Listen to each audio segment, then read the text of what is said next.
Welcome, dear friends, and thank you for joining us by the cozy fireplace tonight. We truly appreciate you taking the time to unwind with us. May this story guide you gently into relaxation and dreamy dreams. Sweet slumber awaits. Story 1.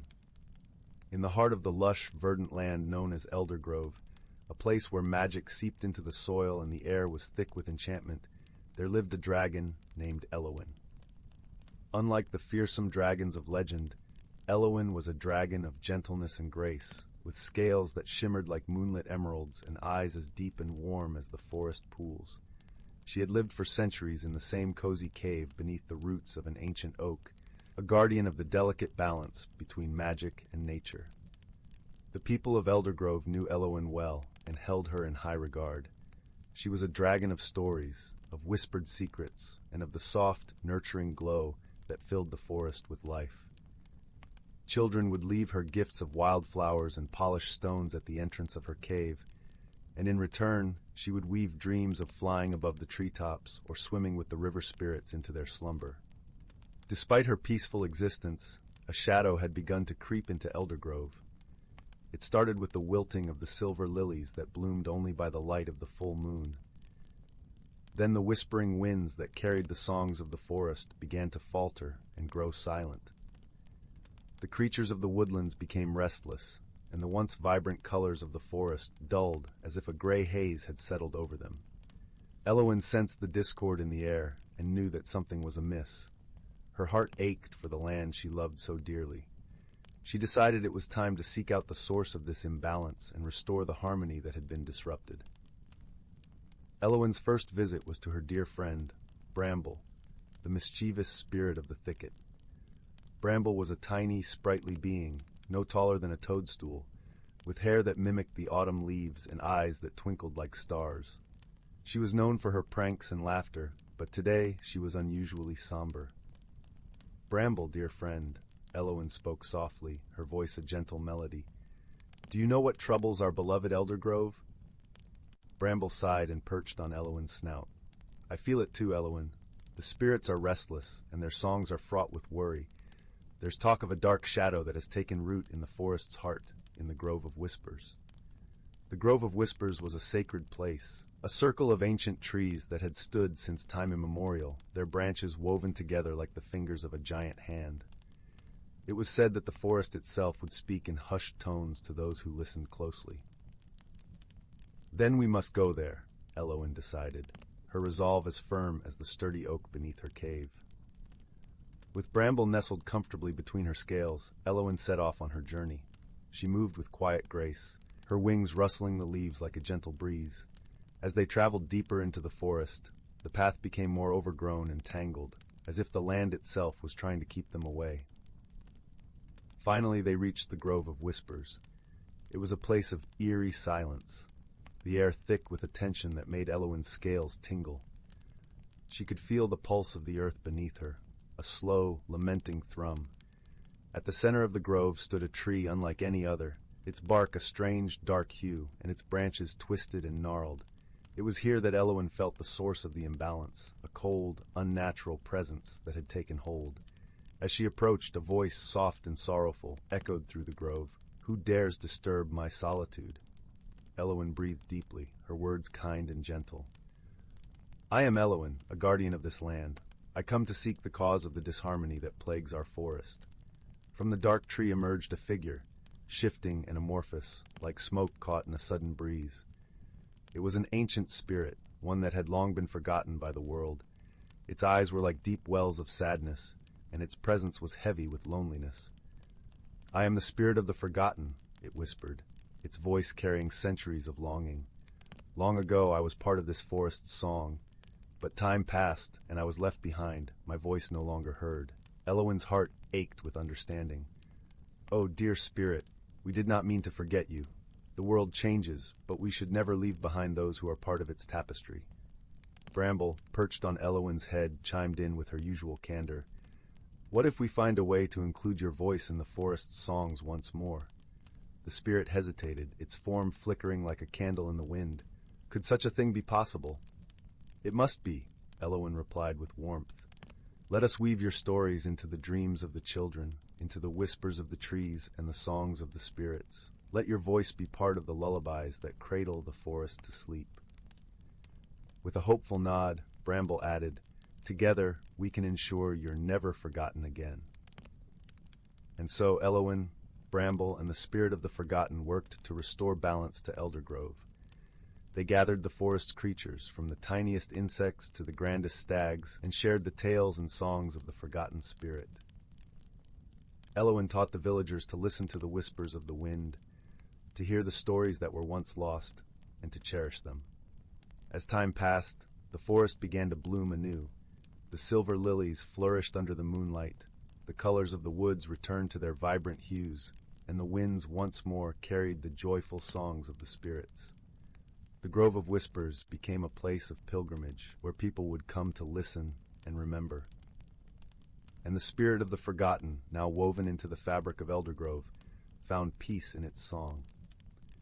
No longer a shadow, but a part of the living tapestry of magic and nature. In the heart of Eldergrove, Elowen continued her role as a gentle guardian, her heart full of joy and contentment. She had learned that even the quietest voice could have the most profound impact, and she vowed to listen to every whisper, every story, ensuring that none would ever be forgotten again. And so, under the watchful eyes of the moonlit dragon and her mischievous friend, Eldergrove prospered in harmony, a place where magic and nature danced together, their stories intertwined forevermore. Story 2 title: The Whispering Woods and the Lantern of Wishing Stars. Once upon a time, nestled between the rolling hills of Verdant Valley and the shimmering shores of Lake Luminara, lay a woodland filled with secrets and songs, known as the Whispering Woods. It was a place where the everyday and the extraordinary mingled freely, and where the air was thick with enchantment that danced on the breeze like dandelion fluff. In this magical forest, there lived a young girl named Elara. With hair as wild as the brambles and eyes that sparkled like the night sky, she was known throughout the nearby villages for her kindness and curiosity. Elara had a special knack for befriending the forest creatures, from the smallest beetle to the grandest stag, and they trusted her implicitly. One crisp autumn evening, as the leaves rustled beneath her nimble feet, Elara wandered deeper into the woods than she had ever dared before. She had heard tales whispered by the old folks in the village about a hidden glade where the Lantern of Wishing Stars was said to hang. This lantern was no ordinary light. It was said to contain the glow of countless stars, and it possessed the power to grant a single wish to any who found it with a pure heart. As Elara ventured further, the forest seemed to come alive around her. The trees, tall and ancient, whispered secrets to each other in a language that only they understood. The gentle glow of fireflies danced like living constellations, guiding her path. She followed the gentle tinkling of a brook, its music as soothing as a lullaby, until she reached a clearing bathed in moonlight. There, in the heart of the glade, hung the fabled Lantern of Wishing Stars. It was a delicate thing, wrought from silver and glass, and it shimmered with an ethereal light. Elara's heart skipped a beat as she approached it, her breath catching in her throat. But before she could reach out to touch it, a soft, velvety voice spoke from the shadows. "Not many find their way here, young one," it purred. Stepping into the light was a creature unlike any Elara had seen, a dragon, small yet majestic, with scales that mirrored the hues of twilight. Its eyes, deep and knowing, regarded her with curious warmth. "I mean no harm," Elara said, her voice steady despite her surprise. "I've heard of the lantern's magic and wished to see it for myself." The dragon chuckled, a sound like leaves rustling in a gentle breeze. "And what would you wish for, if I may ask?" Elara thought for a moment. She could wish for riches or fame, for power or knowledge, but what she longed for most was something far simpler. "I would wish for the happiness and health of my family and friends," she replied earnestly. "For the village to prosper, and for the woods to remain as beautiful as they are." The dragon's eyes twinkled with approval. "Such a selfless wish," it mused. "Many come seeking the lantern for selfish desires, but you, dear one, have a heart as bright as the stars themselves." With a graceful nod, the dragon unfurled its wings, revealing a hidden path through the trees. "Follow this path, and the lantern's magic shall be with you. Remember, True magic lies in the kindness you share with others. Alara bowed deeply, gratitude swelling in her heart. As she turned to leave, she felt an inexplicable warmth envelop her, a gentle assurance that her wish would indeed come true. The journey home was swift and filled with an unspoken joy. The forest seemed to hum with life, and the moon cast a protective glow over her path. When she finally emerged from the woods, she found the village bathed in the soft light of dawn, a new day filled with promise. As the days turned to weeks and the weeks to months, Alara noticed subtle changes around her. The crops were more bountiful, the villagers more cheerful, and the woods, ever vibrant, whispered with a newfound energy. It was as if the land itself had embraced her wish, nurturing a harmony that extended far beyond what she had imagined. Alara never spoke of her adventure in the Whispering Woods, for she knew that some magic was best left unspoken, living on in the quiet moments and gentle acts of kindness that filled her days. She often returned to the woods, visiting her dragon friend and sharing tales of the world beyond the trees, always carrying with her the light of the stars and the warmth of the dragon's blessing. And so, the legend of the Lantern of Wishing Stars continued to weave its magic, hidden deep within the heart of the Whispering Woods, waiting for the next pure-hearted soul to find it and share their light with the world. Story 3. In a faraway land, nestled between rolling hills and ancient forests, lay the quaint village of Windmere. The villagers were simple folk, tending to their farms and caring for their families, blissfully unaware of the magical beings that lived just beyond their fields. The village sat on the edge of the enchanted woods, a place believed to be filled with spirits, talking animals, and even dragons. Though many tales were told of the woods, few dared to venture too far into its depths. At the heart of Windmere lived a young girl named Alara. She was as curious as she was kind, with an imagination as vast as the sky. Her grandmother, Nana Lila, often shared stories of the woods, igniting a spark of wonder in Alara's heart. "Remember, my dear," Nana Lila would say, her eyes twinkling like stars, "the woods hold more than just trees and shadows. They hold the whispers of magic." One crisp autumn evening, as the orange sun dipped below the horizon, painting the sky with hues of pink and purple, Alara sat by the fireplace, listening to one of her grandmother's tales. It was the story of Thistle, the guardian dragon of the enchanted woods. Unlike the dragons of legend, Thistle was gentle and wise, with scales that shimmered like emerald leaves. His breath was not of fire, but of a soothing mist that nurtured the forest, ensuring its eternal bloom. Alara's fascination with Thistle grew with each story, and a secret wish began to form in her heart. She longed to meet the dragon, to see the magic of the woods with her own eyes. Her grandmother, sensing this longing, whispered softly, "Perhaps one day, if your heart is true and your intentions pure, the woods will invite you in." That night, as the village slept under a blanket of stars, Alara tossed and turned, unable to shake the feeling that an adventure awaited her. With a heart full of courage and a mind buzzing with excitement, she decided to follow her heart's call. Quietly, she slipped out of her warm bed, wrapped herself in her favorite shawl, and tiptoed out into the cool night. The path to the enchanted woods was lined with flickering fireflies, guiding her steps like tiny lanterns. As she reached the edge of the woods, a gentle breeze rustled the leaves, whispering a welcome only she could hear. With a deep breath, Alara stepped into the forest, her heart fluttering with anticipation. The woods were alive with magic. Trees swayed gracefully, their leaves shimmering in the moonlight. The air was filled with the sweet scent of blooming flowers and the soft hum of the forest's melody. Alara marveled at the beauty surrounding her, feeling as though she had stepped into a dream. As she wandered deeper, she noticed a faint glow in the distance. Drawn to its warmth, Alara followed the light until she found herself in a clearing bathed in silver moonlight. There, resting atop a bed of soft moss, lay Thistle, the guardian dragon. His eyes, deep and kind, met Alara's with a gentle curiosity. Despite his immense size, there was a gentleness to him that put her at ease.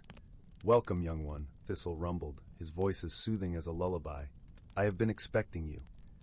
Alara's heart soared with joy. "You know who I am?" she asked, her voice barely above a whisper. Thistle chuckled softly, a sound like the rustling of leaves.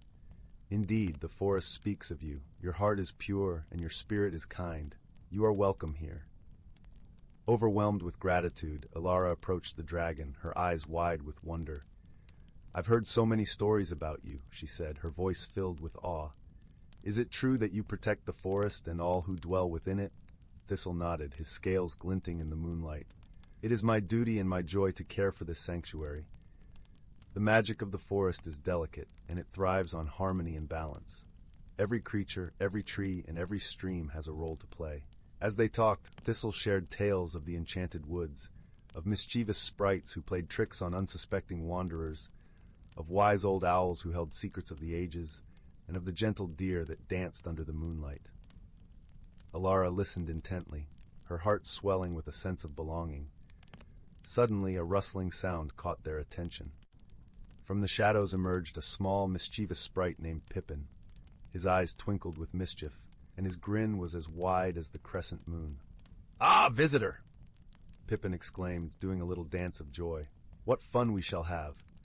Alara giggled, charmed by the sprite's antics. "Hello, Pippin," she said, offering him a friendly smile. "It's a pleasure to meet you." Pippin fluttered around Alara, his tiny wings creating a gentle breeze. "Welcome to our magical realm, dear Alara," he chirped. "The forest has awaited your arrival." With Thistle and Pippin by her side, Alara spent the night exploring the wonders of the enchanted woods. They visited the shimmering crystal lake, where water nymphs sang hauntingly beautiful songs. They climbed the great oak, a tree so ancient it was said to have witnessed the birth of the stars. Everywhere they went, Alara felt the pulse of magic, a living energy that connected all things. As dawn began to paint the sky with soft hues of gold, Alara knew it was time to return to her village. Her heart was full, and her spirit was alight with the magic of the woods. Thistle lowered his great head, and Alara placed a gentle hand on his snout. "Thank you, Thistle," she said, her voice filled with warmth. "I will never forget this night." The dragon smiled, a gesture that seemed to light up the entire clearing. "Remember, Alara, you are always welcome here. The forest is as much a part of you as you are of it." With a final wave to Pippin, who fluttered around her like a jubilant firefly, Alara made her way back to Windmere. As she stepped out of the woods and into the familiar fields, the village began to stir with the first signs of morning. Alara returned home just as the first rays of sunlight peeked over the horizon. She slipped quietly back into her room, her heart still buzzing with the magic of the night. As she lay back in bed, she thought of Thistle, Pippin, and the enchanting world she had discovered. When Nana Leela awoke, she found Alara by the window, gazing dreamily at the woods. "Did you have pleasant dreams, my dear?" Nana Leela asked, a knowing smile playing on her lips. Alara turned to her grandmother, her eyes sparkling with the secrets of the night. "Oh, Nana," she sighed, "the most wonderful dreams of all." And so Alara carried the magic of the enchanted woods with her, sharing stories and kindness with everyone she met. The village of Windmere thrived, its people living in harmony with the land and its hidden wonders, just as the guardians of the forest intended. And every so often, when the moon hung high and the stars danced in the sky, Alara would return to the woods, where the magic awaited her, ever ready to welcome her home. Story 4. In the tranquil village of Willowmere, nestled between the whispering forest and the sparkling silver brook, there was a tale that every child knew by heart, but few truly believed. It was said that deep in the heart of the forest lived a dragon not of fire and fury, but of kindness and light, known as Seralind, the Peaceful. The tale began with an ancient pact between Seralind and the villagers. Long ago, when the lands were wild and untamed, Seralind had descended from the skies, a shimmer of emerald and gold. The villagers, frightened but curious, approached this creature of legend with offerings of honey and freshly baked bread. To their surprise, Seralind spoke in a voice like the rustling leaves, offering to watch over the village if they promised to care for the forest and its creatures. Generations passed, and the pact was honored. Seralind became a guardian spirit, rarely seen but always felt. A gentle breeze that cooled the summer heat, a dragonfly that danced across the meadow, a shadow that soothed in the moonlight. The villagers flourished, living in harmony with nature, their lives intertwined with the magic of the forest. Among the villagers was a young girl named Alara, known for her bright eyes and even brighter spirit. She spent her days exploring the edges of the forest, gathering wildflowers and befriending every creature she met. Her heart was as open as the sky, and she often dreamed of meeting Saralind, imagining conversations with the dragon beneath the starlit canopy. One evening, as the sun dipped below the horizon, painting the world in hues of amber and rose, Elara ventured deeper into the forest than ever before. She felt a gentle tug at her heart, as if the very soul of the forest was calling her. She followed a path of shimmering light that danced through the trees, her footsteps soft and sure. The path led her to a glade unlike any she had seen, a circle of ancient oaks whose branches wove a tapestry of leaves above. In the center, bathed in the glow of the setting sun, lay Saralind. The dragon was a breathtaking sight, scales like polished jade, eyes like pools of liquid gold. Elara felt a warmth in her soul, a sense of belonging she had never known. "Welcome, young Elara," Saralind spoke, voice as gentle as the forest's sigh. "I have watched over you as I have watched over all your kin. You have the heart of a guardian." Alara's eyes widened with wonder. "I have always dreamed of meeting you, Saralind. I wish to learn your ways and protect this land as you have." The dragon nodded, a slow and graceful motion. "Then you shall learn, for the magic of this place is in need of a new steward. The time of my slumber draws near, and the forest must have a guardian to guide it." Over the following days, Elara returned to the glade, learning from Saralind how to listen to the whispers of the trees, how to understand the songs of the rivers. She learned that every creature had a story, every flower a voice. The forest became her sanctuary, each lesson a thread in the tapestry of her heart. As autumn painted the leaves in fiery colors, Saralind's presence grew fainter, the dragon's form blending with the earth and sky. One evening, as the first stars appeared, Saralind spoke for the last time. "The forest is yours now, Elara. Trust in your heart, for it is as boundless as the sky and as deep as the roots of these ancient trees." With a final shimmering breath, Saralind faded into the night, a constellation of light that danced among the stars. Elara stood alone in the glade, but she felt the dragon's presence within her, a warm ember that would never fade. Years passed, and Elara grew into her role as the guardian of Willowmere. She guided the villagers in caring for the land, ensuring the balance between humanity and nature. The forest thrived under her watch, a place of wonder and magic where the boundary between the seen and unseen was but a breath away. And though Saralind was gone, the dragon's legacy lived on in the hearts of the villagers and the whispering winds that carried tales of harmony and peace. Elara often wandered the forest, her spirit intertwined with the land, knowing that she was never truly alone. The tale of Saralind and Elara became a cherished story, a reminder of the bond between the village and the forest, a bond of kindness, respect, and the gentle magic that wove through their lives like a river of starlight. As the years turned and the moon cycled through its phases, the people of Willowmere carried the story forward, a lantern to guide their hearts. And in the quiet moments, if you listened closely, you could hear the soft rustle of leaves and the distant echo of a dragon's lullaby, a song of harmony that would never end. Story 5, title: The Moonlit Garden of Elderglen. In the heart of Elderglen, where the whispering woods met the rolling hills, there lay a garden like no other. It was a place of legend, said to have been planted by the first of the forest spirits when the world was young. Known as the Moonlit Garden, it was bathed in a silvery glow every night, thanks to the luminous flowers that bloomed only under the moon's gentle gaze. The villagers spoke of how the garden was protected by a kind-hearted dragon named Selene. She was said to have scales that shimmered like a starry night, and wings that whispered secrets of the wind. Selene had watched over the moonlit garden for centuries, ensuring that its magic remained undisturbed. In a small cottage on the edge of the village lived a young girl named Elara. With hair as dark as raven feathers and eyes that sparkled with curiosity, she was known for her gentle heart and boundless imagination. Elara was often found wandering the woods, befriending the woodland creatures, and listening to the tales carried by the breeze. One evening, as the sun dipped below the horizon, casting a golden hue over the village, Elara sat by her window, gazing up at the emerging stars. She had heard stories of the moonlit garden from her grandmother, tales filled with wondrous creatures and magical blooms that sang under the moonlight. Ever since she was little, Alara had dreamed of visiting the garden, of seeing its beauty with her own eyes. Determined to discover the secrets of the garden, Alara set out on an adventure. With a small lantern in hand and her heart full of hope, she ventured into the woods. The path was lit by the soft glow of fireflies, guiding her deeper into the heart of the forest. As she walked, the trees seemed to lean in closer, their leaves rustling like whispers.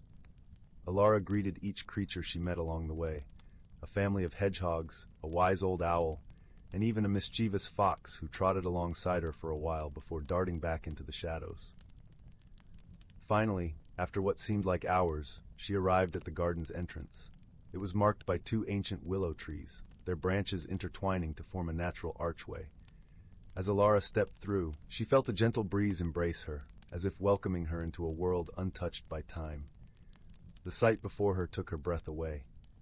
The moonlit garden was a tapestry of colors, with flowers of every hue glowing softly under the moon's light. Silver vines wove through the trees, and small pools of water reflected the stars above. Alara felt as if she had stepped into a dream.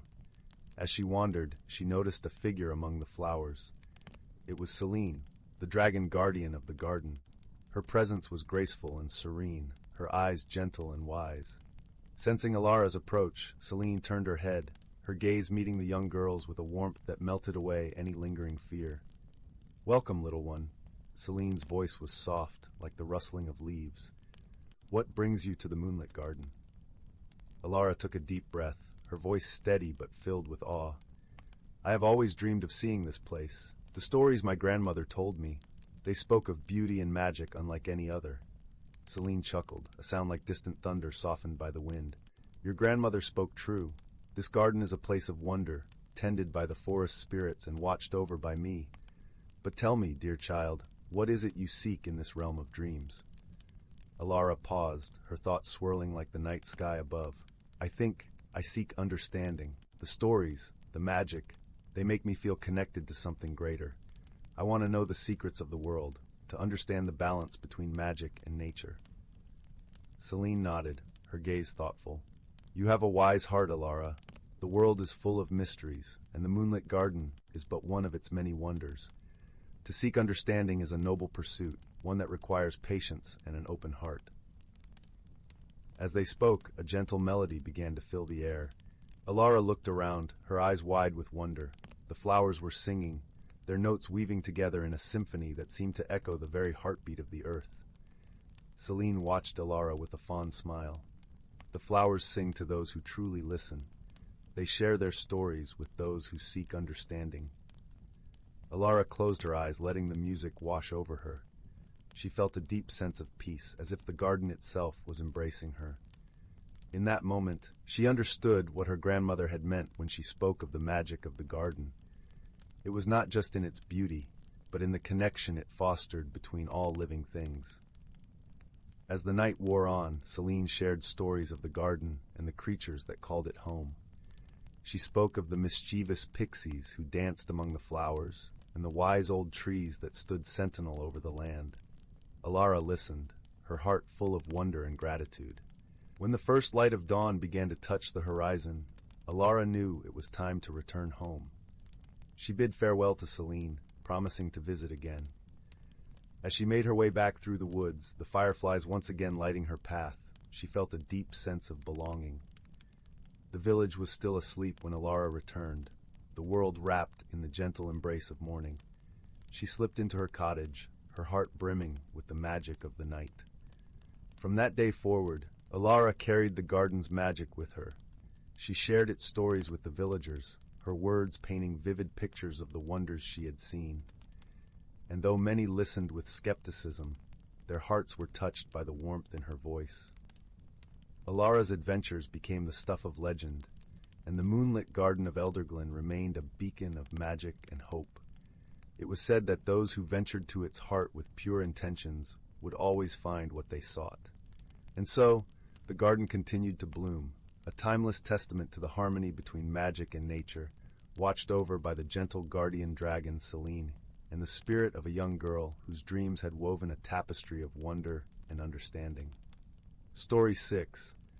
In the heart of the magical forest, where sunlight filtered through dense canopies and painted the forest floor with dappled shadows, the spirits moved silently, their presence felt but not seen. They were the guardians of this enchanted realm, tasked with the vital role of maintaining the delicate balance of nature. Every leaf, every creature, and every breath of wind was part of the intricate tapestry they wove together. Each spirit had a unique role. The spirit of the trees, a tall and gentle entity, whispered to the ancient oaks and young saplings, ensuring they grew strong and healthy. The spirit of water, a fluid and graceful being, danced through streams and rivers, keeping the waters pure and life-giving. The spirit of the wind, a swift and playful figure, carried seeds and pollen, spreading life across the land. Together, they worked in harmony, each action perfectly synchronized, each movement a part of a grand symphony of life. But one day, an ominous change swept through the forest. The vibrant colors of the leaves dulled, the rivers ran sluggish, and a strange stillness settled over the land. The spirits, usually so attuned to the forest's needs, found their powers waning. Something was wrong, something beyond their understanding and control. It was then that a traveler, weary from a long journey, stumbled into the heart of the forest. His name was Eldrin, a young man with a curious mind and a heart full of wanderlust. He had heard tales of the magical forest and its unseen wonders, but he never expected to find himself at the center of its mysteries. As Eldrin walked through the dimming woods, he felt an otherworldly presence around him. A gentle breeze ruffled his hair, and a soft voice like the rustling of leaves whispered in his ear, "Help us, traveler. The balance is broken." Startled, Eldrin looked around but saw no one. "Who speaks to me?" he asked, his voice echoing through the silent trees. "We are the spirits of this forest," the voice replied, now joined by a chorus of others. "We need your help to restore the balance." Eldrin's heart quickened with a mix of fear and excitement. He had always dreamed of adventures like this, but the reality was daunting. "What can I do? I'm just a traveler." "You have a pure heart and a courageous spirit," said the spirit of the trees, its voice deep and resonant. "With our guidance, you can help us mend what has been broken." Eldrin took a deep breath, feeling the weight of the task ahead. "I will do my best," he promised. "What must I do?" The spirits explained the source of the disturbance. A powerful, dark force had seeped into the forest, disrupting the natural order.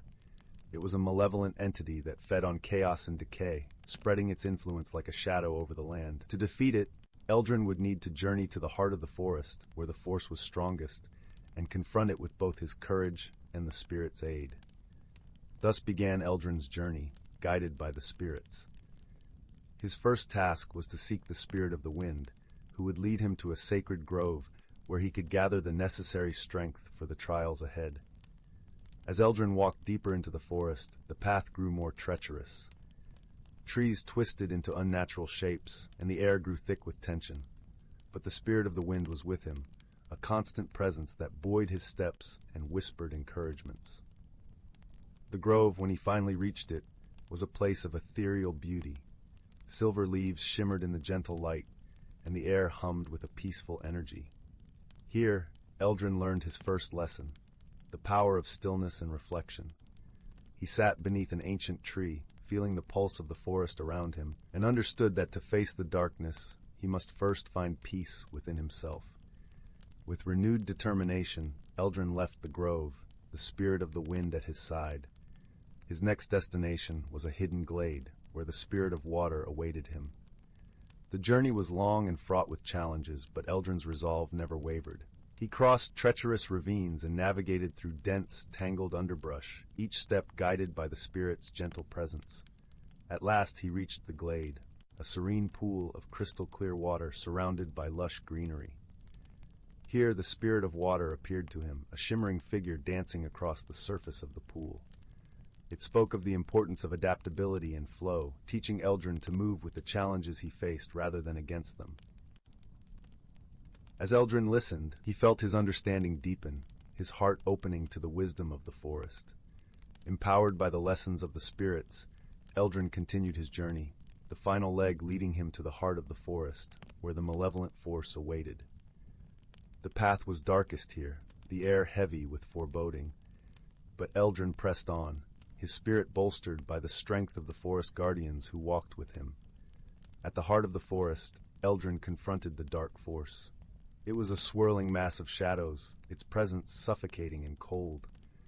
Fear threatened to overwhelm him, but the spirits stood firm by his side, their presence a beacon of light in the encroaching darkness.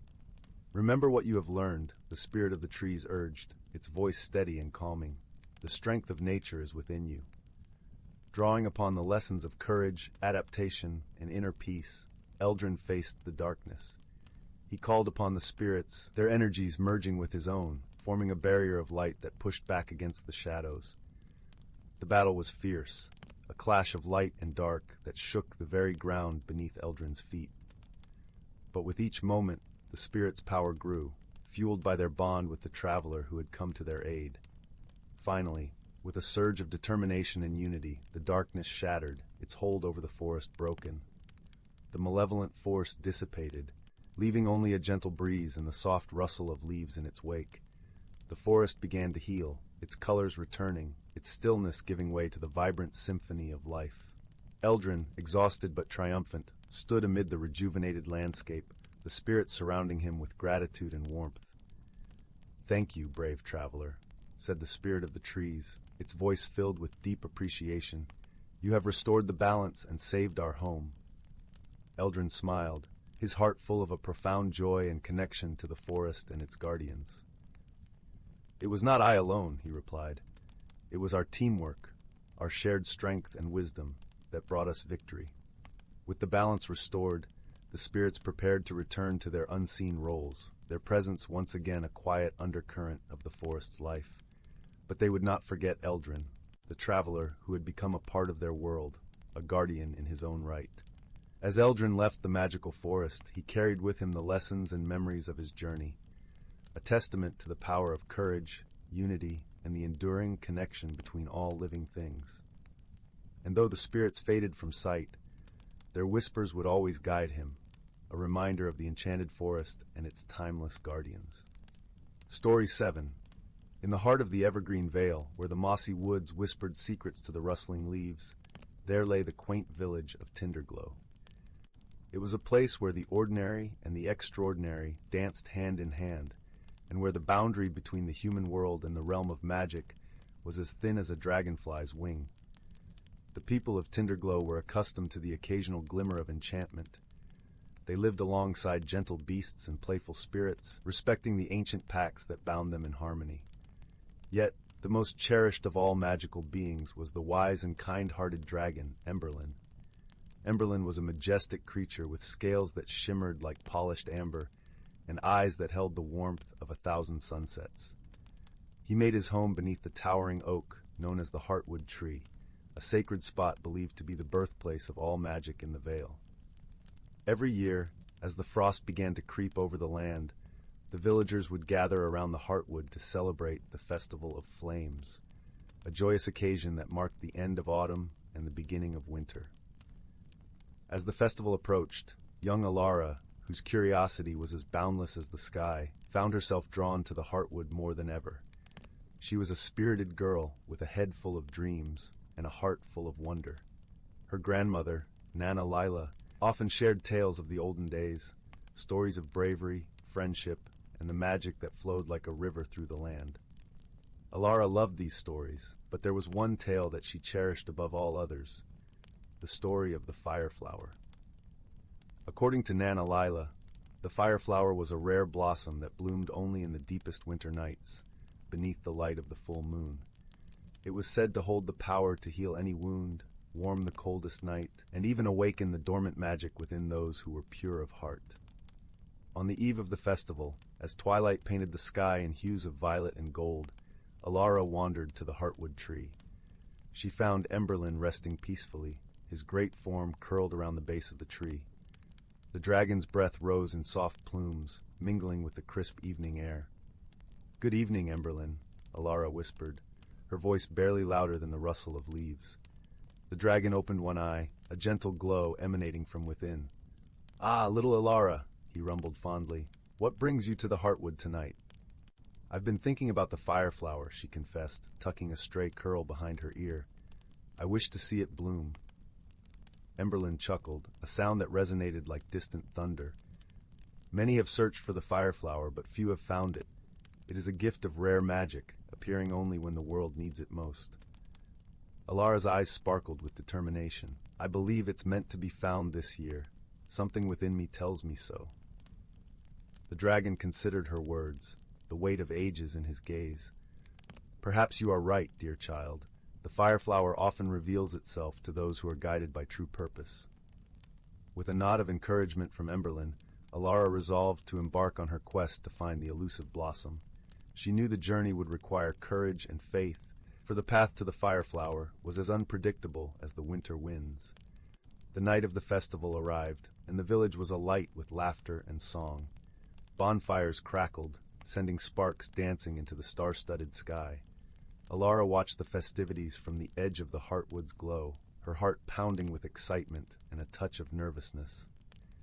As the moon reached its zenith, casting its silver glow over the land, Alara set off into the woods. She carried with her a small satchel filled with essentials, a warm cloak, a lantern, and a pouch of Nana Lila's homemade oat cakes. The forest was a tapestry of shadows and light, the trees casting long fingers across the snow-dusted ground. Alara walked with purpose, her breath forming delicate clouds in the chill air. The woods were alive with the sounds of the night. Crickets serenading the moon, owls calling to one another, and the occasional rustle of unseen creatures. She had not gone far when she encountered a mischievous spirit named Zephyra. Known for her playful antics, Zephyra was a sprite who delighted in leading travelers astray with her gusts of wind and bursts of laughter. "Where are you off to, young one?" Zephyra inquired, her voice light as the breeze. "I'm searching for the fireflower," Alara replied, holding her lantern high. "Do you know where it might bloom?" Zephyra's eyes twinkled with mischief. "The fireflower is a secret of the forest, but perhaps if you can solve my riddle, I might give you a hint." Alara nodded eagerly, ready for the challenge. Zephyra danced in the air, her form shimmering like moonlit mist. "I am not alive, yet I grow. I have no lungs, yet I need air. I have no mouth, yet water kills me. What am I?" Alara pondered the riddle, her mind racing through possibilities. Suddenly the answer dawned upon her. "Fire!" she exclaimed. Zephyra clapped her hands in delight. "Clever girl, follow the light of the foxfire, and it will guide you to the heart of the forest." With a playful twirl, Zephyra conjured a trail of ethereal blue flames that flickered along the path. Alara thanked the spirit and followed the enchanting lights deeper into the woods. The foxfire led her through thickets and across frozen streams, illuminating the way with its gentle glow. As Alara journeyed on, she felt a growing sense of anticipation, as if the very forest was holding its breath. Finally, she reached a secluded glen, where the air shimmered with a strange warmth despite the winter chill. In the center of the clearing stood a single, magnificent flower. Its petals were a vivid scarlet, edged with gold, and they pulsed with a gentle, fiery light. Alara approached the fireflower with reverence, her heart swelling with awe. She could feel its magic resonating through the air, a melody of warmth and hope. As she reached out to touch a petal, the flower's light enveloped her, filling her with a profound sense of peace. In that moment, Alara understood the true gift of the fireflower. It was not just a symbol of healing and warmth, but a beacon of the magic that lived within every heart. With the fireflower cradled gently in her hands, Alara made her way back to Tinderglow. The villagers greeted her with cheers and wonder, and even Emberlyn looked on with pride in his molten eyes. That night, as the village gathered around the Heartwood tree, the fireflower's light mingled with the flames of the festival bonfires, casting a glow that warmed the coldest corners of the vale.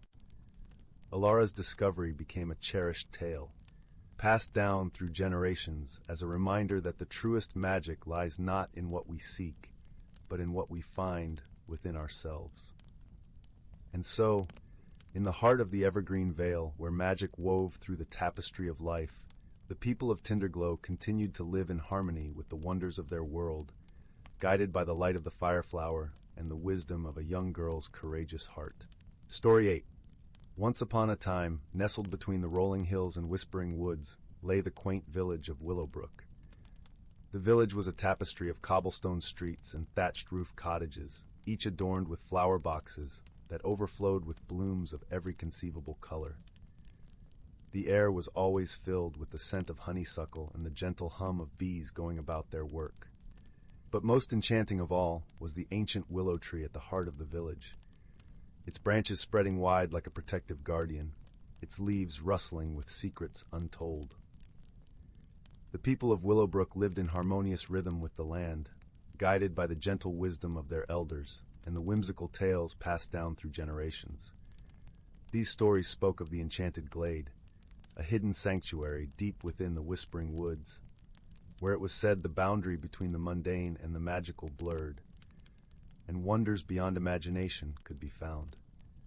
Our story begins with a young girl named Alara, who lived in a cozy cottage at the edge of the woods with her grandmother, Agnes. Alara had a spirit as curious and lively as a brook in springtime, and eyes that twinkled like stars. Her days were spent exploring the verdant meadows, collecting wildflowers, and listening to the tales her grandmother wove with the warmth of a hearth fire. One crisp autumn morning, as the leaves danced in hues of amber and gold, Alara set off on her daily adventure. Tucked in her satchel was a small loaf of bread, wrapped with care, and a flask of sweet, warm tea. Her feet carried her beyond the familiar paths, deeper into the woods, where sunlight filtered through the canopy in dapples of gold, and the air was alive with birdsong. As she wandered, Alara's thoughts turned to the enchanted glade, a place she had longed to find since she was a little girl. Her grandmother's stories painted it as a realm where dreams took flight and mysteries unfolded in the most delightful ways. Though many dismissed the stories as mere fancy, Alara believed with all her heart that such a place existed. Guided by a feeling she couldn't quite explain, Alara followed a narrow path that wound like a ribbon through the trees. The forest seemed to hold its breath, and the usual sounds of the woods grew hushed, as if the trees themselves were listening. As she walked, she found herself humming a tune her grandmother often sang, a melody as old as the village itself. Suddenly, Alara stumbled upon a clearing unlike any she had seen before. The air shimmered with a gentle luminescence, and flowers that glowed with their own light carpeted the ground. At the center stood an ornate stone fountain, its waters whispering secrets in a language only the heart could understand. It was the enchanted glade, just as her grandmother had described. As Alara approached the fountain, she noticed a curious sight. A small, silver key, intricately carved with swirling vines, lay upon the stone rim. It seemed to pulse with a quiet energy, as if waiting for someone to find it. Alara picked it up, feeling a tingling warmth spread through her fingers. Just as she was contemplating the key's purpose, a soft rustling caught her attention. From the shadows emerged a creature unlike any she had seen, a fox with fur as white as snow and eyes that glimmered with an ancient wisdom. It regarded Alara with a gaze that seemed to pierce through to her very soul. "Welcome, Alara," the fox spoke, its voice as soft as a sigh, yet filled with a timeless authority. "You have found your way to the enchanted glade, a place where the bonds of magic and nature dance in harmony." Alara, though startled, felt no fear. Instead, a sense of belonging and wonder filled her heart. "I have dreamed of this place for so long," she replied, her voice barely above a whisper. The fox nodded as if it had expected her arrival. "The key you hold is a gift, a token of trust from the glade. It opens the door to possibilities and paths yet unseen." Alara looked at the key in her hand, its weight both physical and metaphorical. "But what am I to do with it?" she asked, her curiosity piqued. "The glade chooses those with the heart to see beyond the veil," the fox explained. "With the key, you can unlock the hidden wonders of Willowbrook, bringing together the magic of the glade and the lives of those who dwell in your village." With these words, the fox turned and disappeared into the forest, leaving Alara alone with the key and a newfound sense of purpose. She spent the rest of the day exploring the glade, discovering its many marvels: a circle of stones that sang when the wind blew, a tree whose leaves bore the scent of the ocean, and a pond where the reflections of the stars danced even during the day.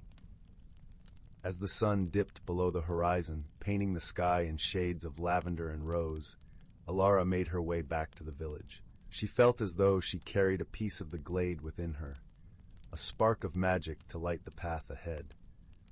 The following days were filled with subtle transformations. Alara began to notice things she hadn't before. The way the morning dew shimmered like diamonds on the grass, the laughter of children echoing with a melody akin to the song of the glade, and the gentle hum of life that pulsed through every stone and leaf in Willowbrook. With the key as her guide, Alara found herself drawn to places and people in need of a touch of magic. She helped a farmer whose crops had withered by whispering words of encouragement to the soil, watched as vibrant shoots sprang forth in response. She shared tales of the glade with the village children, their imaginations sparking with the possibility of hidden worlds. One evening, as the village gathered beneath the ancient willow for the harvest festival, Alara felt a gentle tug at her heart. She realized that the key's true power lay not in unlocking doors, but in opening hearts to the beauty and wonder that existed all around them. Standing beneath the willow's protective boughs, Alara raised the silver key, catching the moonlight in its intricate carvings. She spoke with a voice clear and strong, filled with the magic of the glade. Let us cherish the magic in our lives, the connections we share, and the stories that bind us together. The villagers, touched by her words, embraced the spirit of the glade. They danced beneath the stars, their laughter mingling with the rustling leaves, and for a moment, the boundary between the ordinary and the extraordinary faded into a tapestry of light and joy. From that night on, Willowbrook thrived as a place where magic and everyday life entwined. The villagers found strength in their unity, joy in their shared stories, and a sense of wonder in the world around them. As for Alara, she continued to explore, her heart ever open to the mysteries of the glade and the hidden magic of her village. She knew that while the key had been the catalyst for change, it was the love and belief in the extraordinary that truly wove the fabric of Willowbrook's enchantment. And so, the village of Willowbrook flourished, a testament to the enduring power of dreams, the beauty of nature, and the connections that bind us all. And the ancient willow stood as a silent witness, its leaves whispering secrets and stories to those who paused to listen, promising that magic could be found in the heart of anyone who dared to believe. Story 9. Once upon a time, in a small, hidden village, nestled between rolling hills and ancient forests, there lived a young girl named Alara. The village was called Willowby, a place where time seemed to move at its own gentle pace, where the sun danced through leaves in golden beams, and where the air carried the sweet scent of blooming wildflowers. Alara had a heart as open and bright as the sky above her. She loved to wander through the meadows, her auburn hair fluttering in the breeze, her feet leaving soft prints in the dew-kissed grass. She had a particular fondness for the whispers of the wind, which seemed to carry secrets from the farthest reaches of the earth. Her favorite spot was the edge of the great forest, where she would sit beneath the boughs of an ancient oak tree, its gnarled roots embracing the earth with a timeless strength. The people of Willowby were a harmonious folk, whose lives intertwined with the rhythms of nature. They believed in the quiet magic that infused their world, a magic that was not loud or showy, but gentle and profound, as subtle as the rustle of leaves or the sparkle of sunlight on water. This magic was said to reside in the heart of the great forest, a place few dared to venture, not out of fear, but out of a deep respect for its mysteries. Alara, however, was drawn to these mysteries. She felt a connection to the forest that was as strong as the pull of the moon on the tides.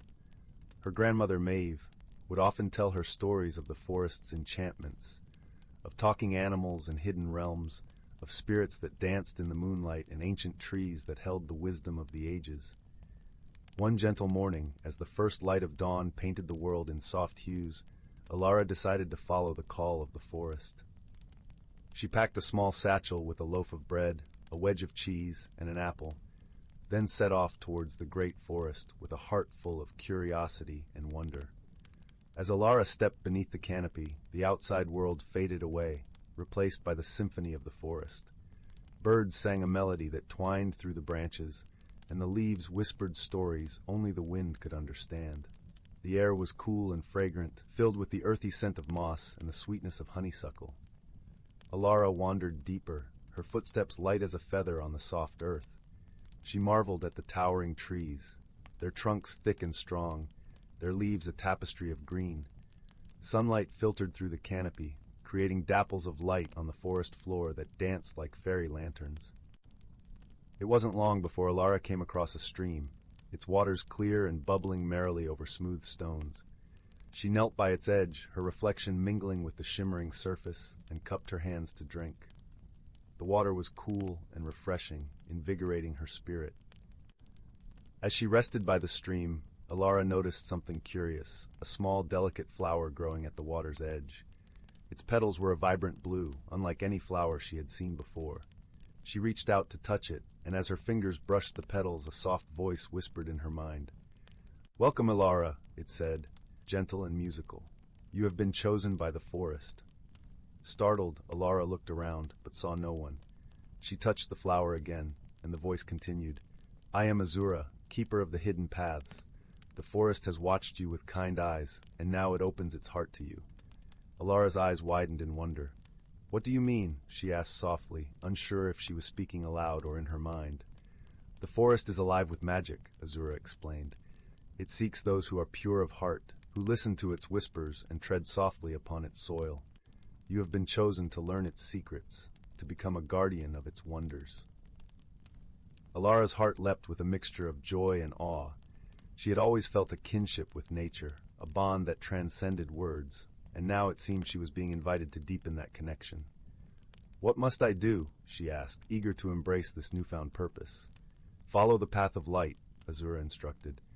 "It will lead you to the heart of the forest, to a place where magic and reality entwine."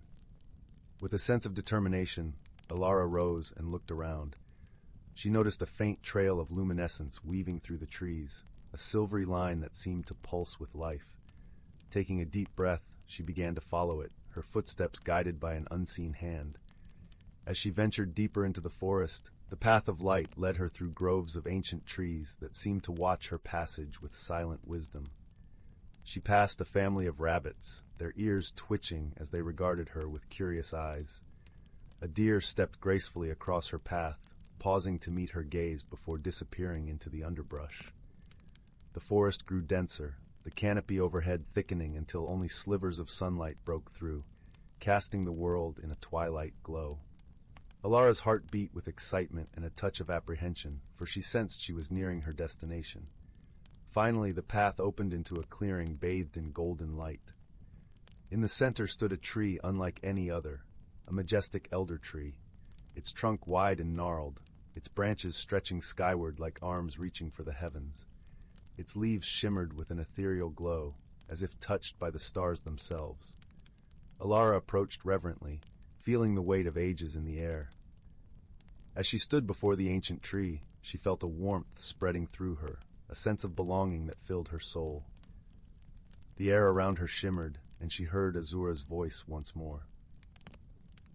"This is the Heartwood," Azura said, "the source of the forest's magic, a place where time and space flow together like the waters of the stream. Here you will learn the language of the trees, the song of the wind, and the dance of the earth." Alara closed her eyes, letting the words wash over her. She felt the presence of the forest, a living entity that surrounded and embraced her. It was as if she were part of a grand tapestry, woven into the very fabric of nature itself. Days turned into weeks, and Alara remained in the Heartwood, learning the ways of the forest. She discovered how to listen to the whispers of the leaves, to understand the stories written in the rings of trees, to speak with the creatures that called the forest home. She learned to see the world through the eyes of the forest, to feel its pulse echoing in her own heart. As time passed, Alara grew into her role as a guardian of the forest. She tended to the plants and animals, ensuring the balance of nature was maintained. She shared her knowledge with the people of Willoughby, teaching them to live in harmony with the world around them. The village flourished, its people embracing the quiet magic that infused their lives. They learned to appreciate the beauty of the forest, to cherish the gifts it offered, and to respect the mysteries it held. Under Alara's guidance, Willoughby became a place of wonder, and peace, a place where the enchantment of the forest intertwined with the everyday lives of its people. And so, in the heart of the great forest, a guardian watched over the land, her spirit intertwined with the magic of nature. Alara's story became a part of the forest's lore, a tale of connection and harmony that echoed through the ages, carried on the wings of the wind and the whispers of the leaves. Story 10. In the serene village of Eldergrove, nestled between emerald hills and lush forests, the villagers lived in peace, their days marked by the soothing rhythm of nature and the gentle presence of a dragon named Eloria. Unlike dragons of legend, Eloria was not a creature of terror, but a benevolent guardian, revered for her wisdom and kindness. Her shimmering scales reflected the colors of dawn, and her eyes harbored the depths of ancient forests and the skies beyond. Eloria's magic was a balm to the villagers' woes. With a flick of her tail, she could mend broken roofs or summon rain during a drought. Her breath, warm and fragrant like summer winds, could heal the sick and invigorate the weary. In return, the villagers offered her companionship and friendship, gifts she cherished above all treasures. Yet one day, an ominous change swept across the land. The sky darkened with clouds that churned and roiled but refused to release a single drop of rain.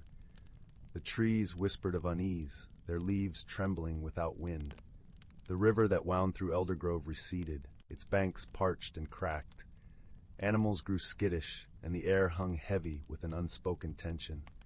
Alarmed, the villagers gathered at the heart of the village, where Eloria often rested atop a hill that overlooked their homes. Her presence was a comforting constant, yet even she appeared troubled, her gaze fixed on the horizon. "We must find the source of this imbalance," Eloria declared, her voice a melodious rumble. "It threatens not only our village, but the harmony of the entire land."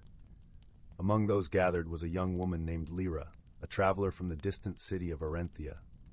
Lyra was known for her quick wit and boundless curiosity. She had come to Eldergrove seeking respite from her bustling city life, drawn by tales of the dragon and the village's tranquility. "I will join you, Eloria," Lyra offered, stepping forward with determination in her eyes. "Perhaps my city knowledge might offer a new perspective." Eloria nodded, her eyes warming with appreciation. "Your insight will be invaluable. Together we shall uncover the truth." Thus began their journey, a dragon and a human, united by a shared purpose. They ventured beyond the boundaries of Eldergrove, traversing landscapes that shifted from verdant fields to shadowed woods. As they traveled, Lyra's keen eyes noticed subtle signs, details that might have escaped even the dragon's notice. At the edge of a forest, they encountered a grove of ancient trees, their trunks twisted and gnarled. The air was thick with a strange energy, a pulsing force that seemed to tug at the very fabric of the earth. Eloria paused, sensing the disturbance.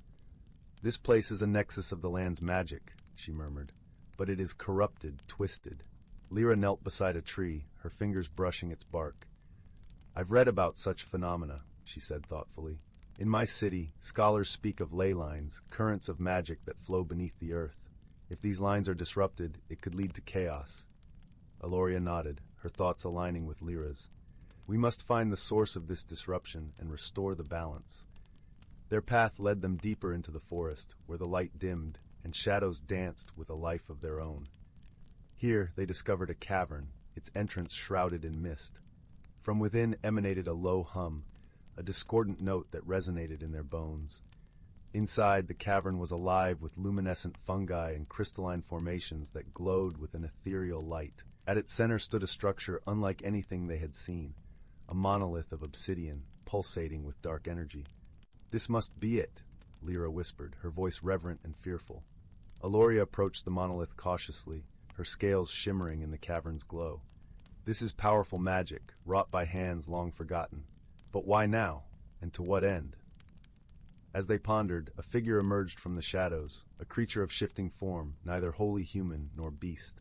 Its eyes glimmered with an ancient intelligence, and its presence was both unsettling and mesmerizing. "I am the keeper of balance," it spoke, its voice a symphony of echoes. "Long have I watched over these lands, ensuring the equilibrium of magic and nature. But something has awoken, a force that seeks to unravel what has been woven." Lyra stepped forward, her curiosity overcoming her fear. "What can we do to help?" The keeper regarded her with an inscrutable gaze. In the heart of the monolith lies a shard of pure magic.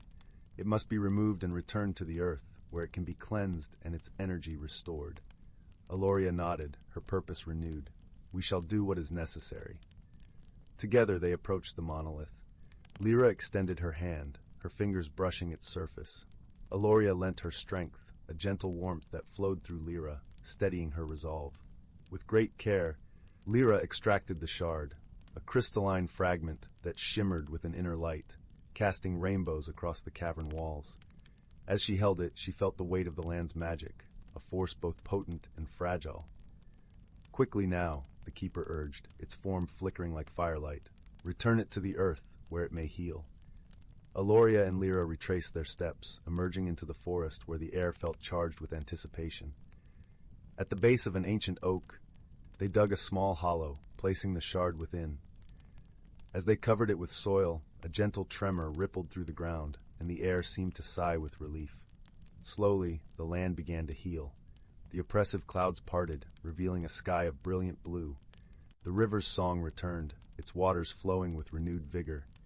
Animals emerged from their hiding places, and the trees whispered a song of gratitude. Back in Eldergrove, the villagers greeted their return with joyous relief. The balance had been restored, and with it, the promise of peace. Eloria and Lyra stood together on the hill, watching as the village basked in the warm embrace of the sun. In their hearts, they carried the knowledge of their journey, a testament to the power of unity and understanding. Thank you, Lyra, Eloria said, her voice a gentle rumble. Your wisdom and courage were a light in the darkness. Lyra smiled, her eyes reflecting the joy of the land. And thank you, Eloria. Together we have discovered what it truly means to help others, to see beyond ourselves, and embrace the world in all its wonder. In the days that followed, the village thrived, its harmony renewed by the dragon's presence and the strength of its people. And in the heart of the forest, the shard of magic lay nestled in the earth, a silent promise that the balance would endure. Story 11 title, The Whispering Woods and the Silver Star. In the quaint village of Everbrook, nestled between rolling hills and a shimmering lake, the air was always filled with the scent of wildflowers and the sound of laughter. It was a place where time seemed to slow down, allowing the villagers to savor the simple pleasures of life. But what made Everbrook truly special was the Whispering Woods, a magical forest just beyond the village, known for its enchanting secrets and mysterious happenings. The villagers spoke of the woods in hushed tones, sharing tales of trees that whispered secrets to those who listened closely, and streams that sang songs of old. It was said that the woods were home to creatures unseen by ordinary eyes, guardians of nature who protected the land and kept its magic alive. Among the villagers was a curious young girl named Elara. She had fiery red hair, freckles that danced across her nose, and eyes the color of emeralds. Elara was known for her adventurous spirit and her love for exploring the woods. She spent countless hours wandering through the forest, listening to the whispers of the trees and collecting stories to share with her friends. One evening, as the sun dipped below the horizon, painting the sky in hues of orange and pink, Elara sat by the edge of the lake, her feet dangling in the cool water. She watched as the first stars began to twinkle above, each one a tiny beacon of wonder in the vast night sky. "Elara," called a voice from behind her. It was her grandmother, a kind woman with silver hair and a heart full of stories.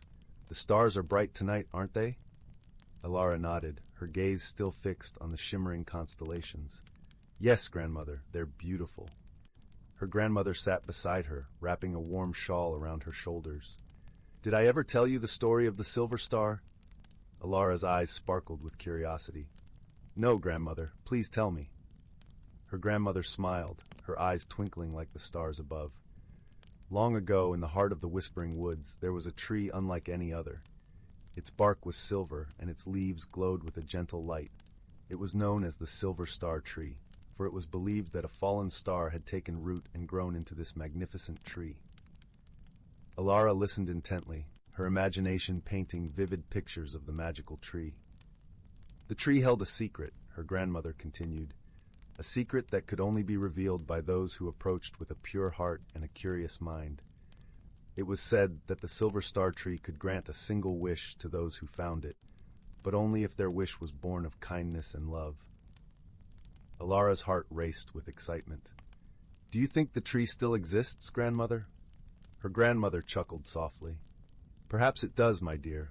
The Whispering Woods holds many mysteries. But remember, the true magic lies not in the wish itself, but in the journey and the goodness within your heart." With her grandmother's words echoing in her mind, Alara decided that she would find the silver star tree. She couldn't sleep that night, her thoughts filled with the possibilities of the adventure that awaited her. The next morning, as the first rays of sunlight kissed the village, Alara set off into the Whispering Woods. She wore her favorite green cloak, which matched the color of her eyes, and carried a small satchel filled with her grandmother's homemade bread and a flask of honeyed tea. As she ventured deeper into the forest, Alara marveled at the beauty around her. The trees stood tall and proud, their leaves whispering secrets to the wind. Birds sang sweet melodies, and the air was alive with the scent of pine and earth. Alara followed a narrow path lined with ferns and wildflowers, her heart filled with anticipation. She paused occasionally to listen to the whispers of the trees, hoping they might guide her to the silver star tree. Hours passed, and the sun climbed higher in the sky. Just as Alara began to feel weary, she stumbled upon a clearing bathed in soft silver light. In the center stood a majestic tree, its bark gleaming like moonlight and its leaves shimmering with a gentle glow. Alara's breath caught in her throat. She knew without a doubt that she had found the silver star tree. The air around it was filled with a sense of peace and magic, as if the tree itself was alive with the wonder of the stars. With a heart full of awe, Alara approached the tree. She placed her hand on its cool silver bark and closed her eyes, thinking of the wish she would make. But as she stood there, surrounded by the magic of the forest, she realized that she didn't need to make a wish. She already had everything she needed: a loving family, dear friends, and the endless beauty of the world around her. Instead, Alara whispered a thank you to the tree, grateful for the adventure and the reminder of the magic within her own heart. She felt a warmth spread through her, a gentle reassurance that she was exactly where she was meant to be. As Alara turned to leave, a soft breeze rustled the leaves of the silver star tree, and for a moment she thought she heard a voice whispering, "Remember, child, the magic is within you." Filled with a sense of peace and joy, Alara made her way back through the forest, the path feeling more familiar and welcoming than ever before. She returned to the village, her heart light and her spirit renewed.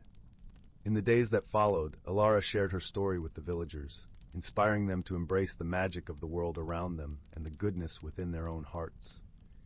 And though many searched for the silver star tree, it remained a mystery, hidden deep within the Whispering Woods. But for Alara, the true treasure was not the tree itself, but the journey and the discovery of the magic that lay within her all along. And so, the legend of the silver star tree lived on, a reminder of the wonder and beauty that could be found in the simplest of places, if only one had the heart to see it. Story 12, The Whispering Woods and the Heart of the Dragon. In a land where the whisper of the wind carried stories of old, nestled between the rolling hills and shimmering lakes, lay the village of Oakenbrook. It was a quaint hamlet, known for its warm hearths and even warmer hearts. But more than anything, Oakenbrook was famous for its proximity to the Whispering Woods, a forest so ancient that it was said to be alive with magic. The villagers spoke of the woods with reverence, for within its tangled depths lived creatures of legend, sprites that danced on moonbeams, owls with eyes of amber that spoke riddles, and most wondrous of all, the gentle dragon known as Elderglow. Elderglow was a creature of great wisdom and kindness, with scales that shimmered like the morning sun on dewy leaves, and eyes that held the secrets of the earth. Elderglow was a friend to the people of Oakenbrook, often seen soaring above the treetops, casting a protective gaze over the village. In times of need, the villagers would venture into the Whispering Woods to seek his counsel, and he would always greet them with warmth and a gentle rumble that resonated like distant thunder. One crisp autumn evening, as the harvest moon rose high in the sky, a young girl named Alara found herself wandering towards the edge of the whispering woods. Alara was a curious soul, always dreaming of adventures beyond the horizon. Her heart was as wild as the woods she loved, and she often spent her afternoons listening to the forest's stories, carried by the rustling leaves and chattering brooks. This evening, however, was different. As Alara approached the familiar boundary where the village met the forest, she noticed a peculiar glow emanating from the heart of the woods. It pulsed gently, like the heartbeat of the earth itself, drawing her in with a soft, inviting allure. Unable to resist the call, Alara stepped into the woods, the cool air wrapping around her like an old friend. The forest seemed to welcome her, the trees whispering secrets only she could hear. Guided by the light, she moved deeper and deeper into the heart of the forest until she reached a clearing bathed in silvery moonlight. There, in the center of the clearing, lay Elderglow. The great dragon was curled upon a bed of soft moss, his eyes closed as if in slumber. The glow that had led Alara was emanating from his scales, casting a serene light across the clearing. She approached quietly, her heart filled with wonder and a touch of trepidation. "Elderglow," she whispered, her voice barely audible above the gentle rustle of leaves. The dragon's eyes fluttered open, and he regarded her with a gaze that seemed to look straight into her soul. "Little Alara," he rumbled softly, "what brings you to my resting place on this moonlit night?" Alara hesitated, unsure of how to express the longing in her heart. I saw the light," she began, her voice gaining strength with each word. "I've always dreamed of adventures, but tonight felt different. I felt the forest calling to me." Elderglow nodded, the moonlight dancing across his scales. "The forest speaks to those who listen. It knows your heart, Alara, just as it knows mine." The young girl took a deep breath, feeling the truth of his words settle within her. "But why tonight? Why does the forest call to me now?" Elderglow's eyes crinkled with kindness. "Because, dear child, the world is on the cusp of change. The balance of magic is shifting, and new guardians are needed to protect the harmony between our world and the realm of the unseen." Alara's eyes widened in awe. "Guardians? You mean like you?" The dragon chuckled, a sound like distant bells. "Indeed, but each guardian is unique, with their own path to forge. The forest has chosen you, Alara, to be its new heart, a keeper of its secrets and a bridge between our worlds." Overwhelmed, Alara sank to the ground beside Elderglow, her mind a whirl of possibilities. "But how? I'm just me." Elderglow unfurled a wing, wrapping it gently around her shoulders. "You are more than you know. Your kindness, curiosity, and courage are the very traits that make a guardian. You will learn, as I once did, with the forest as your guide." As the night wore on, Elderglow shared tales of the forest's magic, teaching Alara of the unseen threads that connected all living things.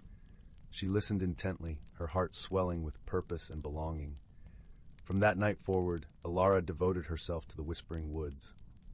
She learned to understand its language, to see the beauty in every leaf and stone, and to hear the stories carried on the breeze. Under Elderglow's watchful eye, she grew into her role as the forest's heart, forging a new chapter in the history of Oakenbrook. The village thrived, nourished by the magic of the woods and the gentle guidance of its new guardian. Alara's adventures became the stuff of legend, her name spoken with love and admiration by those who knew her. And so, the balance was maintained, the harmony between the magical and the mundane preserved by a girl who dared to dream and a dragon who believed in her. Together, they ensured that the Whispering Woods continued to weave its tales, a testament to the power of friendship and the magic that resided in the heart of a dragon and a girl. Story 13. In the heart of the ancient Whisperwood Forest, where the trees reached toward the sky like ancient, gnarled fingers, a peculiar village nestled between the roots of the tallest oaks. This village was known as Elderglen, a place where humans and magical creatures lived in harmony.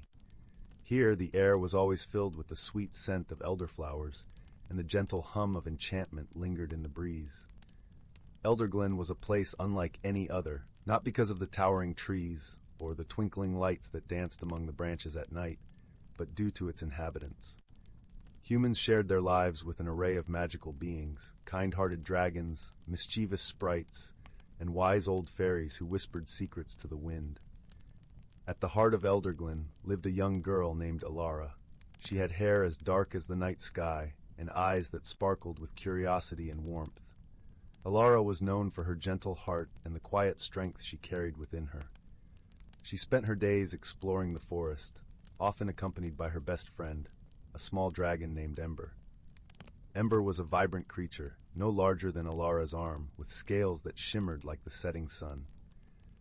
Alara and Ember shared a bond that was as old as the forest itself. They understood each other in a way that transcended words. Together, they roamed the woods, discovering hidden waterfalls, secret glades, and the occasional treasure left by the forest's magical denizens. Yet, there was one place they often visited, a sacred grove at the forest's core, where an ancient tree known as the heartwood stood.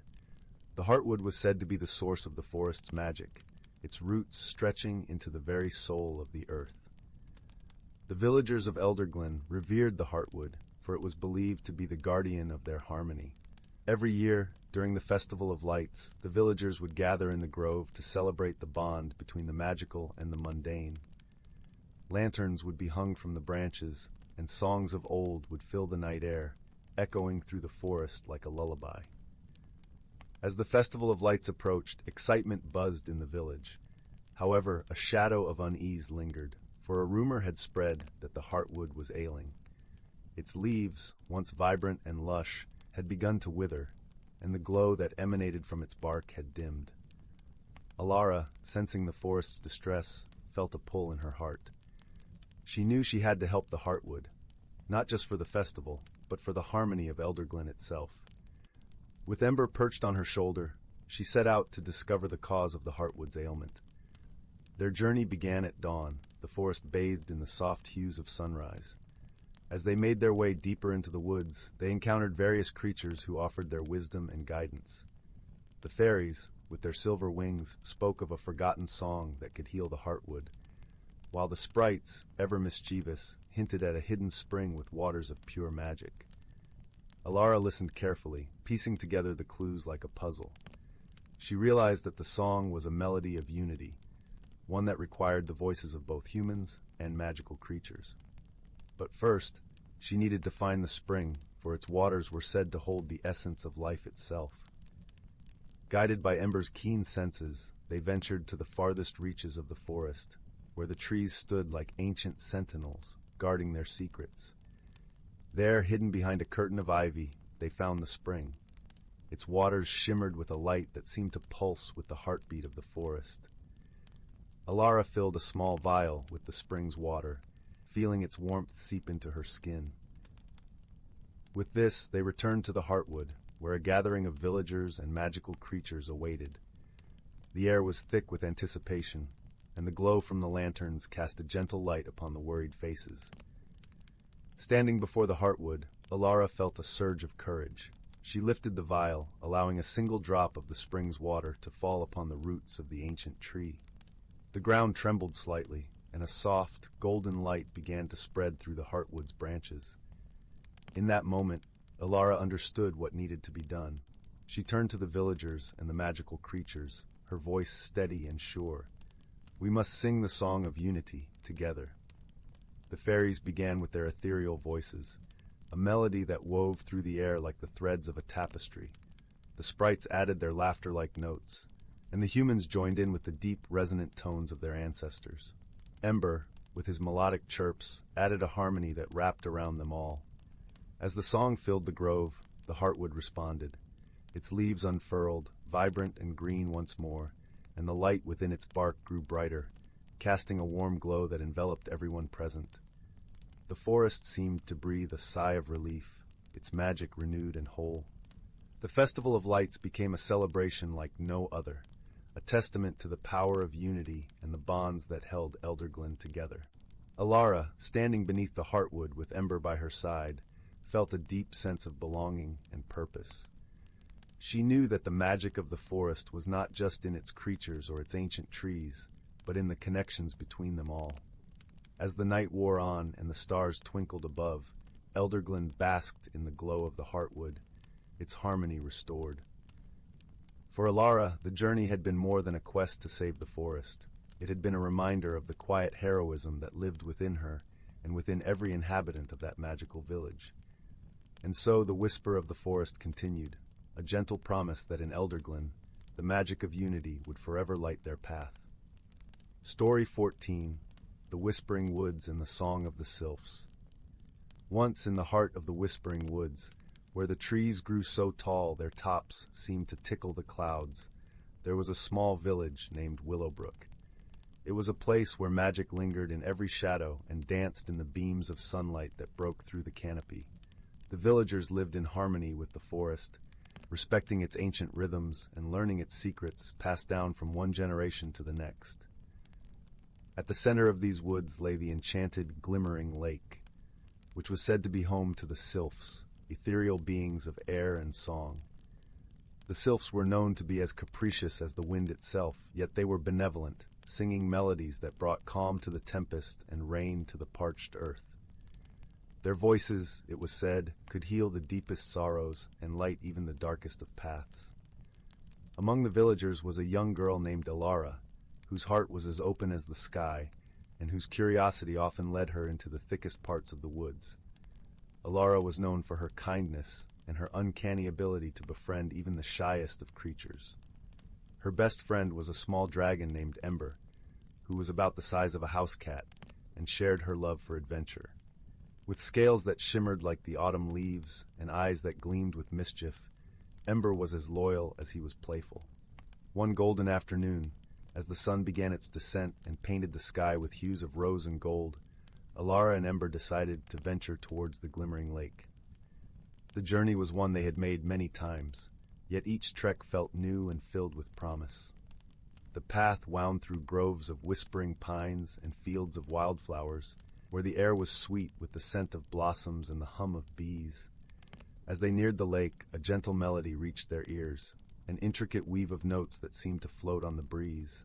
Alara paused, her heart swelling with the beauty of the sylph's song. It was rare to hear them sing so openly, and she felt honored to be a listener. Curious and captivated, Alara and Ember crept closer.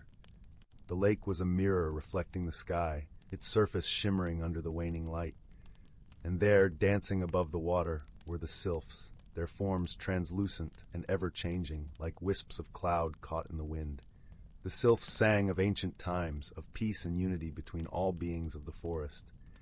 Their song spoke of the Tree of Echoes, an ancient mythical tree said to resonate with the voices of all who had ever lived. It was believed that those who found the tree could hear the wisdom of ages and understand the true heart of the forest. Entranced by the song, Alara felt a longing to find this Tree of Echoes. She turned to Ember, whose eyes mirrored her excitement and determination. They knew this quest would not be simple, for the tree was hidden deep within the most mysterious parts of the woods, a place where few dared to tread. The following morning, Alara and Ember prepared for their adventure. With a small satchel filled with provisions and a heart full of courage, they set off into the unknown. The path was unfamiliar, leading deeper into the forest than they had ever ventured. The air grew cooler and the light dimmer, filtered through thick layers of leaves. As they journeyed, they encountered creatures both wondrous and strange.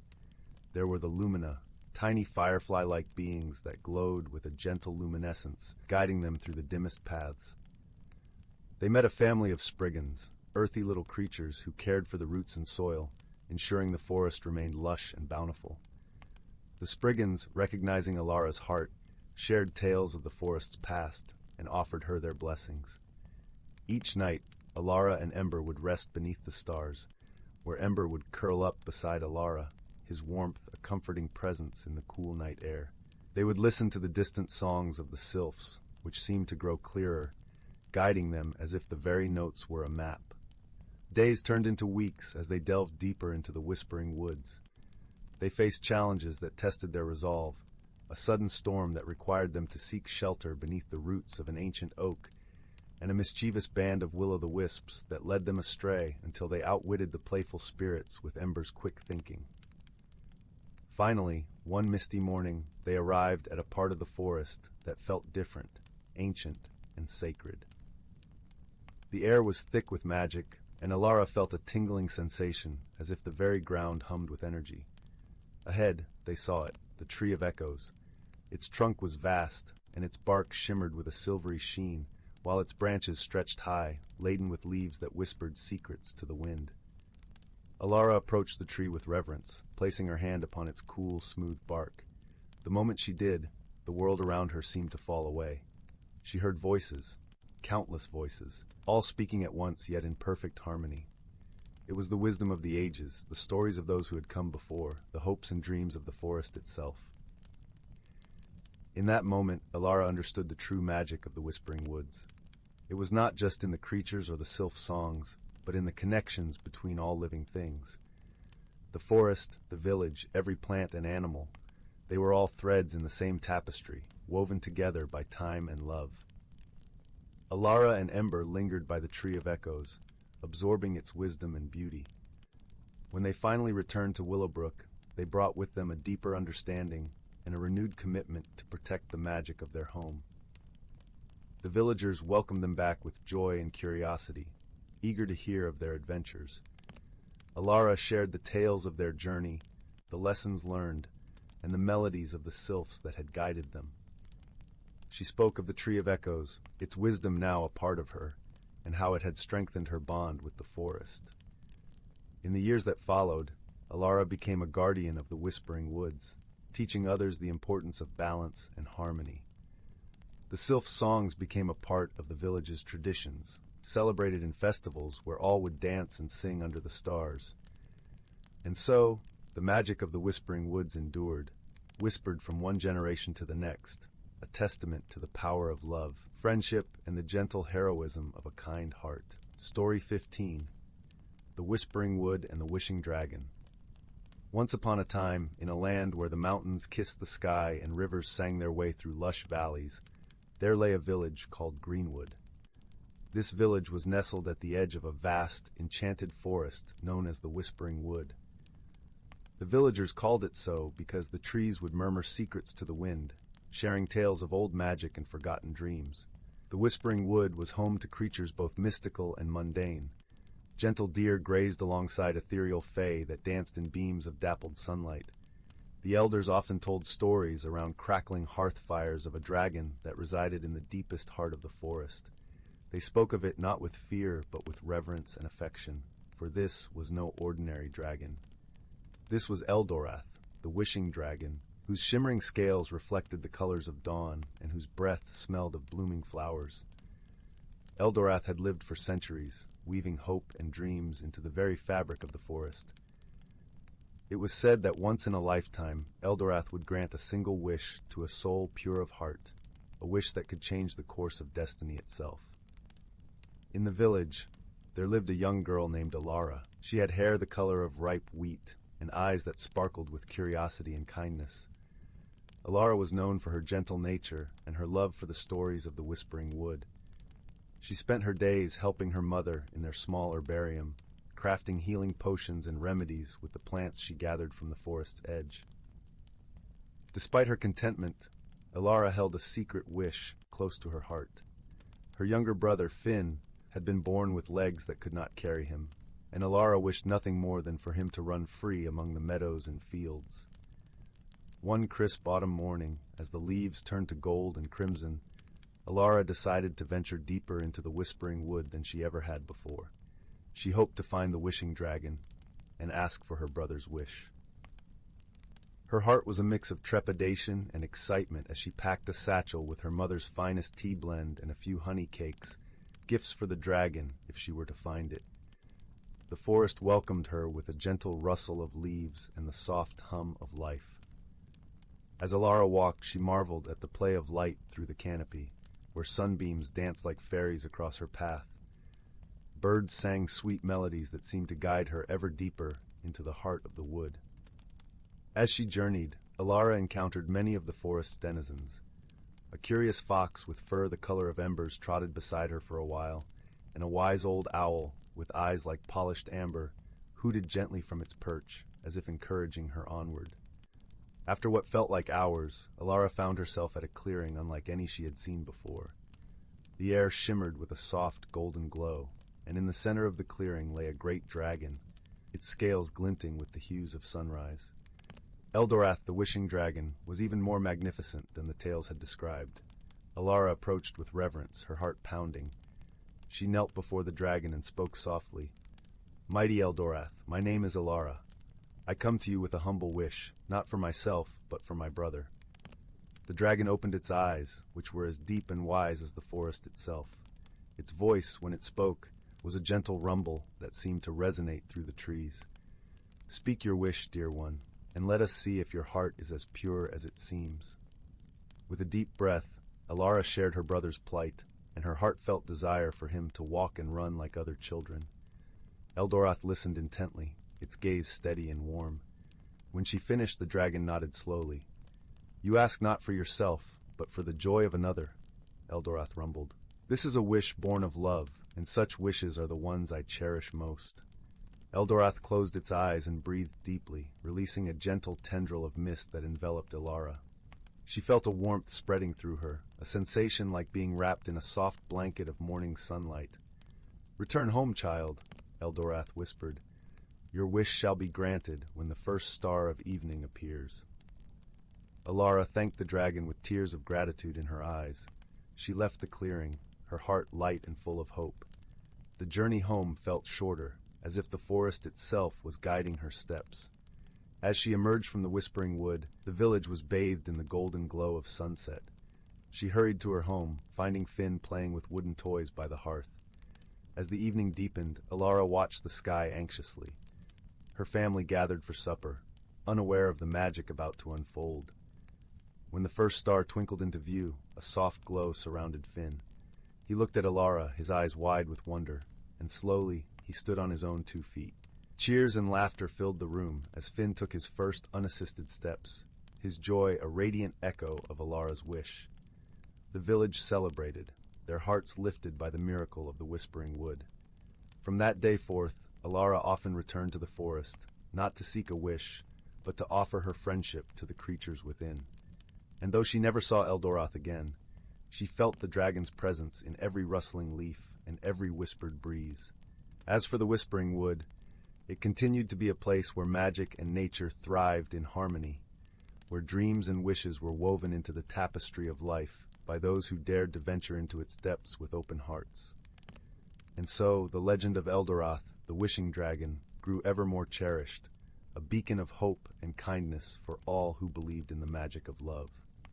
Story 16. In a quaint village nestled at the edge of the Whispering Woods, where the trees spoke in hushed tones and the rivers sang lilting lullabies, there lived a young woman named Alara. Her heart was as warm as the sun-dappled glades, and her laughter was like the tinkling of wind chimes on a breezy afternoon. Alara was known throughout the village for her kindness and her unique ability to understand the whispers of the forest. The Whispering Woods was a place of great mystery and enchantment. It was said that the woods were home to the Elderglen, an ancient dragon whose scales shimmered like the moonlit sea and whose breath could turn the night into a tapestry of stars. Elderglen was a guardian of the forest, a creature of immense wisdom and gentle spirit, but he was rarely seen by any of the village folk. One afternoon, as the golden sun began its descent, Alara wandered into the woods to gather herbs for her grandmother's remedies. She followed a familiar path, allowing the soothing rustle of leaves and the merry babbling of a brook to guide her steps. Suddenly, a soft melodic hum reached her ears, a sound that seemed to emanate from the very heart of the forest. It was a song of longing and yearning, as if the forest itself was calling to her. Intrigued, Alara followed the melody deeper into the woods, her feet moving with a will of their own. The trees parted to reveal a glen bathed in ethereal light, and there, resting upon a bed of moss and ferns, was Elderglen. His scales glowed with a soft luminescence, and his eyes, deep pools of ancient wisdom, regarded Alara with gentle curiosity. "Ah, the one who hears the forest's whispers," Elderglen rumbled, his voice a harmonious blend of thunder and lullaby. "You have come." Alara felt a thrill of wonder and reverence. She approached the dragon with a humble heart, feeling the weight of the moment. "I have heard your song, great one, and it led me here. How may I serve you?"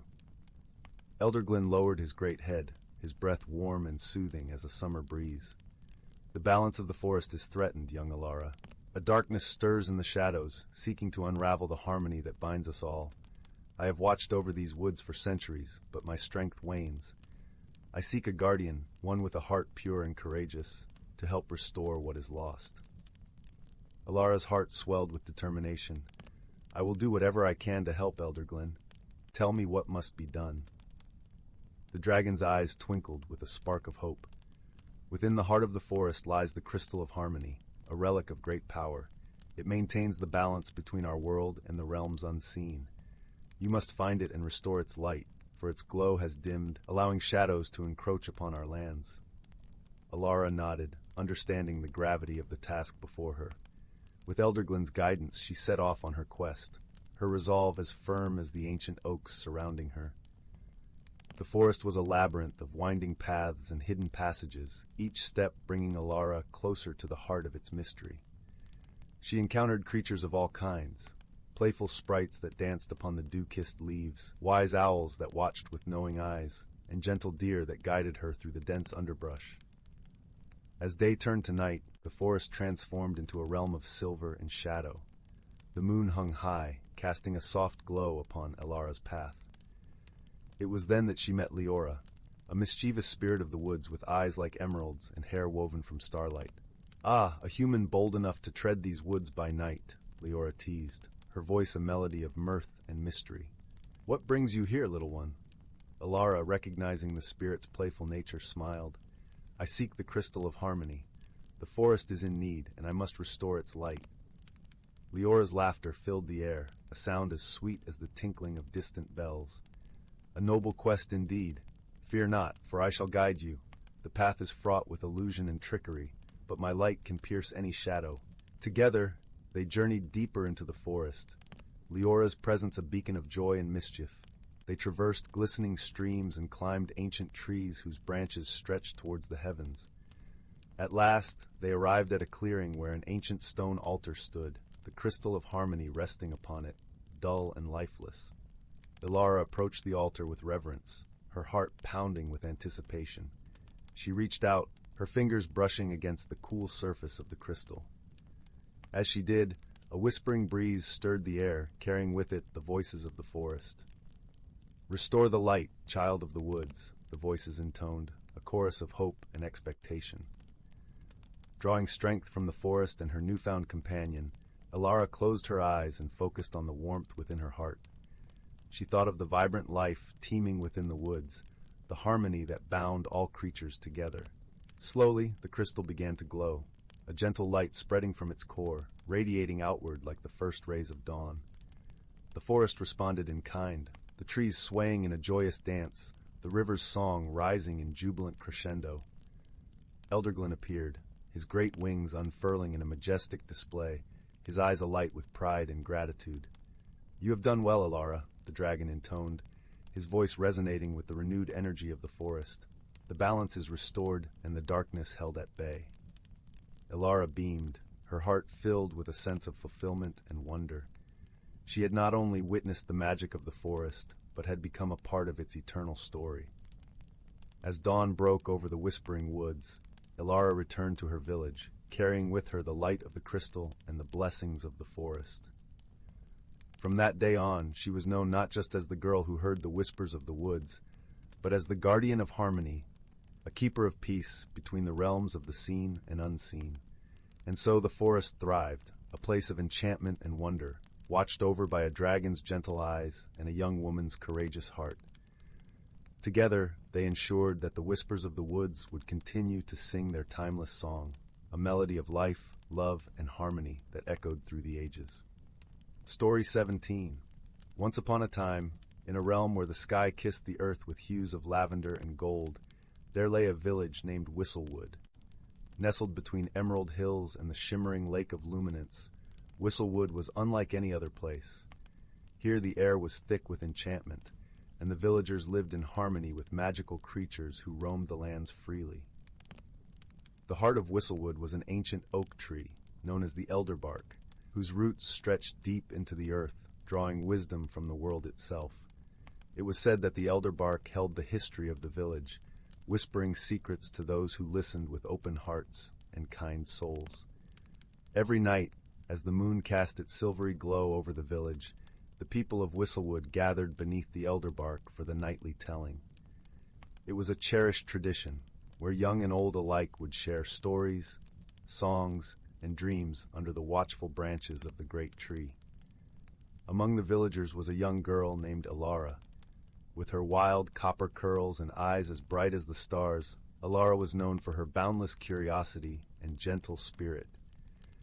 She had a special connection with the creatures of Whistlewood, often seen conversing with the birds, tending to the woodland creatures, and playing with the sprites that danced in the moonlight. Alara lived with her grandmother, Mira, a wise woman with a heart as vast as the open sky. Mira was the village storyteller, the keeper of tales that bridged the past with the present. Every night she would weave stories of wonder and magic, igniting the imaginations of all who listened. One evening, as the villagers settled beneath the elder bark, Mira began a tale about the dragon of the lake. This dragon, named Zephyr, was known for his shimmering scales that mirrored the colors of the sky and the ability to shapeshift into any creature he desired. Though powerful, Zephyr was a gentle soul who cherished solitude, spending his days in the depths of the Lake of Luminance. The story told of how, once every century, Zephyr would surface to celebrate the Festival of Lights, a time when the lake would glow with an ethereal radiance, and the veil between the magical realm and Whistlewood would thin.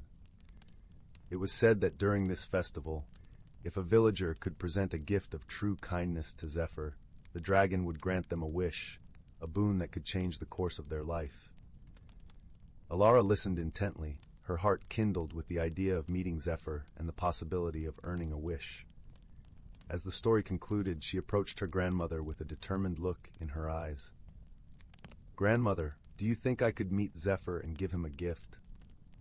Alara asked, her voice brimming with excitement. Mira smiled warmly, placing a gentle hand on Alara's shoulder.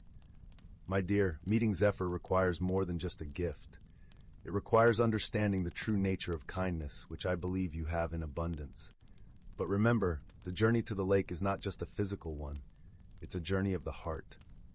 With her grandmother's words echoing in her mind, Alara set out the next morning, determined to find the perfect gift for Zephyr. She wandered through the village, seeking inspiration, but nothing seemed quite right. She visited the baker, the blacksmith, and even the weaver, but each time her heart whispered that these gifts were not enough. Disheartened, Alara found herself wandering into the forest, where the air was cool and filled with the songs of nature. As she walked, she came upon a clearing where a group of sprites were gathered, their laughter like the tinkling of bells. Curious, Alara approached them. The sprites, sensing her kind heart, welcomed her into their circle. They shared tales of their own, stories of the forest and the creatures that called it home. As Alara listened, she felt a sense of peace and understanding settle over her. It was then that she realized the gift she sought was not something she could hold in her hands, but something she could share from her heart. Alara spent the next few days preparing for the Festival of Lights, gathering stories and learning songs that celebrated the beauty of Whistlewood and its inhabitants. She crafted a small, intricate charm from fallen leaves and twigs, a symbol of the unity and harmony she hoped to convey. The night of the festival arrived, and the village was alive with color and music. Lanterns floated on the lake's surface, casting a warm glow that danced across the water. The villagers gathered at the shore, their hearts full of anticipation. As the moon reached its zenith, a ripple spread across the lake, and from its depths emerged Zephyr, the dragon of the lake. His scales shimmered with the colors of the night sky, and his eyes held the wisdom of ages. The villagers watched in awe as he approached the shore, his presence both majestic and serene. Alara, her heart pounding with excitement and a touch of fear, stepped forward. She held out her charm, her voice steady as she began to sing the songs she had learned, weaving stories of kindness, unity, and the beauty of Whistlewood. Zephyr listened, his eyes softening with each note. When Alara finished, the dragon lowered his head, his gaze meeting hers. In that moment, Alara knew that her gift had been accepted, not because of its material value, but because it came from a place of genuine love and understanding. The dragon spoke, his voice a gentle rumble that resonated through the night. "You have given me a gift of true kindness, young one. What wish do you seek?" Alara paused, her heart full of the stories and dreams of her village. She thought of her grandmother, of the villagers, and of the creatures she had come to love. Finally, she spoke her wish, her voice clear and strong. "I wish for the bonds between our village and the magical realm to grow ever stronger, for us to learn from each other and to live in harmony." Zephyr nodded, a smile playing across his features. "A noble wish indeed. So shall it be." With a graceful sweep of his wings, Zephyr rose into the air, his form shimmering as he returned to the depths of the lake. The villagers cheered, their hearts filled with hope and joy. From that day forward, Whistlewood flourished. The bonds between the villagers and the magical creatures grew stronger, and the village became a place where dreams and reality intertwined beautifully. Alara, with her gift of kindness and wisdom, continued to inspire those around her, becoming a beloved storyteller in her own right. And so, under the watchful branches of the elderbark, the stories of Whistlewood lived on, a testament to the power of kindness, understanding, and the magic that dwells within us all. The end. Story 18. In a quaint little village nestled between the rolling hills and the whispering woods, there was a cottage that had been painted the color of sunshine. It stood at the edge of the village, where the cobblestone path gave way to a carpet of lush green meadows. The cottage was known far and wide as the home of Granny Fay, the village's beloved herbalist and keeper of stories. Granny Fay was a sprightly old woman with eyes that twinkled like stars and a voice as soothing as a lullaby.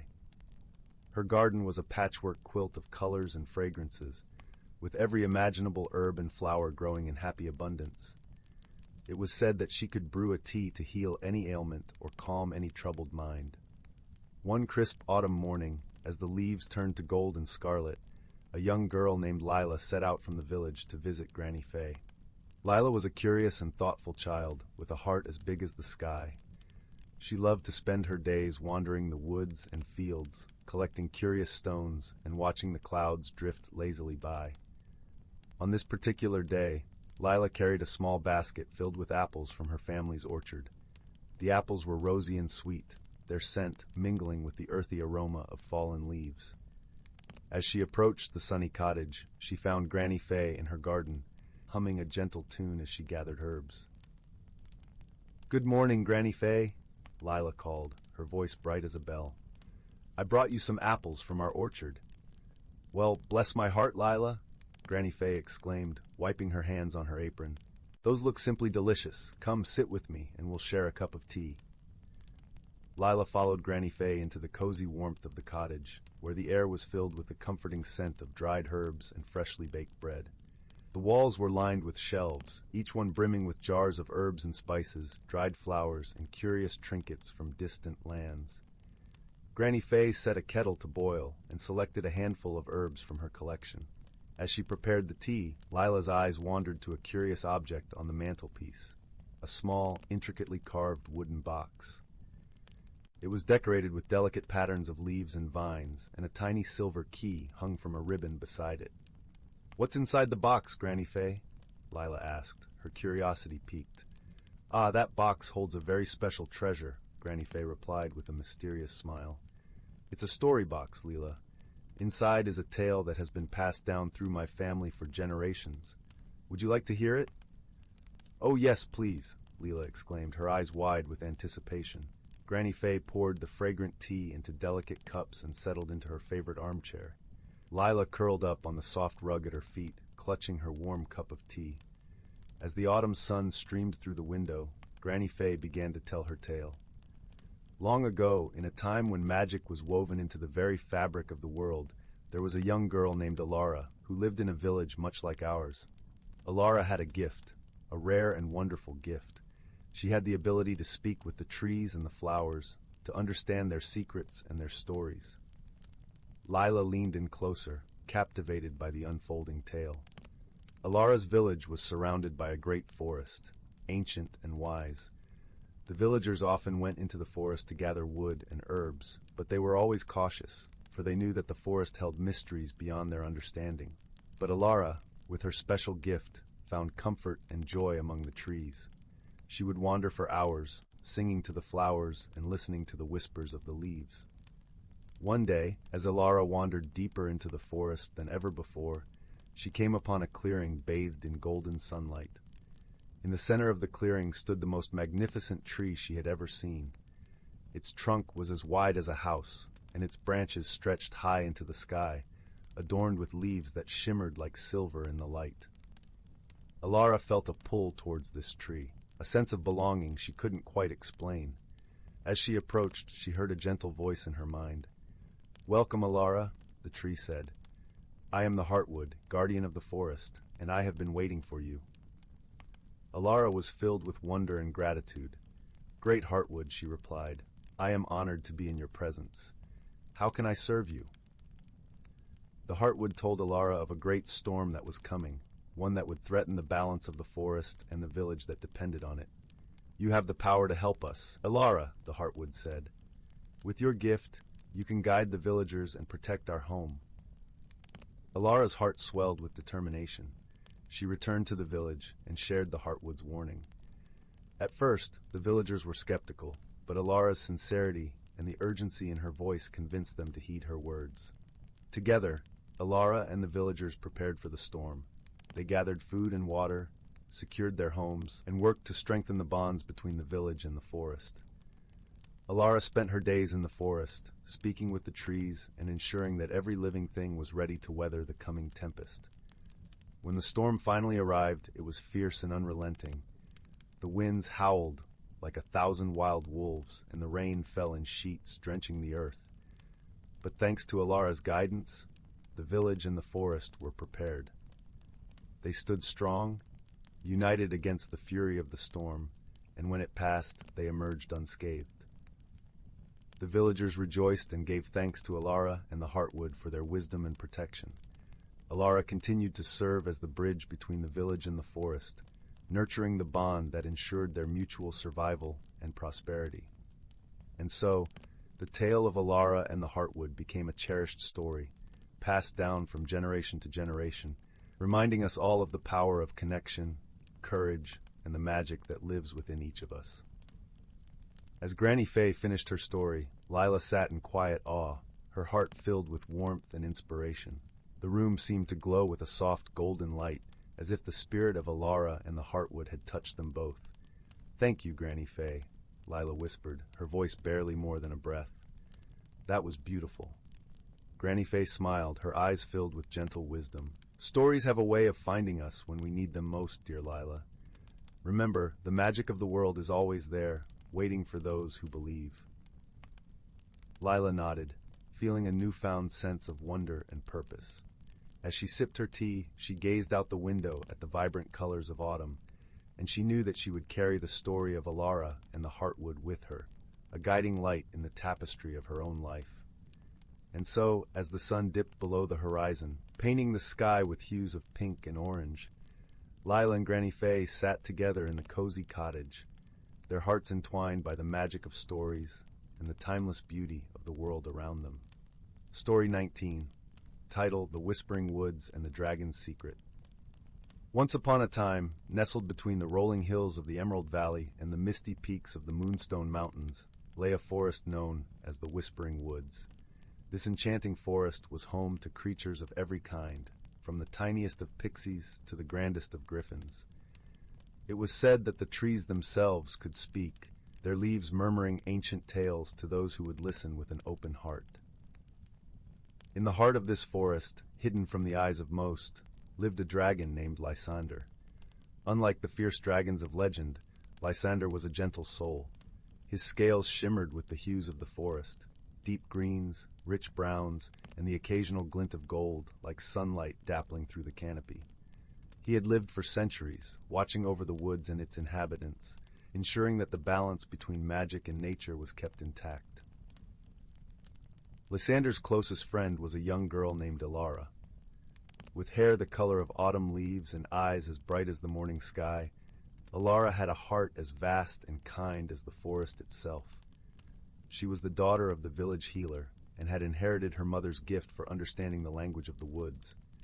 From a young age, she had wandered the forest paths, befriending its creatures and learning its secrets. One crisp autumn morning, as the leaves turned to gold and the air carried the scent of earth and wood smoke, Alara set out to visit Lysander. She carried with her a basket filled with fresh apples and warm honey cakes, a treat she knew the dragon adored. As she walked, the trees whispered their greetings, and the squirrels chittered cheerfully from the branches above. When Alara reached the clearing where Lysander made his home, she found him lying beside a pool of crystal-clear water, his great head resting on his front claws. His eyes, usually bright with curiosity and kindness, were clouded with worry. "Dear Lysander," Alara called softly, setting down her basket, "what troubles you on such a beautiful day?" The dragon lifted his head and sighed, a sound like the rustling of ancient leaves. "It is the forest, Alara. Something is amiss. The balance feels unsettled." Alara frowned, her brow furrowing with concern. "What could have caused this, do you think?" "I am not certain," Lysander replied, his voice a deep, soothing rumble, "but I fear it may be the doing of the Shadow Weavers." The Shadow Weavers were a mysterious group of spirits, neither wholly good nor entirely evil, who dwelled in the darker corners of the world. They thrived on imbalance, sowing discord wherever they went, and their presence was often felt like a chill wind through the trees. "We must find them," Alara said resolutely, "and see if we can restore the harmony of the woods." Lysander nodded, the sun catching the scales along his neck, making them gleam like polished emeralds. "Yes, but we must tread carefully. The weavers are cunning, and they do not welcome visitors." Together, the dragon and the girl set out into the deeper parts of the forest, where the trees grew tall and ancient, their trunks gnarled with age. As they walked, the forest seemed to hold its breath, the usual chatter of birds and rustle of leaves replaced by an eerie silence. It wasn't long before they reached the edge of a shadowy glade, a place where the light of the sun barely penetrated, and the air felt thick with magic. Here the Shadow Weavers made their home, flitting like wraiths among the twisted trunks and heavy undergrowth. With a courage born of friendship and determination, Alara stepped forward, her voice steady as she called out, "We seek an audience with the Shadow Weavers. We come in peace to talk and to understand." For a moment there was no response. Then from the shadows a figure emerged, a woman draped in robes of midnight, her eyes glowing like twin stars. She moved with an ethereal grace, as if the wind itself carried her steps. "You dare to enter our realm, child of the sun?" The weaver spoke, her voice a melody of night and mystery. "We mean no harm," Alara replied, meeting the weaver's gaze with unwavering resolve. "The forest is unsettled, and we believe you might be the cause. We wish to know why." The weaver laughed softly, a sound like the tinkling of distant chimes. "The forest is always in flux, little one. Balance is but an illusion." "But harmony is real," Lysander interjected, his voice gentle but firm. "And it is that harmony we wish to preserve." The weaver considered them for a long moment, her expression inscrutable. "Very well," she said at last. "We shall speak, but you must prove your worthiness to us. There is an ancient tree at the heart of these woods, its roots deep in the earth and its branches touching the sky. Bring us a leaf from its highest bough, and we shall tell you what you seek." With a nod of agreement, Alara and Lysander turned to leave, the challenge set before them clear. As they made their way through the forest, Alara felt a thrill of determination mingled with the weight of their task. The ancient tree was a legend, its location known only to a few, and reaching its highest bough would not be easy. After a long journey through the winding paths of the whispering woods, they finally arrived at the grove where the tree stood. It was a magnificent sight, its trunk as wide as a house and its branches stretching upwards like the arms of a giant. The leaves shimmered with a silvery light, whispering softly in the breeze. "How will we reach the top?" Alara wondered aloud, gazing up at the towering tree. Lysander lowered his head, a twinkle of mischief in his eyes. "Climb upon my back, dear Alara. Together we shall reach the stars." With a laugh, Alara clambered onto Lysander's back, holding tight as the dragon spread his wings. With a powerful leap, they soared into the sky, the wind rushing past them as they rose higher and higher. At the top of the tree, the view was breathtaking. The forest stretched out below them, a sea of green and gold, and the mountains loomed majestically in the distance. Alara reached out, carefully plucking a single leaf from the highest bough. It glowed with a gentle light, warm to the touch, and she held it close as Lysander began their descent. Returning to the shadowy glade, they found the weaver waiting, her eyes gleaming with approval. Alara handed her the leaf, and the weaver nodded, understanding the significance of their journey. "You have proven yourselves worthy," the weaver said, her voice softer now, like a lullaby. "The imbalance you feel is not of our doing, but of the forest's heart. It is a call for change, a reminder that even in harmony there must be growth." Alara pondered the weaver's words, realizing the truth within them. Just as the seasons changed, so too must the forest and all who lived within it. It was a natural cycle, one that required balance and respect. "Thank you for your wisdom," Alara said, her heart lightened with understanding. The weaver inclined her head, a faint smile on her lips. "Go now, child of the sun, and tend to your forest. It will thrive under your care, as will all who dwell within it." With a final nod of gratitude, Alara and Lysander made their way back through the forest, the path now clear and bright with the promise of new beginnings. As they walked, the trees whispered their thanks, and the creatures of the woods emerged to greet them, sensing the return of harmony. And so, under the watchful eyes of a gentle dragon and a brave girl, the Whispering Woods flourished, its magic and nature entwined in a dance as old as time. Alara continued to learn from the forest, sharing its secrets and its wonders with all who would listen, ensuring that the balance was kept and the heart of the woods beat strong and true. And in the evenings when the sky blazed with the colors of sunset, she would sit beside Lysander, sharing stories and laughter, their friendship a testament to the power of kindness and understanding.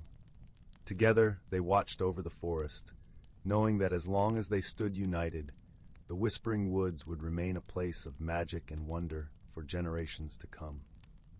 And so, dear listener, may this tale remind you of the beauty and harmony that can be found when we work together, with hearts as open as the sky and spirits as free as the wind. For in every whisper of the leaves and every rustle of the branches, there is a story waiting to be told, a song waiting to be sung, a gentle reminder that we are all part of the same wondrous world. Story 20. In the heart of the ancient forest of Eldergrove, where the trees whispered secrets of old and the moonlight painted silver patterns on the forest floor, there lived a dragon named Lumi. Unlike the fearsome beasts of legend, Lumi was a gentle creature with scales that shimmered like the morning dew and eyes that mirrored the azure of the summer sky. She had lived in Eldergrove for centuries, tending to the balance of nature and watching over the myriad creatures that called the forest home. The forest itself was a tapestry of life. Towering oaks and birches stood sentinel over a carpet of wildflowers, while streams of crystal-clear water wound their way through moss-covered stones. Eldergrove was a sanctuary for all manner of beings, both mundane and magical. Sprites danced in the sun-dappled glades, mischievous but not malevolent. The wise old owls shared stories of the stars, and the foxes spoke in riddles that only the wind seemed to understand. Lumi had a special bond with the forest animals, who revered her as a guardian and friend. She would often be found curled around the base of her favorite tree, a grand willow whose branches swayed gently with the breeze, as if cradling the very air itself. The creatures of the forest would gather around her, seeking her counsel and basking in the warmth of her presence. One crisp autumn day, as the leaves turned to shades of gold and crimson, a young girl named Alara stumbled into Eldergrove. Alara was from the nearby village of Woodhaven, a quaint place nestled at the edge of the forest. She had always been drawn to the mysteries of the woods, her imagination fueled by tales of magic and adventure. Her heart was light, and her spirit curious, traits that often led her to explore beyond the boundaries of what was considered safe. On this particular day, Alara was searching for a rare herb her grandmother had mentioned, known as moonleaf. It was said to have healing properties, and Alara hoped to find some to ease her grandmother's rheumatic pains. As she wandered deeper into the forest than she ever had before, she marveled at the beauty around her. The air was filled with the earthy scent of fallen leaves and the soft rustle of creatures moving through the underbrush.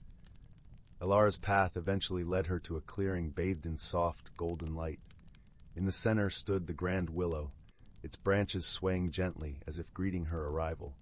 And there, nestled comfortably under the tree, lay Lumi. The dragon's eyes opened slowly, locking onto Alara's with a gaze that seemed to see into the very depths of her soul. For a moment, Alara was frozen with awe and a touch of fear. But Lumi's presence was calming, and the dragon's gentle demeanor quickly put her at ease. Alara took a hesitant step forward, her heart pounding with a mix of trepidation and excitement. "Welcome, young one," Lumi's voice echoed softly in Alara's mind, as if carried on the breeze. "What brings you to Eldergrove on this fine autumn day?" Alara took a deep breath, summoning her courage. "I'm searching for Moonleaf," she replied, her voice steady despite the surreal nature of the encounter. "My grandmother needs it for her aches. I've heard it grows deep in these woods." Lumi nodded, a soft rumble of understanding emanating from her chest. "Moonleaf is indeed a rare find, but it grows not far from here. I can guide you to it, if you wish." Gratitude welled up in Alara's heart, and she nodded eagerly. "Thank you, Lumi. That would mean so much to me." With a gentle grace, Lumi rose to her feet, her scales catching the light and casting a myriad of colors across the clearing. She led Alara through the forest, her movements fluid and silent. As they walked, Lumi spoke of the forest's wonders, sharing stories of its history and the creatures that dwelled within its depths. Alara listened with rapt attention, her eyes wide with wonder. Eventually, they reached a secluded grove where the moonleaf grew in abundance. The plant's silvery leaves shimmered under the dappled sunlight, a testament to its magical properties. Alara carefully gathered a handful, thanking the forest quietly for its bounty. As they made their way back to the clearing, Alara felt a sense of fulfillment and belonging. She realized that the forest, with all its mysteries and magic, was a part of her now, and Lumi, with her wisdom and kindness, had become a cherished friend. Back at the clearing, Alara turned to Lumi, her heart full of gratitude. "Thank you, Lumi, not just for the moonleaf, but for showing me the magic of this place." Lumi inclined her head, her eyes twinkling with warmth. "The forest has always been here, waiting for those with hearts open enough to see it. Remember, Alara, you are always welcome in Eldergrove." With a final, gentle nuzzle, Lumi bid Alara farewell, and the young girl made her way back to Woodhaven, cradling the precious moonleaf in her hands. As she walked, she felt a profound connection to the forest, a bond that would shape her life in ways she could not yet imagine. And so, the tales of Eldergrove and its gentle dragon guardian continued to weave their magic, binding the hearts of those who dared to seek the wonder hidden within the world's wild places.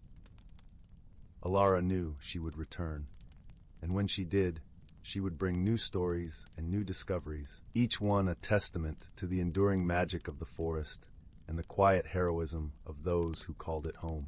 Story 21, The Whispering Woods and the Secret of the Silver Stream. Once upon a time, nestled between rolling hills and beneath a sky that seemed to shimmer with the light of 1,000 diamonds, lay the village of Elderglen. It was a place where time meandered gently, and the days were filled with the soft rustle of leaves and the sweet scent of wildflowers. Elderglen was known for its charming cottages with thatched roofs, gardens brimming with colorful blooms, and most notably, the Whispering Woods that bordered its western edge. The Whispering Woods were a source of endless fascination and gentle mystery for the villagers. It was said that the trees held within them the collective wisdom of ages, their leaves murmuring secrets to those who knew how to listen. But the most intriguing tale of all was that of the Silver Stream, a fabled watercourse said to weave through the heart of the forest, its waters sparkling like liquid moonlight. Legend held that the stream had the power to reveal truths and grant wishes of pure heart. In the heart of Elderglen lived a young girl named Amara, with golden curls that danced around her face and eyes that shone with curiosity. She was known throughout the village for her boundless imagination and adventurous spirit. Amara loved nothing more than to explore the woods, weaving her own stories about the creatures and trees she encountered. One crisp autumn morning, as the mist curled lazily above the ground and the air was filled with the earthy scent of fallen leaves, Amara set off towards the woods. Her heart was light, and her steps were quick as she followed the winding path that led into the forest. She carried with her a small satchel filled with her favorite book of fairy tales, a notebook for her own stories, and a shiny apple for a snack. As she ventured deeper into the woods, the familiar sounds of village life faded away, replaced by the gentle symphony of the forest. Birds trilled overhead, and the breeze whispered through the branches, creating a melody that seemed to guide her onward. Amara walked for some time until she came upon a clearing bathed in dappled sunlight, where a solitary oak tree stood proudly at its center. Feeling a sudden urge to pause, Amara sat beneath the oak, resting her back against its sturdy trunk. She opened her notebook and began to sketch the scene around her, capturing the play of light and shadow, the intricate patterns of leaves, and the gentle curve of the distant hills. As she drew, she imagined the oak was a wise guardian of the forest, standing sentinel over the mysteries hidden within. Suddenly, a soft rustling caught her attention. Amara looked up to see a small creature emerging from the underbrush. It was a fox, its fur a rich russet, with eyes that gleamed like polished amber. The fox regarded her with an air of curiosity, its bushy tail flicking back and forth. "Hello there," Amara said softly, her voice filled with wonder. "Aren't you a handsome fellow?" The fox tilted its head, as if considering her words, then took a tentative step closer. Amara extended her hand, palm up, and the fox sniffed it cautiously before nudging her fingers with its cold, wet nose. She laughed, a sound that echoed through the clearing like a bell. "Would you like to join me on my adventure?" she asked, her eyes sparkling with delight. The fox sat back on its haunches, seeming to ponder the invitation. Then, with a flick of its tail, it turned and trotted towards the trees, pausing only to look back at her, inviting her to follow. Amara scrambled to her feet, tucking her notebook back into her satchel. With the fox leading the way, she ventured deeper into the whispering woods, her heart brimming with excitement. The fox moved swiftly, weaving through the trees with the grace of a dancer, and Amara followed, her footsteps light and quick. They soon arrived at a part of the forest Amara had never seen before. The trees here were older, their trunks thick and gnarled, their branches arching overhead to form a natural cathedral. Shafts of sunlight pierced the canopy, illuminating a path that seemed to glow with an ethereal light. It was then that Amara heard it, the soft, melodious sound of water flowing over stones. Her heart leapt with anticipation, for she knew she had found the silver stream. The fox led her to the water's edge, where the stream cascaded over smooth rocks, its surface shimmering like a ribbon of silver. Amara knelt beside it, entranced by the way the water caught the light and danced in the sunlight. She reached out to touch it, feeling the cool, gentle caress of the stream against her skin. As she sat there, a sense of calm washed over her, and she closed her eyes, listening to the soft murmur of the water. It was as if the stream was whispering secrets to her, tales of ancient times and forgotten dreams. Amara felt a connection to the forest and the world around her, a bond that seemed to transcend time and space. When she opened her eyes, she found the fox watching her, its amber gaze warm and knowing. "Do you know the secret of the silver stream?" she asked, her voice barely a whisper.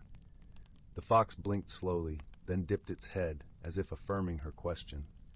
Amara understood that the stream's true magic lay not in granting wishes, but in revealing the beauty and wonder of the world, in reminding those who sought it of the importance of dreams and the power of imagination. Feeling a newfound sense of clarity, Amara rose to her feet. She thanked the fox for guiding her and promised to cherish the memory of this day. The fox gave a final playful bark before disappearing into the underbrush, leaving Amara alone with her thoughts. As she made her way back to the village, Amara felt a lightness in her heart. The forest had shared its secrets with her, and she knew she would carry them with her always. The Whispering Woods had become more than just a place of mystery and adventure. It was a reminder of the magic that lay within and around her, waiting to be discovered. From that day on, Amara often returned to the Silver Stream, each visit filling her with inspiration and joy. She wrote stories of her adventures, tales that captured the essence of the forest and the wonders it held. And though the villagers of Elderglen continued to speak of the stream's legendary powers, Amara knew that its true gift was the ability to open one's heart to the beauty of the world. And so, In the quiet village of Elderglen, amidst the gentle rustle of leaves and the soft glow of the moon, the tale of the whispering woods and the silver stream lived on, passed down through generations. It was a story of discovery and connection, of the magic that could be found in the simplest of moments, and the endless possibilities that awaited those who dared to dream. Story 22, The Whispering Woods and the Silvery Hair.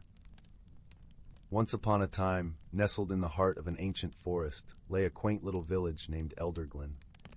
Cradled by rolling hills and encircled by the whispering woods, Elderglen was a place where time seemed to slow, and the air was forever filled with the scent of pine and wildflowers.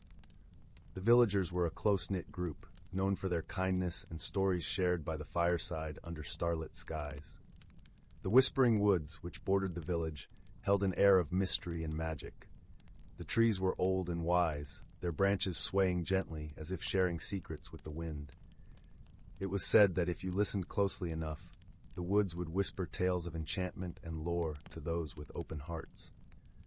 Amongst the villagers, it was a well-known fact that the forest was home to many creatures, both ordinary and extraordinary. Of these, the most renowned was the silvery hare. The silvery hare was a creature of legend, a mystical being with fur that shimmered like moonlight on water. It was said to appear only to those in need or those who had an unfulfilled wish close to their heart. Many had ventured into the woods hoping to catch a glimpse of this elusive creature, but few had succeeded. In the village lived a young girl named Lila, whose spirit was as bright as the morning sun. Lila had a curiosity that knew no bounds, and her heart was filled with dreams of adventure. Her grandmother, Nana Elowen, often regaled her with tales of the silvery hare and the wonders of the whispering woods. Lila would listen with wide eyes, her imagination painting vivid pictures of the magical forest and its inhabitants. One crisp autumn morning, as leaves danced in hues of gold and crimson, Lila decided to explore the whispering woods. She packed a small satchel with a loaf of bread, a flask of warm tea, and a notebook to jot down any wonders she might encounter. With a skip in her step and a song on her lips, she set off towards the forest, her heart brimming with excitement. As Lila entered the woods, she was enveloped by a symphony of rustling leaves and the gentle hum of life. Sunlight filtered through the canopy, casting dappled patterns on the forest floor. She wandered along the winding paths, her senses attuned to every sound and scent. Birds flitted from branch to branch, and squirrels chattered merrily as they gathered acorns for the winter. Hours passed as Lila explored the enchanting forest, but there was no sign of the silvery hare. She paused by a babbling brook, resting on a moss-covered rock to enjoy her lunch. As she sipped her tea, she noticed a peculiar stone shimmering beneath the water. It was smooth and round, with a faint glow that seemed to pulse like a heartbeat. Intrigued, Lila reached into the cool stream and retrieved the stone, tucking it into her satchel. With renewed determination, Lila continued her journey deeper into the woods. The sun hung low in the sky, casting a warm golden light that bathed the forest in an ethereal glow. Just as she was beginning to think she might have to return home without meeting the fabled hare, she heard a soft rustle behind her. Turning slowly, Lila's breath caught in her throat.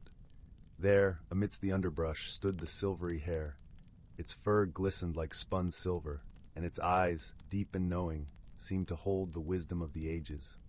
Lila felt a sense of awe and peace wash over her as she gazed at the magical creature. The hare regarded her quietly for a moment, and then, as if sensing the stone in her satchel, it stepped forward. With a gentle nod, the hare beckoned her to follow. Heart pounding with wonder, Lila followed the creature through the forest, weaving between towering trees and over fallen logs. Eventually they arrived at a hidden glade, where the air was thick with enchantment. In the center of the glade stood an ancient oak tree, its trunk wide and gnarled, with roots that stretched deep into the earth. The silvery hare paused at the base of the tree, looking back at Lila with an encouraging glance. Understanding the silent message, Lila approached the oak and placed the shimmering stone within a hollow of the tree. As she did, a soft glow enveloped the tree, and a warm breeze swept through the glade, carrying with it the whisper of 1,000 leaves. The moment was filled with a sense of fulfillment and magic, as if the very heart of the forest had acknowledged her presence and her pure intentions.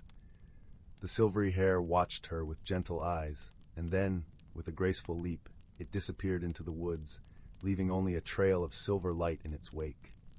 Lila stood in the glade, her heart overflowing with gratitude and wonder at the magical encounter. As dusk settled over the forest, Lila made her way back to Elderglen, her mind abuzz with the day's events. She knew she had experienced something truly extraordinary, something that would forever change her view of the world and the magic within it. When Lila returned home, she shared her tale with Nana Elowen, who listened with a twinkle in her eye and a knowing smile. The old woman embraced her granddaughter, whispering words of wisdom about the power of belief and the magic that resides in the hearts of those who dare to dream. From that day forward, Lila carried the memory of the silvery hare and the enchanted glade with her, a treasure she held close in her heart. She continued to wander the whispering woods, learning its secrets and listening to its stories, her spirit ever curious and open to the wonders of the world. And so, the legend of the silvery hare lived on, its magic woven into the fabric of Elderglen and the hearts of those who called it home. For in the quiet whispers of the woods and the gentle glow of the moonlit nights, the magic of the forest remained, ever present and ever true, waiting to be discovered by those with the courage to seek it. Story 23 title, The Whispering Wood. Once upon a time, in a land where the mountains kissed the sky and rivers sang their way to the sea, there lay a small, enchanted village named Elderglen. This village was cradled by the Whispering Wood, a forest so ancient that its trees were said to remember the dawn of magic itself. The wood was a haven for mystical creatures, from shimmering fae who danced in moonlit glades to gentle giants who nurtured the forest's oldest oaks. In Elderglen lived a young girl named Ilara, whose heart was as kind as the summer sun. Ilara had a gift, one that her grandmother called the listening heart.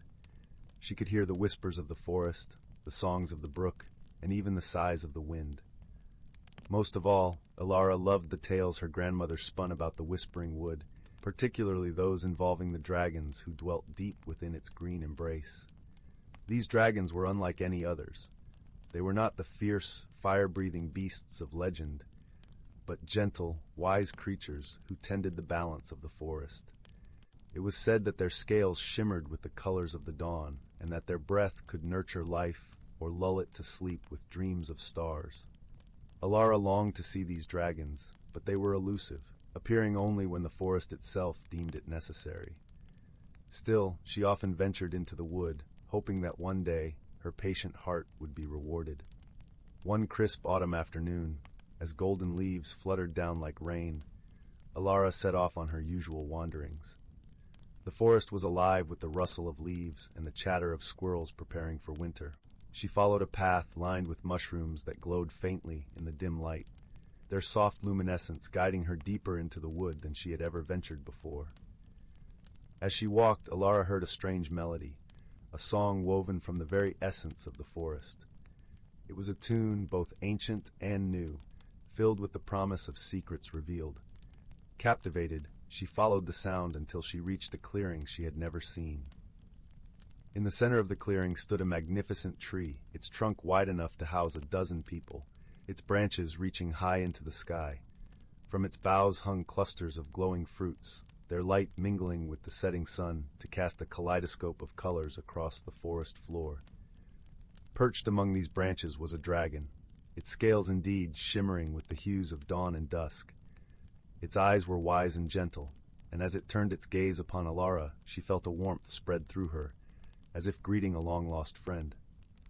"Welcome, young listener," the dragon spoke, its voice a deep rumble that resonated with the earth itself. "I am Elendor, keeper of this wood." Ilara bowed her head, her heart swelling with awe and joy. "I've long wished to meet you, Elendor," she replied, her voice a soft whisper on the breeze. "The forest sings of your kindness." The dragon chuckled, a sound like the rustling of 1,000 leaves. "And it sings of you, dear Ilara, for your heart beats in time with the world. You have been chosen because you listen."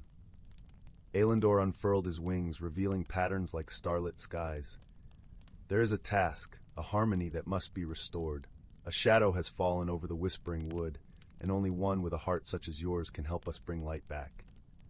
Elara nodded, determination kindling within her. "Tell me what I must do." "The shadow is a spirit lost to sorrow, once a guardian of the wood," Elendor explained, his eyes clouded with ancient memories. "In its grief, it has forgotten its purpose, spreading darkness where there should be light. You must find it and remind it of the joy it once knew." With guidance from Elendor, Elara ventured deeper into the forest. The trees grew closer together, their branches forming a canopy that dimmed the light to a gentle twilight. She followed a path that felt both familiar and strange, as if she were walking through a dream remembered from childhood. As night fell, the forest began to glow with the soft light of the moon, illuminating her way. She came upon a grove where the trees stood in a perfect circle, their leaves whispering secrets to the night sky.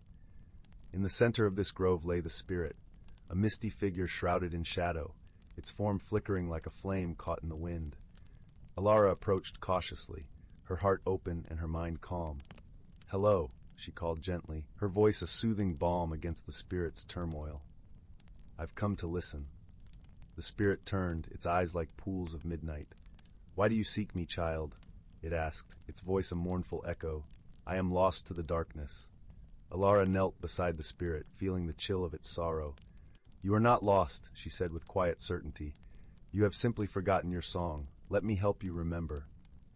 She closed her eyes and began to hum a tune her grandmother had taught her, a melody that spoke of sunlight filtering through leaves, of streams murmuring over stones, and of the gentle embrace of the earth.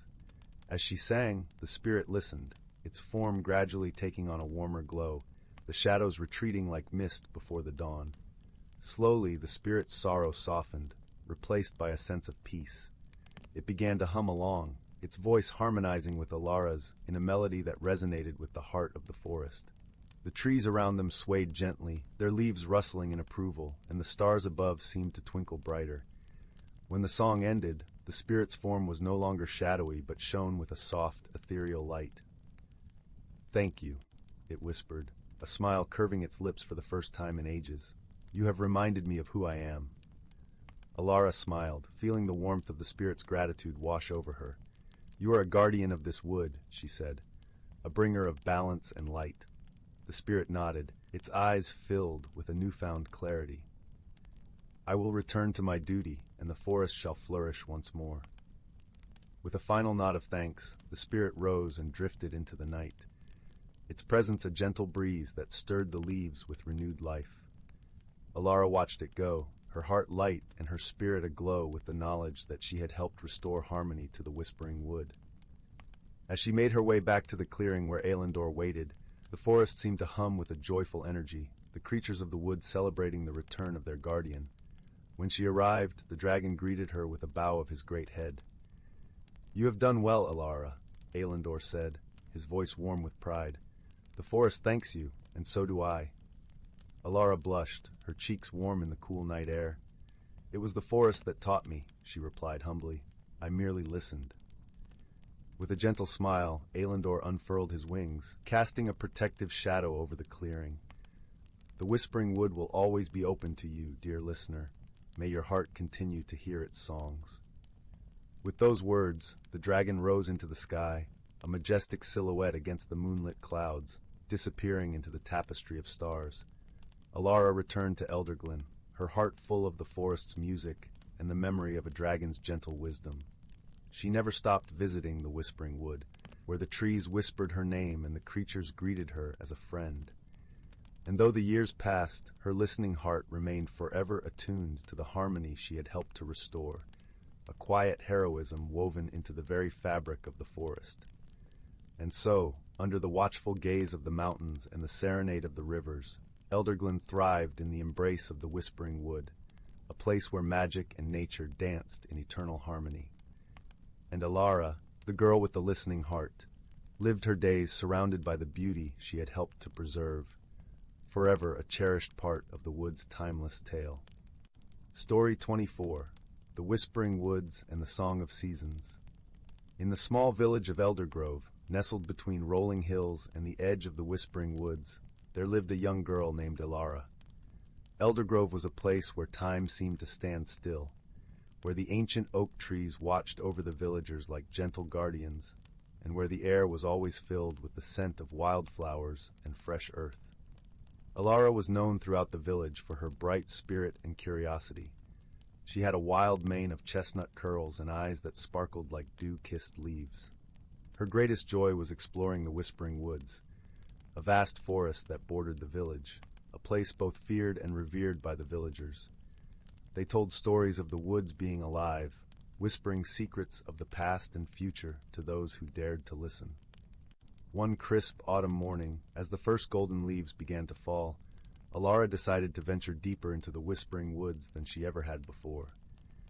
She packed a small satchel with a loaf of bread, a wedge of cheese, and an apple, then set off, her heart fluttering with excitement and a hint of nervous anticipation. The woods were alive with the colors of autumn, a symphony of reds, oranges, and yellows dancing in the gentle breeze. Alara walked along the winding paths, her footsteps muffled by the carpet of fallen leaves. She marveled at the towering trees, whose trunks were twisted with age and wisdom, and listened to the soft rustle of the leaves, as if they were sharing secrets with the wind. As she ventured deeper, the air grew cooler and the light dimmer, filtered through the dense canopy above. She came upon a clearing where the sunlight spilled in like liquid gold, and at its center stood a peculiar tree unlike any she had seen before. It was ancient and gnarled, its bark a deep, rich brown, and its branches stretched skyward in an elegant dance. Alara approached the tree cautiously, her fingers brushing against its rough bark. To her astonishment, the tree began to hum, a soft melodic tune that resonated deep within her. It was a song of the seasons, a melody that told of spring's renewal, summer's warmth, autumn's harvest, and winter's rest. Drawn by the enchanting sound, Alara leaned closer, her ear pressed against the tree. The song seemed to speak to her, weaving stories of the forest's history, of creatures long forgotten, and of the delicate balance of nature. Suddenly, a voice, gentle yet firm, interrupted her reverie. "Ah, a curious heart has found its way to the songwood." Startled, Alara turned to see an old woman standing at the edge of the clearing. Her hair was silver, cascading down her back like a waterfall, and her eyes twinkled with a knowing light. She wore a cloak of deep green, adorned with leaves and small woodland creatures that seemed to move of their own accord. "Who are you?" Alara asked, her curiosity piqued. "I am Eldra, the keeper of the woods," the woman replied with a warm smile. "And you, dear child, have discovered the heart of the forest, the songwood tree." Alara's eyes widened with wonder. "The songwood? I've heard tales of it, but I never believed it truly existed." Eldra chuckled softly. "Many things in the Whispering Woods are more than they seem. The songwood holds the stories of the forest, and only those with open hearts can hear its song." Intrigued, Alara asked, "Why has it shown itself to me?" "The songwood chooses those who are connected to the land and its magic," Eldra explained. "And you, Alara, have a gift. Your presence brings balance and harmony to the forest." Alara felt a warmth spread through her chest, a sense of belonging she had never felt before. "What must I do?" "Listen, learn, and protect," Eldra said. "The forest is alive, and it thrives when its stories are shared and its balance maintained. You will be its guardian, a storyteller to the village and the woods." With each visit to the clearing, Alara learned more from Eldra and the songwood. She discovered the language of the trees, the whispers of the wind, and the songs of the stars. The forest revealed its secrets, from the tiniest beetle to the majestic deer, each playing their part in the grand tapestry of life. As the seasons changed, so did Alara. Her connection to the forest deepened, and she became known in the village as the keeper's apprentice. Her tales of the woods, filled with wonder and wisdom, captivated the villagers, who began to see the forest not as a place of mystery and fear, but as a friend and ally. One day, as winter's first snowfall blanketed the village, Eldra called Alara to the clearing. The songwood stood silent, its branches heavy with snow, yet its presence was as strong as ever. "It is time," Eldra said, her voice tinged with both pride and a hint of sadness. Alara nodded, understanding. "The forest needs a new keeper." "You have learned well, dear one," Eldra said, placing a gentle hand on Alara's shoulder. "The woods have chosen you, and I must journey on." Tears welled in Alara's eyes, but she smiled, grateful for the bond they had formed. "I will protect it, and its stories will live on." With a final embrace, Eldra stepped back, her form shimmering in the light of the setting sun. As she faded into the forest, the songwood began to hum once more, a melody of farewell and new beginnings. Alara stood in the clearing, feeling the weight of her new role as keeper of the woods. She was filled with purpose and a deep love for the forest and its inhabitants. The Whispering Woods had become her home, a place of endless discovery and connection. As the first stars appeared in the night sky, Alara listened to the song of the songwood, her heart resonating with its music. She knew the journey ahead would be filled with challenges and joys, but she was ready, guided by the stories of the past and the promise of the future. And so, under the watchful gaze of the ancient oaks, Alara began her new life as the guardian of the Whispering Woods, her tales weaving a tapestry of magic and wonder that would inspire generations to come. Story 25, title, The Dragon of Whispering Pines. Once upon a time, in the tranquil village of Eldergrove, nestled at the foot of the majestic Whispering Pines, there lived a community of gentle folk who thrived in harmony with the magical forest surrounding them. The village was known for its lush fields, where golden grains swayed in the breeze, and its orchards, heavy with the sweetest fruits imaginable. Yet, what truly set Eldergrove apart was its unique bond with the mystical creatures dwelling within the Whispering Pines. The forest was said to be home to a myriad of magical beings, sprites that danced on moonbeams, talking animals who shared their wisdom in hushed tones, and most wondrous of all, a benevolent dragon named Orion. Orion was no ordinary dragon. His scales shimmered with the colors of twilight, and his eyes held the depth of ancient rivers. He had lived in the heart of the forest for centuries, guarding the secrets and the serenity of Whispering Pines. Orion had a heart as vast and gentle as the open sky, and he cherished the villagers deeply. In return, the people of Eldergrove respected and adored him, often leaving gifts of honey and freshly baked bread at the forest's edge as tokens of their appreciation. It was said that Orion's presence brought good fortune to the village. The rains fell when needed, and the winters were never too harsh. Among the villagers was young Alara, a spirited girl with hair as wild and untamed as the forest itself. Alara had always been fascinated by the tales of Orion and the enchanted woods. Her grandmother often shared stories of how, in her youth, she had glimpsed the dragon soaring across the sky, his wings casting a shadow like a passing cloud. Alara, with her heart full of wonder, often ventured to the edge of Whispering Pines, hoping for a chance encounter with the legendary dragon. She would sit quietly, listening to the symphony of the forest, the rustling of leaves, the chirping of crickets, and sometimes, just sometimes, the soft rumble of Orion's distant roar. One crisp autumn morning, as the village prepared for the harvest festival, Alara decided to gather wildflowers from the forest's edge to adorn the festival tables. With a basket in hand, she skipped along the familiar path, her heart light with anticipation. The forest welcomed her with open arms, sunlight dappling the ground in patterns of gold and green. As Alara collected her flowers, she heard a gentle rustling nearby. Curious, she crept closer, pushing aside a curtain of fern. There, in a small clearing, she saw him, Orion, the magnificent dragon. He lay basking in a pool of sunlight, his scales glinting like polished jewels. Alara gasped, her eyes wide with awe. Orion turned his head slowly, his gaze settling on the young girl. His eyes were kind and wise, filled with the warmth of 1,000 sunsets. Alara felt no fear, only a profound sense of peace. She stepped forward, her voice barely above a whisper. "Hello, great Orion." The dragon inclined his head, a low, rumbling chuckle escaping his throat. "Greetings, dear child of Eldergrove," he replied, his voice as smooth and deep as a river's current. "What brings you to the forest today?" Alara smiled, holding up her basket. "I'm gathering flowers for the harvest festival. I hoped they would bring joy and color to the celebration." Orion nodded, his eyes twinkling with approval. "A noble task, indeed. The forest gifts you its finest blooms for your kindness and bravery." With a gentle flick of his tail, Orion swept a cluster of vibrant flowers towards Alara. She knelt to gather them, her heart swelling with gratitude. "Thank you, Orion," she said, her voice filled with sincerity. "Will you bless the festival with your presence?" The dragon considered her request, a thoughtful expression on his face. "I shall. he promised at last. "For tonight, under the harvest moon, I will soar above the village and weave a tapestry of stars to light your celebrations." Alara beamed, her joy as bright as the morning sun.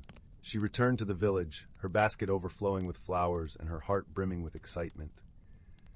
She shared the news of her encounter with Orion, and the entire village buzzed with anticipation.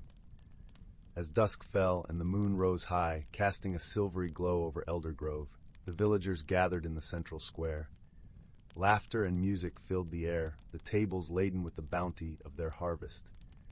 But it was the sky that held their attention, for soon a shadow passed across the moon, a shadow with wings as vast as the heavens. Orion soared above them, his flight graceful and majestic. With each sweep of his wings, stars seemed to fall like glittering rain, illuminating the night in a magical glow. The villagers watched in awe, their hearts united in a moment of pure wonder and gratitude. As the festival drew to a close, Alara stood with her grandmother, her eyes fixed on the sky. "Tonight was the most magical night of my life," she whispered, her voice tinged with awe. Her grandmother smiled, wrapping an arm around her shoulders. "Magic is in the heart, my dear Alara. It is in the kindness we show, the dreams we hold dear, and the bonds we cherish." And so the village of Eldergrove continued to thrive. Its harmony with the magical forest and its guardian dragon, a testament to the power of kindness and the wonder of believing in something greater than oneself. And every year, as the harvest festival approached, the villagers would look to the sky, waiting for the familiar shadow that promised a night of enchantment and joy. For in the heart of Whispering Pines, the dragon Orion watched over them, a guardian and a friend, forever weaving the magic of the forest into the lives of those who called it home. Story 26. In the heart of the Whispering Woods, where the leaves danced to the songs of the wind and sunlight dappled the forest floor with golden patterns, lived a peculiar dragon named Eldrin. Unlike the fearsome dragons of legend, Eldrin bore scales that shimmered with all the colors of the forest, emerald greens, bark browns, and the soft yellows of autumn leaves. Eldrin's breath was not of fire, but of gentle breezes that carried the scents of pine and fresh earth. Eldrin resided in a cavern that lay hidden behind a waterfall, its entrance guarded by a curtain of mist. The cave was a place of tranquility, where the gentle hum of the waterfall created a lullaby that echoed through the stone halls. Inside, treasures were not of gold or jewels, but of nature's wonders. Clusters of glowing mushrooms, stones with patterns of ancient trees, and feathers from every bird that had ever visited the woods. The dragon had a gentle heart and a curious mind, often wandering through the forest, listening to the tales of the trees, and conversing with the creatures who called the woods their home. Eldrin had a special fondness for the children of the nearby village, who often ventured into the forest's edge to listen to the dragon's stories, tales woven with magic and the whispers of the forest. Among these children was a young girl named Lila. She had hair as dark as a raven's wing and eyes that sparkled with wonder and mischief. Lila was the bravest of the children, often leading her friends into the woods with a fearless spirit and a heart full of curiosity. She wore a cloak of deep blue, a gift from her grandmother, embroidered with silver threads that glimmered like starlight. One autumn morning, as the forest was painted in fiery hues of red and gold, Lila crept out of her house before the sun had fully risen. She tiptoed past her slumbering family, her cloak swishing softly as she stepped into the crisp morning air. With a basket in hand, she made her way to the Whispering Woods, her heart set on gathering the rare frost berries that grew near the dragon's lake. The lake was said to be enchanted, its waters reflecting the sky in perfect clarity. It was nestled in a secluded part of the forest, where few dared to tread. But Lila was undeterred, her adventurous spirit urging her onward.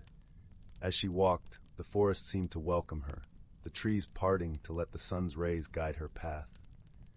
Eldrin, who was particularly fond of the frostberries himself, was already at the lake, enjoying the crisp morning air. The dragon had not yet noticed Lila, who was busy picking the berries with careful hands, humming a tune that her grandmother had taught her. As the sun climbed higher, casting its warm glow over the lake, Lila paused to admire the view. The water shimmered like liquid silver, and the surrounding trees stood tall, their leaves rustling gently in the breeze. It was then that Eldrin spotted her, his heart swelling with warmth at the sight of the little girl, so at ease in his beloved forest. With a soft rumble that echoed like distant thunder, Eldrin approached, careful not to startle her. Lila, hearing the familiar sound, turned with a smile, her eyes lighting up at the sight of the dragon. "Good morning, Eldrin," she called, her voice bright and cheerful. "Good morning, little Lila," Eldrin replied, his voice deep and soothing. "What brings you to the Dragon's Lake so early?" "I'm gathering frostberries for my grandmother," Lila explained, holding up her basket, which was already half full. "She says they're the sweetest this time of year." Eldrin nodded, a twinkle in his eye. "Indeed they are. Would you like some help?" Lila beamed at the offer. "Oh yes, please." Together, dragon and girl gathered the berries, their laughter mingling with the sounds of the forest. Eldrin, with his keen dragon senses, knew exactly where the ripest berries grew, and soon Lila's basket was overflowing with the tiny, glistening fruits. As they worked, Eldrin began to weave a story, his voice carrying the magic of the forest. He spoke of the first frostberry bush, planted by a mischievous spirit who loved to play tricks on the winter wind. The spirit, named Niv, had scattered the seeds across the forest, each one taking root where laughter and joy thrived. Niv, as Eldrin told it, was a small, sprightly creature with a crown of icicles and wings of frost. She loved to dance in the moonlight, her laughter ringing like chimes. One winter, when the wind howled fiercely, threatening to freeze the forest solid, Niv had spun a web of frostberries to trap the wind's chill, turning its icy breath into a gentle snowfall. Lila listened, her eyes wide with wonder, imagining the little spirit dancing among the trees. "Do you think Niv still visits the forest?" she asked, her voice filled with awe. Eldrin chuckled, a sound like the rustle of leaves. "I believe she does, whenever laughter echoes through the woods." With their task complete, Lila sat by the lake, a satisfied smile on her face. Eldrin curled beside her, his scales shimmering in the sunlight. They shared a quiet moment, watching as a family of ducks paddled across the water, leaving ripples that danced in the light. "Thank you, Eldrin," Lila said softly, resting her head against the dragon's warm side. "For the story and for helping me." Eldrin inclined his head, his eyes gentle and kind. "The pleasure is mine, dear Lila. Your laughter is a gift to this forest." As the sun dipped lower, casting long shadows through the trees, Lila knew it was time to return home. She stood, her basket heavy with the bounty of their morning's work. Eldrin accompanied her to the edge of the woods, his presence a comforting shadow beside her. Before she left, Lila turned to the dragon, her heart full of gratitude. "Will you come to the village festival next week, Eldrin? There will be music and dancing, and I'd love for you to see it." Eldrin smiled, a warm glow in his eyes. "I would be honored, little one." With a final wave, Lila set off towards the village, her spirit light and her heart warmed by the morning's adventure. Eldrin watched her go, a gentle breeze ruffling his scales, carrying with it the promise of more stories and shared laughter. As the days passed, word of the upcoming festival spread through the village and the forest alike. The villagers busied themselves with preparations, baking sweet treats, crafting colorful decorations, and setting up stalls that lined the village square. The air was filled with excitement and the sweet scent of autumn harvests. On the day of the festival, the village was transformed into a vibrant tapestry of colors and sounds. Lanterns hung from every tree, their soft glow illuminating the gathering dusk. Music filled the air, a joyous melody that set feet to tapping and hearts to dancing. True to his word, Eldrin arrived at the festival as the sun began to set, casting the village in a warm, golden light. The sight of a dragon in their midst caused quite a stir among the villagers, but Lila, with her bright smile and infectious enthusiasm, quickly dispelled any fears. "Everyone, this is Eldrin," she announced, her voice ringing clear above the crowd. "He's our friend from the forest. Let's make him feel welcome." With Lila's encouragement, the villagers soon warmed to Eldrin, their initial awe giving way to curiosity and delight. Children gathered around the dragon, eager to hear his stories, while the adults marveled at his gentle demeanor and the way his scales shimmered like the forest itself. As the night wore on, Eldrin found himself at the heart of the festivities, his presence adding a touch of magic to the evening. He watched with delight as the villagers danced to the lively music, their joy palpable in the crisp night air. Lila danced with abandon, her blue cloak swirling around her like a midnight sky. She laughed as she twirled, the stars above twinkling in time with her steps. Eldrin watched her with a fond smile, his heart warmed by the happiness of the village and the sense of community that enveloped him. As the festival drew to a close, Lila approached Eldrin, her cheeks flushed with the exertion of dancing and her eyes bright with joy. "Thank you for coming, Eldrin. I hope you had fun." Eldrin lowered his head to her level, his eyes twinkling with warmth. "I had a wonderful time, little one. Your village is a place of joy and kindness." With a final hug, Lila bid Eldrin good night, her heart full of gratitude and the promise of more adventures to come. As Eldrin made his way back to the Whispering Woods, the memories of the festival lingered in his mind. He had found a place among the villagers, his presence no longer a mystery but a cherished part of their lives. And so, the Whispering Woods continued to thrive, a place where magic and nature intertwined, watched over by a gentle dragon and his newfound friends. The forest echoed with laughter and stories, each day a new adventure waiting to unfold, and Eldrin knew that as long as there were hearts open to wonder, the spirit of the forest would endure. Story 27, The Whispering Trees of Eldergrove. In the heart of the realm known as Eldergrove, where the canopy of ancient trees wove a tapestry against the sky, there lay a secret known only to the forest's most trusted keepers. It was said that the trees could whisper, their voices carried by the wind to those who listened with open hearts. Among these trees, there was one in particular, known as the Grandfather Oak, whose roots reached deep into the earth and whose branches stretched wide, sheltering all manner of creatures beneath its boughs. Long ago, in a quaint village nestled at the edge of this forest, there lived a young girl named Alara. With hair the color of chestnut leaves and eyes as bright as summer skies, she was known for her curiosity and her gentle nature. Alara had grown up hearing tales of the magical forest from her grandmother, who would tell her that the trees sang of stories from long before humans walked the earth. Alara's favorite tale was that of the guardian spirit of Eldergrove, a benevolent dragon named Zephyrian.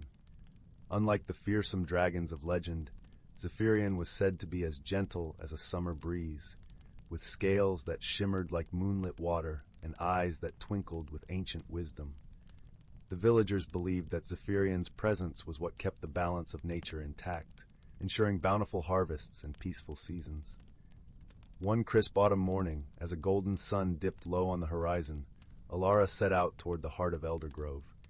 She was determined to hear the whispers of the trees for herself, and perhaps catch a glimpse of the elusive Zephyrian. Her journey took her along winding paths carpeted with fallen leaves, their colors shifting from fiery reds to soft golds underfoot. As she ventured deeper into the forest, the air grew still, and the sounds of the village faded into the background, replaced by the soft rustling of leaves and the distant call of a nightingale. Alara paused by a small brook, its water sparkling in the dappled sunlight, and knelt to drink from the cool stream. "Hello, Alara," came a voice, gentle as a sigh. Startled, she glanced around, her heart skipping a beat, but no one was there, only the trees standing tall and silent. "Who's there?" she called out, feeling both excited and a little afraid. "The trees," the voice replied, carrying with it a hint of laughter. "We have watched you grow, little one." Alara's eyes widened in amazement. It was true, the trees were speaking to her. "I've always wanted to hear your stories," she confessed, her voice barely above a whisper. "And hear them you shall," said the Grandfather Oak, its bark creaking softly like a gentle chuckle. "But first, there is something you must do." "What is it?" Alara asked eagerly, her eyes shining with curiosity.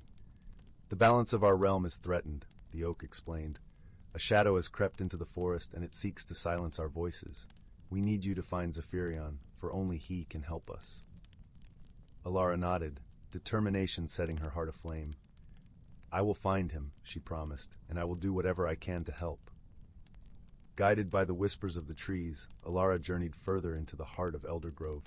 The path took her through fields of wildflowers and across ancient stone bridges draped in moss. As twilight fell, the forest seemed to hold its breath, waiting. Finally she reached a clearing bathed in the soft glow of the moon. In its center stood Zephyrion, his scales gleaming with a silvery light. The dragon was even more magnificent than she had imagined, his form graceful and serene. "Welcome, Alara," Zephyrion greeted her, his voice a melody of warmth and kindness. "I've come to ask for your help," Alara said, bowing respectfully. "The trees say a shadow threatens the balance of Eldergrove." Zephyrion nodded, his eyes reflecting the stars above.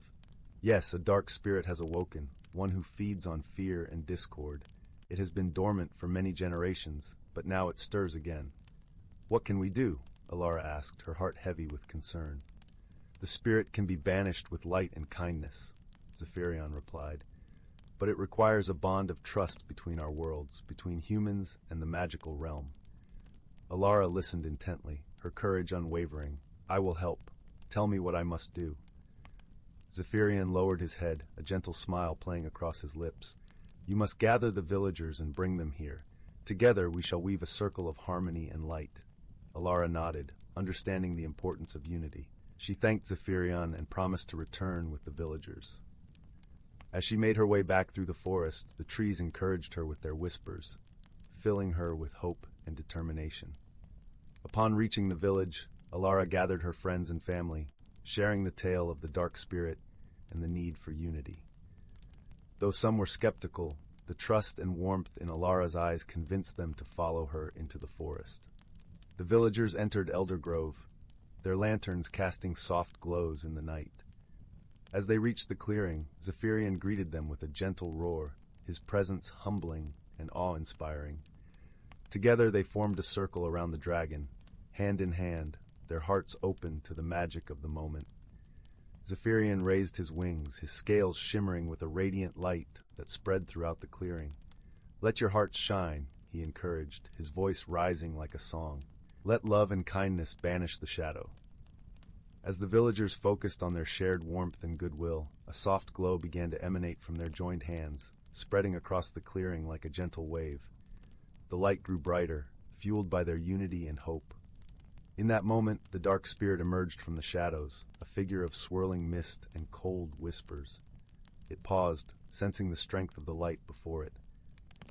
Alara, standing bravely at the front of the circle, called out to the spirit. "We welcome you into the light," she said, her voice clear and unwavering. "Join us and let go of your darkness." The spirit hesitated, its form flickering uncertainly. Slowly it began to dissolve, the mist thinning as it was enveloped by the warmth of the light. The villagers watched in awe as the spirit transformed, its darkness fading away to reveal a gentle, shimmering form, a creature of light and peace. The clearing was filled with a soft, harmonious melody, the sound of the trees and the dragon singing together in celebration. The spirit, now a being of light, joined them in their song, adding its voice to the chorus. Alara looked around at the villagers, her heart swelling with joy and pride. Together they had restored the balance of Eldergrove. The threat of the dark spirit had been vanquished, not through force, but through the power of unity and kindness.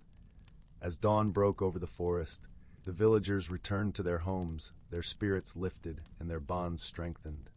Alara stayed a while longer, her heart intertwined with the magic of the forest and the wisdom of Zephyrion. "You have done well, Alara," the dragon said, his eyes filled with gratitude. "The harmony of Eldergrove is restored, thanks to your courage and the kindness of your people." Alara smiled, her heart full of gratitude and wonder. "Thank you, Zephyrion. It was your guidance and the whispers of the trees that led us to this moment." As she made her way back to the village, Alara felt a deep sense of peace. She knew that the magic of Eldergrove would always be with her, a reminder of the power of love and unity in a world that often forgot the gentle strength of such things. And so the whispers of the trees continued, their stories carried on the wind, a reminder of the bond between humans and the magical realm, a bond that would forever light the path of those who dared to listen with open hearts. Story 28. Once, in the heart of the enchanted wood, there lived a dragon unlike any other. His name was Emberlight, a gentle creature with scales that shimmered in the colors of twilight. Emberlight was revered by the creatures of the wood for his kindness and wisdom, and it was said that his breath could kindle the purest of flames, capable of sparking life into the coldest of hearts. The enchanted wood was a place where magic flowed as freely as the streams that wound through the ancient trees. It was home to all manner of magical beings, the mischievous sprites who danced upon the dewdrops at dawn, the wise old owls who hooted prophecies from their high perches, and the gentle deer who grazed on moonlit glades. But above all, the wood was Emberlight's domain, and he watched over it with a warm and watchful eye. One crisp autumn evening, as the leaves turned to gold and russet, a peculiar visitor arrived at the edge of the wood. She was a young girl named Alara, with hair the color of chestnuts and eyes that sparkled like the stars. Alara was on a quest, sent by her village to seek the aid of the great dragon. Her village, nestled on the outskirts of the wood, was suffering from an unseasonable chill, a frost that threatened to wither their crops and starve their livestock.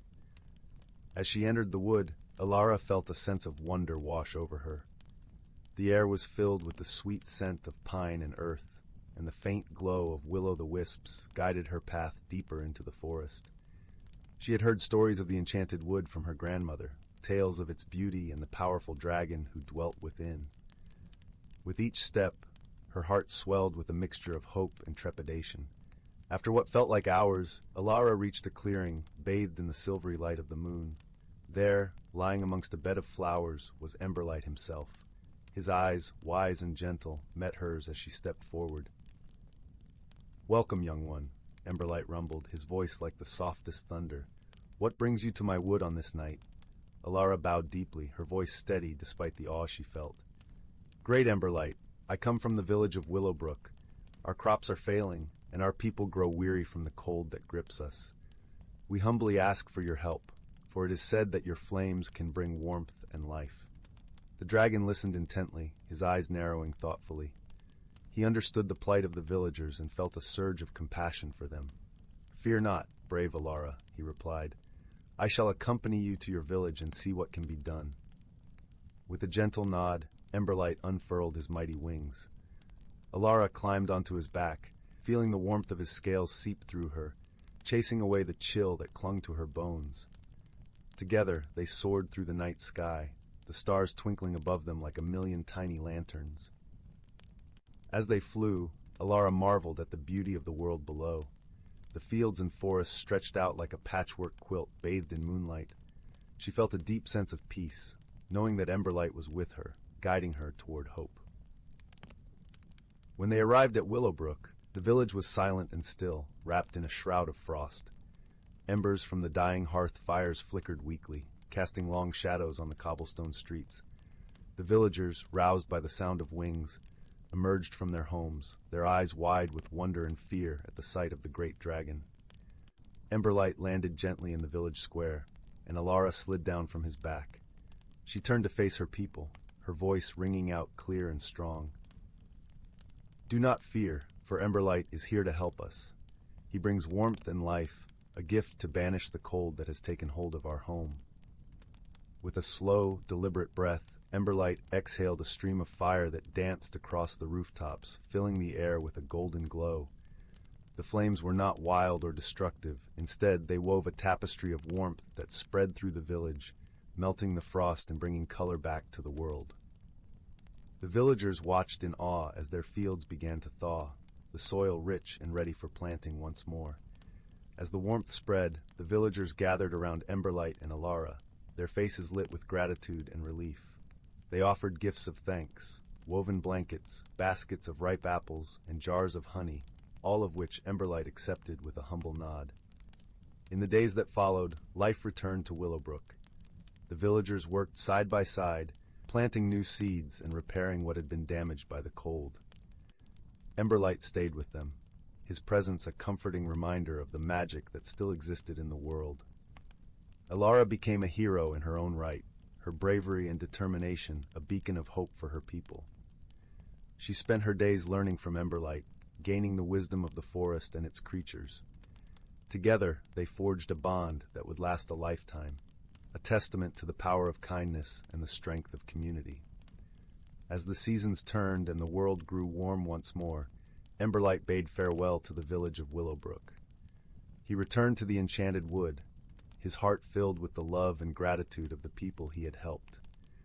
And though he missed his new friends, he knew that his place was in the heart of the forest, watching over the magical realm that was his home. Alara, too, returned to the wood often, visiting Emberlight and learning from the creatures who dwelled there. She grew into a wise and compassionate leader, guiding her village through the challenges of life with the lessons she had learned from the great dragon. And so, the tale of Emberlight and Alara became legend, a story passed down through the generations, a reminder of the harmony that could be found between the magical and the mundane, and the quiet heroism of those who dared to seek it. Story 29, The Dragon of Hearth Hollow. Once upon a time, in a land where the whispers of the forest carried secrets older than the mountains, there was a village known as Hearth Hollow. Nestled in a valley, surrounded by lush, rolling hills and a shimmering river that sang as it danced over stones, Hearth Hollow was a place where stories were woven into the very fabric of life. The village was famed not only for its bountiful harvests and the warmth of its people, but also for the presence of a very special resident. In a hidden glen, not far from the village, lived a dragon named Emberlin. Unlike the fearsome dragons of old tales, Emberlin was gentle and wise, her scales the color of autumn leaves, shimmering with hues of gold and crimson. Her eyes were as deep as the forest pools, filled with kindness and a touch of ancient mystery. The villagers revered Emberlin, for she had watched over Hearth Hollow for generations.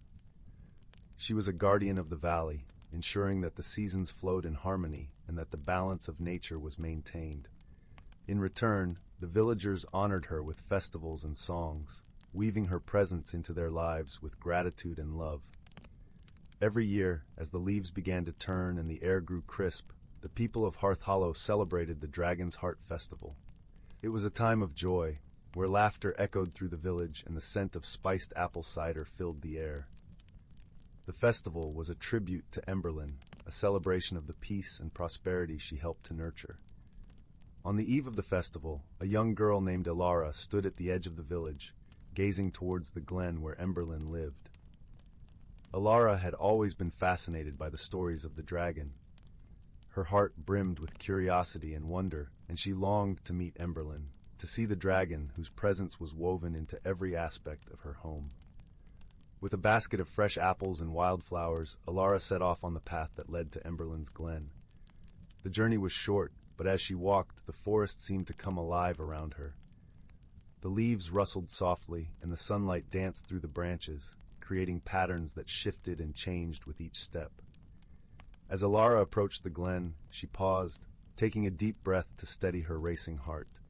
The entrance was marked by two ancient oak trees, their branches intertwined like the arms of old friends. Beyond them, the glen stretched out, bathed in the golden light of the setting sun. And there, resting amidst the soft grass and wildflowers, was Emberlin. The dragon was even more beautiful than Alara had imagined, her scales glinting in the light, casting a warm glow over the glen. Emberlin lifted her head as Alara approached, her eyes meeting the girl's with a gentle curiosity. "Welcome, little one." Emberlin's voice was a soft rumble, like distant thunder. "What brings you to my glen on this fine evening?" Alara stepped forward, her heart beating with excitement. "I wanted to meet you, Lady Emberlin," she said, her voice filled with awe. "I've brought you some apples and flowers for the festival." Emberlin smiled, a slow, graceful expression that seemed to light up the entire glen. "Thank you, dear child. It is always a joy to meet the young ones of Hearth Hollow. Your gift is most kind." Emboldened by the dragon's warmth, Alara sat beside her, the grass cool beneath her fingers. "Will you come to the festival tomorrow?" she asked, her eyes shining with hope. Emberlin chuckled softly, a sound like the rustling of leaves. "I think I shall," she replied. "It has been many years since I joined your village for the festivities. It would be a delight to see the celebrations anew." As the last rays of sunlight faded, Alara and Emberlin talked long into the twilight, sharing stories of the village and the forest, of dreams and hopes.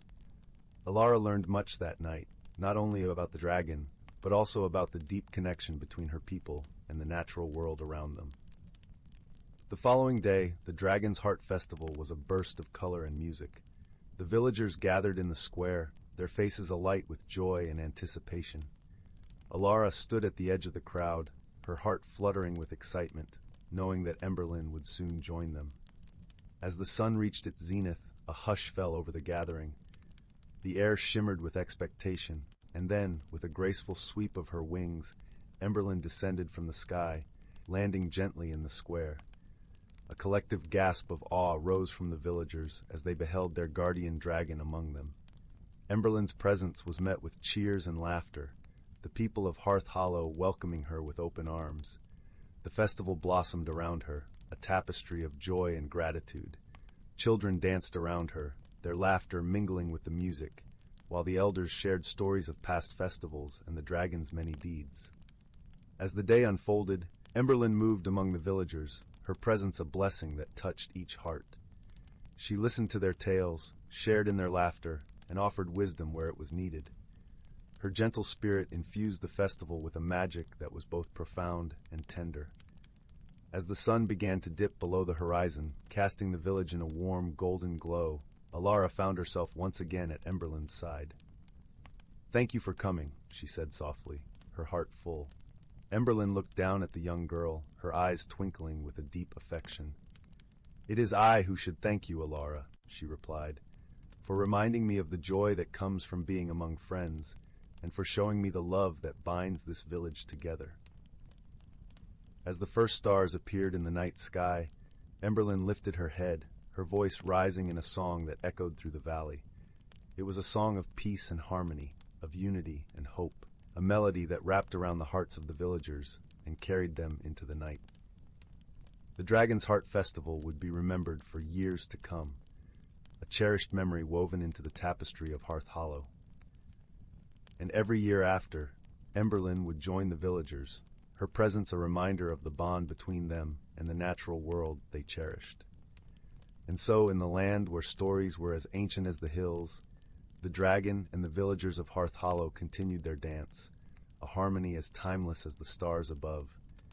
And Alara, with her heart full of dreams and wonder, knew that she would carry the magic of that day with her always, a light to guide her through all the days to come. Thus ends the tale of Emberlyn and the Dragon's Heart Festival, a story of friendship, joy, and the gentle magic that binds us all. Story 30. In the heart of the whispering woods, where the leaves sang with the wind and the streams played merry tunes with the pebbles, there existed a quaint little village called Elderglen. The villagers of Elderglen were known for their warmth and kindness, living harmoniously with the magical creatures that dwelled in the surrounding forest. At the center of this village stood an ancient oak tree, whose roots reached deep into the earth and whose branches stretched toward the heavens. It was said that the tree was as old as the woods themselves, and within its hollow trunk lived a gentle dragon named Ember. Unlike the fearsome dragons of old tales, Ember was as small as a sparrow and as bright as a flame. His scales shimmered with hues of gold and crimson, and his eyes glowed like embers in a hearth. Ember had lived in the oak tree for hundreds of years, quietly watching over the villagers in the forest. He was a guardian of sorts, ensuring that the balance between the magical and the mundane was maintained. In return, the villagers often left him offerings of honey and berries, knowing that a happy dragon meant a prosperous forest. One chilly autumn evening, as the first frost began to lace the ground, a peculiar event took place in Elderglen. The village's well, which had never run dry, suddenly stopped yielding water. This was a grave concern, for the well was the lifeblood of the village. The elders gathered in the cozy warmth of the communal hall, their faces etched with worry. Amelia, a spirited young girl with raven-black hair and eyes that sparkled with curiosity, listened intently as the elders discussed the situation. She had always been fascinated by the tales of magic and adventure that surrounded the Whispering Woods, and she felt a tug at her heart, sensing that something magical must be at play. After the meeting, Amelia approached her grandmother, who was known for her wisdom and understanding of the forest's mysteries. "Grandmother," Amelia began, "do you think Ember might know what has happened to the well?" Her grandmother, a kind woman with silver hair and a warm smile, nodded thoughtfully. "Ember is wise and knows much about the forest. It would be worth asking him, my dear." But remember, you must approach him with respect and an open heart. Determined to help her village, Amelia set off toward the ancient oak tree. The forest was alive with the rustle of leaves and the soft call of night creatures. As she approached the tree, she could see a gentle glow emanating from the hollow trunk. "Ember," she called softly, "I seek your guidance." From within the hollow, Ember emerged, his tiny form radiating warmth. He perched on a low branch, his eyes full of kindness and curiosity. "Greetings, young Amelia," he said in a voice as soft as the autumn breeze. "What brings you to my tree?" Amelia explained the plight of the village and asked if Ember knew why the well had run dry. Ember listened carefully, his eyes flickering with understanding. "The well is connected to the heart of the Whispering Woods," Ember explained. "Something has disturbed the balance, and the flow of water has been blocked. I believe the mischief is the work of the frost sprites, who have become restless with the change of seasons." Amelia nodded, recalling stories of the frost sprites, playful spirits that danced through the woods as winter approached, weaving frost and snow. "Is there a way to appease them?" she asked. Ember chuckled softly, a sound like crackling firewood. "The frost sprites are fond of stories and songs. If we gather them and share tales of warmth and joy, they may be persuaded to restore the flow." With a plan in mind, Amelia thanked Ember and hurried back to the village. She shared Ember's wisdom with the elders, and together they devised a plan. That evening, as the moon cast a silver glow over the forest, the villagers gathered around the well, each bringing a story or a song to share. Amelia, with her grandmother by her side, began with a tale of courage and friendship, her voice carrying through the crisp night air. One by one, the villagers followed, weaving a tapestry of stories that spoke of love, laughter, and the bonds that held them together. As the tales unfolded, the air shimmered, and the frost sprites began to appear. They were tiny, ethereal beings, their bodies glistening like fine ice crystals. They hovered around the villagers, drawn by the warmth of their words. Ember joined the gathering, his presence adding a gentle glow to the scene. He whispered to the sprites, reminding them of the harmony that existed between the forest and the village. With each story, the sprites' mischief melted away, like frost under the morning sun. By the end of the night, they had been thoroughly enchanted by the villagers' tales. In a flurry of laughter and sparkling frost, they flicked their tiny fingers, and the well began to flow once more.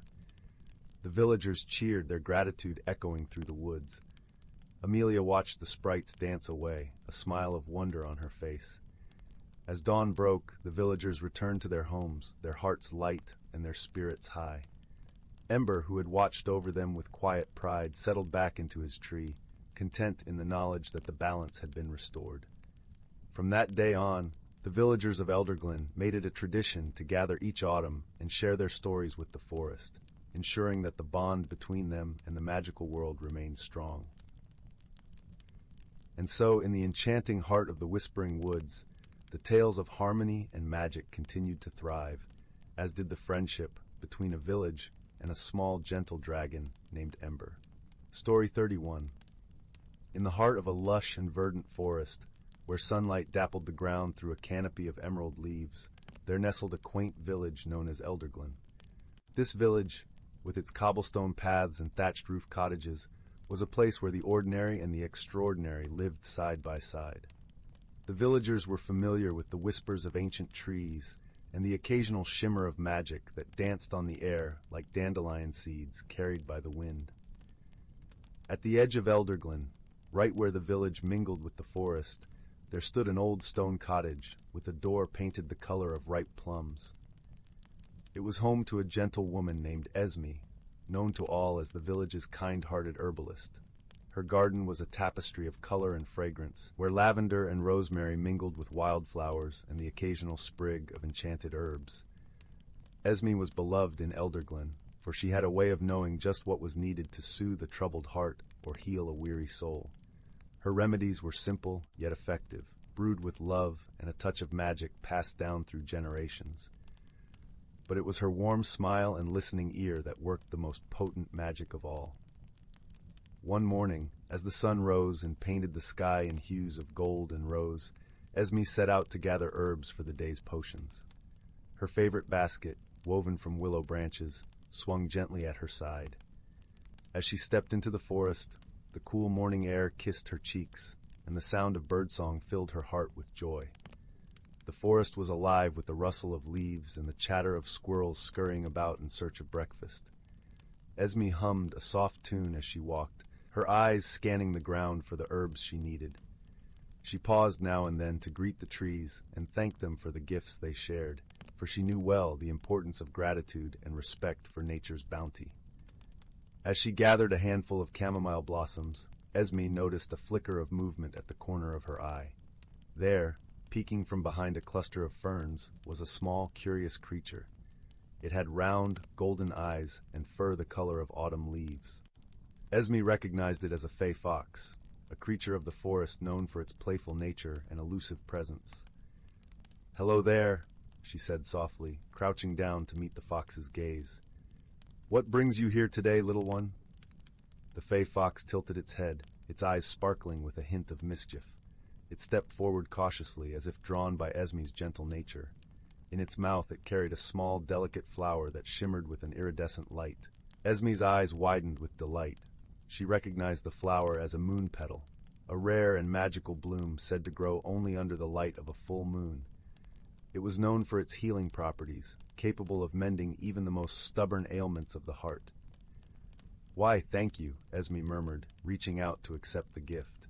The fox placed the moon petal in her hand, then leapt back, disappearing into the forest with a flick of its bushy tail. Esme smiled, her heart filled with gratitude and wonder. She knew the moon petal would bring comfort to many in Elderglen, and she couldn't help but feel that the forest was looking out for her and her village. With her basket brimming with herbs and the precious moon petal nestled safely within, Esme made her way back to her cottage. She spent the morning preparing her remedies, her hands moving with practiced grace as she crushed, mixed, and brewed. By afternoon, the villagers began to arrive, each seeking Esme's counsel or a vial of her healing elixirs. There was Marjorie, the baker, who needed something to ease her aching knees, and little Tom, whose frequent tumbles left him with a perpetually scraped knee. Esme welcomed them all with warmth and kindness, listening to their stories and offering her remedies with a smile. As the sun began to dip below the horizon, painting the sky in shades of twilight, the last of the villagers bid Esme farewell. Their spirits lifted and their burdens lightened. She closed the door of her cottage, her heart full from a day well spent. That evening, as Esme sat by the hearth with a steaming cup of chamomile tea, she thought of the fey fox and the moon petal. She felt a deep connection to the forest and its creatures, a reminder that magic was woven into the very fabric of life in Elderglen. It was a gentle magic, one of kindness and simple joys, of caring for others and finding wonder in the everyday. And as the stars blinked into existence above the village, Esme knew she was exactly where she was meant to be, surrounded by the beauty of nature and the warmth of her community.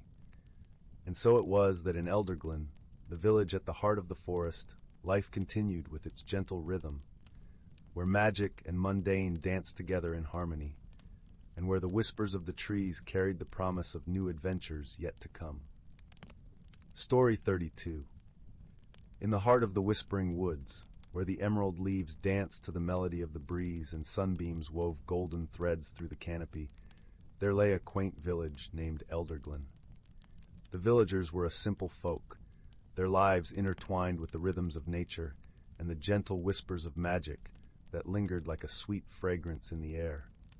Elderglen was surrounded by legends, and none was more cherished than the tale of the forest's guardian, the great dragon Salandra.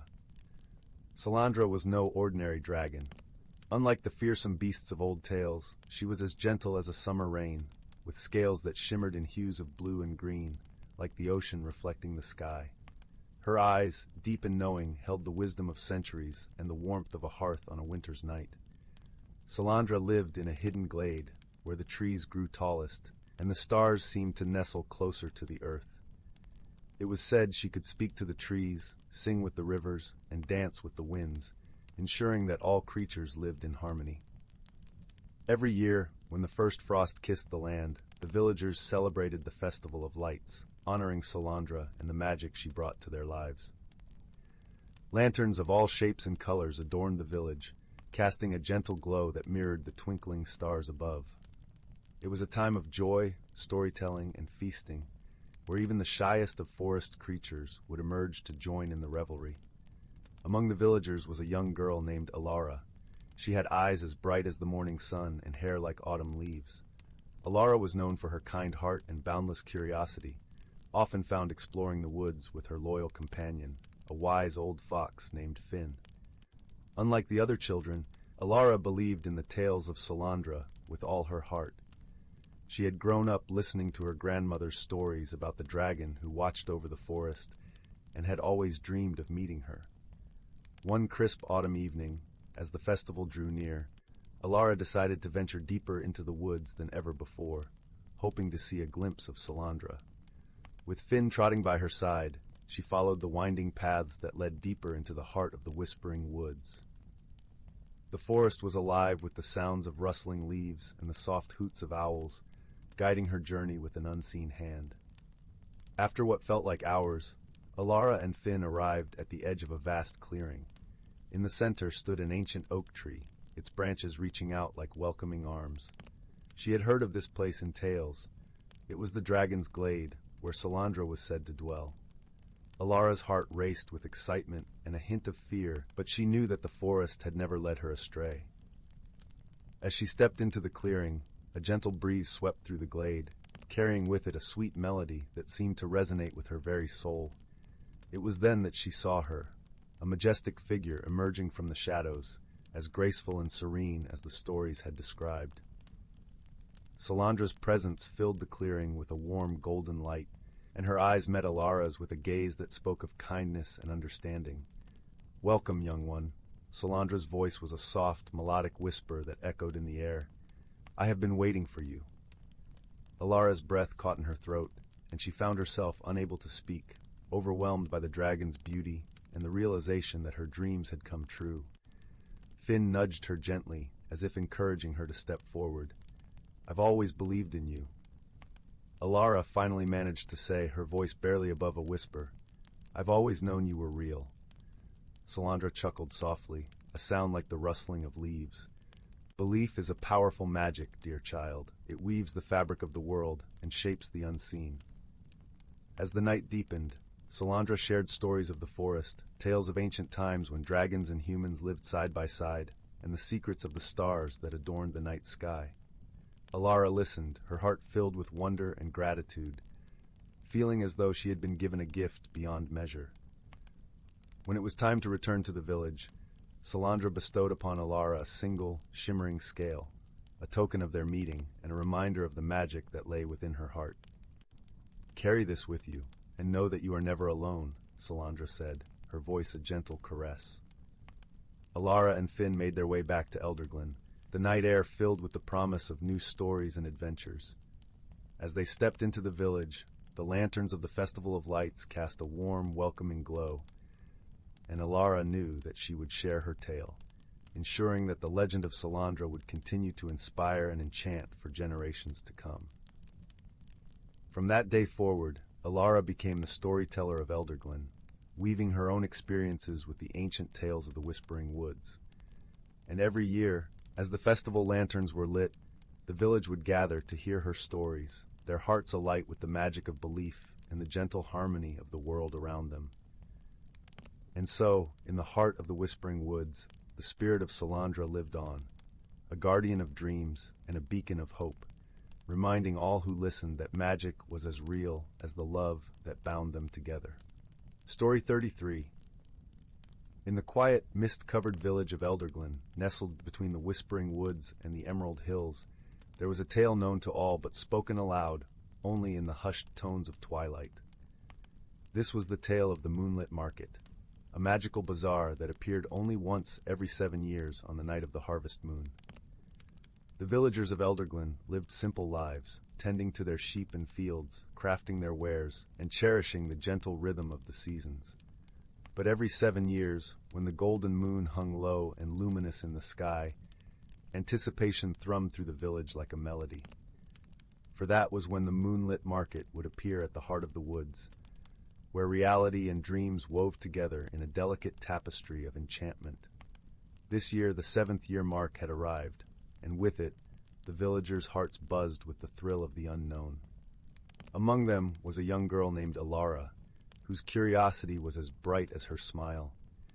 Alara had heard the stories from her grandmother, tales of shimmering stalls selling everything from enchanted teapots that brewed wishes to seeds that grew into trees bearing fruits of laughter. As dusk settled over Elderglen, Alara, with her cloak wrapped tightly around her shoulders and a lantern swinging by her side, set off toward the woods. The path was lined with ancient stones, each one etched with runes that glowed softly in the moonlight, guiding her way like old friends. Upon entering the woods, the air shimmered, and the trees seemed to murmur secrets to the wind. Alara followed the music of laughter and the tinkling of bells until she reached the moonlit market. It was a sight to behold. Stalls made of moonbeams and stardust, lanterns floating like fireflies, and creatures of every kind, from elfin traders to talking animals, all gathered in harmony. Alara wandered through the market, her eyes wide with wonder. She paused at a stall where a kindly fox, wearing spectacles perched on his snout, offered her a cup of warm, spiced cider. "Welcome, young seeker," he said with a twinkle in his eye. "What is it that your heart desires?" Alara thought for a moment, her gaze drifting across the bustling market.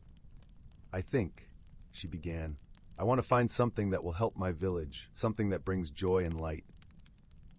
The fox nodded sagely and pointed her towards a stall draped in silvery vines, tended by an old woman with hair like a waterfall of stars. Her eyes were deep wells of wisdom, and as Alara approached, she smiled a knowing smile. "Ah, a seeker of joy," the woman said, her voice as gentle as a lapping sea. "I have just the thing." She gestured to a small, unassuming pouch. "Within this pouch are seeds of the moonflower. Plant them, and they will bloom into flowers that capture the moonlight, bringing warmth and light to even the darkest of nights." Alara accepted the pouch with a promise of gratitude and a heart full of hope. She spent the rest of the night exploring the market, making friends with a mischievous sprite who danced in her hair and listening to the stories of the stars told by a wise old tortoise. As the first light of dawn began to chase away the night, the moonlit market faded back into the realm of dreams, its stalls and creatures vanishing into the mist.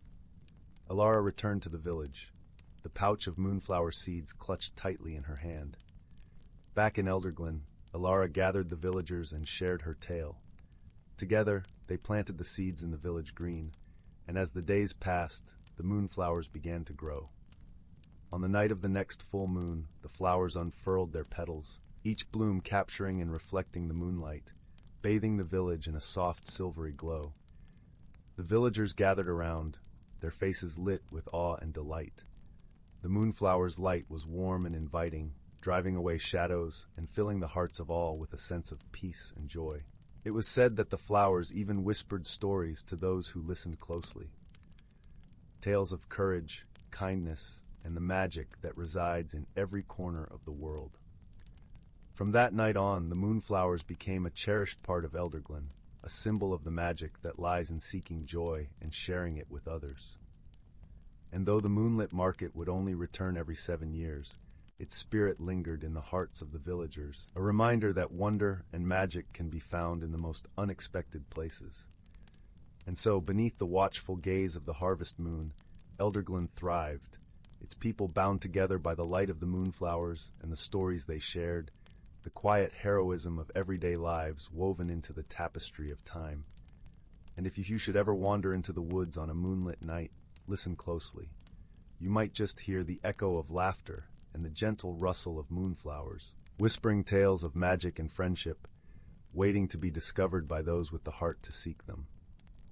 Story 34. In the heart of the ancient forest, where sunlight danced through the canopy and the air was rich with the scent of earth and leaves, there lived a community of spirits. These ethereal beings moved like whispers through the trees, their presence felt only as a gentle rustle of branches or a sudden glimmer of light in the corner of one's eye. They were the caretakers of this woodland realm, ensuring that every creature, plant, and element thrived in perfect balance. These spirits, known as the sylphs, were as diverse as the flora and fauna they tended. Some were as small as a dewdrop, flitting like sparks between the blades of grass, while others were as grand and ancient as the oaks themselves, their forms blending seamlessly with the bark and boughs. The sylphs had existed since time immemorial, their lives intertwined with the cycles of the forest. Each day was a dance of duties for the sylphs. They guided the wind to disperse seeds, whispered to the rivers to flow gently over stones, and sang to the flowers to bloom brightly. They knew the language of every creature, from the tiniest ant to the proudest stag, and could coax even the most stubborn of vines to grow in harmony with its neighbors. It was a life of quiet joy and endless purpose. Yet, despite their efforts, a shadow had begun to creep across the forest. It started as a subtle unease, a dissonance in the symphony of nature. The birds' songs were tinged with confusion, and the leaves shivered without the touch of wind. The sylphs, attuned to the slightest shift in their world, sensed the disturbance growing stronger each day. In a grove hidden deep within the forest, where the oldest of the sylphs gathered, a council was called. The trees around them formed a natural amphitheater, their trunks arching to create a living chamber filled with the glow of countless fireflies. "The balance is threatened," murmured Eldra, the eldest of the sylphs, her voice as soft as the rustle of leaves. Her form shimmered with the hues of autumn, a tapestry of golds and reds. The other sylphs gathered around her, their expressions a mix of concern and determination. "We must discover the source," said Zephyr, a spirit of the wind, his form a restless swirl of silvery mist. "But how?" asked Talia, a spirit of the wildflowers, her presence a cascade of colors and fragrances. "Our powers are woven into the fabric of this forest. Something beyond our understanding disrupts it." Eldra nodded, her eyes thoughtful. "There is one among us who has seen beyond the trees, who understands the world outside our sanctuary." All eyes turned to Silas, a spirit who had once wandered far from the forest's heart to the edges of the human lands. His form was a delicate blend of greens and browns, and his gaze was steady and knowing. "The world beyond is vast and complex," Silas began, his voice resonant with the wisdom of his journeys. "But I have seen humans with the ability to commune with nature. They call them seekers, those who walk with the wild in their hearts." "Then we must find such a seeker," Eldra declared, her voice firm. "A traveler who can help us restore what is lost." As if summoned by their need, far from the council's gathering, a lone traveler wandered the forest's edge. This traveler, named Aaron, had always felt a pull towards the wild places, an unexplainable kinship with the earth and sky. Aaron's journey had started as a search for solitude and ended in a quest for understanding. Aaron walked with a steady pace, each step deliberate and respectful of the land. The forest welcomed Aaron, its sounds a symphony of life that seemed to resonate with the traveler's heartbeat. But soon Aaron sensed the same discord that troubled the sylphs, a note out of place in the melody of nature. Drawn deeper into the forest, Aaron arrived at the grove where the sylphs had gathered. The air shimmered with their presence, an ethereal glow that filled the traveler with awe and wonder. Though the sylphs had always remained unseen to humans, their need was great, and they revealed themselves to Aaron, appearing as gentle flickers of light and form. "Welcome, Seeker," Eldra spoke, her voice carrying the weight of ages. "You have felt the disturbance, have you not?" Aaron nodded, eyes wide with both fear and fascination. "Yes, it is as if the forest itself is troubled." "We are the sylphs, guardians of this realm," Eldra continued. "We seek your help to restore the balance." Aaron's heart swelled with a sense of purpose. "Tell me what I must do." The sylphs explained that a rift had opened between their world and another, allowing forces of chaos to seep into the forest. This rift needed to be sealed to restore harmony. Aaron, with the guidance of the sylphs, was to journey to the heart of the disturbance and mend the breach. The path would not be easy. It led through enchanted landscapes where the laws of nature were altered, territories of creatures both wondrous and formidable. But Aaron, with a heart full of courage and a spirit attuned to the wild, agreed to undertake the quest. The journey began at dawn, the forest awakening to a new day. Eldra, Silas, and a few chosen sylphs accompanied Aaron, their forms shimmering with anticipation and resolve. As they traveled, Aaron learned the language of the sylphs, a chorus of whispers and songs that spoke of ancient truths and untold wonders. Their first challenge lay in the Valley of Whispers, a place where the wind carried voices from the past and future. Here the air was thick with echoes, and one could easily become lost in the murmur of forgotten memories. The sylphs flitted around Aaron, their presence a guiding light through the maze of sound. "Listen not with your ears, but with your heart," Zephyr advised, his form flickering like a playful breeze. Aaron closed their eyes and focused inward, allowing the cacophony to fade into a singular melody that resonated within. Step by step, they navigated the valley, each note guiding them closer to the exit. Emerging from the valley, Aaron and the sylphs found themselves in the glade of illusions, where nothing was as it seemed. The trees twisted into impossible shapes, and the ground shimmered with false reflections. It was a place designed to confuse and confound. Thalia, with her intimate knowledge of the natural world, whispered guidance to Aaron. "Trust in what you know to be true. Let your senses deceive only your eyes." With every step, Aaron focused on the feeling of the earth beneath their feet, the scent of the leaves, the sound of the hidden creatures. Slowly, the illusions fell away, revealing the true path through the glade. As the journey continued, Aaron grew closer to the sylphs, understanding their roles and the love they held for the forest. They shared stories of their lives, the challenges they faced, and the joy they found in their duties. In turn, Aaron spoke of their own world, of the humans who lived at the forest's edge, and the need for a deeper connection with nature.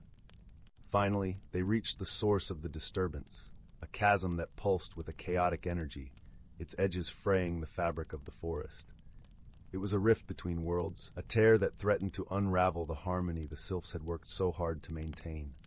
To mend the rift, Aaron needed to draw upon the connection between the human world and the realm of the sylphs.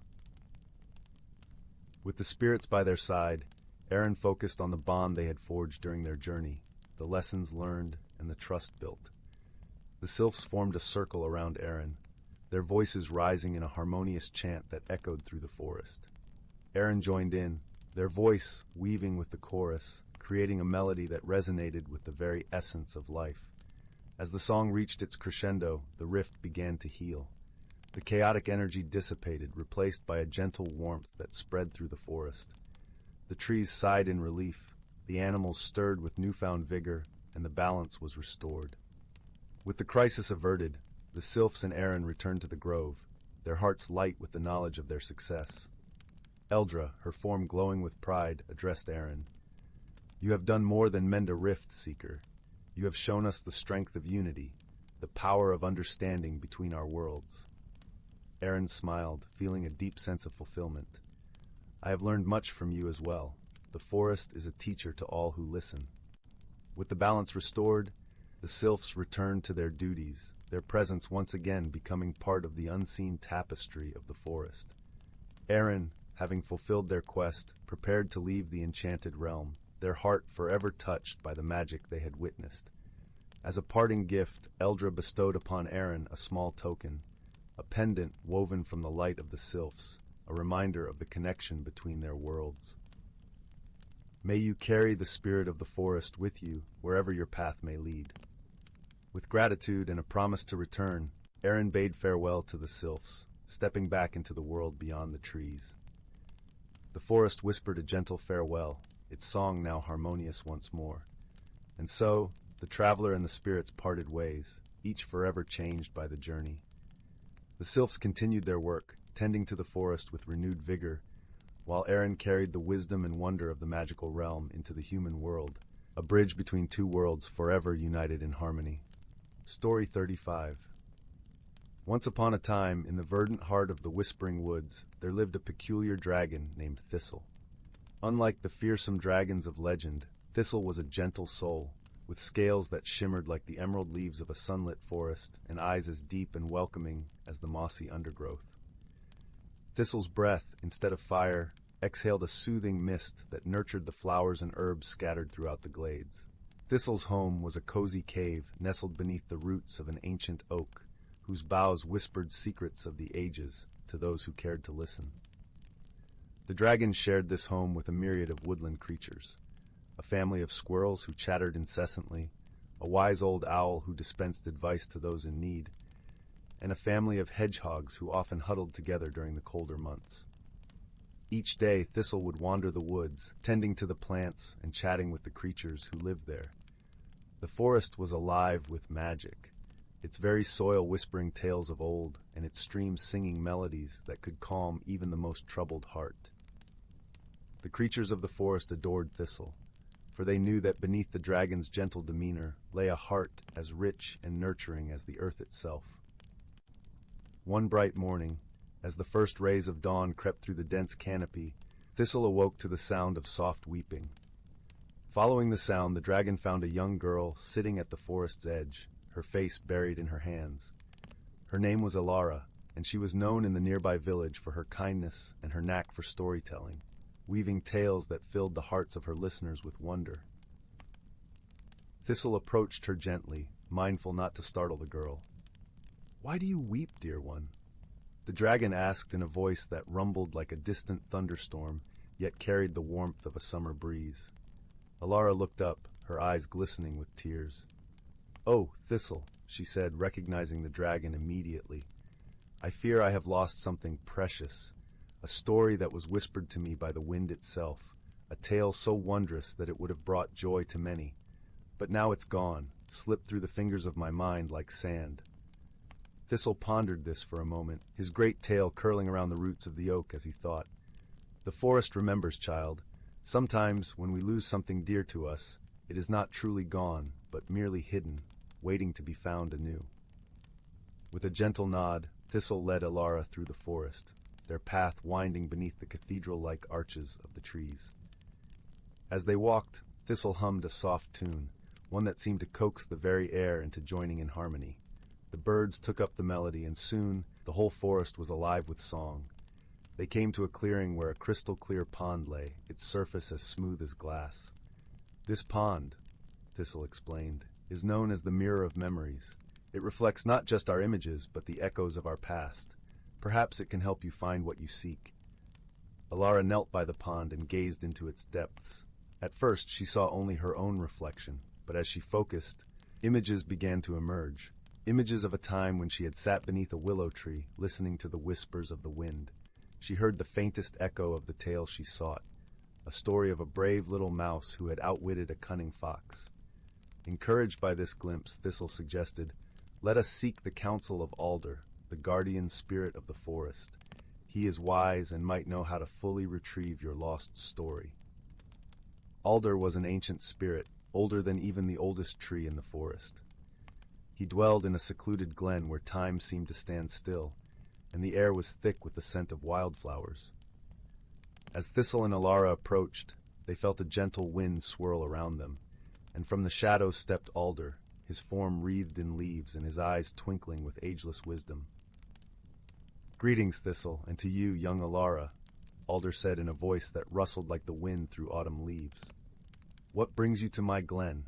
Alara explained her plight, and Alder listened intently, nodding as she spoke. "Ah, stories are like seeds," he mused. "They may seem lost, but they have a way of taking root and growing in the most unexpected places." He gestured to a nearby patch of wild thyme, its tiny purple flowers swaying gently in the breeze. "Breathe in the scent of the thyme. It holds the memory of paths untaken and stories untold. Let it guide you." Alara closed her eyes and inhaled deeply. As the fragrance filled her senses, she felt a warmth spread through her, and with it, a vision unfurled, a vision of her story, not just remembered, but vibrant and full of new life. The mouse became braver, the fox more cunning, and the tale richer than she had ever imagined. With a grateful heart, Alara thanked Alder, and together with Thistle, she returned to the village. That evening, under a canopy of stars, she shared her story with the villagers. Her words painted vivid pictures in the minds of her listeners, and laughter and gasps of delight filled the night air. As the villagers dispersed, Thistle lingered at the edge of the gathering, watching with a contented smile as Alara sat, surrounded by friends and family, her heart light with joy. The dragon knew that stories, like seeds, needed only a little magic to grow, and in the whispering woods, magic was always in abundance. From that day forward, Alara visited the forest often, each time finding new tales hidden among the trees and rivers, each more wondrous than the last. And Thistle, ever the gentle guardian, continued to wander the woods, nurturing both the land and the hearts of those who called it home. Together, they wove a tapestry of stories and memories that would be cherished for generations to come. And so, in the heart of the whispering woods, as the dragon's mist nurtured the earth and the spirit's whispers filled the air, the bond between magic and nature blossomed, a testament to the quiet heroism of kindness and the enduring power of stories. Story 36. In the quaint village of Willowbrook, nestled between the murmuring river Elowen and the gentle rise of Mistywood Hill, life unfolded with a rhythmic grace known only to places that had long since learned to dance with time. The air here was always tinged with the comforting scent of honey and wildflowers, and the cobblestone paths whispered stories to those who would listen. At the heart of this village stood a peculiar little shop, painted in hues of lavender and sage, with an old wooden sign that read, "The Whimsical Emporium of Wonders." It belonged to Miss Alara Thistlewood, a kindly woman with a twinkle in her eye and secrets woven into the very fabric of her long, flowing skirts. Miss Alara was known to all as a purveyor of the extraordinary, her shelves lined with jars of shimmering stardust, bottles of liquid moonlight, and bundles of enchanted herbs. Every morning, as the sun cast its golden fingers over the village, Alara would open her shop, the bell above the door chiming a tune that seemed to change with the seasons. Villagers and travelers alike would wander in, drawn by the promise of discovery, and leave with something magical tucked into their hearts. One crisp autumn afternoon, a young boy named Henry found his way to the Whimsical Emporium. Henry was a curious soul, with hair the color of chestnuts and a mind that brimmed with questions. He had heard tales of Miss Alara and her shop, and his imagination danced with the possibilities of what wonders lay within. As he pushed open the door, the bell sang a soft, welcoming melody. Alara looked up from behind the counter, her eyes sparkling like the first stars of evening. "Good day, young Henry," she greeted him warmly, her voice as soothing as the rustle of leaves. "What brings you to my humble shop?" Henry shuffled his feet, casting a shy glance around the room. "I've heard stories about your shop," he admitted, his voice barely above a whisper. "Is it true you have things that can make wishes come true?" Alara smiled, a smile that seemed to hold the wisdom of ages. "Ah, wishes," she mused, her fingers tracing the intricate patterns on the counter. "Wishes are curious things, you see. They often come true in the most unexpected ways." Intrigued, Henry followed her as she led him to a corner of the shop where a small, ornate cabinet stood. Its doors were carved with scenes of woodland creatures and twinkling stars, and it exuded an aura of gentle mystery. "Inside this cabinet," Alara explained, "are treasures from the heart of nature itself. Each one holds a little magic, a spark of wonder that can help guide those who seek it." With a flourish, she opened the cabinet to reveal an array of tiny bottles, each filled with substances of varying hues and textures. One held a glimmering blue liquid that seemed to ripple like a serene lake under the moonlight. Another contained a handful of golden leaves that shimmered like autumn itself captured in glass. Henry's eyes widened with awe. "What do they do?" he asked, his voice now edged with excitement. Alara chuckled softly. "They do what they are meant to do, dear boy. Each one is a gift from the world, meant to help those who use them find their way." She picked up a small vial filled with a soft, swirling mist. "This one," she said, holding it up to the light, "is the breath of the forest. It brings the wisdom of trees to those who listen." Henry's gaze shifted to a tiny pouch tied with a ribbon of green silk. "And that?" he inquired, pointing to it. "Ah, that is the dew of dawn," Alara replied, her voice filled with reverence. "A single drop can bring clarity and new beginnings." Henry thought for a moment, then asked, "Do you have something that can help me find courage?" Alara's eyes softened. "Courage, my dear Henry, is a seed that grows from the heart, but there is something here that might help nurture it." She reached into the cabinet and pulled out a small, unassuming pebble. It was smooth and warm, with a gentle golden glow that seemed to pulse with life. "This is the heart stone," she said, placing it in Henry's hand. "Carry it with you, and it will remind you of the strength that already lies within." Henry felt the stone's comforting warmth seep into his palm, and he smiled, feeling a newfound sense of calm and confidence. "Thank you, Miss Alara," he said earnestly, tucking the stone into his pocket. Alara nodded, her eyes twinkling like the night sky. "Remember, Henry, the true magic lies not in these objects, but in the heart of the one who uses them." With that, Henry left the shop, the bell chiming a soft farewell. As he walked along the cobblestone path, the world around him seemed to glow with a new light. The whispers of the river and the rustle of the leaves spoke of adventures yet to come, and he felt ready to embrace them all. In the days that followed, Henry found himself drawn to the woods beyond the village, a place of ancient secrets and untold stories. With the Heartstone in his pocket, he ventured deeper than ever before, discovering hidden glades filled with wildflowers, babbling brooks that sang of distant lands, and trees that stood like wise old sentinels. One day, as the sun dipped below the horizon, painting the sky with strokes of pink and orange, Henry stumbled upon a clearing he had never seen before. At its center stood a magnificent oak, its branches reaching skyward like arms in a timeless dance. Drawn by an invisible thread, Henry approached the tree, his heart beating in rhythm with the earth beneath his feet. As he ran his fingers over the rough bark, he noticed a faint glow emanating from a knot in the trunk. With a sense of wonder, he reached into the hollow, feeling a smooth object nestled within. Pulling it out, he found a pendant shaped like a leaf, carved from jade and strung on a delicate silver chain. As he held it up to the fading light, the pendant seemed to catch the colors of the sunset, shimmering with an ethereal beauty. He could almost hear the whispers of the forest, urging him to take it. Feeling the warmth of the Heartstone in his pocket, Henry slipped the pendant around his neck. Instantly, a wave of calm and courage washed over him, and he knew he had found something truly special. From that day on, the pendant became his constant companion, a talisman of hope and bravery. It seemed to hum with a gentle energy, guiding him through challenges and lighting his path in moments of uncertainty. With each adventure, Henry's confidence grew, and so did his understanding of the world around him. He learned to listen to the stories carried on the wind, to read the secrets written in the stars, and to find magic in the simplest of things. And though he visited the whimsical emporium many times, always greeted by Miss Alara's knowing smile, he knew that the greatest treasure he had found was the courage within himself, nurtured by the kindness of a wise woman and the wonders of the world. In the village of Willowbrook, where time moved with the grace of a flowing river, Henry grew into a young man filled with dreams and purpose. He often sat by the river's edge, the pendant resting against his heart, and watched the world unfold with a quiet joy. For in his heart, he carried the truth that courage was not the absence of fear, but the strength to face it with hope and wonder. And so, in the gentle embrace of nature and the whispers of magic, the village continued its timeless dance, a place where dreams were born and wishes found their way home. Story 37.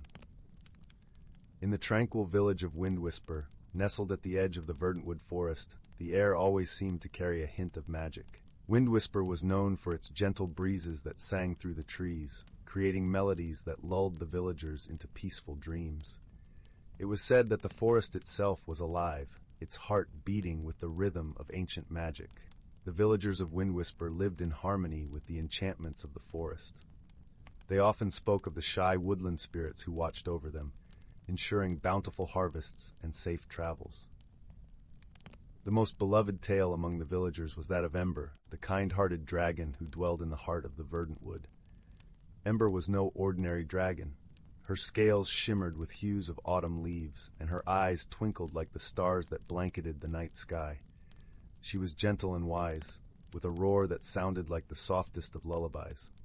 The villagers revered her as the guardian of the forest, a protector who ensured that the balance between magic and nature was maintained. Every year, as the leaves turned gold and crimson, the villagers celebrated the Festival of Ember. It was a time of joy and gratitude, where the people of Windwhisper would gather in the village square to honor the dragon for her watchful care. Lanterns were lit, songs were sung, and stories of Ember's bravery were told around crackling fires. This year, the festival preparations were bustling with more excitement than ever. The village elder, a wise woman named Melis, had announced that Ember herself would attend the festival, a rare occurrence that had not happened in generations.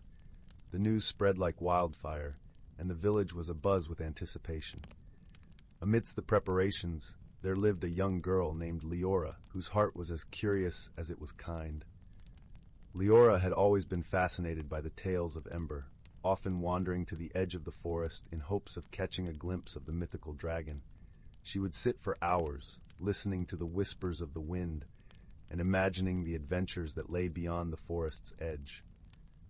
As the festival approached, Leora felt a stirring in her heart, a longing to meet Ember, not just to see her, but to speak with her, to learn from her wisdom.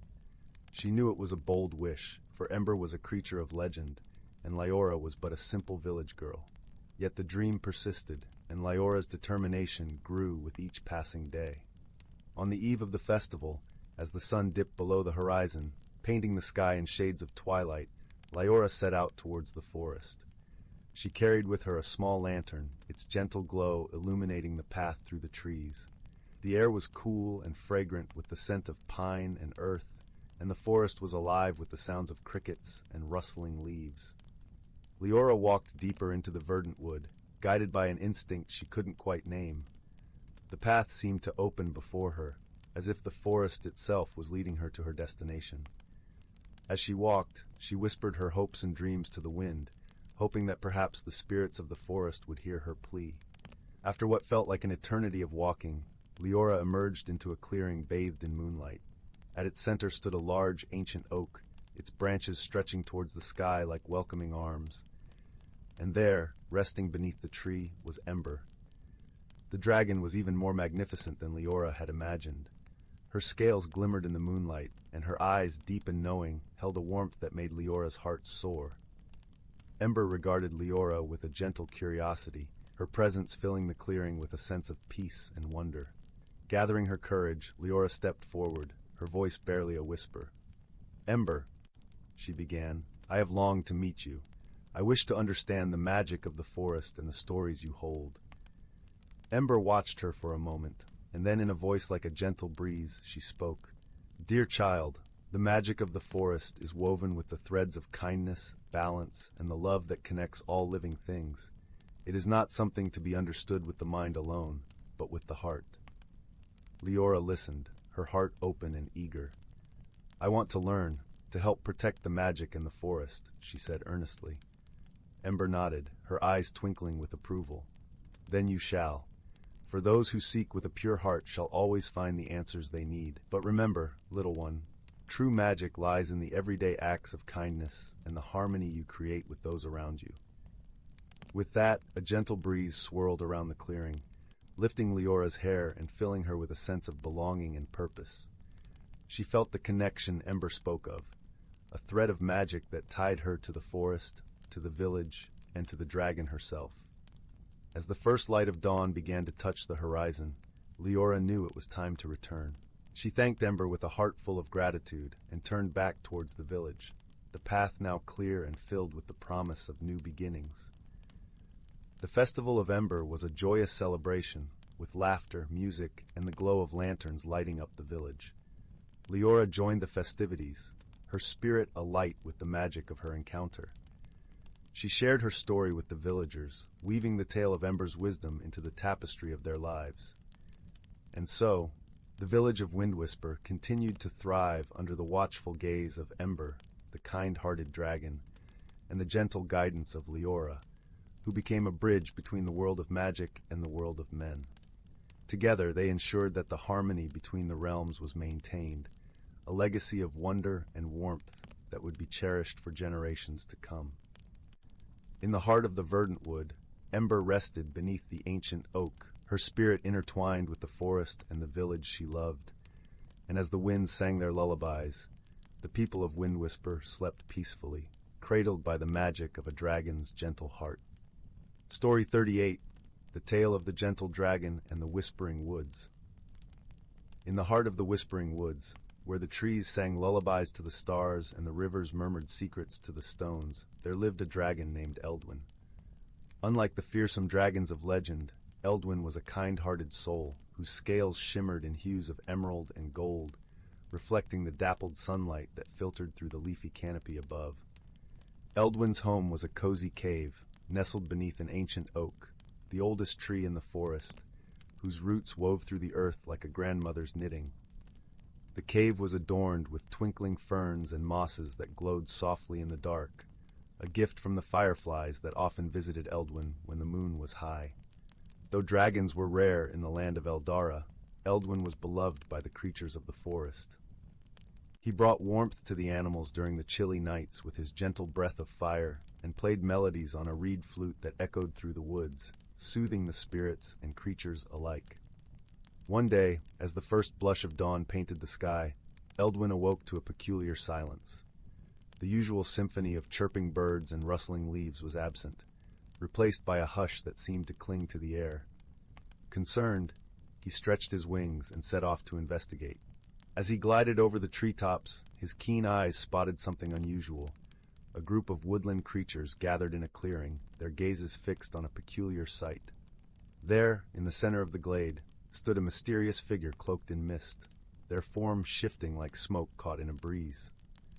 The figure was a spirit of the forest, known to the elders as Lyrael, the keeper of secrets. Lyrael was rarely seen, appearing only when the balance of nature was in jeopardy.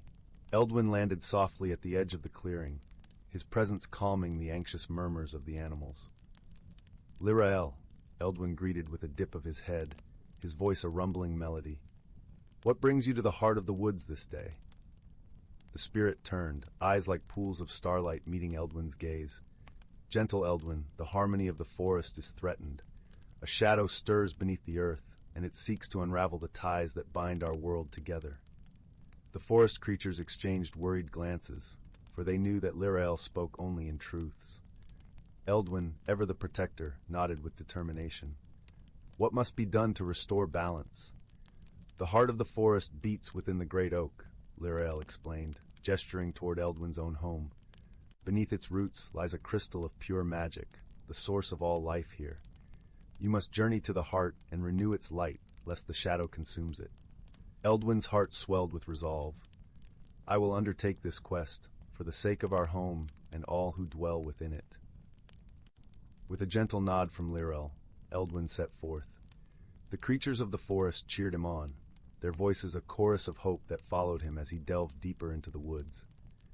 The path to the great oak was fraught with challenges, as the shadow had already begun to weave its influence. The trees whispered warnings of twisted roots and strange illusions that danced in the corners of Eldwin's vision. Yet, with each step, he drew strength from the forest itself, the bond between him and the land guiding his way. As Eldwin approached the great oak, a chill swept through the air, and the shadows seemed to deepen, as if trying to swallow the light. But Eldwin's heart was a beacon, and he called upon the magic within him, his scales glowing with an inner fire that pushed the darkness back. He reached the base of the great oak, where the roots twisted like ancient serpents around a stone altar. There, nestled in the earth, lay the crystal of pure magic, its light dimmed by the encroaching shadow. Eldwin knew what he must do. He gently placed a claw upon the crystal and closed his eyes, letting his warmth and love for the forest flow into it. A song filled his mind, a melody that spoke of ancient times and the eternal cycle of life. He sang aloud, his voice a balm to the land. The crystal responded, its light growing stronger, banishing the shadows that sought to claim it. The roots of the great oak shimmered with life, the very air around Eldwin humming with renewed energy. The forest awoke in a symphony of sounds, the creatures joining in the celebration of restored harmony. Eldwin opened his eyes to find Lyrael standing before him once more, a smile gracing the spirit's ethereal features. You have done well, Eldwin. The forest is safe, and its heart beats anew because of your courage and kindness.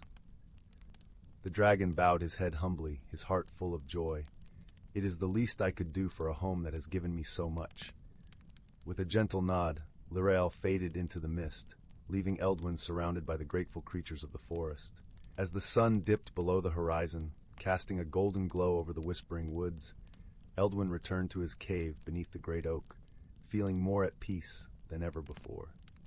From that day on, the tale of Eldwin's bravery became a cherished story among the creatures and spirits of Eldara, passed down through generations as a reminder of the power of kindness and the strength found in unity with nature. And in the heart of the Whispering Woods, the gentle dragon continued to live, a guardian of harmony and a beacon of hope, his flute melodies weaving through the trees, a lullaby to the stars above. Story 39, The Tale of Elowen and the Moonlit Grove. Once upon a time, in the verdant land of Elderglen, where the trees grew as high as castles and the rivers sang gentle lullabies, there lived a young girl named Elowen. She had hair as golden as the sun and eyes the color of emeralds, reflecting the lush beauty of the world around her. Elowen lived in a quaint cottage at the edge of the moonlit grove, a mystical forest where magic danced like the shimmer of stars on a clear night. Elowen's days were filled with simple joys, tending to her garden, weaving baskets from willow branches, and listening to the stories of her grandmother, who spoke of the old ways when magic was as common as the morning dew.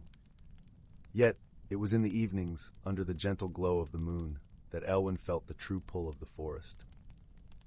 The moonlit grove was no ordinary woodland. It was said to be the dwelling place of the gentle dragon, Silas, who watched over the forest with eyes that glowed like twin moons. The villagers spoke of Silas in hushed tones, for he was a creature of legend, wise and benevolent, guarding the secrets of the grove with a heart as vast as the sky.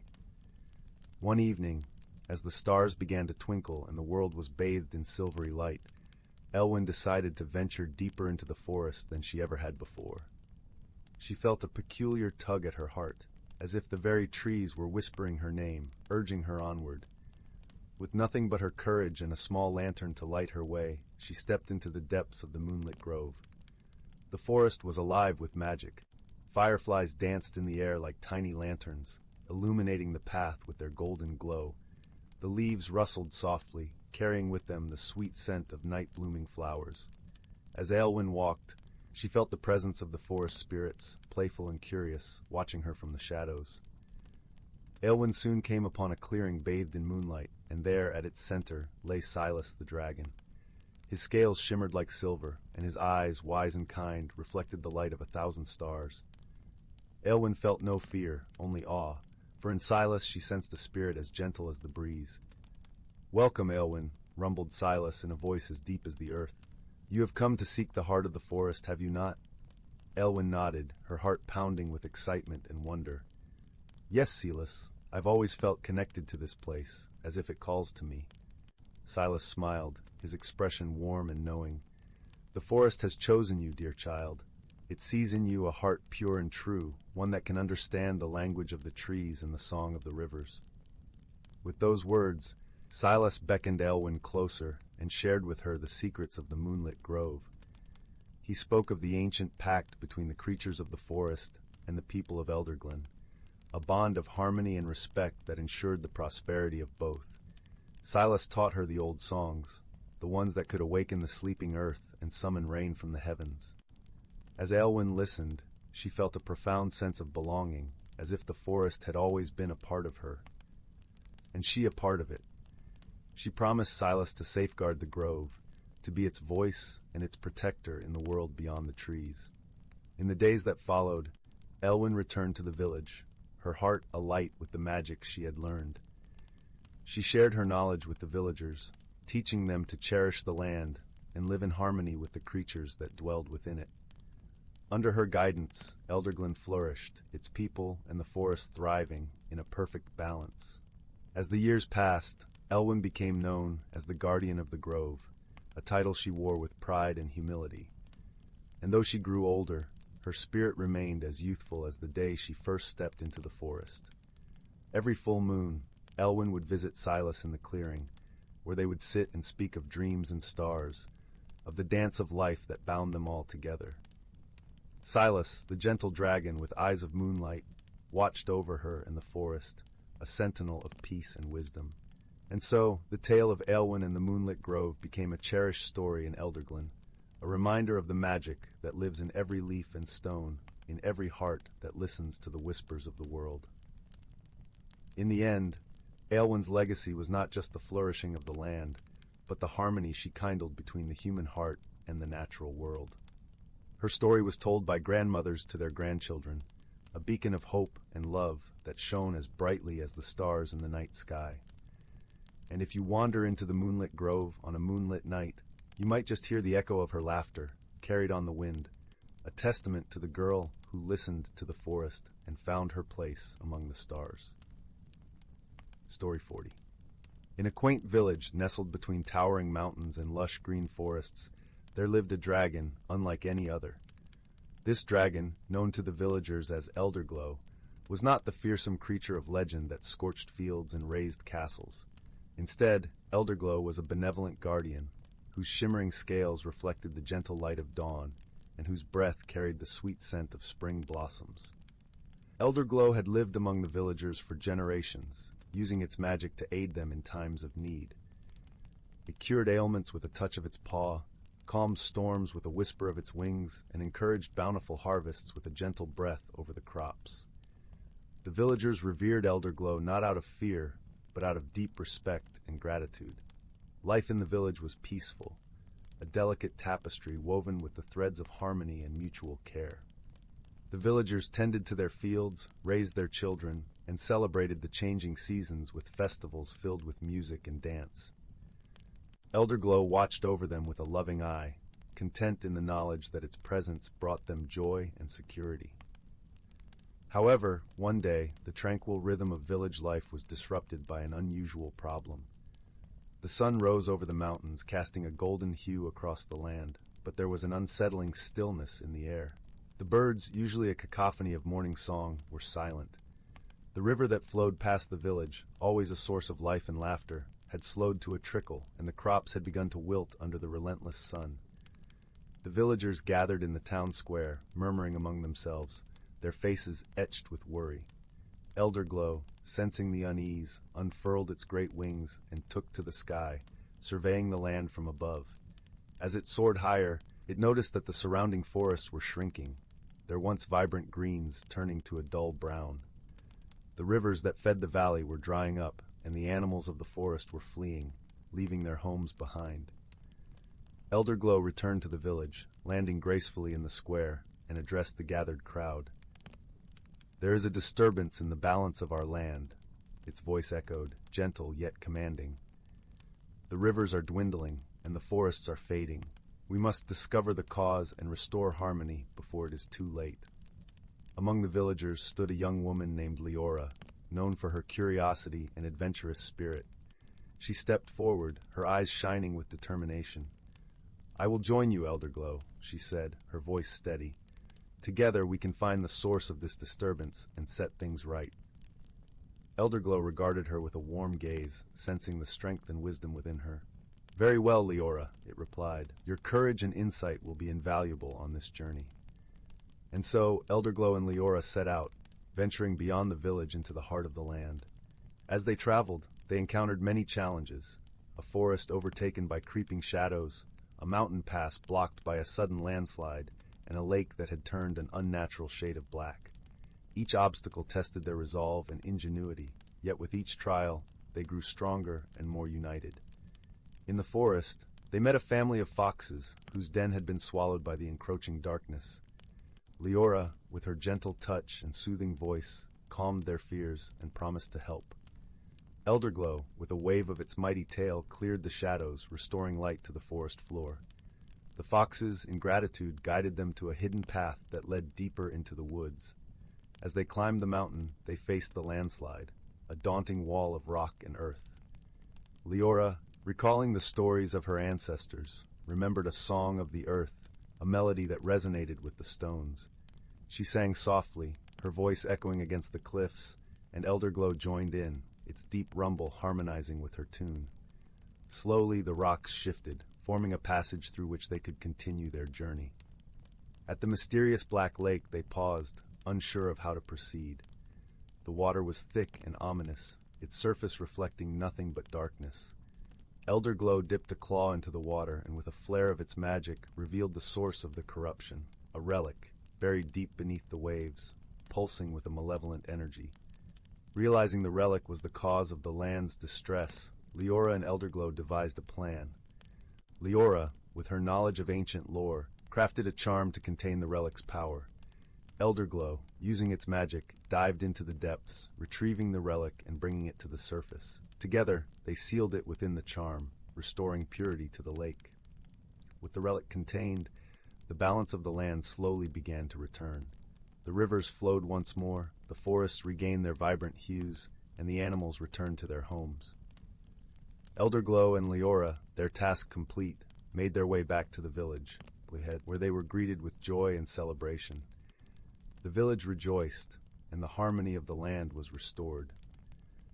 Elderglow and Leora had not only saved their home, but had also discovered deeper truths about themselves and their purpose.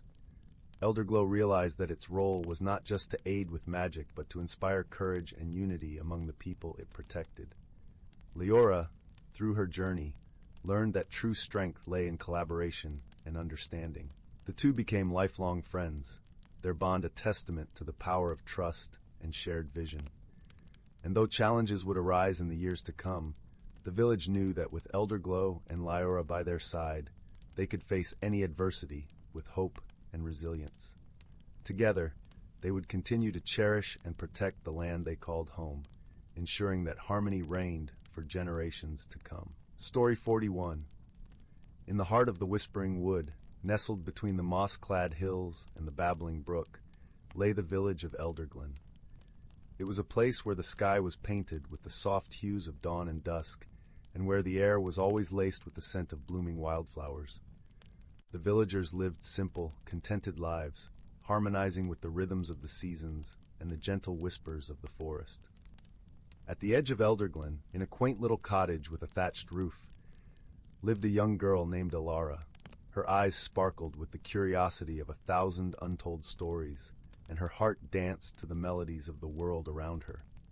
Alara had an uncanny ability to listen, to the rustle of leaves, the murmur of the brook, and the tales spun by the wind. Her grandmother, known as Granny Willow, often said that Alara had been blessed by the forest itself with the gift of understanding its secrets. One crisp autumn morning, as the leaves turned to shades of amber and gold, Alara set out on her usual wanderings.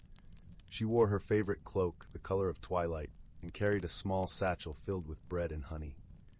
Alara loved these solitary adventures, for they often led her to hidden corners of the forest, where magic seemed to linger just out of sight. As she meandered along the familiar path, Alara's attention was caught by a delicate, shimmering light filtering through the trees. It was unlike anything she had seen before, a silvery glow that pulsed gently, beckoning her closer. Intrigued, she followed the light until she reached a secluded glade. In the center of the clearing stood an ancient oak, its gnarled branches reaching toward the heavens. At its base, nestled among the roots, was a small, luminescent creature. The creature was no larger than a sparrow, with wings that glistened like dew-kissed cobwebs in the sunlight. Its eyes were as deep as the night sky, filled with stars of their own. Alara approached cautiously, her heart alight with wonder. The creature looked up and chirped softly, a sound reminiscent of tinkling bells. Alara knelt beside the creature, her voice a gentle whisper. "Hello, little one. What brings you here?" The creature tilted its head, and Alara felt a warmth spread through her mind, like the first rays of dawn. To her amazement, she realized the creature was speaking to her, not with words, but with images and feelings. It showed her visions of a place deep within the forest, where the light was fading and the trees sighed with sadness. The creature was a guardian of this hidden realm, and it needed Alara's help to restore the balance that had been disturbed by an unknown shadow. Alara's heart swelled with a sense of purpose. She knew she could not ignore the creature's plea. "I will help you," she promised, her voice firm with resolve. The creature fluttered its wings in gratitude, and Alara felt a gentle tug at her heart, guiding her deeper into the forest. As she followed the path laid out before her, the forest seemed to awaken around her. The trees whispered encouragement, and the brook sang a lively tune as if cheering her onward. The journey led Alara to a part of the forest she had never seen before, where the trees stood as tall as giants, and the air was thick with enchantment. In the center of this mystical grove was a pool of water, still and dark as a moonless night. The creature hovered above the water, its light reflecting in ripples that danced across the surface. Alara understood what needed to be done. She closed her eyes and listened, reaching out with her heart to the forest, to the creature, and to the very essence of the world around her. She felt the shadow lurking beneath the surface, an ancient sorrow that had settled like a shroud. With a deep breath, Alara sang a melody she had heard only in dreams, a song of hope and renewal, of light returning to banish the darkness. Her voice wove through the trees and over the water, each note a thread in the tapestry of magic that surrounded her. As the last note faded into the air, the pool began to shimmer, the darkness receding like mist under the morning sun. From its depths, vibrant colors emerged, painting the grove with the hues of life and joy. The creature trilled with delight, and Alara felt its gratitude envelop her like a warm embrace. The balance restored, the creature alighted on Alara's shoulder, its tiny heart beating in time with hers. Together, they made their way back to the village, the forest now a symphony of life and light. When Alara returned to her cottage, Granny Willow was waiting, her eyes twinkling with knowing. "The forest chose well," she said with a smile, enveloping Alara in a hug that spoke of pride and love. From that day forward, Alara became known as the heart listener of Elderglen. She continued to explore the forest, her bond with the magical realm growing ever stronger. And though the creature eventually returned to its hidden haven, its presence remained with Alara, a reminder that even the smallest among us can hold the greatest of powers. And so, in the village of Elderglen, life continued to flow in harmony with the forest. Each day a new chapter in the endless story of nature's wonder. A story that Alara, the heart listener, would tell for years to come, filling the hearts of all who listened with the magic of the Whispering Wood. Story 42, The Whispering Woods and the Dragon's Secret. In the heart of the Whispering Woods, where the trees sang songs of ancient times and the river babbled secrets only the wind could understand, there was a dragon named Eldor. Unlike the fiery beasts of legend, Eldor was a creature of mist and shadow, his scales shimmering like the surface of a tranquil lake under the moonlight. He was the guardian of the woods, a gentle soul who cherished the harmony of his home and the creatures that dwelled within. Eldor had lived in the Whispering Woods for hundreds of years, long before the first humans built their villages nearby. His presence was a secret kept by the forest itself, known only to those who listened carefully to the whispers of the leaves and the songs of the birds. The villagers, though unaware of Eldor's existence, often spoke of the forest as a place of magic and wonder, a sanctuary from the troubles of the world. One autumn evening, as the sun dipped below the horizon and painted the sky in hues of amber and violet, a young girl named Lila ventured into the woods. Her family had always told her stories of the magical beings that lived among the trees, and she was determined to see them for herself. With her heart full of curiosity, and her pockets filled with sweet apples she had picked earlier that day, Lila wandered deeper into the forest, following the path of the river. As she walked, Lila noticed how the forest seemed alive, as if the trees themselves were leaning in to listen to her footsteps.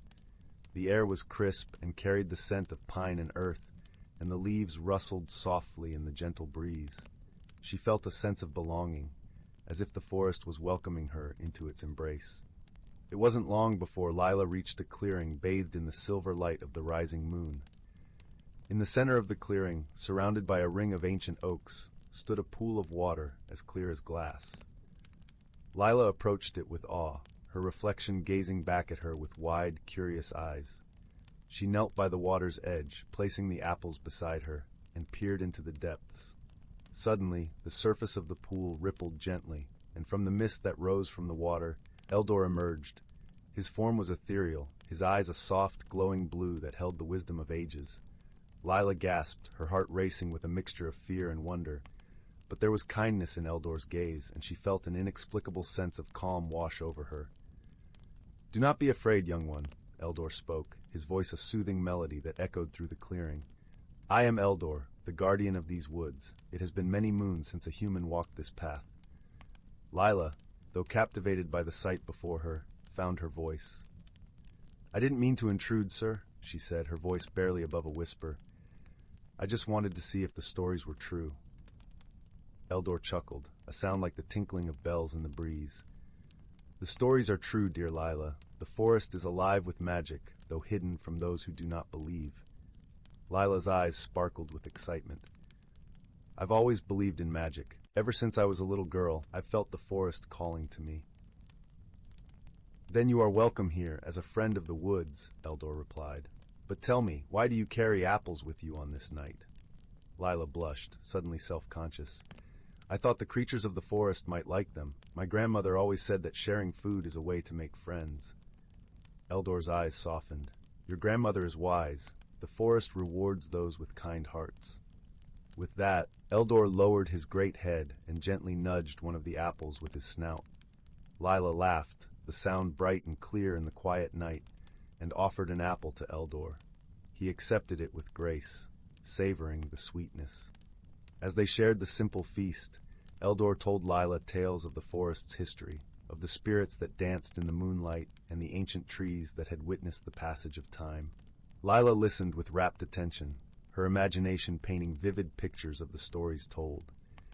In return, Lila shared stories of the village, of the people and their simple joys and struggles. She spoke of the harvest festival, where music and laughter filled the air, and of the stars that guided travelers home. Eldor listened, his heart warmed by the tales of human life and resilience. As the night deepened, a gentle fog began to roll in, blanketing the forest in a soft, mystical embrace. Eldor's form became more translucent, blending with the mist, but his presence remained strong and comforting. You must return to your village, young Lila, Eldor said, but know that you are always welcome here. The forest will remember you, as will I. Lila nodded, her heart full of gratitude and wonder. Thank you, Eldor. I'll never forget this night. With a final gentle nod, Eldor dissolved into the mist, leaving only the echo of his presence in the air. Lila stood for a moment, taking in the magic of the clearing before gathering her thoughts and turning back towards the village. As she walked through the forest, the path seemed to light itself, guiding her safely home. The trees whispered their farewells, and the river sang its lullaby, comforting her until she reached the edge of the woods. Back in the village, Lila hurried to her grandmother's cottage, her heart a tapestry of wonder and joy. She found her grandmother sitting by the fire, her knitting needles clicking softly. Granny, Lila began, her voice filled with excitement, you'll never believe what I saw tonight. Her grandmother looked up, her eyes twinkling with knowing. Ah, the forest has blessed you with its secrets, hasn't it? Lila nodded, smiling brightly. I met the dragon, Eldor. He was kind and wise, just like you said the forest creatures would be. Her grandmother chuckled, pulling Lila into a warm embrace. The forest reveals itself to those with open hearts, my dear. Remember to always cherish the magic around you. As Lila settled into her bed that night, she felt the forest's magic still lingering in her heart, a gentle reminder of the wonders that lay beyond the village. She closed her eyes, dreaming of misty dragons and whispering woods, comforted by the knowledge that she had found a friend in Eldor, the guardian of the forest. And in the heart of the whispering woods, Eldor watched over the land with a soft, knowing smile, his spirit intertwined with the magic of the night, waiting for the next believer to wander into his enchanted world. Story 43. In the quaint village of Willowbrook, where cobbled paths wove between moss-covered cottages and lilac-scented breezes carried laughter from one home to another, there lived a kind-hearted woman named Alara. She was known throughout the village for her gentle smile and her talent for creating the most exquisite tapestries, each thread a story in itself. Alara lived in a cozy cottage at the edge of the whispering woods, a forest where the trees seemed to hum softly as the wind rustled through their leaves. The villagers often spoke of the woods with a mix of reverence and curiosity, for it was said that magic lingered there, woven into the very fabric of the earth. Every morning, Alara would rise with the sun, the golden light streaming through her window and dancing across the wooden floorboards of her home. She would sip her tea, the warmth of the cup seeping into her fingers, and gaze out at the forest, wondering what stories lay hidden among the shadows and sunlight. One crisp autumn morning, as the leaves turned shades of amber and crimson, Alara decided it was time to explore the whispering woods beyond the familiar paths she had walked before. She packed a small satchel with her sketchbook, some bread and cheese, and a flask of spiced cider, then set off, the cool air invigorating her spirit. The forest welcomed her with open arms, the trees whispering secrets to one another as she passed. Alara walked deeper into the woods, her heart open to the wonders she might discover. As the path twisted and turned, she came upon a clearing bathed in dappled sunlight, where a peculiar sight awaited her. In the center of the clearing stood a circle of mushrooms, their caps glistening with dew. At the heart of this circle was a small, intricately carved wooden box. Alara approached it with a sense of awe and curiosity, kneeling to examine the delicate craftsmanship. The box was adorned with carvings of vines and leaves, and on its lid was etched a single word: listen. Compelled by a sense of gentle urgency, Alara opened the box. Inside, she found a tiny silver bell, its surface etched with swirling patterns that seemed to shimmer in the light. As she lifted the bell from its resting place, a soft chime rang out, clear and pure, echoing through the clearing and beyond. In that moment, a change swept through the air, and Alara felt a presence beside her. She turned to find a small, luminescent creature perched on a nearby mushroom. It was a fairy, its wings like gossamer rainbows, eyes twinkling with mischief and warmth. "Greetings, Alara," the fairy said, its voice as light as the breeze. "I am Leora, keeper of the Whispering Woods. You have been chosen to hear the stories of this place, tales woven into the tapestry of time itself." Alara, though surprised, felt a deep sense of peace wash over her. "I would be honored to hear the stories of the forest," she replied, her heart full of wonder. And so, Leora began to weave tales of the woods, each one more enchanting than the last. She spoke of the ancient oak who had watched over the forest for centuries, its roots entwined with the earth's secret songs. She told of the brook that giggled as it danced over stones, carrying whispers of the past to the sea. She shared stories of creatures great and small, each with their own part to play in the symphony of life. As Alara listened, she felt the stories take root in her heart, each one a thread in the tapestry of her own life. She knew that these tales were meant to be shared, to bring the magic of the Whispering Woods to the village she loved so dearly. When the sun dipped below the horizon, painting the sky with hues of rose and gold, Leora gifted Alara the silver bell as a token of their newfound friendship. "Ring this bell whenever you wish to hear more stories, or when you feel the world could use a touch of magic," the fairy said, her wings shimmering in the twilight. With a heart full of gratitude and a mind brimming with inspiration, Alara bid farewell to Leora and made her way back home, the bell tucked safely in her satchel. As she walked, she thought of the tales she would weave into her tapestries, each thread a testament to the magic she had discovered. Back in Willowbrook, as the first stars began to twinkle in the night sky, Alara sat at her loom. Her fingers danced across the threads, guided by the stories of the forest, creating a tapestry that captured the essence of the Whispering Woods. The villagers gathered to watch, their eyes wide with wonder as the tapestry unfolded, revealing scenes of beauty and enchantment. Alara's home became a haven of stories and warmth, where villagers would come to sit by the fire and listen to the tales she spun. Each story was a reminder of the magic that existed in the world, just waiting to be discovered by those with open hearts and curious minds.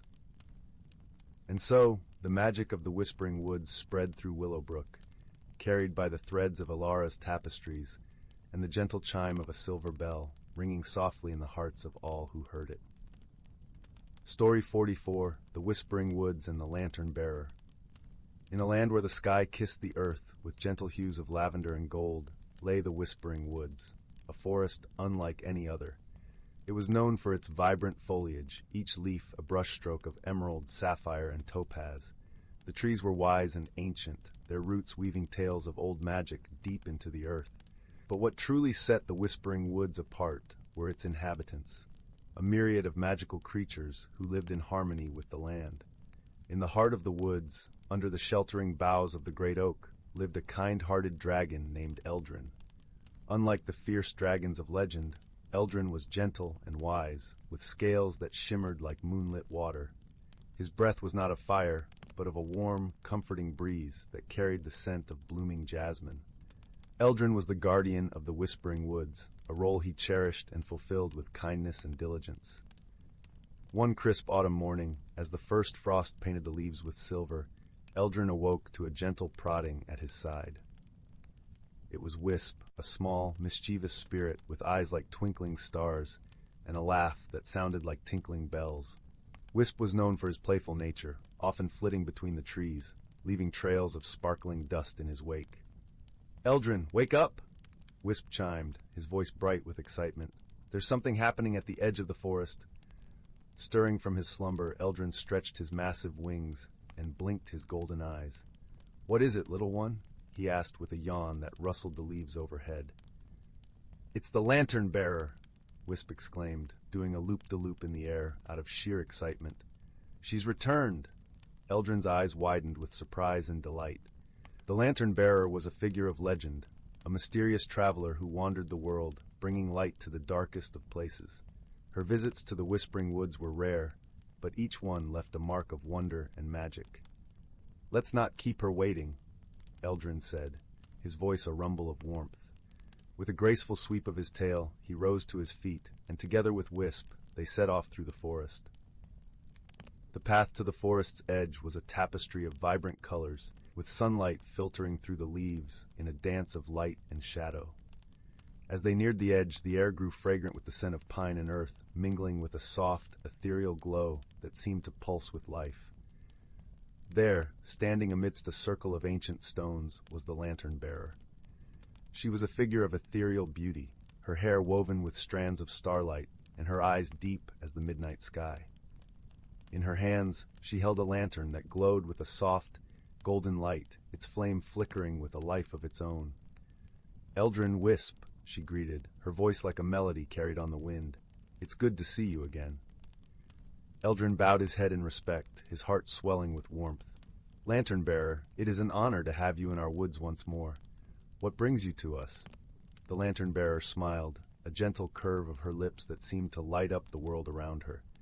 "I have come with a message and a gift," she replied.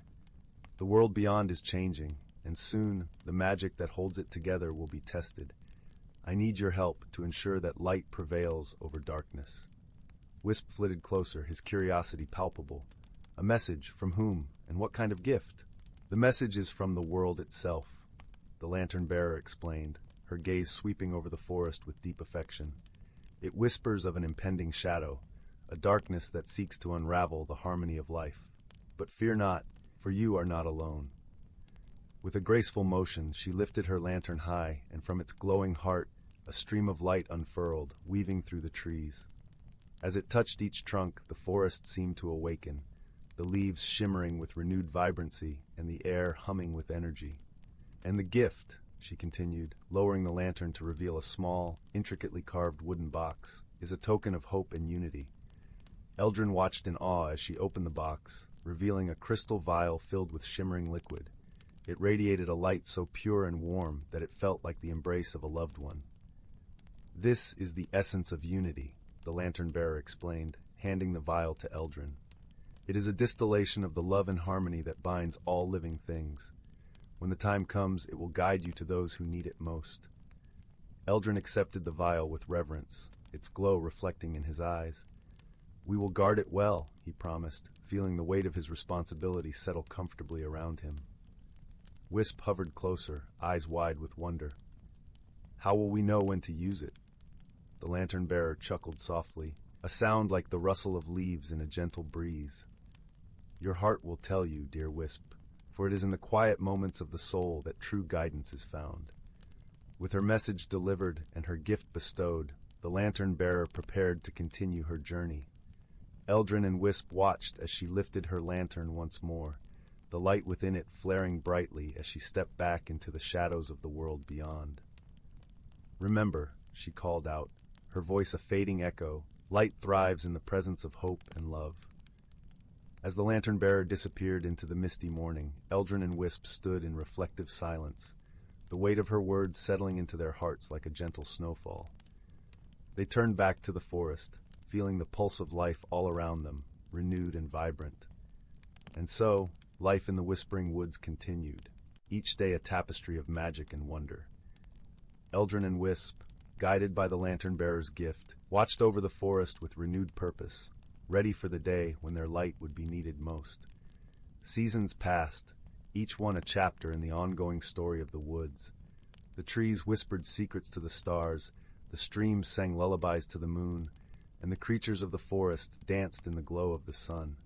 And whenever darkness dared to creep into their world, Eldrin and Wisp were there, lanterns of hope and unity in hand, lighting the way for all who sought the warmth of their embrace.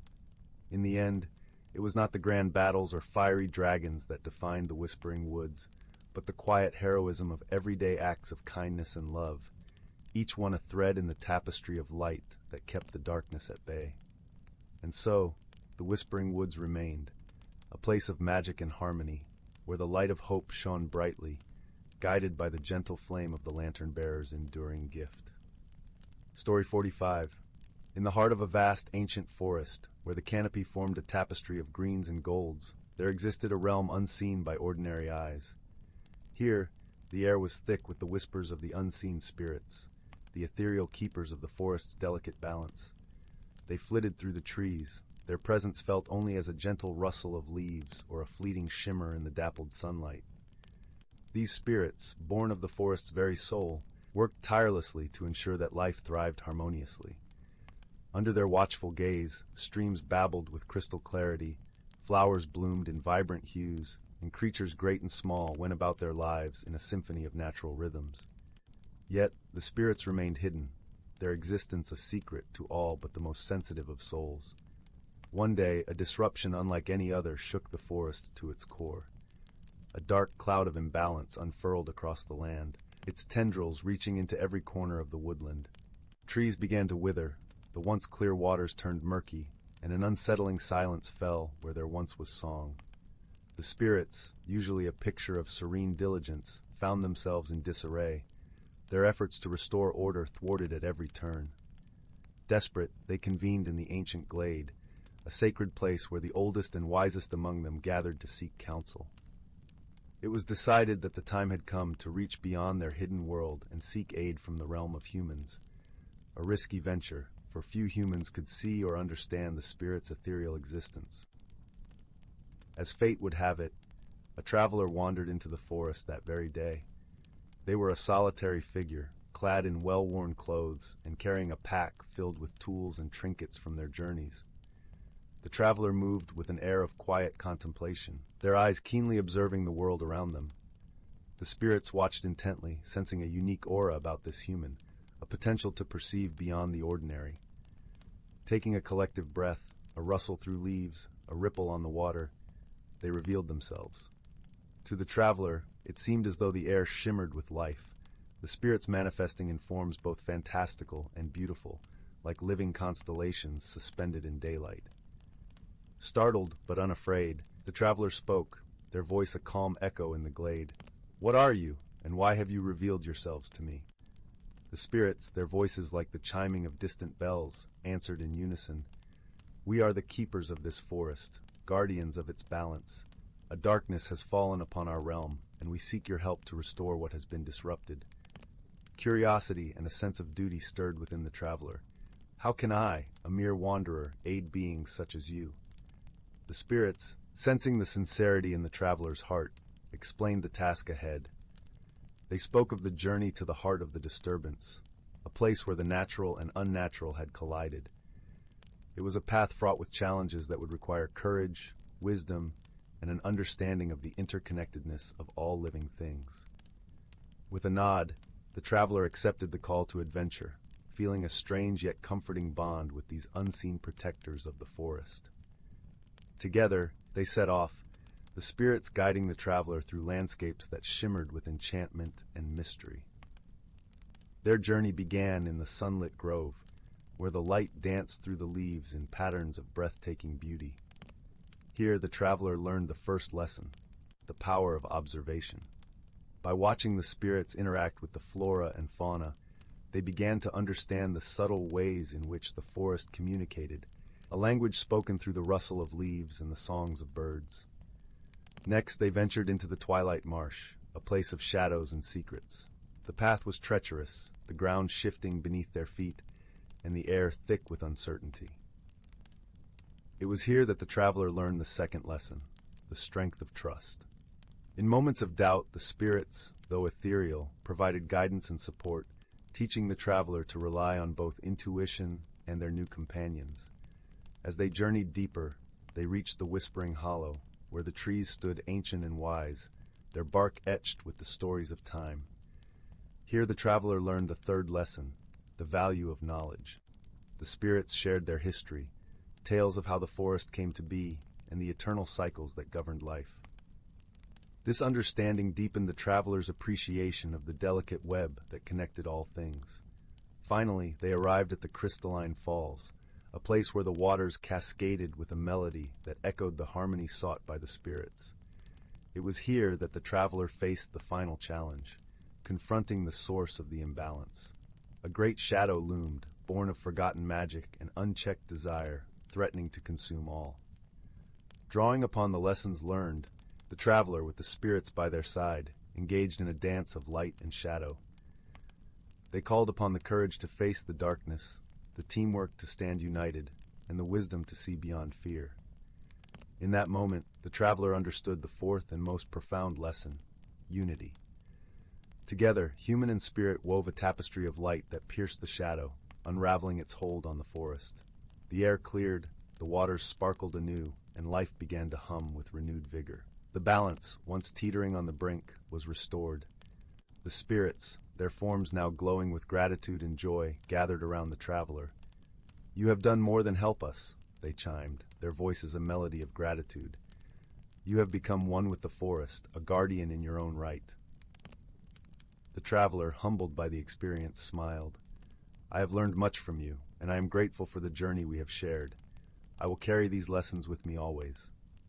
With their task complete, the spirits returned to their hidden realm, though the bond with the traveler remained.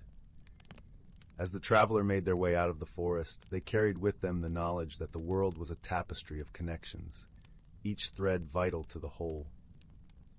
And so the traveler continued their journey, a wanderer no more, but a keeper of the balance, a friend to the unseen, and a reminder that even the smallest of actions can ripple through the fabric of existence, weaving harmony from chaos. Story 46.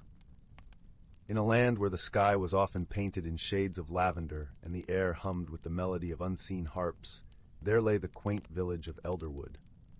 Nestled between rolling hills and the whispering greenwood forest, Elderwood was a place where the ordinary and the extraordinary danced hand in hand, where magic was not just a myth but a gentle current that flowed through the lives of its humble inhabitants. In this village, amidst the cobblestone paths and flower-draped cottages, lived a young girl named Alara. She was as much a part of the village as the ancient oak at its center, known to everyone for her laughter that rang like silver bells and her heart as open as the sky. Alara had an insatiable curiosity that often led her to the outskirts of the village, where the forest embraced the unknown with its shadowy tendrils and echoing calls of hidden creatures. The greenwood forest was a place of both beauty and mystery, where sunlight filtered through the canopy like liquid gold, and the undergrowth hid secrets older than memory. Within this forest there existed the gentle folk of magic, creatures of whimsy and wonder who lived in harmony with the natural world. Among them were the kind-hearted dragons, whose scales glistened like jewels, the mischievous spirits who played tricks on those who wandered too far, and the wise, ancient beings who guarded the secrets of the earth. Alara's favorite story was of the celestial dragon, a creature of legend said to live deep within the heart of the forest. This dragon was not of fire and fury, but of stardust and dreams, its presence a beacon of hope and magic. Many claimed to have seen its shimmering form in the night sky, a fleeting glimpse of scales that mirrored the constellations. One crisp autumn morning, when the air was ripe with the scent of harvest and the leaves blazed in hues of amber and crimson, Alara set off on an adventure with her trusty companion, a small, loyal fox named Fen. Together, they ventured beyond the village, drawn by the whisper of adventure that beckoned from within the forest. As they wound their way through the trees, the forest seemed to breathe around them, alive with the rustle of leaves and the soft chatter of creatures unseen. Alara knew the paths well, but today there was something different in the air, an electric charge that made her skin tingle with anticipation. "Do you feel it too, Fen?" she asked, glancing down at the fox trotting beside her. Fen's ears twitched, and he gave a soft yip of agreement, his bright eyes scanning the shadows as if expecting something wondrous to appear at any moment. Their journey led them deeper into the heart of the greenwood, where the trees grew taller and the light dimmer. Alara felt a thrill of excitement mingled with a touch of trepidation, for she knew they were approaching the territory of the celestial dragon, a place few dared to tread. It was then, as they reached a clearing bathed in twilight's glow, that Alara saw it. Hovering above the ground, its form ethereal and shimmering with 1,000 stars, was the celestial dragon. It was both magnificent and gentle, its eyes like pools of liquid night, watching her with an ancient wisdom that seemed to peer into her very soul. Alara's breath caught in her throat, and for a moment, time itself seemed to pause. The dragon regarded her with a gaze that was both curious and kind, as if recognizing a kindred spirit in the young girl who had dared to seek it out. The clearing was filled with a soft, melodic hum, a sound like the whisper of galaxies and the lullaby of the universe. The dragon lowered its head, and Alara felt a warmth spread through her being, a connection that transcended words. She understood in that moment that the celestial dragon was not just a creature of legend, but a guardian of dreams, a keeper of the light that flickered in every heart. "Thank you," Alara whispered, her voice barely more than a breath. She felt a profound sense of peace, as if she had found something she had been searching for all her life. Fen sat beside her, his tail curled around his paws, watching the dragon with quiet reverence. The fox seemed to understand, in his own way, the significance of this encounter, as if he too was part of a story greater than himself. As the last light of day faded, the celestial dragon lifted its gaze to the sky, and with a shimmering burst of light, it ascended into the twilight, leaving a trail of stardust in its wake. Alara watched until the dragon was no more than a twinkle in the vast expanse above, her heart full and her spirit alight with wonder. With Fen at her side, Alara made her way back to Elderwood, the forest now aglow with the memory of stars. She felt changed, as if the magic of the dragon had woven itself into the very fabric of her being. There was a new lightness in her step, a new clarity in her eyes, and a newfound understanding of the harmony between the magical and the mundane. When she returned to the village, the people of Elderwood greeted her with smiles and curiosity, eager to hear the tale of her adventure.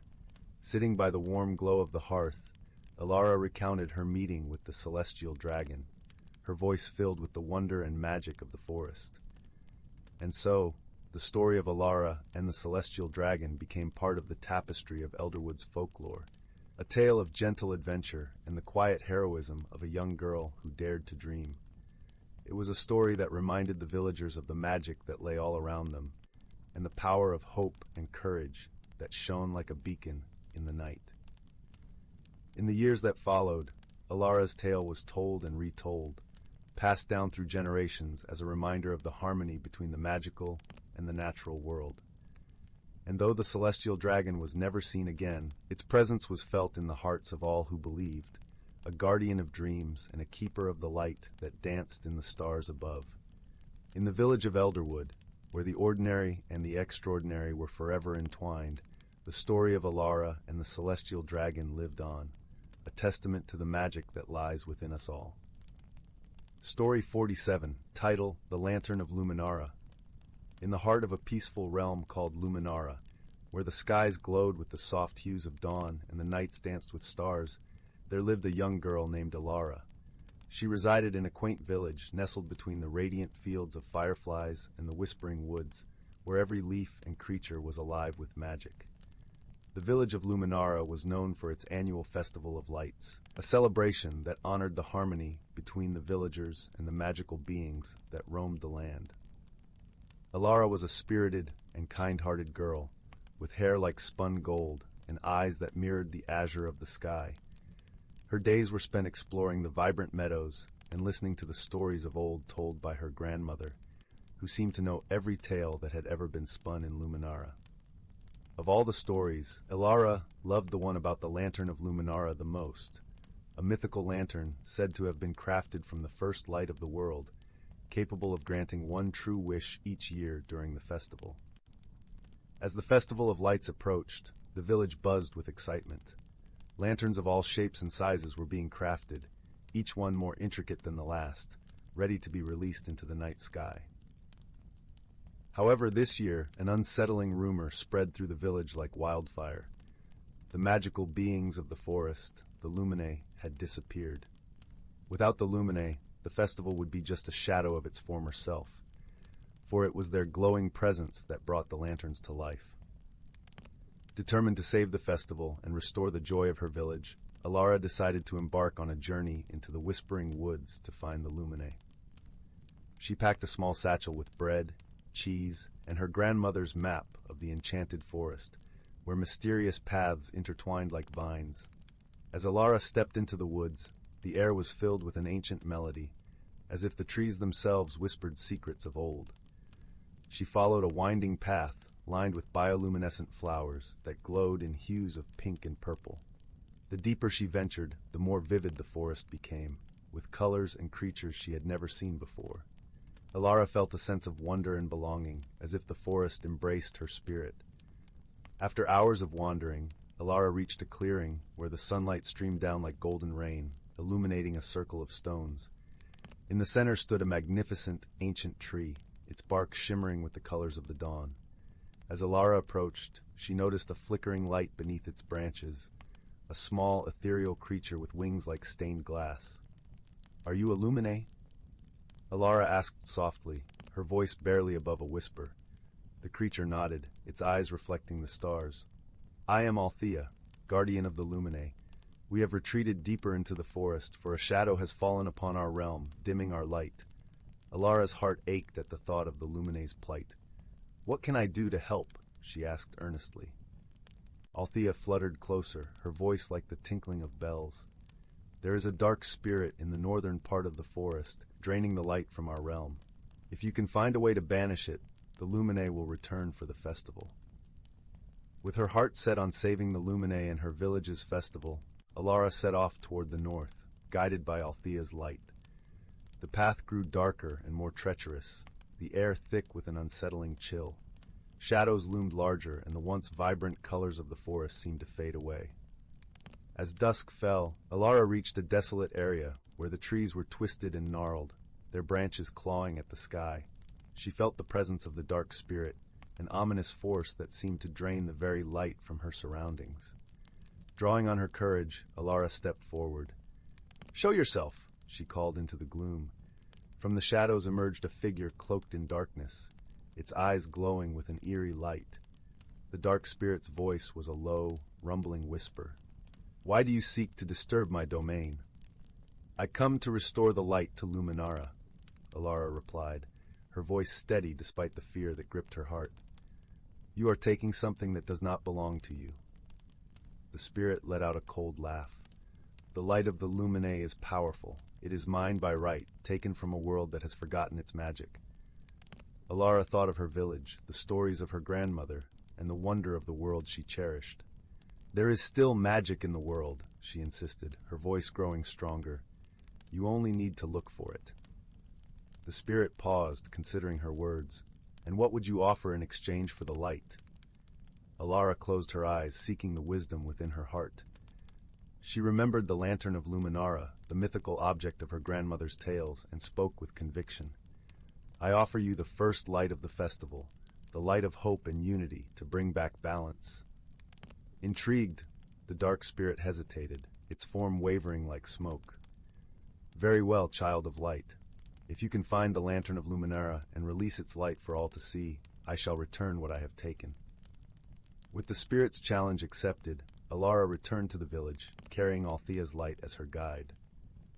The Festival of Lights was set to begin, and the villagers anxiously awaited news of the Lumine. Elara shared her quest, and together, the villagers joined her in the search for the Lantern of Luminara. As the stars began to twinkle in the night sky, Elara felt a gentle tug at her heart, guiding her to an ancient well in the center of the village square. With the villagers gathered around, she lowered a lantern, crafted from glass and moonlight, into the depths of the well. As it touched the water, a radiant glow emanated from below, illuminating the village with a brilliant, ethereal light. The lantern of Luminara had been found. As the light washed over the village, the dark spirit appeared once more, its form now softened, its eyes reflecting the glow of the lantern. True to its word, the spirit released the captured light, and the Luminae emerged from the forest, their wings shimmering with renewed brilliance. The villagers cheered and danced as the Luminae joined them, filling the night with their radiant glow. Lanterns soared into the sky, each one carrying a wish, a hope, a promise of unity and harmony. Alara watched with joy as her village came alive with magic, her heart full of wonder and gratitude. The dark spirit, now a shadow of its former self, lingered at the edge of the celebration. Alara approached it with a warm smile. "Thank you for keeping your promise." The spirit nodded, its form flickering like a candle flame. "You have reminded me of the magic I had forgotten. May your light continue to shine brightly, child of Luminara." With those words, the spirit faded into the night, leaving behind a world brighter and more beautiful than before.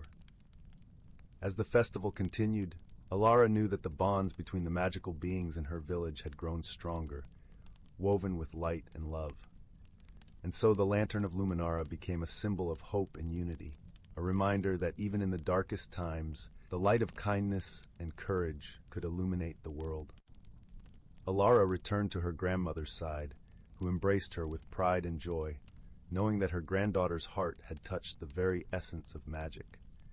From that day forward, the Festival of Lights in Luminara shone brighter than any star, a beacon of harmony between the magical and the mundane, a celebration of the wondrous world they all shared. And in the heart of it all, Alara knew that the true magic lay not in the lanterns or the luminae, but in the spirit of love and unity that bound them all together.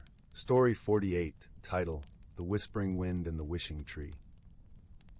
In the heart of the quaint village of Windermere, where cobblestone paths meandered through fields of wildflowers, there stood a tree unlike any other.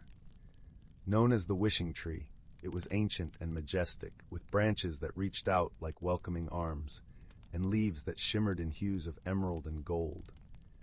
The villagers believed that if you whispered your deepest wish to the tree, the wind would carry it to the stars, and perhaps, just perhaps, it might come true. Nestled at the edge of the village, near the gentle river that hummed a soothing lullaby, lived a young girl named Alara. With hair as wild as the morning sun and eyes that sparkled with curiosity, Alara was known for her boundless imagination and her knack for finding wonder in the simplest of things.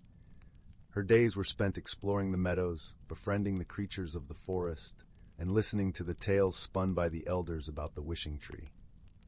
One crisp autumn morning, as the leaves danced to the tune of the breeze, Alara decided it was time to visit the tree. She had heard the whispers of the wind, promising a secret, and her heart was filled with a gentle yearning. Clutching a small, woven basket filled with freshly baked honey cakes, her grandmother's special recipe, Alara set off towards the wishing tree. The path was lined with chrysanthemums and asters, their vibrant colors a tapestry of nature's artwork. As Alara walked, she hummed a tune, the melody weaving through the air like a soft embrace. The villagers greeted her with warm smiles and nods, their eyes twinkling with the shared knowledge of the tree's magic. Upon reaching the wishing tree, Alara paused to admire its grandeur. The sun peeked through the branches, casting a mosaic of light and shadow on the ground. She settled at the base of the tree, her back against its sturdy trunk, and closed her eyes. The gentle wind caressed her face, and she felt a sense of peace envelop her, as if the tree itself was cradling her in its ancient wisdom. "Alara," a voice as soft as the rustling leaves whispered. Startled, she opened her eyes, but there was no one in sight. Just the tree, the wind, and the quiet symphony of nature. "Did you call me?" she asked, her voice barely above a breath. The leaves rustled again, and Alara felt a tickle of laughter in the air. "I am the wind," the voice replied. "I carry the wishes of those who believe. What is it that you wish for, dear child?" Alara pondered the question, her heart beating in tune with the rhythm of the earth. She thought of all the tales she had heard, of wishes made and dreams granted. And then she remembered her grandmother's words. The most precious wishes are those that come from the heart. I wish for a friend, Alara said softly. Someone who understands the whispers of the wind and the songs of the river. The wind seemed to dance around her, its invisible fingers playing with her hair. A friend you shall find, it promised. But remember, friendship is a journey, not a destination. The wind's words lingered in the air, and Alara felt a warmth blossom within her. She smiled and placed a honey cake at the roots of the tree, a gift for the magic it held. Days turned into weeks, and Alara continued her visits to the wishing tree. She spoke to the wind, shared her adventures, and listened to its gentle guidance. And though she cherished the solitude, she couldn't shake the feeling that something or someone was missing. One afternoon, as the sun dipped below the horizon, painting the sky in shades of rose and amber, Alara heard a soft rustling nearby.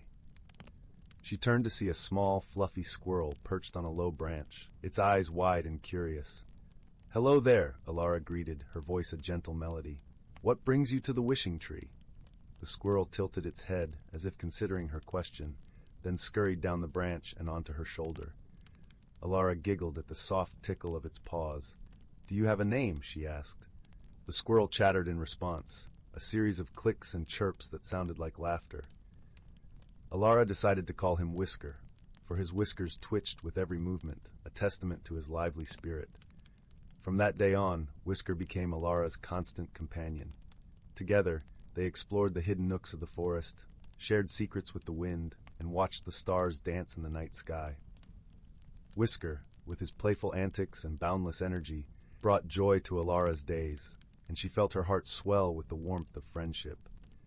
As the seasons changed, so did Alara. She grew taller, her hair wilder, her spirit more attuned to the whispers of the world around her. She learned to listen, not just with her ears, but with her heart. The wishing tree, with its endless patience and wisdom, became a cherished confidant. One winter's eve, as snowflakes kissed the earth and the world was wrapped in a blanket of white, Alara sat by the wishing tree with Whisker nestled in her lap. The village was quiet, the only sound the soft crunch of snow beneath her boots. "Alara," the wind called, its voice a gentle caress against her cheek. "Have you found what you were seeking?" Alara smiled, her breath visible in the crisp air. "Yes, I found a friend in Whisker, and more than that, I found a friend in the world around me." The wind swirled around them, a dance of joy and laughter. "Remember, dear child," it whispered, "the magic of the wishing tree lies not in granting wishes, but in helping you discover the magic within yourself." As Alara gazed up at the wishing tree, its branches heavy with snow, she felt a deep sense of gratitude. For the tree, for the wind, for Whisker, and for the journey that had led her to this moment. In the heart of Windermere, where the wishing tree stood as a symbol of hope and magic, Alara found not only a friend, but a deeper connection to the world and to herself. And as the wind carried her laughter to the stars, she knew that the true magic of the wishing tree was the love and wonder it inspired in all who believed. And so, under the watchful gaze of the ancient tree, Alara's story became one of many whispers carried by the wind, a testament to the power of wishes, friendship, and the boundless magic of the world. Story 49. In the heart of the whispering woods, where the trees whispered secrets only the wind could understand, there existed a quaint little village named Elderglen. Nestled between the emerald embrace of the ancient forest and the crystal-clear waters of Moonlit Lake, Elderglen was a place where magic and the mundane lived in harmony. The villagers of Elderglen were known for their warm hearts and open arms, welcoming travelers and magical creatures alike. It was said that the village was blessed by the forest itself, a gift from the elder tree, the oldest and wisest tree that stood at the heart of the woods. The villagers believed that as long as they respected the forest and all its inhabitants, the elder tree would protect them from harm. In Elderglen, there was a young girl named Alara, who was known for her adventurous spirit and her boundless curiosity. Alara had hair as dark as raven's feathers, and eyes that sparkled like the night sky.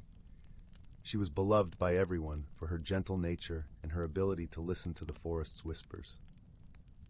Alara's best friend was a tiny dragon named Bramble, who was as mischievous as he was small. Bramble's scales shimmered with all the colors of autumn leaves, and he had a knack for getting into trouble. One crisp autumn morning, Alara and Bramble set out on one of their many explorations. The forest was alive with the vibrant hues of fall, the air crisp and filled with the earthy scent of fallen leaves.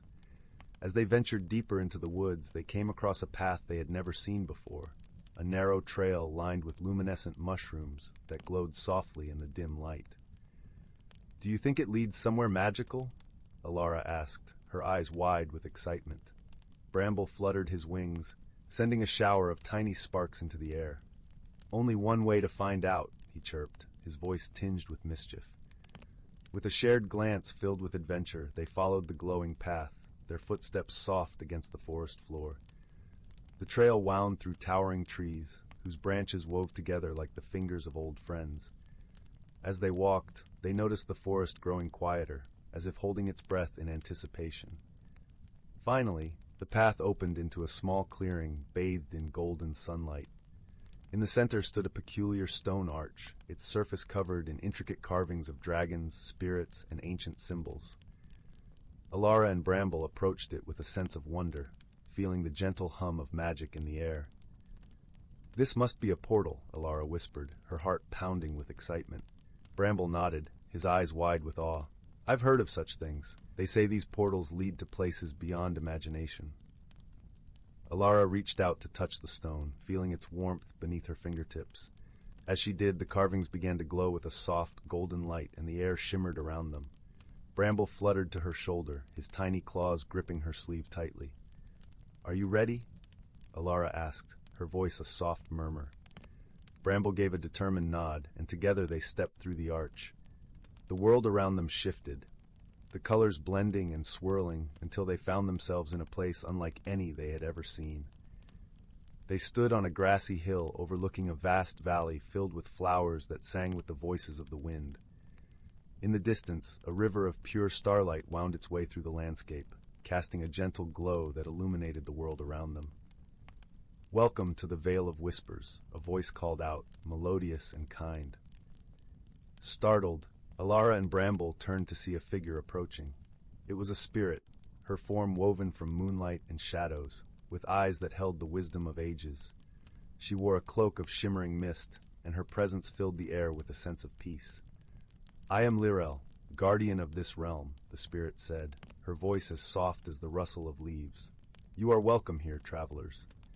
Alara bowed her head in respect, awestruck by the spirit's ethereal beauty. "Thank you, Lirel. My name is Alara, and this is Bramble. We did not mean to intrude." Lirel smiled, a gentle curve that spoke of understanding. "There is no intrusion, dear child. The Vale of Whispers is a place of wonder and harmony. All who come with open hearts are welcome."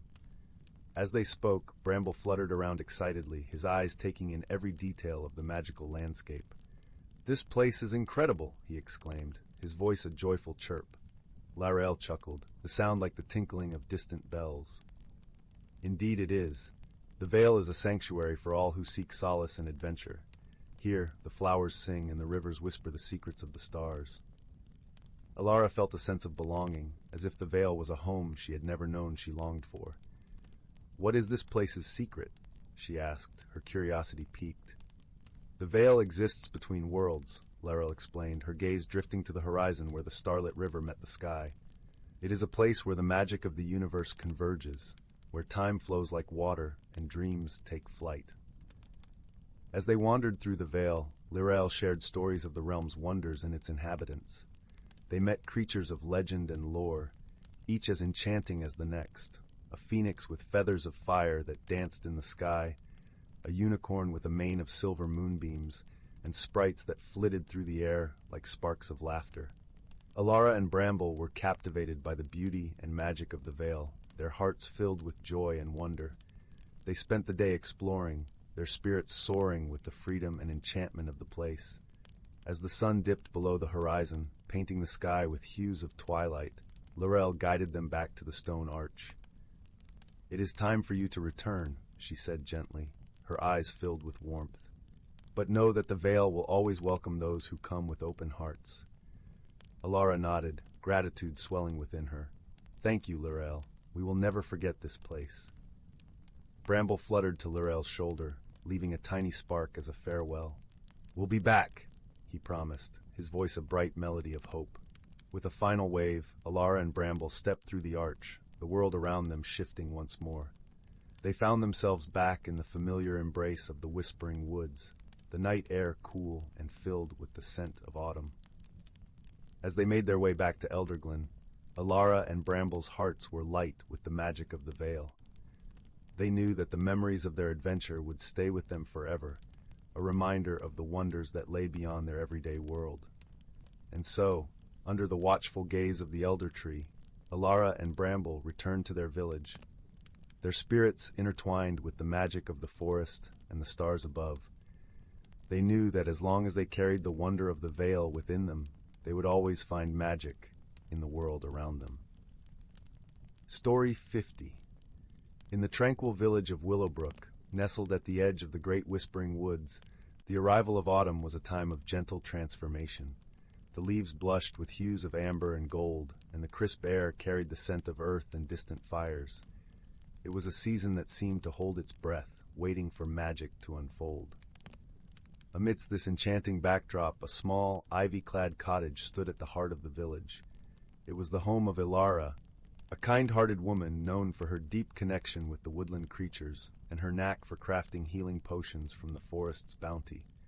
Her garden, a wild tangle of herbs and flowers, spilled over the cobblestone path that led to her door, inviting all who passed to pause and admire its unruly beauty.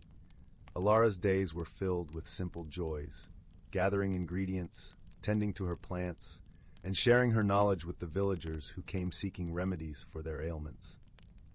But as the days grew shorter and the nights longer, a sense of longing stirred within her, a yearning for something she could not quite name. One brisk morning, as she was collecting elderberries from the bushes that thrived along the garden's edge, Alara noticed a peculiar visitor, a fox with fur as white as snow, its eyes bright and inquisitive. It watched her with an intensity that made her pause, her basket of berries half forgotten in her hands. "Well, hello there," she said gently, setting the basket down to crouch at the animal's level. "What brings you to my garden, little one?" The fox tilted its head as if considering her words, then trotted forward to nuzzle her hand. Its touch was unexpectedly warm, and Alara felt a strange comfort in the creature's presence. She reached out to stroke its silky fur, and as she did, a soft voice seemed to whisper in her mind, "Follow me." Startled, Alara glanced around, but the garden was silent, save for the rustle of leaves in the breeze. She looked back at the fox, whose eyes were fixed on hers with a knowing gleam. It took a step backward, then another, its gaze beckoning her to follow. Intrigued and a little bewildered, Alara rose to her feet, abandoning her basket as she followed the fox through the garden and into the woods. The path was familiar, yet today it felt different, as if the forest had shifted to reveal hidden secrets. Sunlight filtered through the canopy, creating patterns of light and shadow that danced around her as she walked. The fox led her deeper into the woods, to a place where the trees stood tall and ancient, their trunks wrapped in moss. In the center of a small clearing stood a stone well, its surface covered in a delicate lacework of vines. Alara had passed by this spot many times, yet she had never seen the well before. It was as if the forest had kept it hidden until now. The fox stopped beside the well, its eyes urging her to approach. Alara hesitated, a flutter of apprehension mingling with her curiosity. But the forest felt alive with possibility, and she could not ignore the pull she felt toward the mysterious well. With a deep breath, she stepped forward and peered into its depths. The water below was impossibly clear, reflecting the sky above like a mirror. As Alara gazed into the well, she saw her own reflection, framed by the trees and sky. But as she watched, the image began to shift and change, revealing scenes that flickered like memories, moments from her past, dreams she had once held close, and glimpses of a future yet to unfold. The fox stood beside her, its presence a steady reassurance. Alara realized that this was no ordinary well. It was a conduit for visions, a place where the boundaries between the seen and unseen blurred. "Thank you," she murmured to the fox, understanding now that it had brought her here to see what she had forgotten in the hustle of daily life. The dreams she had set aside, the paths not yet taken. The fox nodded, as if acknowledging her gratitude, then turned to lead her back through the woods. As they walked, Alara felt a newfound clarity, a sense of purpose beginning to take shape. When they emerged from the trees and into the light of her garden, the fox paused, its task complete. It looked up at Alara one last time, its eyes soft with an unspoken farewell, before it bounded away, disappearing into the forest with a flick of its white tail. Alara stood at the edge of her garden, the autumn breeze tugging at her hair, and she knew that something within her had changed. Her heart was lighter, her mind clearer, and she felt a stirring of excitement for the days to come. With renewed energy, she returned to her work, her hands moving deftly as she prepared tinctures and teas. But now, as she went about her tasks, she carried with her the memory of the fox and the well, and the promise of the dreams she would no longer set aside. As the weeks passed, the villagers noticed a new light in Alara's eyes, a quiet joy that seemed to infuse everything she did. She began to share more of her knowledge, teaching others not only how to heal, but also how to listen to the whispers of the world around them. Her garden flourished, a testament to the magic that lay in embracing both the familiar and the unknown. And so, as autumn deepened into winter, the people of Willowbrook continued to visit Alara's cottage, drawn by the warmth of her hearth and the wisdom she offered. They would speak of the woman with the gentle smile and the fox who had guided her, and they would leave with more than just remedies in their hands.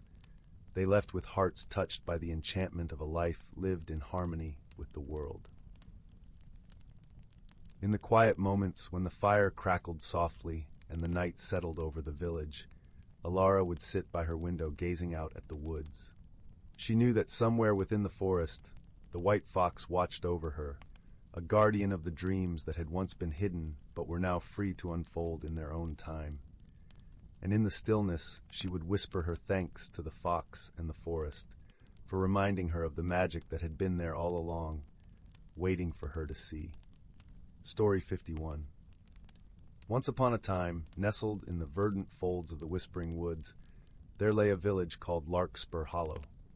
It was a place where the air always carried a hint of lavender and the earth hummed with a gentle, ancient magic. Nestled among the towering maples and elms, the charming cottages of Larkspur Hollow were adorned with climbing roses and ivy, their chimneys puffing out curls of sweet-smelling smoke that mingled with the songs of the forest birds. In this village lived a young girl named Alara, who was as curious as the day was long. Alara had hair the color of chestnuts and eyes as bright as a summer sky. She loved to wander the woods, her constant companion being a little fox named Wren. Wren had been a gift from the forest itself, appearing one morning at her doorstep with eyes that sparkled with mischief and a tail that fluffed out like a dandelion in the wind. Alara and Wren were inseparable, exploring the mossy nooks and secret glades of the Whispering Woods, where stories were said to linger in the rustling leaves. Every evening, Alara would return home with twigs in her hair and tales in her heart, sharing them with her grandmother over steaming cups of chamomile tea. Her grandmother, a wise woman with a voice soft as silk and a heart full of kindness, would listen with a twinkle in her eye.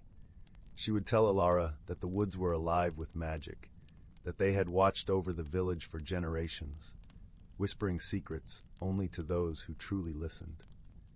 One golden morning, as autumn's first breath painted the leaves in shades of amber and crimson, Alara set out with Wren to explore a part of the forest she had never ventured into before.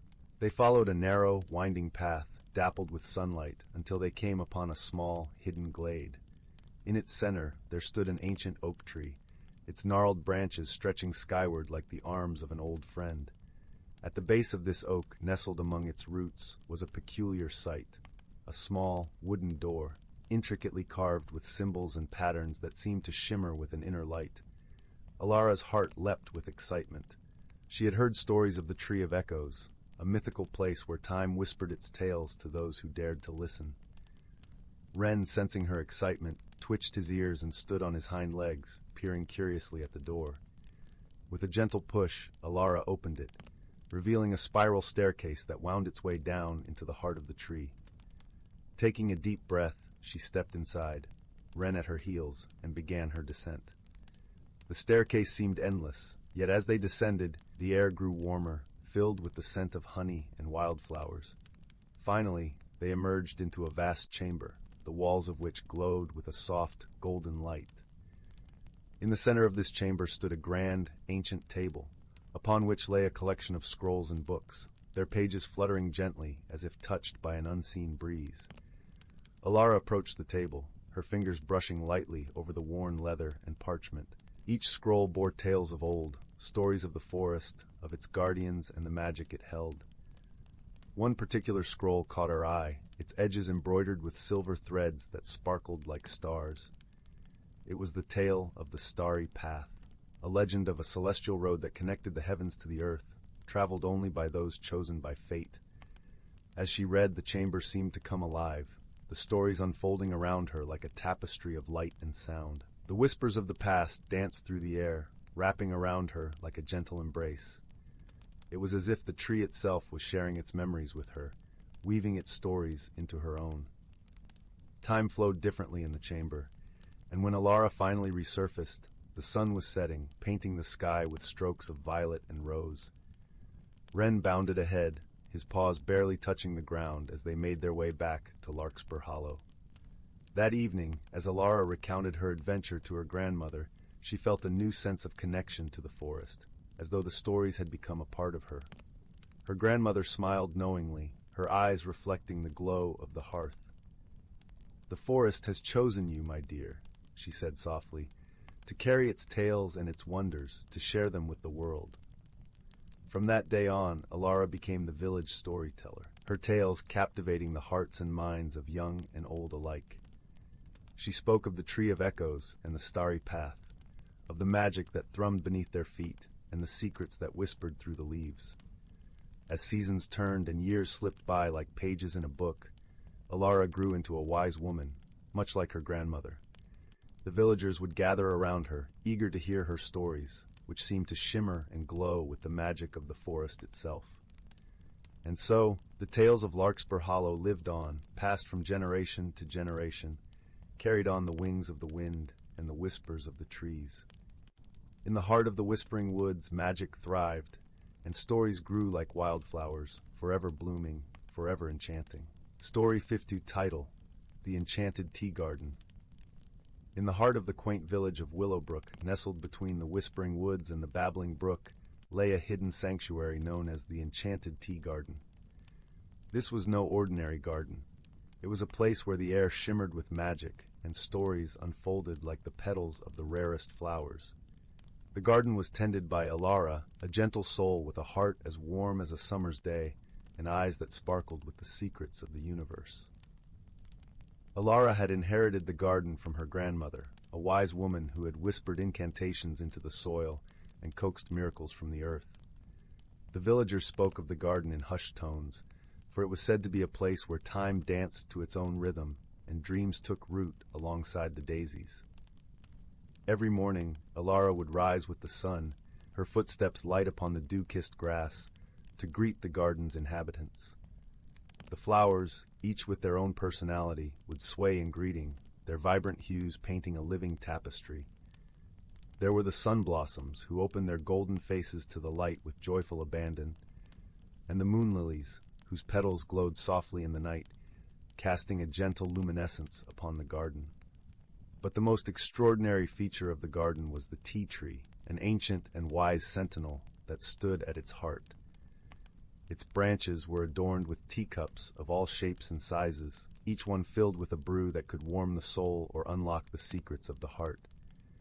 No one knew where the tree had come from, but it was said to have been planted by a wandering sorceress who had poured her love for the world into its roots.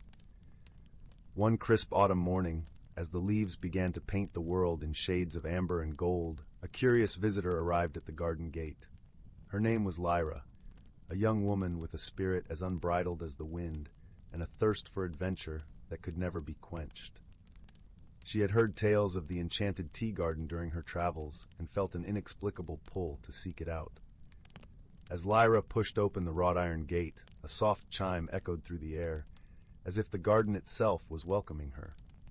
She followed the winding path lined with moss-covered stones her heart fluttering with anticipation. There, beneath the canopy of the tea tree, sat Alara, her hands wrapped around a steaming cup. "Welcome," Alara called, her voice as soothing as the rustle of leaves. "I've been expecting you." Lyra blinked in surprise. "You have?" Alara nodded, gesturing for Lyra to join her. "The garden told me you were coming. It has a way of knowing when someone is in need of its magic." Lyra settled onto the soft grass, her eyes wide with wonder. "I've heard stories about this place. They say it can change your life." Alara smiled, her gaze lingering on the tea tree. "It's true. The garden has a way of revealing what we need most, even if we don't know what that is ourselves." Curious, Lyra glanced up at the branches adorned with teacups. "And the tea? Each cup holds a different brew," Alara explained. "Some offer wisdom, others comfort, and a few might even show you glimpses of what lies ahead. The tree knows which cup is meant for you."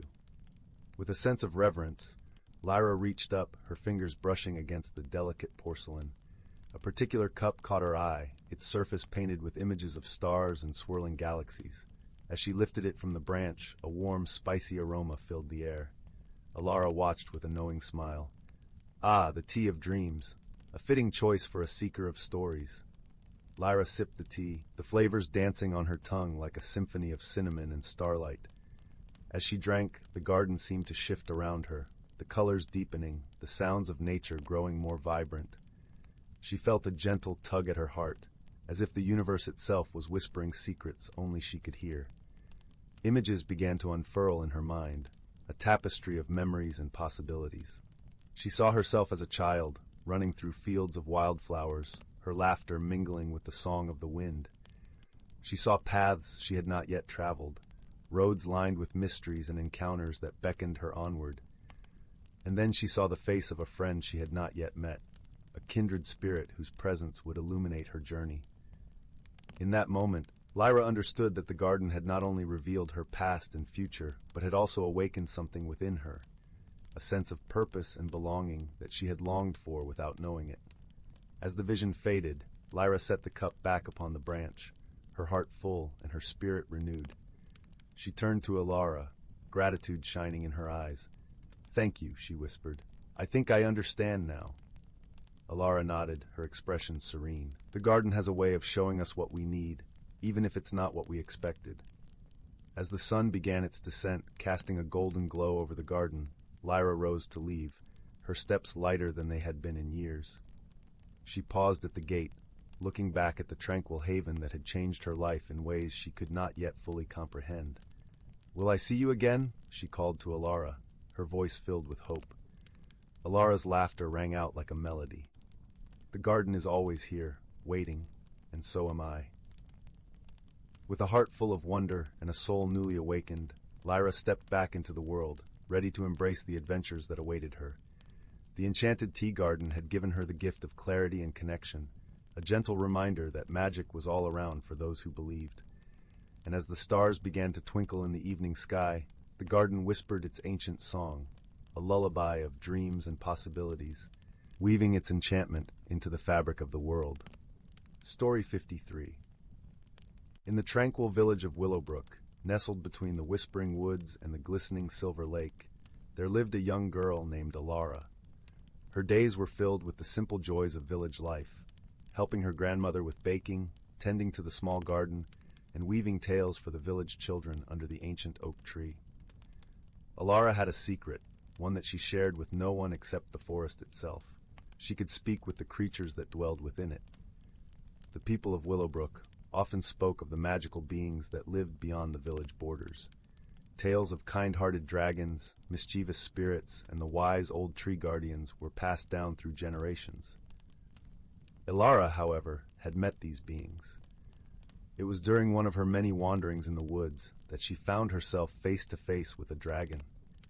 Not a fearsome, fire-breathing monster, but a gentle, emerald-scaled creature with eyes as deep as the lake.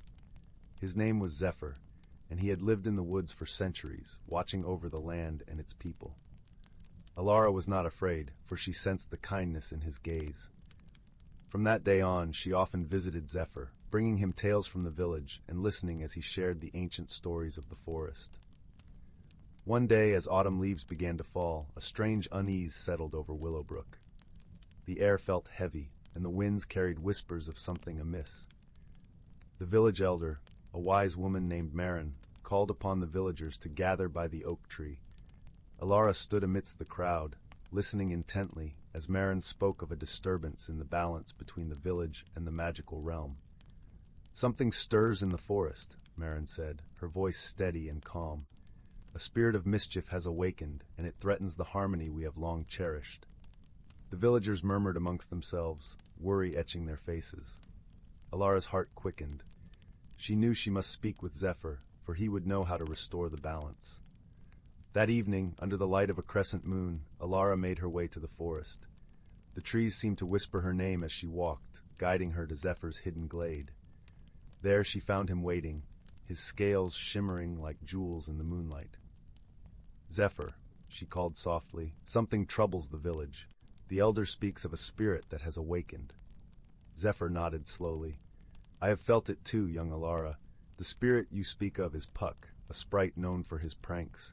He has been dormant for many years, but something has stirred him." Alara frowned. "What can we do to stop him?" Zephyr lowered his great head to meet her gaze. "Puck is mischievous but not evil. He must be reminded of the joy and harmony. You must find the source of his unrest and help him see the beauty and balance once more." Alara felt a flicker of determination.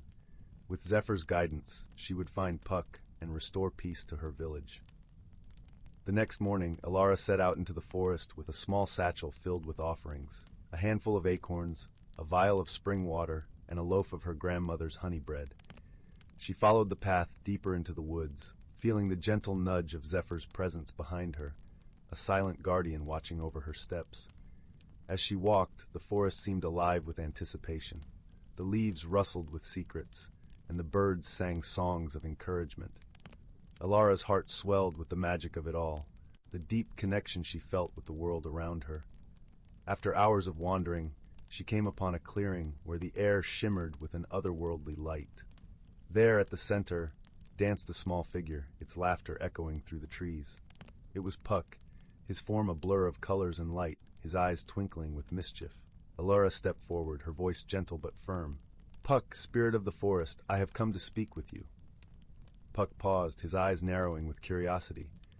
"A human girl, bold enough to seek me out? What brings you here, child of Willowbrook?" Alara took a deep breath, her heart steady. "The balance of our world is disturbed, and I believe you are at the center of it. The village is uneasy, and I wish to understand why." Puck's laughter softened into a sigh. "Ah, the balance.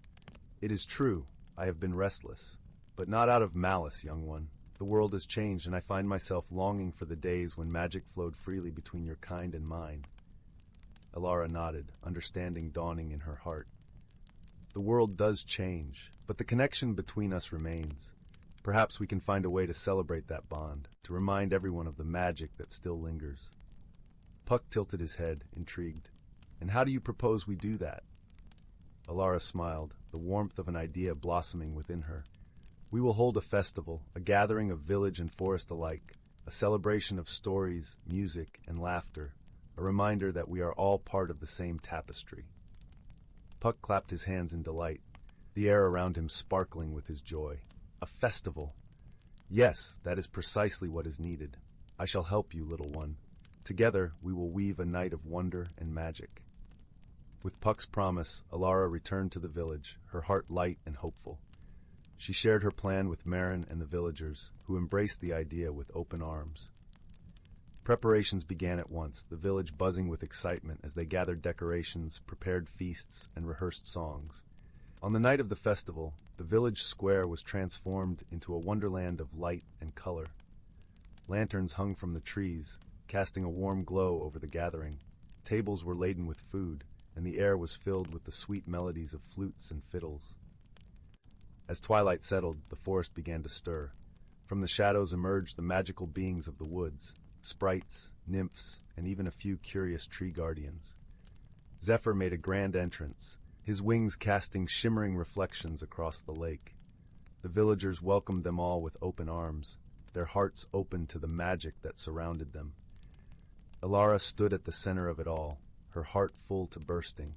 She watched as Puck danced among the children, his laughter infectious and bright. She saw the joy in the eyes of her fellow villagers as they shared stories with the creatures of the forest, their worlds intertwined in a tapestry of unity. As the night wore on, Alara found herself standing beside Zephyr, gazing at the scene before them. The dragon's eyes glowed with pride and warmth. "You have done well, Alara," Zephyr rumbled softly. "The balance is restored, and the bond between our worlds strengthened." Alara smiled, leaning against his warm scales. "I only did what felt right with your guidance." Zephyr chuckled, a deep, comforting sound. "You have a gift, young one. A heart that sees beyond the surface, a spirit that understands the true magic of the world." As the festival continued, Alara felt the truth of his words. She watched as villagers and forest folk danced together under the starlit sky, their laughter and joy a testament to the power of connection and understanding. And so, in the village of Willowbrook, the festival became an annual celebration, a reminder of the harmony that could be achieved when hearts were open and spirits willing to embrace the magic of the world. Alara grew to be a wise woman in her own right, her tales of wonder and adventure inspiring generations to come. In the years that followed, the bond between the village and the magical realm deepened, a testament to the quiet heroism of a girl who dared to dream of unity and the gentle dragon who guided her way.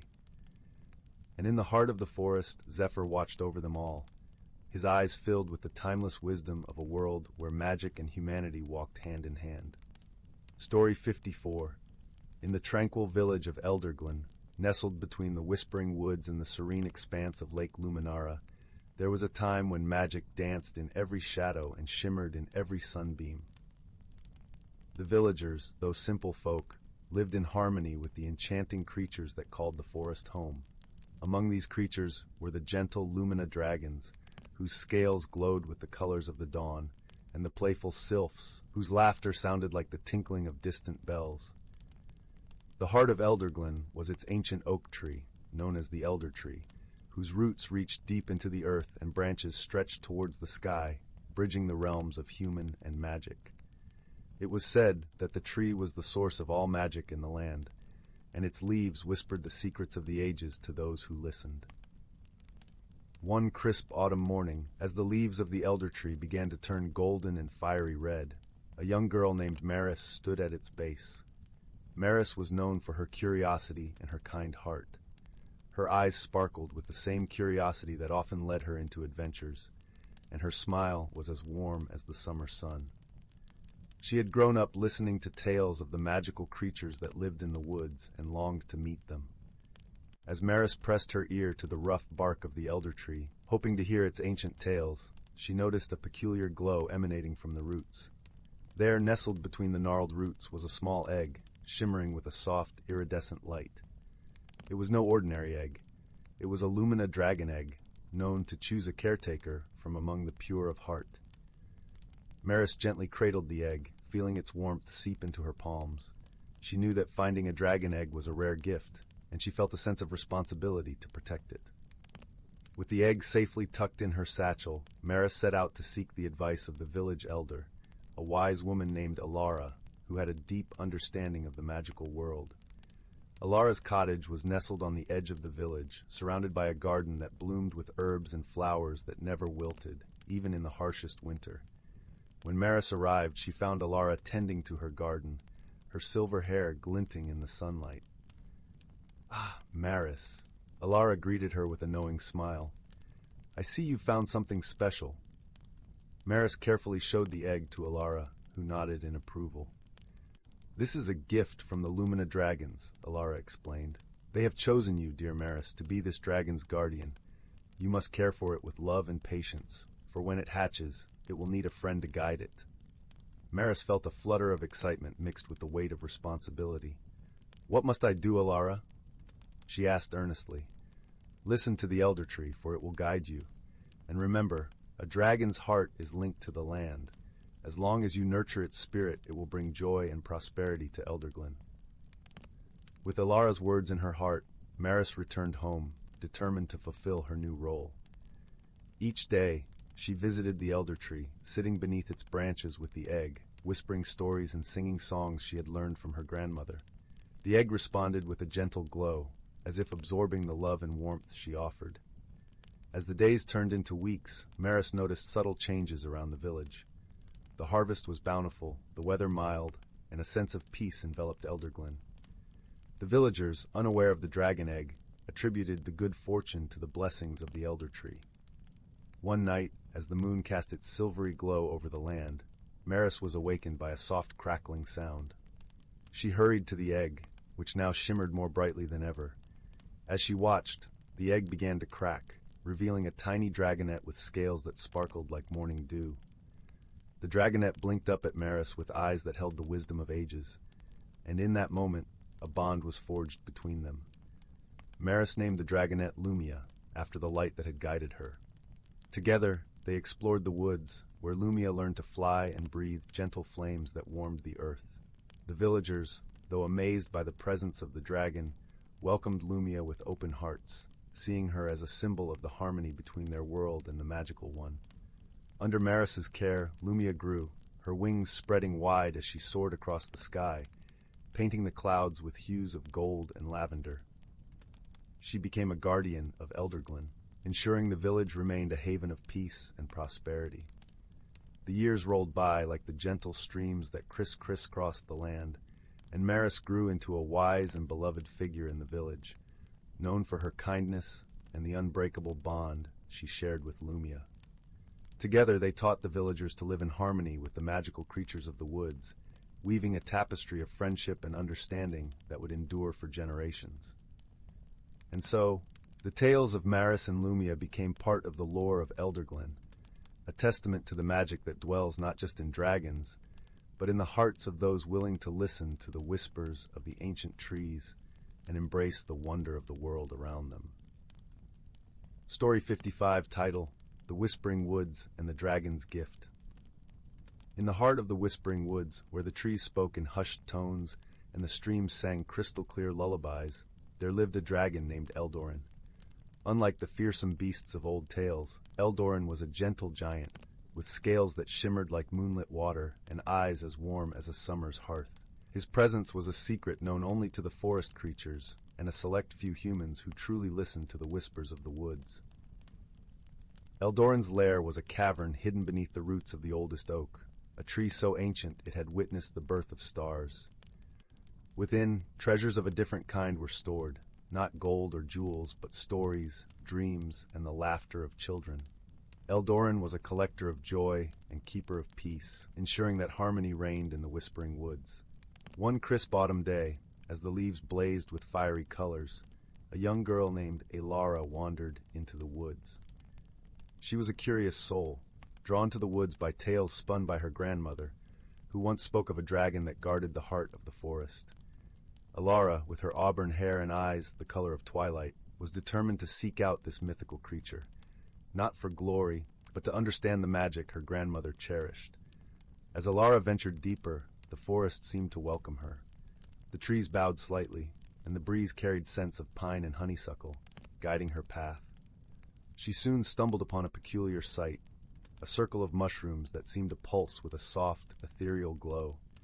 Intrigued, she stepped closer, and in doing so, crossed into a realm where reality danced with dreams. In this realm of enchantment, time flowed like a gentle stream, and the air was filled with a symphony of nature's whispers. It was here that Eldoran waited, perched atop a moss-covered stone, his eyes twinkling with the mischief of stars. "Welcome, young Elara," Eldoran rumbled, his voice as soothing as a lullaby. "I've been expecting you." Elara, though startled, felt no fear. There was something inherently comforting about the dragon, as if she were meeting an old friend. "You know my name?" she asked, her voice a blend of awe and wonder. Eldoran chuckled softly, a sound like rustling leaves. "The woods know all who tread their paths with an open heart. Your grandmother spoke fondly of you, and her stories have reached my ears." Alara's face lit up with a smile. "I've always loved her stories. She said you protect the forest." "And so I do," Eldoran nodded. "But protection comes in many forms. Tell me, Elara, what brings you to this sacred place?" Elara thought for a moment, her gaze drifting to the vibrant canopy above. I wanted to see if the magic she spoke of was real, to understand why she loved this place so dearly. Eldoran's eyes softened. Magic is not just in spells or fantastical creatures. It's in the bond between us and the world, in the kindness we show and the love we share. Your grandmother knew this well. As they spoke, creatures of the forest gathered around, a family of deer, a mischievous squirrel, and even the wise old owl who watched over the woods. All seemed to nod in agreement, their presence a testament to the harmony Eldoran maintained. Alara spent many hours with Eldoran, learning the secrets of the forest, the language of the trees, and the gentle art of listening. She discovered that the dragon's true treasure was the harmony he fostered between all living things, a balance essential for the wood's magic to thrive. As dusk painted the sky in hues of gold and purple, Eldoran gifted Alara a small, shimmering scale from his side. "This," he explained, "is a token of our bond. It will remind you of the magic within you and the love that binds us all." With a heart full of wonder and gratitude, Alara returned home, the dragon's scale clutched tightly in her hand. She knew she carried with her not just a piece of Eldoran's magic, but a newfound understanding of the world and her place within it. Years passed, and Alara grew into a wise woman, sharing her own tales of the whispering woods and the dragon who dwelled within. Eldoran's scale remained with her, a constant reminder of the day she discovered that magic was real, not just in the fantastical, but in the simple, beautiful connections of life. And in the heart of the whispering woods, Eldoran continued his watch, his scales shimmering with the promise of 1,000 untold stories, ready to be shared with those who dared to listen. Story 56, The Moonlit Grove and the Whispering Willow. In a distant land, where the whisper of magic lingered in the air like a sweet melody, there existed a serene village known as Elderglen. Nestled at the edge of the enchanted forest, Elderglen was a place where the ordinary and the extraordinary danced hand in hand. The villagers lived in harmony with the mystical creatures that roamed the forest's depths, respecting the ancient pact that bound them in peace. The heart of Elderglen was its moonlit grove, a sacred clearing where the villagers gathered under the silver glow of the moon to share stories and songs. At the center of the grove stood the whispering willow, an ancient tree whose branches swayed gently, as if listening to the secrets of the world. Legends spoke of the tree's magical ability to grant a wish to those pure of heart, though such tales were often whispered with a smile, as if they were too wondrous to be true. In this village lived a young girl named Alara, whose eyes sparkled with curiosity and kindness. Alara was known for her gentle heart and her deep love for the forest and its creatures. She often spent her days wandering the woodland paths, befriending the shy deer and playful foxes, and listening to the tales of the elder villagers. Alara's favorite companion was a small dragon named Loomis. Unlike the fire-breathing beasts of legend, Loomis was a dragon of light, with scales that shimmered like the stars and a gentle warmth that radiated from his being. He had been drawn to Alara by her kindness and the gentle glow of her spirit, and the two had been inseparable ever since. One evening, as the sun dipped below the horizon and the moon began its ascent, Alara and Loomis made their way to the moonlit grove. The villagers were gathering for the monthly Moonlight Festival, a time of celebration and unity. The air was filled with the sound of laughter and music, and the scent of sweet pastries and spiced cider wafted through the grove. As the festivities began, an elderly storyteller, known as Old Finn, took his place beneath the whispering willow. His voice, warm and rich like honey, wove tales of heroism and wonder, each story more enchanting than the last. But it was his final tale that captured Alara's heart, the legend of the whispering willow and its gift of a single wish. Intrigued, Alara approached Old Finn after the stories were told. "Do you think the legend is true?" she asked, her eyes wide with wonder. Old Finn chuckled softly, his eyes twinkling with a secret wisdom. "Ah, my dear Alara, the truth of a tale lies not in its words, but in the heart of the one who believes it. The whispering willow has seen many moons and many wishes. Perhaps it listens still." That night, as the village slept beneath a blanket of stars, Alara lay awake, pondering the old man's words. Her thoughts drifted to the forest and its creatures, to Loomis and the bond they shared.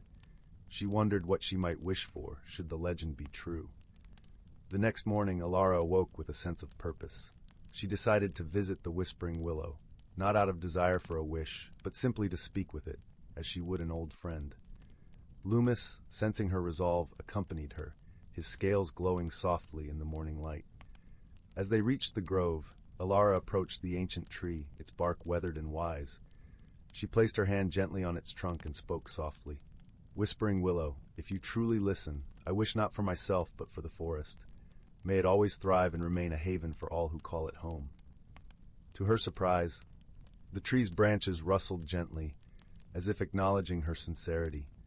The leaves whispered in a language only the heart could understand, and a soft light enveloped Alara and Loomis, filling them with warmth and a sense of peace. Days turned to weeks, and as the seasons passed, the forest flourished like never before. The air was filled with the vibrant songs of birds, and the forest floor bloomed with flowers of every hue. The villagers marveled at the newfound vitality of the woods, and Alara's heart swelled with joy, knowing that her wish had been heard. But the true magic of the whispering willow was yet to reveal itself. One evening, as Alara and Loomis rested beneath its branches, they noticed a faint glow emanating from the tree. Curious, they watched as a figure began to take shape within the light, a spirit of the forest, gentle and ethereal. "Thank you, Alara," the spirit spoke, its voice like the rustle of leaves. "Your wish has brought great harmony to our land. In gratitude, we offer you a gift." From within the light emerged a small, shimmering pendant, shaped like a leaf and glowing with the same gentle warmth as Loomis. Alara accepted the gift with awe, feeling its magic resonate with her own spirit. "The pendant will guide you," the spirit continued, "and remind you that the heart's purest wishes are those shared with others." With those words, the spirit faded, leaving Alara and Loomis alone beneath the whispering willow. Alara held the pendant close, her heart filled with gratitude and a newfound understanding of the magic that connected all living things. As time passed, the tale of Alara and the whispering willow became a cherished legend in Elderglen, a story of kindness, unity, and the quiet heroism that resides within every heart. And though the villagers continued to gather in the moonlit grove, sharing stories and laughter under the watchful gaze of the moon, they knew that the true magic lay not in the wishing, but in the bonds they shared and the love they nurtured in their enchanted world. Story 57. Once upon a time, in a quaint village nestled on the edge of a vast whispering forest, there lived a young girl named Alara. The village itself was a patchwork of cobblestone streets and charming cottages, each with gardens blooming in an array of colors, where every window was adorned with boxes overflowing with vibrant flowers. The village was a place where time seemed to slow down, where people greeted each other warmly, and the air was always filled with the scent of fresh bread and wildflowers. Alara was known throughout the village for her gentle spirit and her affinity with nature. She had a special gift, one that allowed her to understand the language of the forest creatures. Her dearest companion was a small, clever fox named Fen.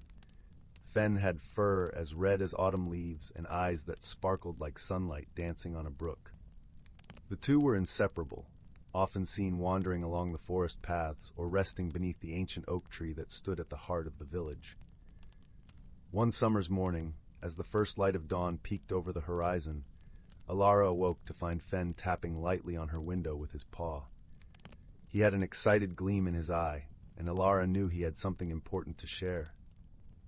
"What is it, Fen?" she asked, opening the window to let him in.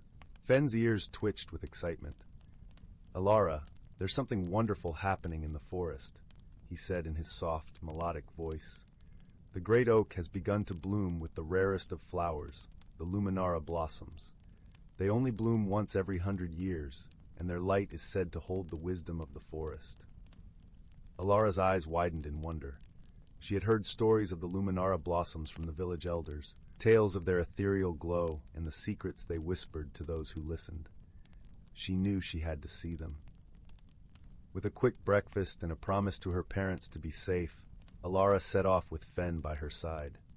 The forest was alive with the sounds of birds singing their morning songs and the rustle of leaves in the gentle breeze. Sunlight filtered through the canopy, creating patterns of light and shadow on the forest floor. As they ventured deeper into the woods, they passed through glades filled with delicate ferns and crossed streams that babbled happily over smooth stones. Alara could feel the magic of the forest all around her, a comforting presence that seemed to guide their steps. Finally, they reached the clearing where the great oak stood. It was a magnificent tree, its trunk thick and gnarled, its branches stretching high into the sky like welcoming arms. As Alara and Fen approached, they saw the luminara blossoms in all their glory. The flowers were a cascade of shimmering petals, each one glowing with a soft, silvery light that illuminated the clearing with a gentle radiance. Alara stood in awe, her heart filled with a sense of peace and wonder. She reached out to touch a blossom, and as her fingers brushed against the petals, a warm glow spread through her, filling her with a deep understanding of the forest's secrets. In that moment, she felt connected to every living thing around her, as if she were part of a grand tapestry woven from the threads of nature itself. Fen watched her with a knowing smile. "The great oak chose you, Alara," he said softly. "It sees your kindness and your love for the forest." Alara nodded, her heart full. She knew that from this day forward she would carry the wisdom of the forest with her, and she felt grateful for the gift she had been given. As the day waned and the sun dipped below the horizon, casting the forest in hues of dusky pink and gold, Alara and Fen made their way back to the village. The villagers gathered around as they returned, eager to hear of their adventure. Alara shared the tale of the luminara blossoms, her voice filled with wonder as she described their beauty and the wisdom they imparted. The villagers listened with rapt attention, their faces lit by the glow of lanterns and the warmth of the fire. That night, as Alara lay in bed, she thought of the great oak and the promise it held for the future. She knew that the forest was a place of magic and mystery, and that there would always be more to discover. With Fen curled up beside her, she drifted into a peaceful sleep, dreaming of adventures yet to come. And so, in the heart of the whispering forest, beneath the watchful branches of the great oak, the village thrived, its people forever connected to the magic that lay just beyond their doorstep. And Alara, with her gentle spirit and her fox companion, continued to explore the wonders of the world around her, guided by the light of the luminara blossoms and the wisdom of the forest. Story 58. In the quaint village of Elderglen, nestled between the whispering woods and the shimmering lake of Luminara, stories of old magic were as common as the morning dew. Elderglen was a place where the mundane and the mystical danced together like old friends, and where the air itself seemed to hum with ancient secrets. The village was home to a kindly dragon named Eloria, who resided in the caves of the nearby Mistwind Mountains. Unlike the tales of fearsome dragons that haunted the dreams of children in faraway lands, Eloria was gentle and wise, her scales shimmering with the hues of sunset. She had lived for centuries, watching over the village with a protective gaze, her heart as vast and deep as the seas. Every year, on the first full moon of spring, Elderglen celebrated the Festival of Lights, a tribute to the harmony between the villagers and the magical creatures of the land. Lanterns crafted from colored glass were hung from every tree, their glow reflecting in the lake, creating a tapestry of light and shadow. It was during this festival that Eloria would descend from her mountain abode, her presence a cherished blessing for all. This particular year, the festival was to hold a special significance, for it marked the centennial anniversary of the village's founding. Preparations were underway, with villagers bustling about, crafting intricate decorations and preparing feasts that would entice even the most elusive forest spirits to join in the revelry. Among these villagers was a young girl named Alara, with eyes the color of the sky just before dawn and a spirit as curious as a squirrel in springtime. Alara was known for her affinity with the creatures of the forest. She could often be found wandering the woods, her laughter echoing through the trees as birds perched on her outstretched arms and deer nuzzled her gently. As the festival approached, Alara was filled with excitement and a hint of trepidation. She had been chosen to present the village's gift to Eloria, a beautifully woven tapestry depicting the history of Elderglen, from its humble beginnings to the vibrant community it had become. The tapestry was a masterpiece, woven with threads of gold and silver, and imbued with the love and gratitude of every villager. On the eve of the festival, as the village settled into a serene anticipation, Alara ventured into the woods, her heart seeking the comfort of nature's embrace. She wandered deeper than usual, her feet guiding her to a glade she had never seen before. In the center of the glade stood a lone tree, its bark a silver that gleamed under the moonlight, and its branches heavy with golden apples. As she approached, a soft, melodious voice drifted through the air. "Welcome, Alara," the voice sang, wrapping around her like a warm breeze. From behind the tree stepped a spirit, her form shimmering like the surface of Luminara under a summer sun. Her hair flowed like a waterfall of starlight, and her eyes held the wisdom of ages. "Who are you?" Alara asked, her voice a whisper, as if speaking too loudly would shatter the enchanting moment. "I am Sulfira, guardian of this grove," the spirit replied, her voice a harmony of birdsong and rustling leaves. "I have watched over Elderglen since its first stones were laid." Alara's heart swelled with awe and curiosity. "Why have I found this place now?" Sulfura smiled, a gentle curve that spoke of secrets yet to be shared. "You have been chosen, dear child, to carry a message of hope and harmony not just to Aloria, but to the world beyond. The tapestry you bear is more than a gift. It is a symbol of unity, a promise to keep the balance between our realms." Understanding washed over Alara, a warmth that kindled her spirit. "I will do my best," she vowed, her voice steady with newfound purpose. As Alara made her way back to the village, the path seemed to glow with a luminescent light, as if guiding her steps. She understood now that the festival was not merely a celebration, but a reaffirmation of the bond between mankind and the magical, a dance of life that must be cherished and protected. The night of the festival arrived, and Elderglen was a symphony of color and sound. Lanterns swayed gently in the breeze, their light casting playful shadows that danced across the village square. Music filled the air, a joyous blend of flutes and drums, as villagers donned in vibrant attire gathered for the night's festivities. As the moon reached its zenith, Aloria appeared, her majestic form gliding gracefully from the mountains. The villagers cheered, their hearts lifting at the sight of their beloved guardian. She landed softly in the square, her eyes glowing with warmth as she greeted her friends. Alara stepped forward, the tapestry in her hands shimmering under the moon's gentle gaze. She approached Aloria, her heart a steady rhythm of excitement and reverence. "Dearest Aloria," Alara began, her voice clear and bright, "on behalf of Elderglen, I present this tapestry, a testament to our history and our bond with you and all magical beings." Aloria lowered her head, her eyes filled with a soft, appreciative light. "Thank you, sweet Alara, and all of Elderglen. This gift is a treasure, a reminder of our shared journey."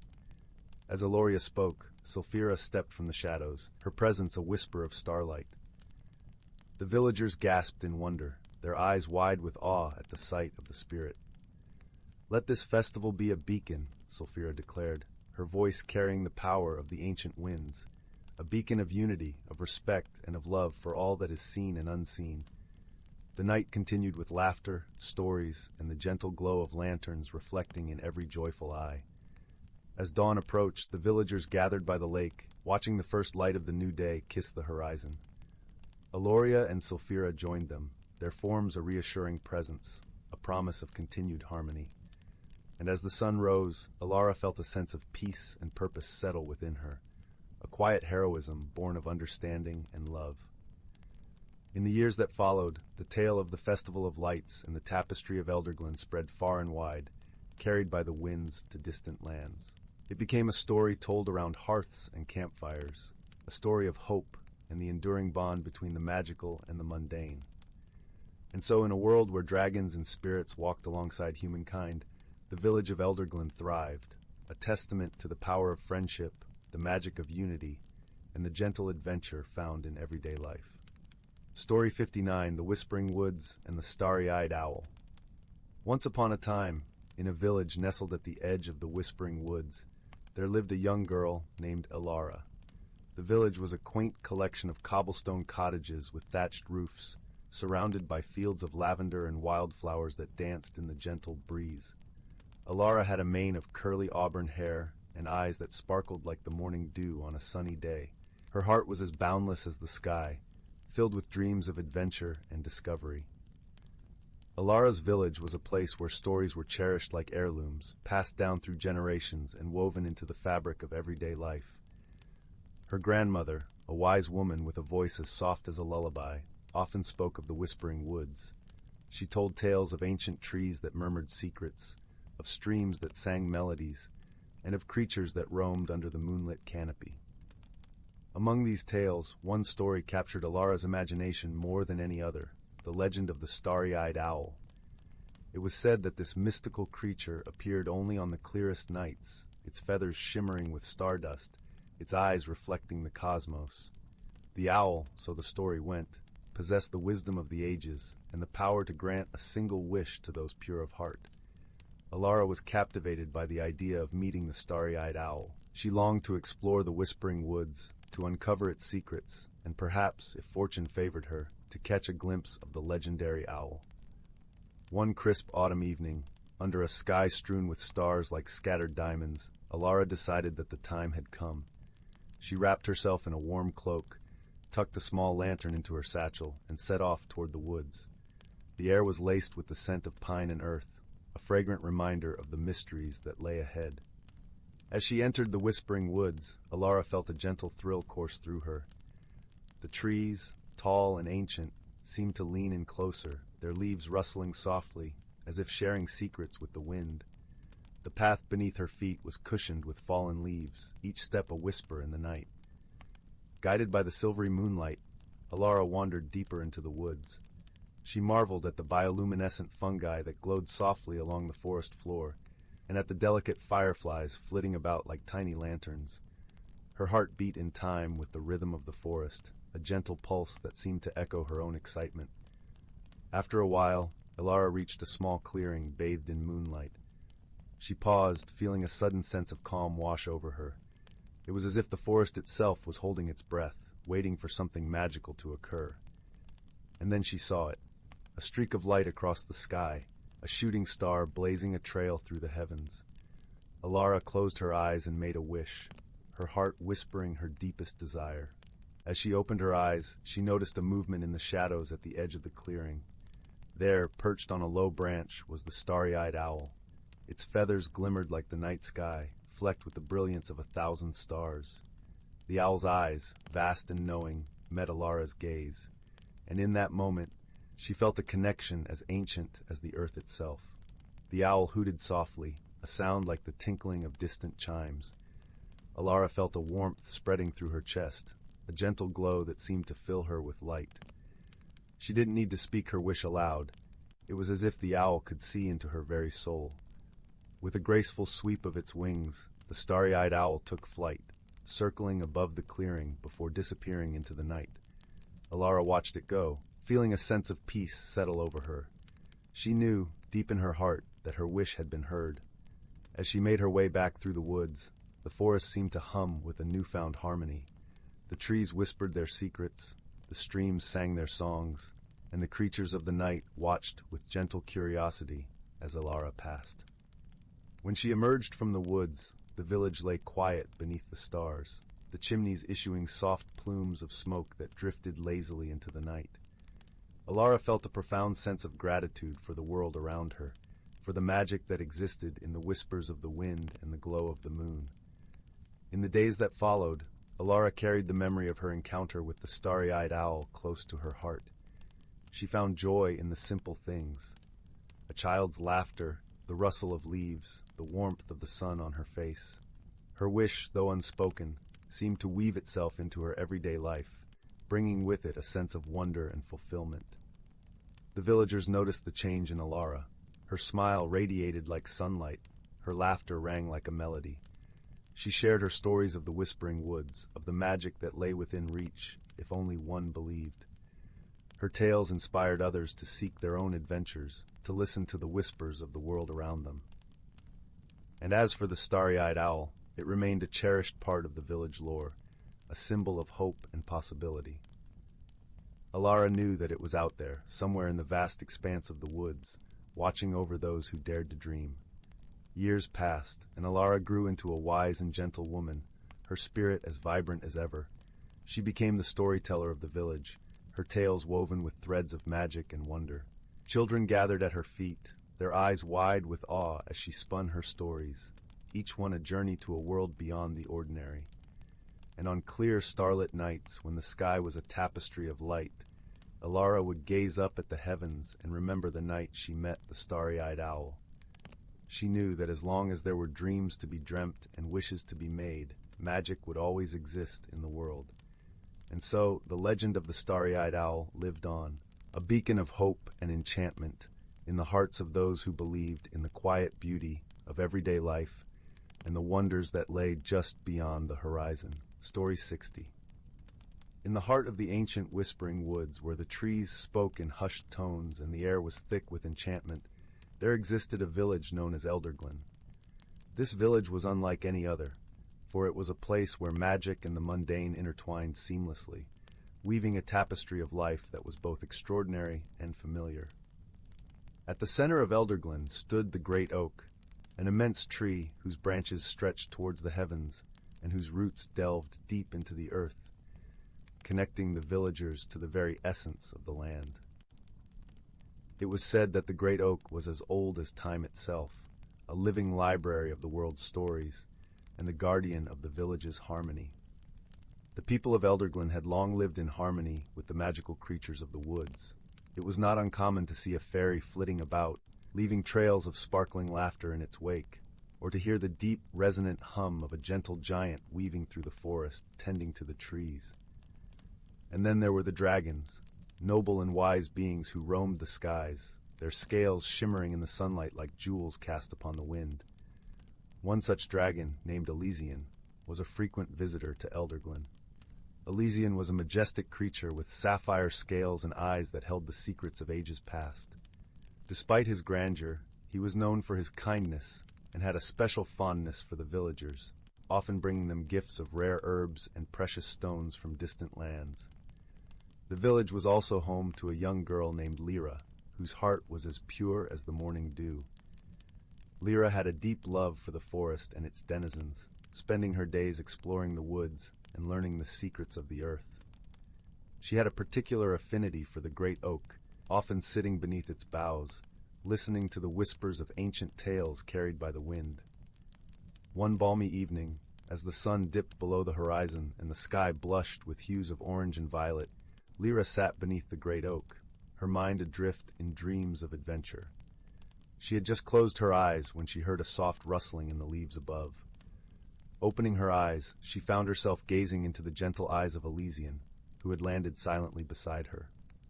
"Good evening, Lyra," Elysian rumbled, his voice as smooth as velvet. "Good evening, Elysian," Lyra replied, her face lighting up with joy. "What brings you here today?" "I have come to share a tale," the dragon said, settling himself comfortably. "A tale of courage, friendship, and the bond between our kind and yours." Lyra leaned forward, eager to listen, as the dragon began his story. Long ago, in a time when the world was still young and the sun sang its first song, there lived a young shepherd named Theo. Theo dwelt in a valley not unlike Elderglen, a place where magic and nature danced together in harmony.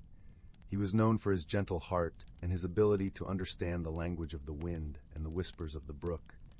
One day, as Theo tended to his flock on the verdant hillside, he came upon a small shimmering stone nestled in the grass. It glowed with a light as soft as moonbeams and seemed to hum with a melody that only Theo could hear.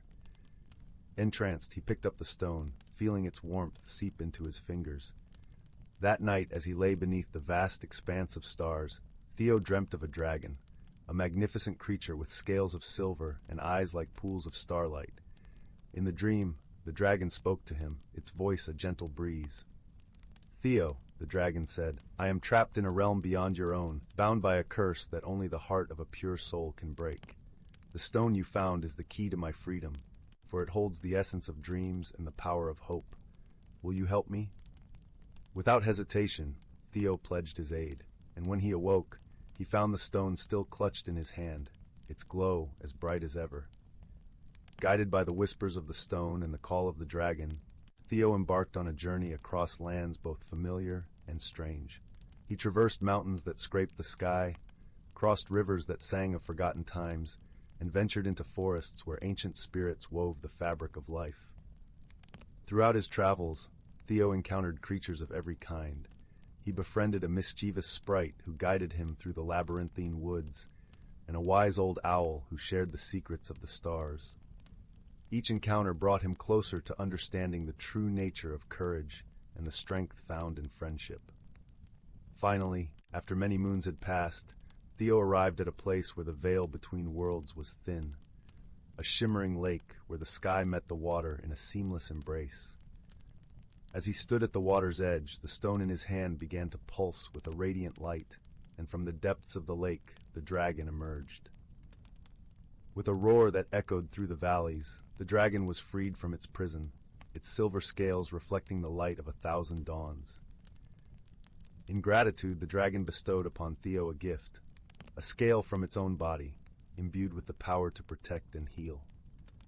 Theo returned to his valley, the dragon's scale a testament to his journey and the friendships he had forged. And though the dragon returned to its realm beyond the stars, its presence was felt in every breeze and every ray of sunlight that touched the earth. From that day forth, Theo was known as the guardian of the valley, and his tale was passed down through generations, a reminder of the magic that exists in the world and the bonds that unite us all. As Elysian finished his tale, Lyra sat in silence, her heart full of wonder and warmth.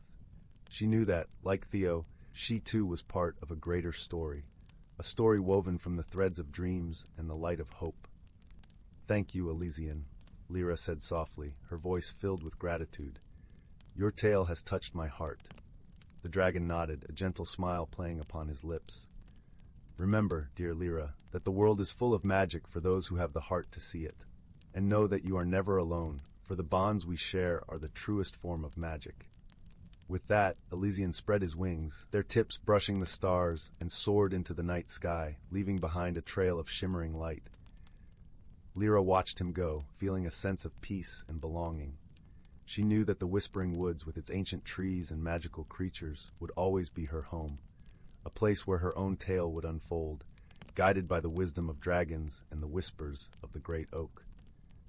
And so, nestled beneath the sprawling branches, Lyra drifted into a restful slumber, comforted by the knowledge that she was part of something wondrous and eternal, a story of magic and heart, written in the stars above. Story 61.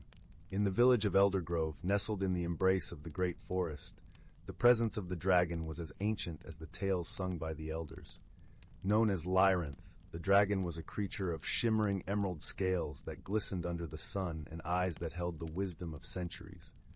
Unlike the fearsome dragons of legend, Lyranth's magic was a gentle force of healing and protection, a beacon of hope for the villagers who revered it as their guardian spirit.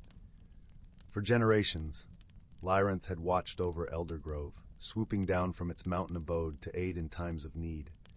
Whether it was a blight threatening the crops or a sudden illness sweeping through the village, Lyranth's magic was the balm that restored balance.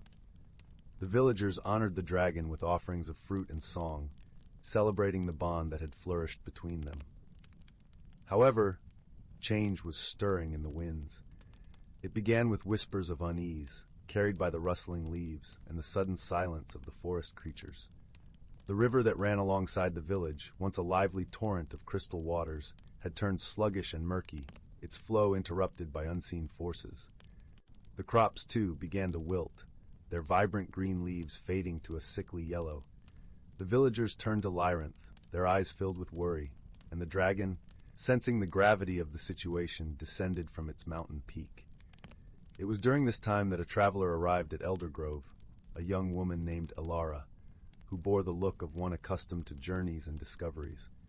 Her presence was as unexpected as the troubles that beset the land, her arrival coinciding with the dragon's own descent. Alara was a scholar from the distant kingdom of Aurelia. Her life had been a tapestry of studies, woven with threads of lore and legend, and her travels had brought her to Eldergrove in search of knowledge about the ancient dragon said to reside there. She was both awed and humbled to meet Lyranth, and offered her assistance, intrigued by the mystery that had befallen the village. Lyranth, recognizing the determination and curiosity in Ilara's heart, accepted her aid.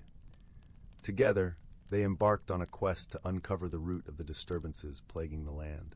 Their journey would take them deep into the heart of the great forest, following the river upstream to its source.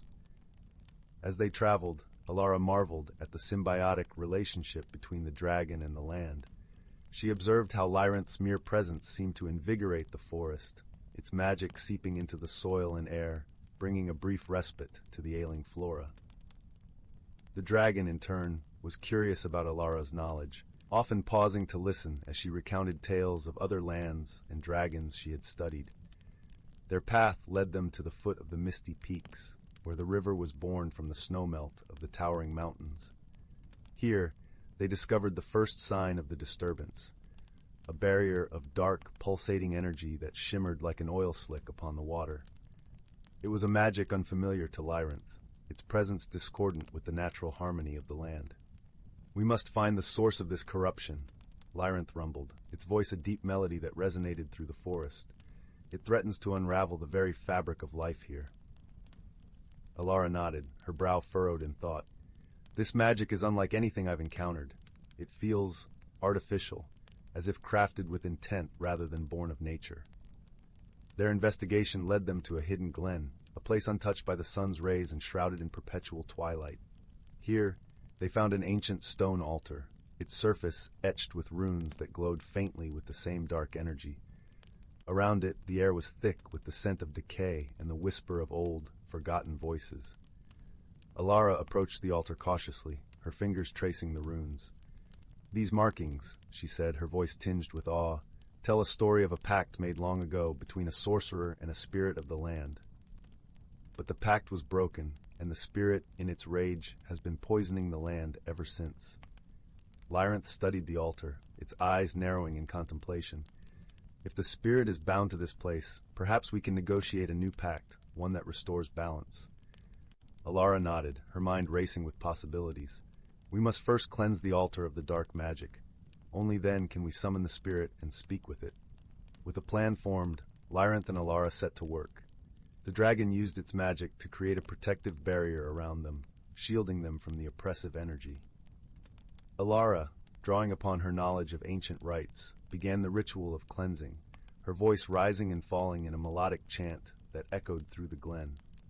As the ritual progressed, the runes on the altar began to glow with a purer light, their dark energy dissipating like mist before the morning sun. The air grew lighter, the scent of decay replaced by the fresh aroma of earth and leaves. Finally, with a surge of power, the last of the corruption was banished, leaving the altar pristine and the glen quiet once more.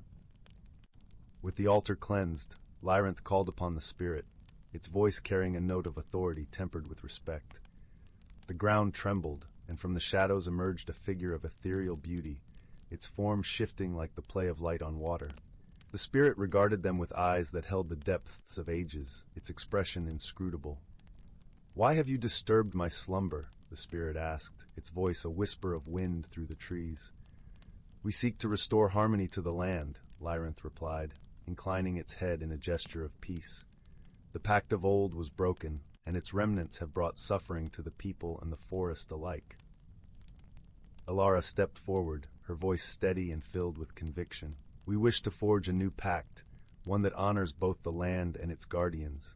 Together we can heal the wounds of the past and nurture a future of balance and prosperity." The spirit considered their words, its gaze shifting between the dragon and the scholar. "You speak with sincerity and wisdom. Very well, I shall grant your request, but know this. Such harmony comes with responsibility. You must ensure the pact is upheld, for the land is as much a part of you as you are of it." With their words sealed in agreement, a new bond was formed. The spirit's presence infused the land with vitality, its energy coursing through the veins of the forest and river alike. The murkiness in the water cleared, the crops regained their vigor, and the forest thrummed with life once more. As Lyranth and Alara returned to Eldergrove, they were greeted with joy and relief. The villagers celebrated the restoration of their home, their gratitude evident in their smiles and songs. The dragon, though a creature of few words, felt a deep sense of fulfillment, its purpose reaffirmed. In the days that followed, Alara chose to remain in Eldergrove, her thirst for knowledge rooted in the bonds she had formed with the land and its guardian. She became a bridge between the villagers and the dragon, helping to nurture the harmony they had worked so hard to achieve. As for Lyranth, its heart was filled with a renewed understanding of what it meant to be a guardian. To protect was not merely to shield from harm, but to foster growth, to nurture connections, and to inspire hope. The dragon's magic, once a solitary force, was now interwoven with the lives of those it watched over, a testament to the power of unity and compassion. And so, the village of Eldergrove thrived, a beacon of harmony and cooperation, watched over by a dragon whose heart was as vast and generous as the land it loved. Story 62. Once upon a time, in a realm where the moonlight danced upon the sparkling dew of the ancient forests, there lived a kind-hearted dragon named Eldrin. Unlike other dragons who were renowned for their fiery breath and towering presence, Eldrin was known for his shimmering scales that reflected the hues of twilight and his gentle nature. He resided in the Whispering Woods, a place where the trees spoke in rustling whispers and the rivers sang lullabies as they meandered through mossy banks. Eldrin was a guardian of the forest, a role bestowed upon him by the great spirit of the woodland, an ethereal being who watched over all the creatures and plants. His duties were simple but vital, to ensure the balance of nature was maintained and that the harmony among all living things was preserved. Eldrin took his responsibilities to heart, for he loved nothing more than seeing the vibrant life of the forest flourish. One day, as Eldrin soared above the treetops, his keen eyes spotted a peculiar sight. A group of mischievous sylphs, tiny air spirits with wings that glimmered like the wings of dragonflies, were playing a game of catch with a glowing orb.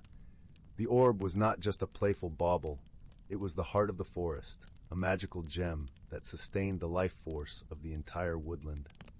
Eldrin knew that if the heart were to be lost or damaged, the forest and all its inhabitants would wither. "Eldrin, come play with us," chimed the sylphs in unison, their voices like the tinkling of silver bells. Their laughter echoed through the trees, but Eldrin was not amused. "Dear sylphs," he called gently as he landed among the elm trees, "the heart of the forest is not a toy. It is precious beyond measure and must be returned to its rightful place."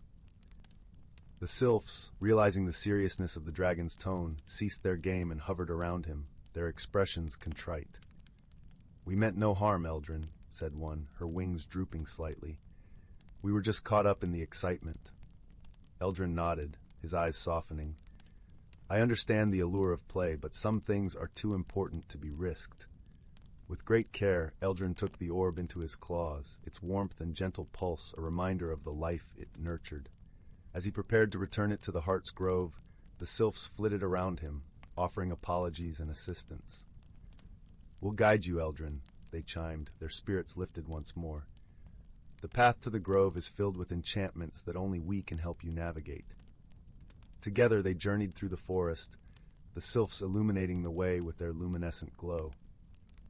They passed the elder oak, a tree so ancient and wise that its roots whispered secrets of the earth to those who would listen. They crossed the singing stream, where water nymphs hummed in harmony with the babbling brook, their melodies weaving a tapestry of sound that was both serene and uplifting. Finally, they reached the Heart's Grove, a hidden glen where the air was thick with the scent of wildflowers and the ground was carpeted with soft moss. In the center stood the pedestal where the heart of the forest belonged, its smooth surface glistening in anticipation of the orb's return. With reverence, Eldrin placed the heart upon the pedestal. As it settled into place, a brilliant light enveloped the grove, and the forest seemed to hold its breath. Then, as if in response to an unspoken promise, the flora and fauna of the woodland burst into joyous song, a celebration of life renewed. The sylphs danced in the air, their laughter a sweet accompaniment to the forest's symphony. Eldrin watched with a heart full of warmth, knowing that he had fulfilled his role as guardian once more. The great spirit of the woodland appeared, a soft glow that took the form of a graceful stag, its eyes filled with gratitude and wisdom. "Thank you, Eldrin," the spirit spoke, its voice like the rustle of leaves in a gentle breeze. "Your vigilance and kindness have saved our world from imbalance."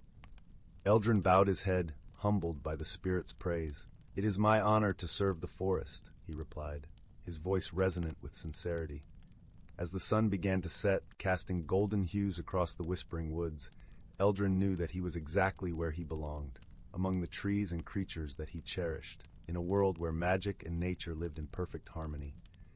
And so Eldrin the dragon continued his watch, a silent guardian of a realm where wonder and peace reigned, and where the smallest acts of kindness could make all the difference in the world. Story 63. Once upon a time, in the heart of the enchanted glade, where the air shimmered with the glow of ancient magic, there lived a kind-hearted dragon named Brindle. Unlike the fearsome dragons of warrior tales, Brindle was a gentle soul, with scales that sparkled like emeralds and eyes that held the warmth of 1,000 sunsets. He had a special bond with the creatures of the forest, who knew him not as a beast to be feared, but as a guardian and friend. Brindle made his home in the Whispering Woods, a place where the trees were as old as time, and the streams sang soft lullabies. These woods were home to a myriad of magical creatures, ethereal sprites that danced on moonbeams, wise old owls that knew the secrets of the stars, and mischievous foxes whose laughter echoed through the trees. But out of all these creatures, Brindle was closest to a young girl named Alara, who was as much a part of the forest as the stones and leaves. Alara was an orphan, raised by the forest itself. She had hair the color of autumn leaves and eyes that mirrored the deep blue of the sky. From a young age, she had wandered the paths of the Whispering Woods, learning its mysteries and befriending its inhabitants. Her laughter was like the tinkling of 1,000 little bells, and wherever she went, she brought a sense of joy and wonder. One crisp autumn morning, as the sun painted the forest in hues of gold and crimson, Alara sat by the edge of the glittering stream. Her feet dangled in the cool water, and her thoughts were filled with dreams of distant lands and unseen wonders. Suddenly, she noticed a peculiar sight, a small, delicate flower blooming on the stream's bank, its petals a vibrant shade of blue that she had never seen before. Curiosity piqued. Alara reached out to touch the flower. As her fingers brushed against the petals, the flower shivered and released a soft, musical chime, like a whisper in the wind. Startled, Alara drew back, but then, with a determined look in her eyes, she leaned in closer. "Well, aren't you a magical little thing?" she murmured, her voice tender with fascination. As if in response, the flower began to glow softly, and from its heart emerged a tiny spirit, no larger than a butterfly. The spirit had wings as translucent as morning dew and a face full of mischief and delight. "Greetings, dear Alara," the spirit chimed, its voice like the ringing of silver bells.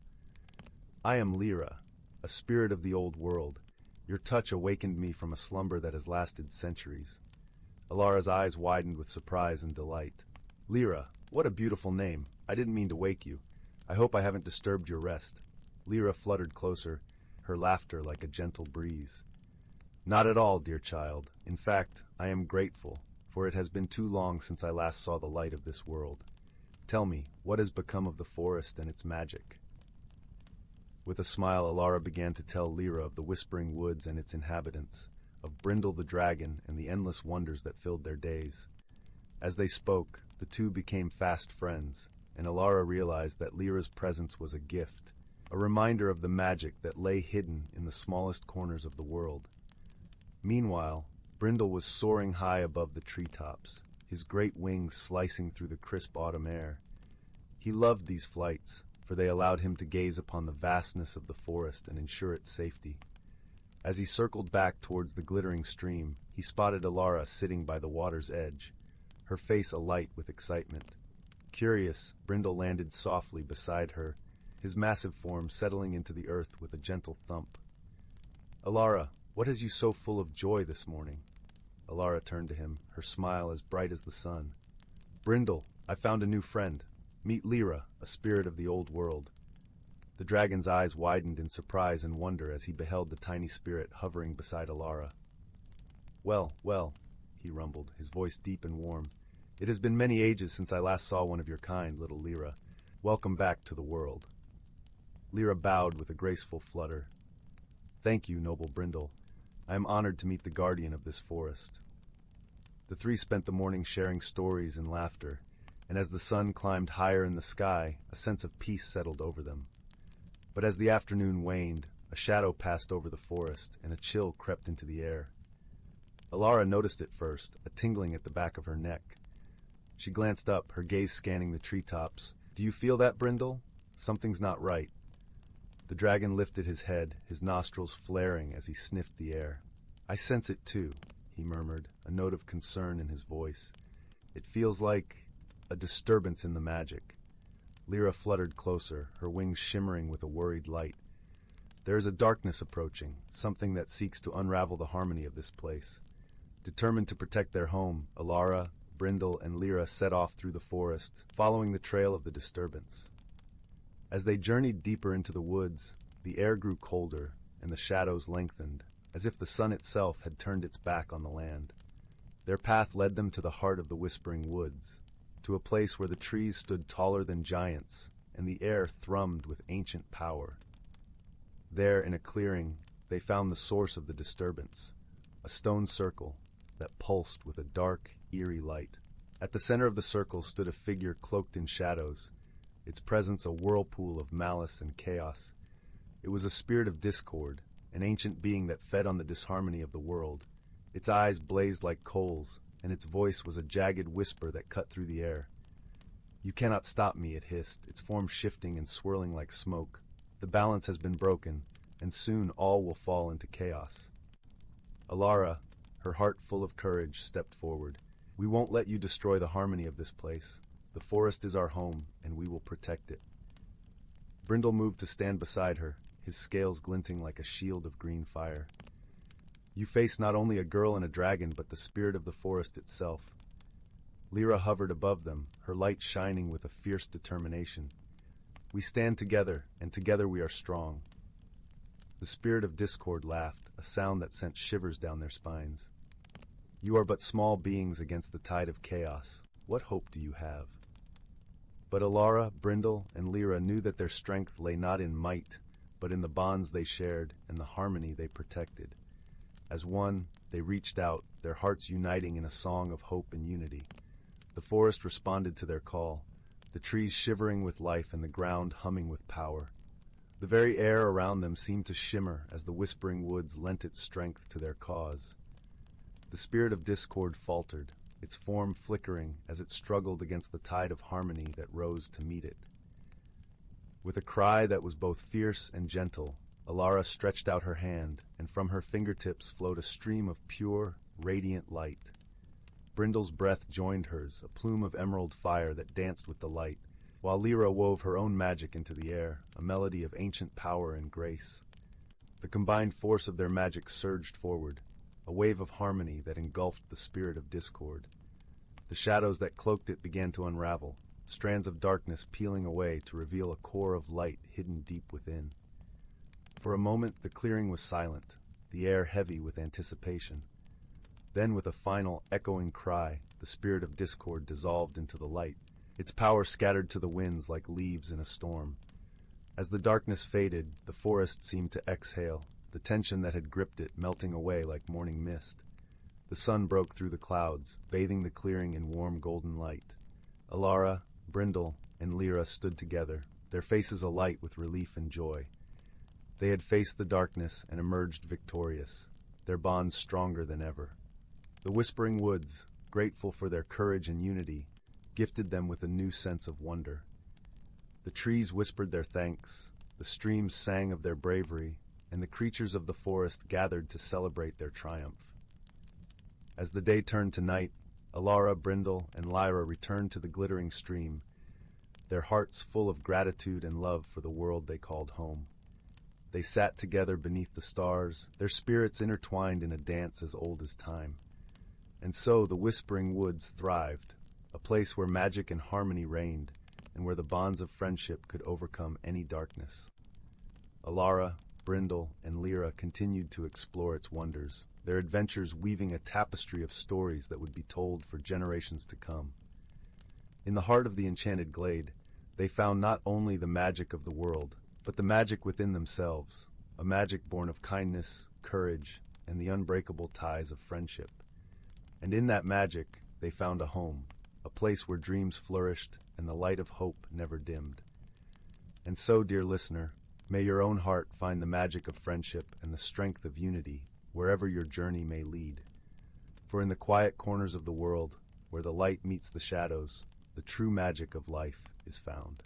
In the heart of the whispering woods, where the trees stood taller than castles and the streams sang in gentle melodies, there was a village named Eldergrove. This village was unlike any other, for it was cradled in the arms of enchantment. The villagers lived in harmony with the magical creatures that dwelled within the forest, sharing stories and laughter under the starlit skies. At the edge of the village, in a cozy cottage covered with ivy and shaded by an old oak, lived a young girl named Alara. She had hair the color of autumn leaves and eyes that sparkled like the morning dew. Alara was known for her kindness and her love for the forest creatures. Every day, she would wander through the woods, her heart open to the wonders around her. The Whispering Woods was home to many magical beings, but none were more revered than the dragon known as Elendor. Unlike the fierce dragons of legend, Elendor was gentle and wise, his scales shimmering with the colors of the twilight. He lived in a hidden glade, where the air was filled with the scent of wildflowers and the soft glow of fireflies. One crisp, golden morning, as Alara wandered deeper into the forest than she ever had before, she stumbled upon the glade where Elendor resided. Her eyes widened in awe as she beheld the majestic dragon, who lay basking in the sun, his eyes half closed in a peaceful slumber. Alara took a cautious step forward, her heart pounding with excitement and a touch of fear. As if sensing her presence, Elendor opened one eye, its deep blue gaze meeting hers with a warmth that melted away her apprehension. "Do not be afraid, little one," Elendor spoke, his voice a gentle rumble that resonated through the clearing. "I have watched over you and your village for many years." Alara's curiosity overcame her initial hesitation. "You have? Why have you never shown yourself before?" Elendor chuckled softly, a sound like a distant thunderstorm. "The time was not right, but now I sense a change in the winds, a whisper of an adventure that calls to you." Alara's heart leapt. She had always dreamed of adventures beyond the village, of seeing the world and its wonders. "What kind of adventure?" The dragon unfurled his great wings, their iridescent scales catching the sunlight in a brilliant display. "There is a secret hidden in these woods, a harmony that binds all creatures to the land. But something is disturbing this balance, and it threatens to unravel the magic that sustains us all." Alara listened intently, her mind racing with possibilities. She had heard tales from the elders about an ancient magic that lay at the heart of the forest, a source of life for all who dwelled within. "You must find the source of this disturbance," Elendor continued, "and restore the harmony before it is too late." Though the task seemed daunting, Alara felt a thrill of purpose. She nodded resolutely, determination shining in her eyes. "I will do my best, Elendor." The dragon smiled, a gentle curve of his mouth that seemed to light up the entire glade. "You will not be alone, Alara. The forest will guide you, and its creatures will aid you. Trust in their wisdom and in your own heart." With that, Elendor gave Alara a small, shimmering scale, its surface swirling with colors of the dawn. "This will protect you on your journey. Return to me when you have found the source, and together we shall restore the balance." Alara accepted the gift with gratitude, slipping it into her satchel. She bid farewell to Elendor, her heart brimming with excitement and anticipation for the adventure that lay ahead. As she retraced her steps through the forest, Alara felt a connection to the woods she had never experienced before. The trees seemed to whisper secrets to her, their leaves rustling in encouragement. The streams sparkled with newfound brilliance, their waters guiding her path. Along her journey, Alara encountered many of the forest's inhabitants. A mischievous sprite named Leary joined her, flitting about with a trail of shimmering dust. Leary had a penchant for pranks and laughter, but her heart was as true as her mischief was playful. In the heart of the forest, they met a wise old owl named Orin, whose feathers were flecked with silver. Orin shared tales of the forest's past and guided them with his vast knowledge, his eyes gleaming with the wisdom of ages. As they traveled deeper into the woods, the air grew cooler, and a sense of unease settled over the land. The trees whispered of shadows that crept where they should not, and the animals spoke of a darkness that clouded their dreams. Guided by Elendor's scale, which glowed softly in the presence of magic, Alara and her companions followed the trail to a hidden grove. There, they discovered a great stone, cracked and weathered with age. It pulsed with an ominous energy, a dark aura that twisted the air around it. "The source of the disturbance," Orin hooted gravely. "This stone is a relic of ancient times, a vessel for magic that has been corrupted." Alara approached the stone, feeling its malevolent energy clawing at her spirit. She knew she must act quickly to restore the balance. Gathering her courage, she placed her hand upon the stone, the scale from Elendor pressed against its surface. A warmth spread through Alara, a light that pushed back the darkness. She closed her eyes, focusing on the harmony that once flowed through the forest, envisioning the peace that must be restored. The stone shuddered beneath her touch, its dark energy dissipating like mist before the morning sun. The grove brightened, colors returning to the trees and flowers as the balance was restored. With a final pulse of light, the stone cracked once more, releasing a gentle sigh as its magic returned to the earth. Alara stepped back, her heart singing with triumph.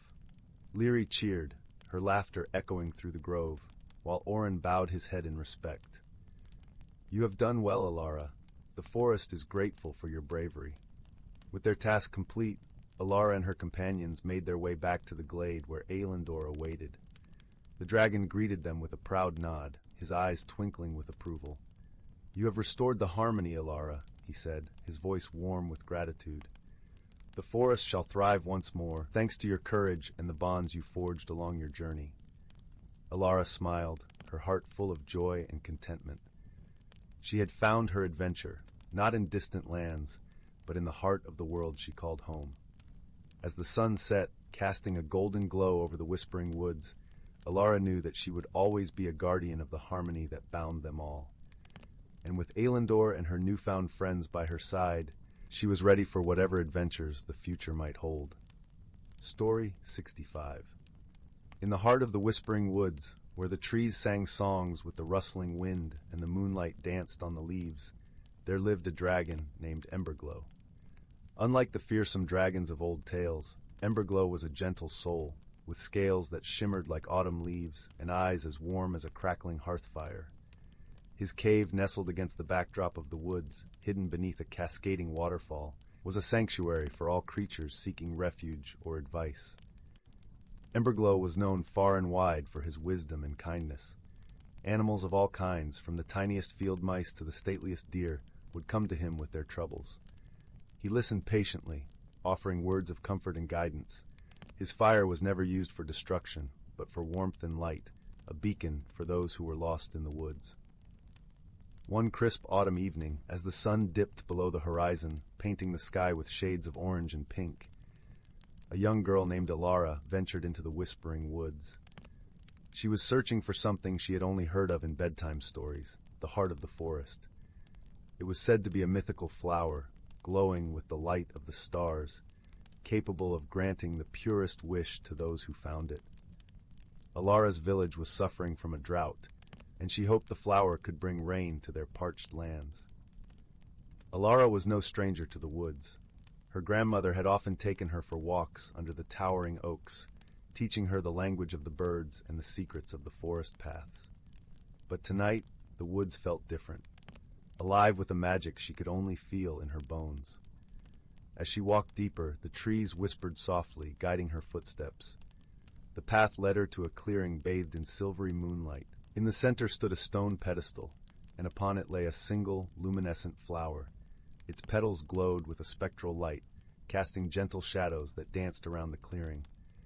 Alara approached with reverence, her heart pounding with a mixture of hope and awe. Just as she reached out to touch it, a soft rustling drew her attention. From the shadows emerged Emberglow, his presence both majestic and serene. Alara's eyes widened, but she felt no fear. Instead, an inexplicable warmth washed over her, as if she were meeting an old friend. "Good evening, young one," Emberglow greeted, his voice a deep, soothing rumble. "What brings you to this enchanted place?"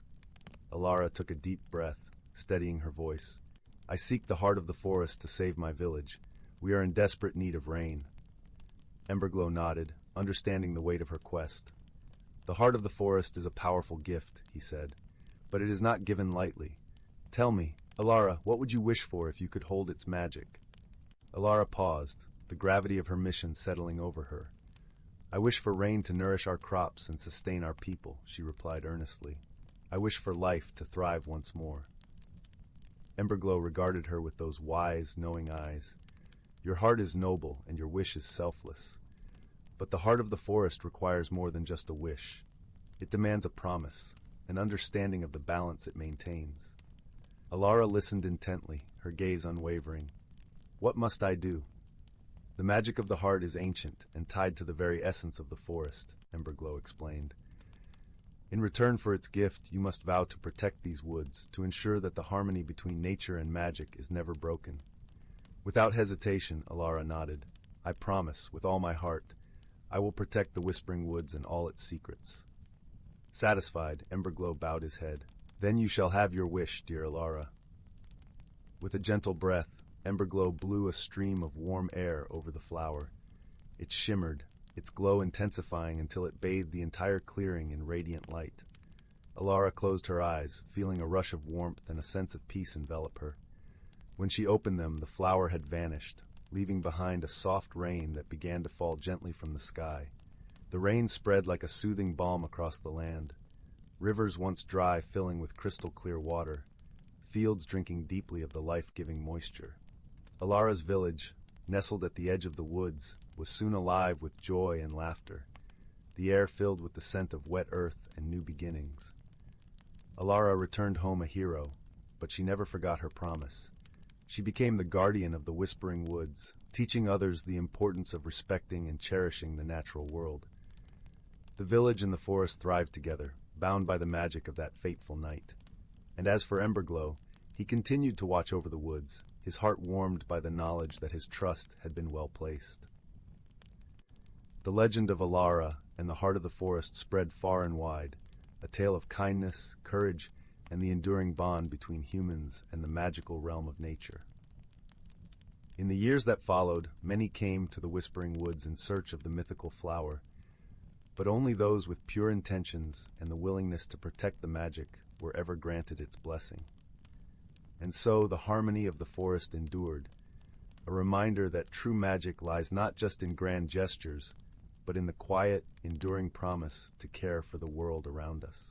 Story 66. Once upon a time, nestled in the heart of the Whispering Woods, there was a hidden glade known only to the creatures of the forest and a few fortunate wanderers. This place, called the Lumina Grove, was unlike any other. It was said that the grove was kissed by moonlight, even at midday, and its air was filled with a subtle shimmer, as if the very light itself was infused with magic. The tale of the Lumina Grove began with an old oak tree named Elderbark, whose branches stretched out like gnarled fingers cradling the sky. Elderbark was no ordinary tree. He was the keeper of the grove's secrets, and his roots ran deep into the earth, entwined with the memories of ages long past. It was said that if you pressed your ear to his trunk, you could hear whispers of stories carried from distant lands. One crisp autumn evening, a young girl named Alara stumbled upon the grove. Alara was a curious soul with a heart full of wonder and eyes that sparkled like the stars. Her family had recently moved to a cottage on the edge of the Whispering Woods, and she spent her days exploring the meandering paths and hidden nooks of the forest. Alara had heard tales of the Lumina Grove from her grandmother, who spoke of it as a place where dreams were born and wishes took flight. The stories had captivated Alara's imagination, and she longed to see the grove for herself. On this particular day, the air was crisp and the leaves crunched underfoot as she followed a path bathed in golden light, guided by the soft cooing of doves and the gentle rustle of the wind. As she entered the grove, Alara felt a warm tingle spread from her fingertips to her toes. The light here was different, as if it had been spun from the silvery threads of moonbeams. She wandered deeper, her eyes wide with awe, until she reached the heart of the grove, where Elderbark stood in majestic silence. Alara approached the ancient oak with reverence, her small hand reaching out to touch the weathered bark. As her fingers met the tree, she felt a gentle pulse, like the heartbeat of the earth itself. Encouraged by the sense of connection, she leaned in and pressed her ear against the trunk, listening intently. At first, she heard only the sighing of the breeze and the distant call of a lark. But soon, a soft, melodic voice began to weave a tale of old, a story of how the Lumina Grove came to be. The voice spoke of a time when the world was young and the stars were closer to the earth. It told of a wandering minstrel who had played a song so beautiful that the stars themselves had wept, their tears falling to the forest floor and giving birth to the grove's everlasting light. Alara listened, enraptured, as the tale unfolded, describing how the minstrel's music had drawn creatures from all corners of the forest: foxes with coats like burnished copper, owls with eyes like amber lanterns, and deer whose antlers seemed to crown them in starlight. Together, they had danced in the glow of the grove, celebrating the harmony of nature and the magic of dreams. When the story ended, Alara felt a deep sense of peace settle over her, as if she had been wrapped in a warm, comforting embrace. She sat beneath Elderbark's canopy, her mind swirling with the images the story had conjured, and closed her eyes, letting the gentle hum of the grove lull her into a restful slumber. While she slept, the grove continued to whisper its secrets, and the creatures of the forest gathered around her, drawn by the gentle aura of the girl who had listened with such an open heart. A family of foxes curled up beside her, their fur soft and warm against her skin. An owl perched above, its watchful gaze ensuring her safety. Even the shy deer stepped closer, their eyes reflecting the moon's glow as they kept vigil. When Alara awoke, she found herself surrounded by her new friends, and a feeling of belonging filled her heart. She knew then that the Lumina Grove was more than just a place. It was a sanctuary for those who believed in the magic of the world, a haven for dreamers and seekers. From that day forward, Alara visited the grove often, each time discovering new wonders and forming deeper bonds with the creatures who called it home. She learned the language of the birds and the secrets of the woodland paths. She watched the seasons change, each bringing its own kind of beauty: the vibrant blooms of spring, the lush greenery of summer, the fiery hues of autumn, and the serene, snowy silence of winter. The grove became her second home, and Elderbark her wise companion, sharing stories of the past and listening to her own tales of adventure and discovery. With every visit, Alara found herself growing in ways she never imagined, her heart expanding with love for the world around her. Years passed, and Alara grew from a curious child into a compassionate young woman, known throughout the village as a kind soul with a gift for storytelling. She would gather the children around her and share the tales she had learned from Elderbark, her voice weaving magic with every word. The village folk often spoke of the light in her eyes, a light that mirrored the luminescence of the grove she held so dear. One evening, as the sun dipped below the horizon, Alara found herself once more at the grove, her thoughts turning to the future.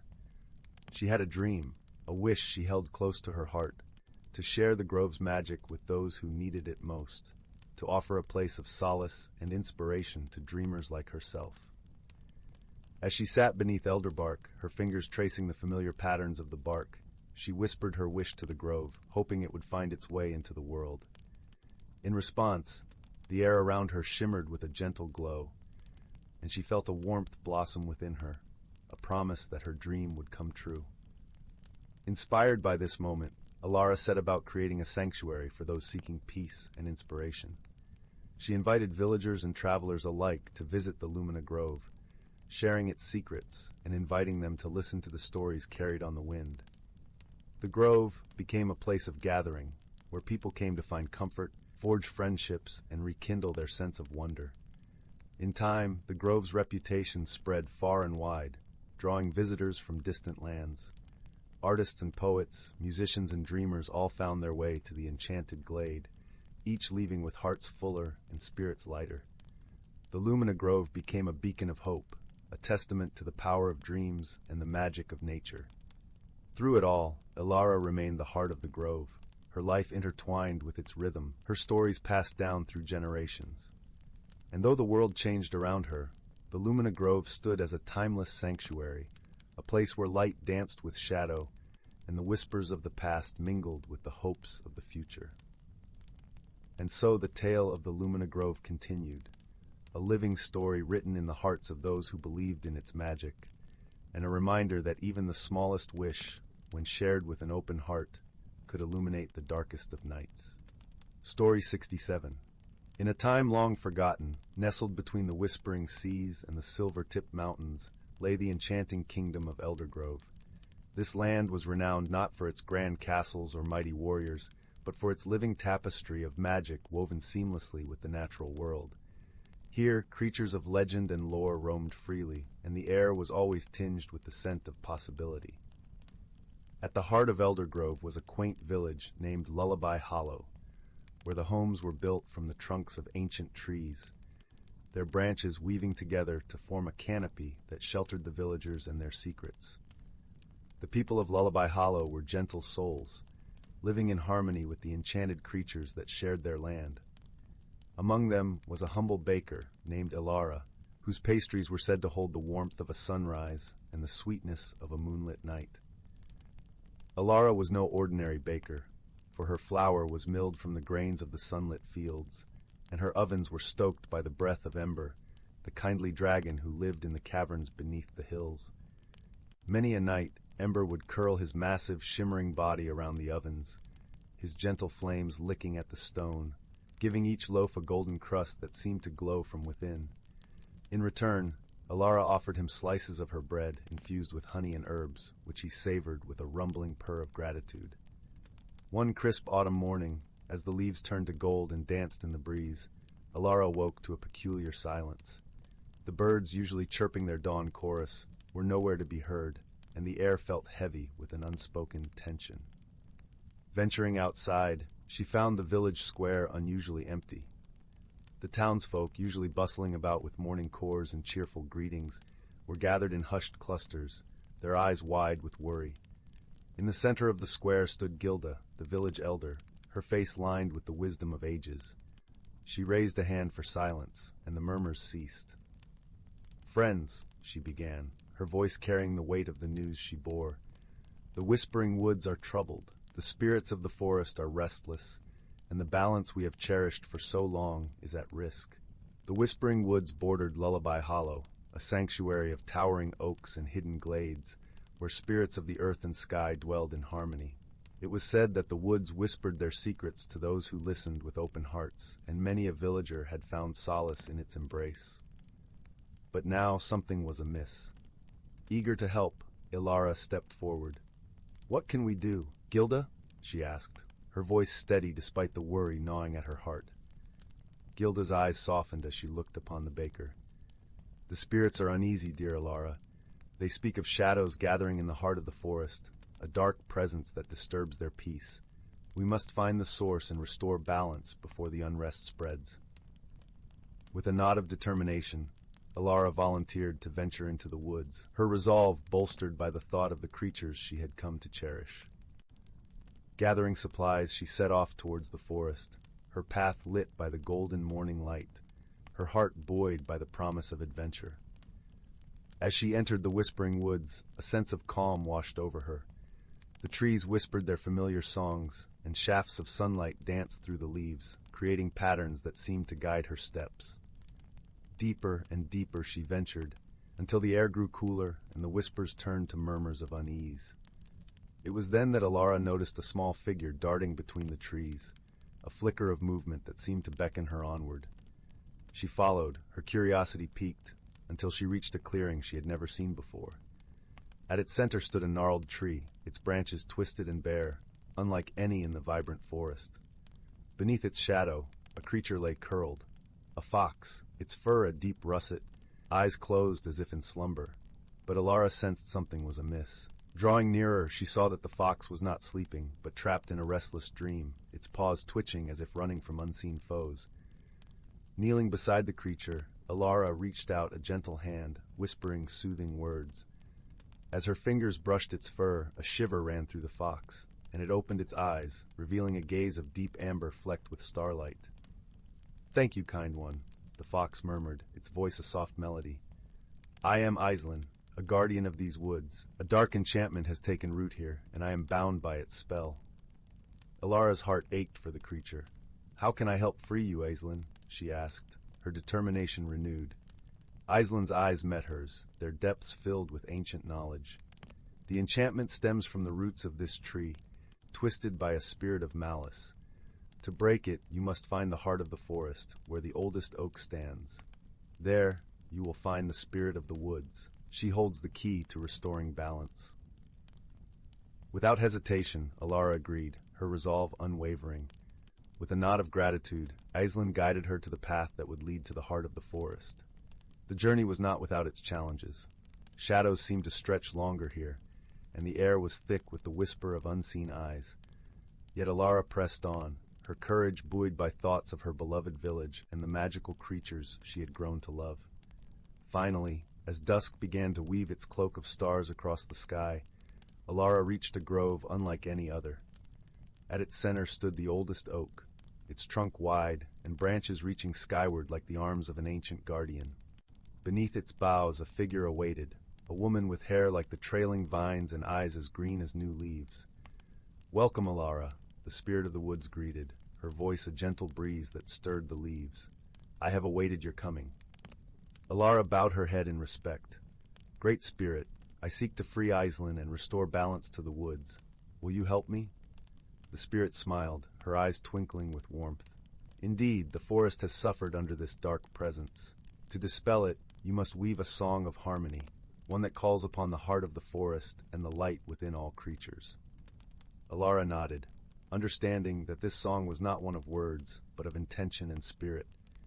She closed her eyes, drawing upon the peace she felt in Lullaby Hollow, the warmth of Ember's flames, and the love she held for the land and its beings. As she began to hum, the air shimmered, resonating with the melody of her heart. The trees joined in, their leaves rustling in harmony, and the ground beneath her feet pulsed with life. The shadows that had clung to the grove began to dissolve, replaced by a golden light that seeped into the roots of the ancient oak. When Alara opened her eyes, the spirit of the woods stood before her, her form radiant and serene. "You have done well, dear child," she said, her voice a song of gratitude. "The enchantment is broken and balance restored." With the dark presence lifted, Aislinn appeared by Alara's side, his eyes bright with relief. "Thank you, Alara. You have saved us all." Returning to the village, Alara was greeted with cheers and joyful embraces. The birds sang once more, and the air was filled with the promise of new beginnings. As the villagers celebrated, Alara felt a deep sense of fulfillment, knowing she had played her part in preserving the harmony of Eldergrove. And so, life in Lullaby Hollow continued, the bond between its people and the magical world around them stronger than ever. Alara returned to her bakery, where each loaf of bread carried not just the warmth of Ember's flames, but the spirit of a forest renewed, a reminder that even the smallest acts of kindness could hold the power to change the world. Story 68, The Whispering Trees of Elderglen. In the heart of the ancient forest of Elderglen, where the sky was often a whisper of emerald and gold, there stood a grove of whispering trees. These trees were unlike any others, for they bore leaves that shimmered like silver in the moonlight and rustled with the secrets of ages past. It was said that those who listened closely could hear the voices of the forest spirits and learn the mysteries of the world. Among the villagers of Elderglen, there lived a young girl named Alara. With eyes the color of a stormy sea and hair like a cascade of autumn leaves, she was known for her gentle heart and curious spirit. Alara had always felt a deep connection to the forest, spending her days wandering its paths and conversing with the creatures that dwelled there. She would often sit beneath the whispering trees, listening to their soft voices and dreaming of the adventures they promised. One misty morning, as the first rays of dawn painted the forest in hues of pink and gold, Alara set out on her usual wanderings. The air was cool and crisp, carrying with it the scent of pine and wildflowers. As she walked deeper into the forest, she noticed something unusual, a shimmering light dancing between the trunks of the ancient trees. Intrigued, she followed the light, her feet moving silently over the moss-covered ground. The light led her to a clearing she had never seen before, where a small, ethereal dragon lay coiled among the roots of a towering oak. Its scales glimmered like polished jade, and its eyes, deep pools of amber, regarded her with a gentle curiosity. Alara's heart skipped a beat, for she had heard tales of the forest dragons, noble creatures who guarded the balance of nature with wisdom and grace. "Greetings, young one," the dragon spoke, its voice as soft as the rustling leaves. "I am Zephyra, keeper of this grove. I have watched over these lands for centuries, and now I seek your help." Alara's eyes widened in wonder. "What could I possibly do to help a mighty dragon like you?" Zephyra's gaze softened. "The magic of Elderglen is fading, and with it, the harmony of our world. I have seen your heart, Alara, and I believe you can restore the balance. Will you walk with me into the heart of the forest and learn its secrets?" Without hesitation, Alara nodded. She had always felt the forest's pull, and now, with Zephyra by her side, she felt a new sense of purpose. Together, they journeyed deeper into the forest, past streams that sang with the voices of water sprites, and through groves where mischievous fairies danced in spirals of light. As they traveled, Zephyra taught Alara the language of the trees and the songs of the wind. She learned to listen to the whispers of the forest, understanding the tales of the creatures who called it home. The deeper they went, the more Alara felt the magic of Elderglen thrumming through her veins, awakening a part of her soul she had never known. Days turned into nights, and nights into days, until they reached the heart of the forest, a place where the world seemed to breathe in harmony with itself. A great tree stood at its center, its trunk wide and ancient, its branches woven with golden leaves that sparkled like stars. "This is the elder tree," Zephyra explained, her voice filled with reverence.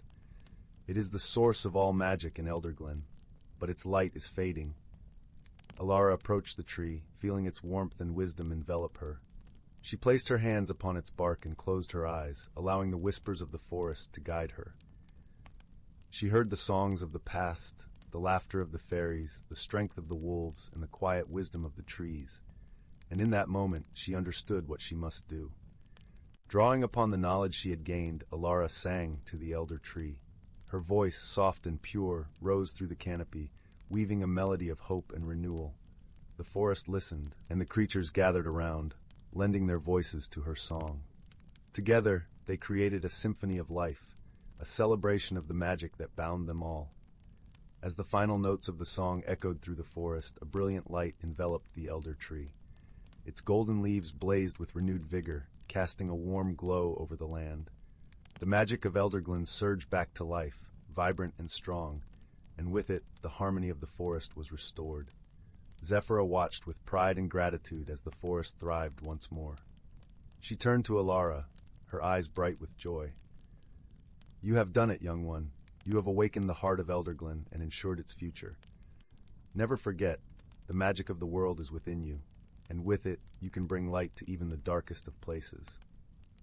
Alara smiled, her heart filled with a sense of belonging and purpose.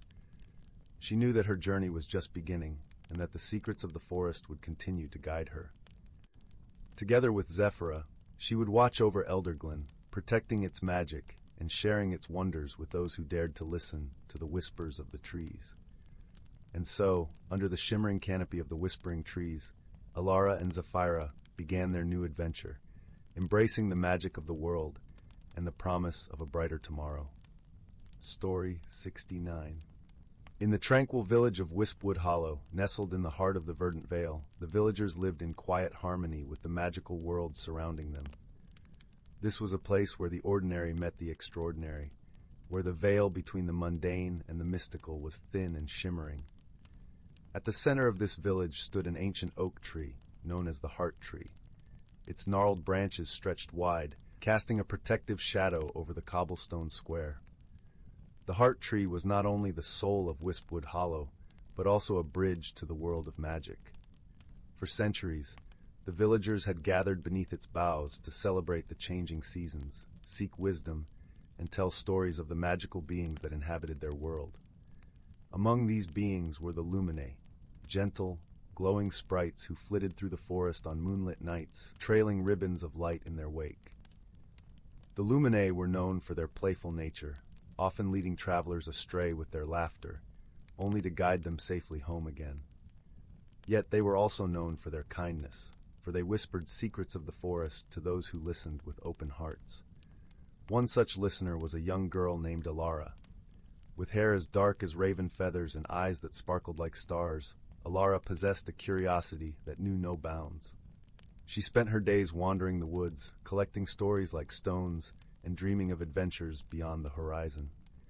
Though her family worried about her wild spirit, they knew the forest watched over her. Alara's closest companion was a dragonette named Ember, a creature as old as the forest itself, yet eternally young in spirit. Ember was small for a dragon, with scales that shimmered like embers in a dying fire, and eyes that gleamed with ancient wisdom. He had hatched beneath the heart tree many years ago, and from that moment the village had embraced him as one of their own. Together, Alara and Ember explored the hidden paths of Wispwood Hollow, discovering secret groves and learning the language of the forest. Alara often wondered what lay beyond the borders of their enchanted valley, but Ember, who knew the world was vast and wild, was content to stay close to home. One crisp autumn evening, as the sun dipped below the horizon and the world was bathed in twilight, Alara and Ember sat beneath the heart tree, watching the luminae dance among the leaves. The air was filled with the scent of fallen leaves and the promise of stories yet untold. "Alara," Ember murmured, his voice a soft rumble, "do you ever wish to see the world beyond our valley?" Alara leaned against his warm scales, her eyes reflecting the flickering lights above. "I dream of it, Ember. I dream of the mountains that touch the sky, the seas that stretch beyond sight, and the cities that glow like stars. But I worry, what if I lose my way?" Ember chuckled, a sound like crackling firewood. "Even the most seasoned travelers can lose their way, dear Alara. But remember, the heart knows the way home." As they spoke, a gentle breeze rustled the leaves, and a luminae settled on Alara's shoulder, its light casting a gentle glow on her face. The sprite whispered in her ear, its voice like tinkling bells. "Follow the light of the heart tree, child of dreams. It will guide you where you wish to go." Alara smiled, feeling a warmth spread through her chest. She looked at Ember, her eyes alight with resolve. "Then let us follow the light, my friend. Let us see the world together." And so, with the blessing of the heart tree and the luminae, Alara and Ember set out on their journey. They followed the winding paths of the forest, the heart tree's light a beacon in the distance. As they walked, the world seemed to open up before them, revealing wonders they had only dreamed of. They traveled through fields of golden wheat, where the wind whispered secrets of the earth. They crossed rivers that sang with the voices of water nymphs, and climbed hills where the stars seemed close enough to touch. In every place they visited, they listened to the stories of the land and shared their own tales of Wispwood Hollow. As the days turned to weeks, Alara and Ember found themselves in a land unlike any they had seen before. The air was filled with the scent of salt and brine, and the sound of waves crashing against rocky shores echoed in the distance.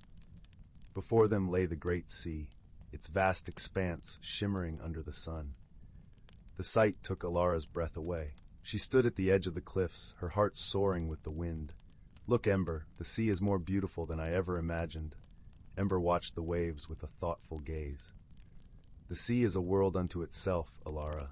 It is full of mystery and magic, just like our forest." As they marveled at the ocean's grandeur, a figure emerged from the waves, a majestic selkie, her seal skin glistening in the sunlight. She approached with a graceful ease, her eyes as deep and mysterious as the sea. "Greetings, travelers," the selkie said, her voice a melodic lull. "I am Morwen, guardian of the sea's secrets. What brings you to the edge of the world?" Alara, entranced by the selkie's presence, spoke with reverence. "We are seekers of stories, dear Morwen. We come to learn the tales of the sea and share the light of our heart tree." Morwen smiled, her laughter like the gentle surf. "Then you have come to the right place, for the sea is a storyteller like no other. But beware, for it is also a keeper of secrets, and will only reveal them to those who truly listen." Eager to learn, Alara and Ember spent many days with Morwen, diving into the depths of the sea's stories.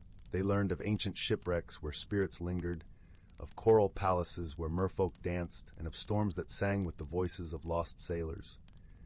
Each tale was a thread in the vast tapestry of the ocean, connecting the past to the present in ways both wondrous and profound. As they prepared to depart, Morwen gifted them a shell, its surface etched with intricate patterns that shimmered in the light. "This is a token of the sea's gratitude," she said. May it guide you on your journey and remind you of the stories you have gathered. With hearts full of gratitude and wonder, Alara and Ember bid farewell to the sea and its guardian.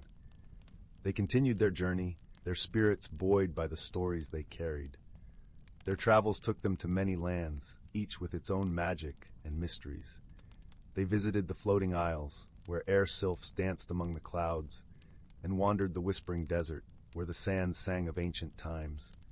In every place they shared the light of the heart tree and listened to the tales that awaited them. Yet as time passed, Alara began to feel a longing in her heart. Though the world was vast and beautiful, she missed the gentle embrace of Wispwood Hollow and the familiar warmth of the heart tree. She realized that while the world was full of wonders, there was no place like home. Sensing her yearning, Ember nudged her gently. "It is time to return, isn't it?"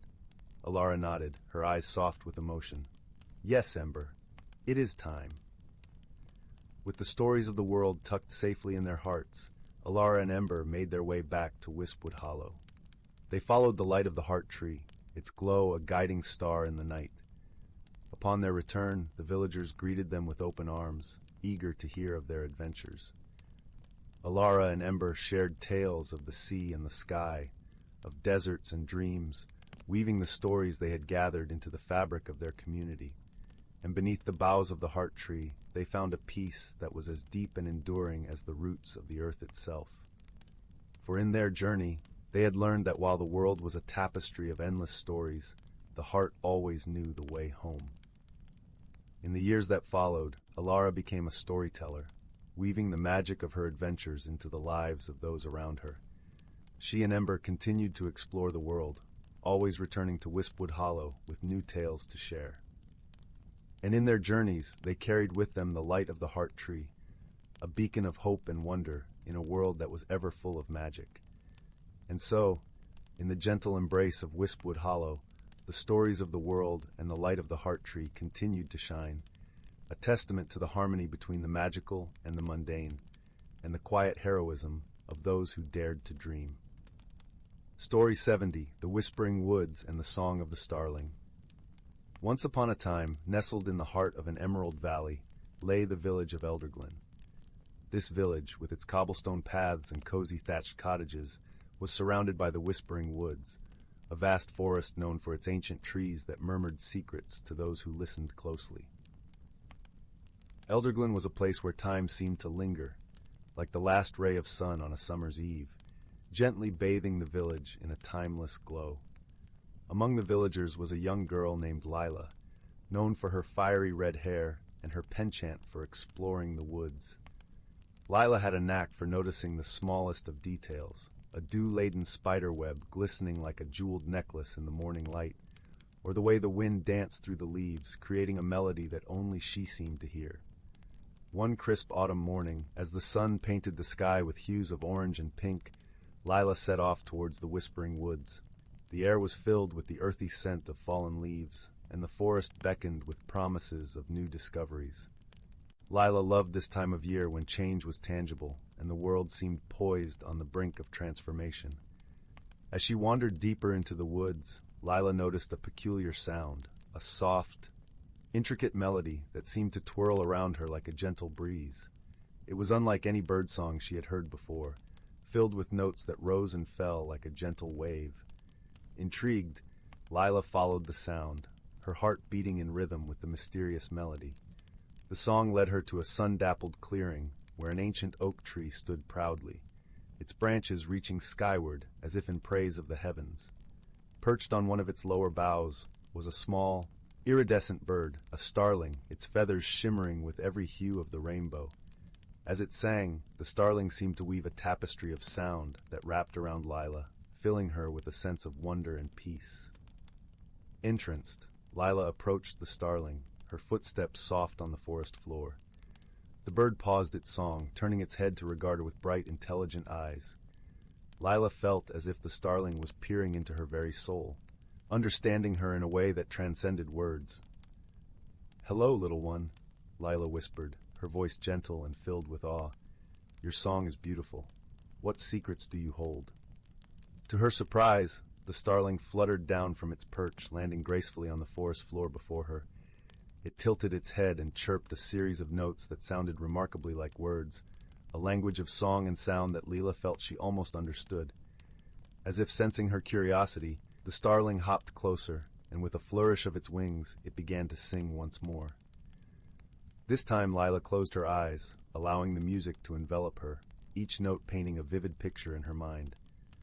She saw visions of the forest as it had been long ago, a pristine wilderness untouched by time. She saw the animals that roamed freely, the streams that babbled with laughter, and the trees that whispered ancient secrets. And she saw herself, a small, yet vital part of this grand tapestry, connected to every living thing by invisible threads of magic and wonder. When the song ended, Lila opened her eyes, a newfound understanding glimmering within them. The starling looked at her, its eyes reflecting the forest's depths and mysteries, and Leela knew she had been given a gift, a glimpse into the heart of nature itself. "Thank you," Lila said softly, her voice filled with gratitude. "I will cherish this." With a final trill, the starling took to the skies, its wings catching the morning light as it disappeared into the canopy above. Lila watched it go, feeling a sense of both loss and joy, knowing that the starling's song would stay with her always. As she made her way back to Elderglen, the forest seemed to hum with life, each rustle of leaves and chirp of crickets echoing the starling's melody. Lila felt a profound connection to the earth beneath her feet, the sky above, and every living creature that called the Whispering Woods home. From that day on, Lila became known as the Keeper of the Woods, a protector and friend to all who dwelled within its bounds. She shared the starling's song with those in the village, teaching them to listen to the whispers of the trees and the songs of the birds. Under her care, the village thrived in harmony with the forest, and the bond between Elderglen and the Whispering Woods grew stronger with each passing season. And so the starling's song echoed through the ages, a reminder of the magic that lay in the heart of nature, waiting to be discovered by those who dared to listen with open hearts and minds. The end. Story 71, title: The Whispering Grove. In the quaint village of Elderglen, nestled between the rolling hills and ancient forests, there lay a grove that whispered secrets to those who would listen. The villagers called it the Whispering Grove, a small cluster of trees that stood in a perfect circle, their branches entwined as if holding a silent conference with the winds. Among the villagers, it was said that the grove spoke with the voice of the earth itself, sharing its wisdom with those who approached with an open heart. The village itself was a tapestry of charming cottages with thatched roofs, cobblestone paths lined with vibrant wildflowers, and a community of people who moved with the gentle rhythm of the seasons. It was a place where time seemed to slow, allowing space for the wonders of life to unfold with quiet grace. A young girl named Alara lived in Elderglen, her spirit as lively as the brook that danced through the village. With eyes the color of forest moss and a smile that could brighten even the cloudiest of days, Alara was a beloved child of the village. She had an insatiable curiosity about the world, always eager to explore the hidden nooks of the forest or the shimmering banks of the nearby river. Alara's favorite place, however, was the Whispering Grove. She often visited it after her morning chores, bringing with her a small basket filled with freshly baked bread and sweet honey from the village apiary. Sitting beneath the canopy of intertwined branches, she would listen to the soft rustle of leaves, imagining that they were sharing tales of distant lands and ancient times. The grove, in its mysterious way, seemed to respond to her presence. When Alara closed her eyes and listened carefully, she could almost make out words in the rustling leaves, like whispers carried on a gentle breeze. It was as if the grove was both a guardian and a storyteller, weaving its magic into the fabric of her dreams. One particularly crisp autumn morning, as the first hints of gold and crimson began to touch the leaves, Alara decided to visit the grove with a purpose. She had heard from old Miri, the village storyteller, that the grove held the answers to questions of the heart. And so, with a question nestled deep within her heart, she set off down the winding path that led to the enchanted circle. As she entered the Whispering Grove, Alara felt a familiar warmth envelop her, as if the trees themselves were welcoming her back. She settled at the base of her favorite tree, an ancient oak with a trunk so wide that it would take 3 people holding hands to encircle it. The bark was rough against her back, yet comforting in its solidity. Alara closed her eyes, allowing the soft symphony of the grove to wash over her. She thought of her question, a question that had been growing in her heart like a seedling reaching for the sun. "What is my purpose?" she whispered to the grove, her voice barely audible above the rustling leaves. For a moment there was silence, as if the grove was contemplating her question. Then a gentle breeze swept through the circle, stirring the leaves into a soft chorus. Alara listened intently, allowing the whispers to fill her mind. "Follow the path of kindness," the grove seemed to say, its voice a gentle murmur that resonated within her. "Your heart will guide you to where you are needed most." Alara opened her eyes, a sense of calm and clarity settling over her. Though the words were simple, they held a profound truth that seemed to echo within her soul. She realized that her purpose was not a destination, but a journey, one that she was already on with every act of kindness she bestowed upon her family, friends, and village.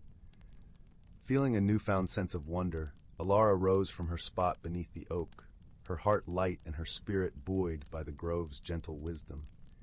She thanked the trees with a soft touch to their rough bark, promising to return soon. As she made her way back to the village, Alara felt a shift in the air, subtle yet significant. The world around her seemed more vibrant, the colors richer, the sounds crisper. She realized that the grove's magic was not just in its whispers, but in the way it helped her see the beauty in the everyday moments of life. Over the following days, Alara embraced her newfound understanding with joy. She helped her mother tend to their garden, sharing the bounty of their harvest with neighbors.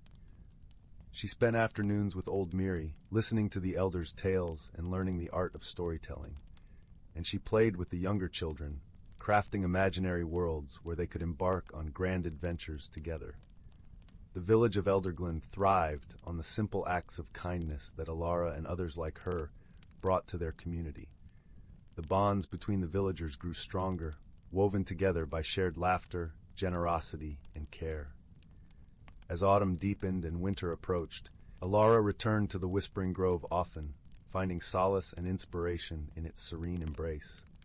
Each visit was a reminder that the answers she sought lay not in distant places, but within herself, nurtured by the love and wisdom of the world around her.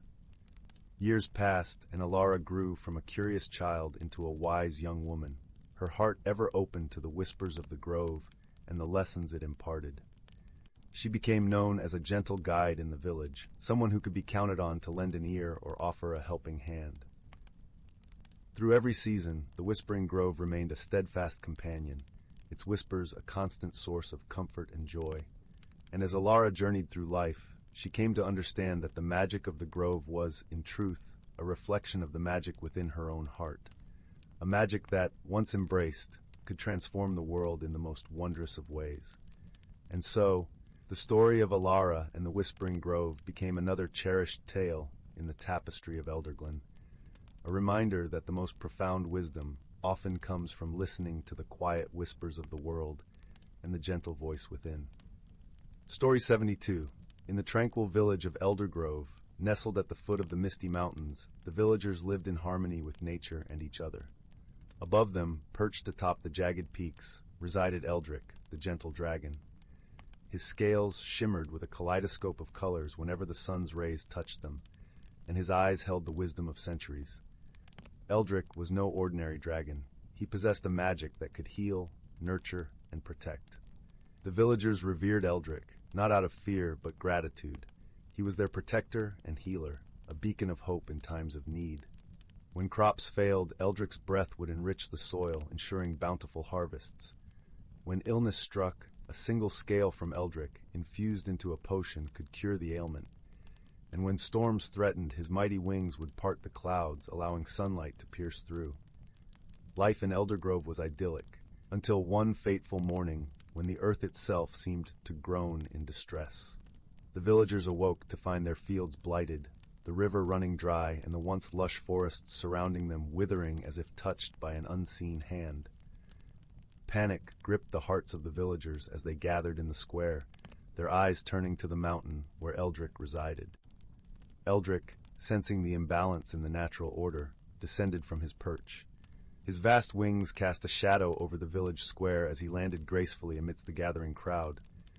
With a voice like rolling thunder softened by a gentle breeze, he addressed the villagers. "Fear not, for I will discover the source of this malaise," Eldrick assured, his voice calm and reassuring. "But I will need a companion, one among you who knows the land and can offer insight where my eyes might miss." From the crowd stepped a young woman named Leela. Known for her keen understanding of the land and her unyielding spirit, she was the village's herbalist and had often sought Eldrick's guidance in her work. Her knowledge of the surrounding flora and fauna was unparalleled, and she had a deep-rooted connection to the very essence of the earth. "I will join you, Eldrick," Leela declared, her voice steady with determination. "Together, we will uncover what ails our home." And so it was decided. With a nod of approval from Eldrick, the two set forth, their journey beginning at the edge of the village where the river once flowed. Leela, with her satchel of herbs and remedies, and Eldrick, with his ancient wisdom and magical prowess, made for an unlikely but destined pair. As they traveled beyond the village, the landscape grew increasingly desolate. Trees that once stood tall and proud were now brittle and bare. The air, once filled with the songs of birds, was eerily silent. Eldrick's heart ached at the sight, for the land he had vowed to protect was suffering. Their first stop was the riverbed, now a mere ribbon of cracked mud. Leela knelt beside it, her fingers tracing the dry earth. "The river's source lies in the mountains," she mused, looking up at Eldrick. "Perhaps something there has been disturbed." With a powerful leap, Eldrick took to the skies, carrying Leela on his back. They soared towards the heart of the mountains, where the river was born from a hidden spring.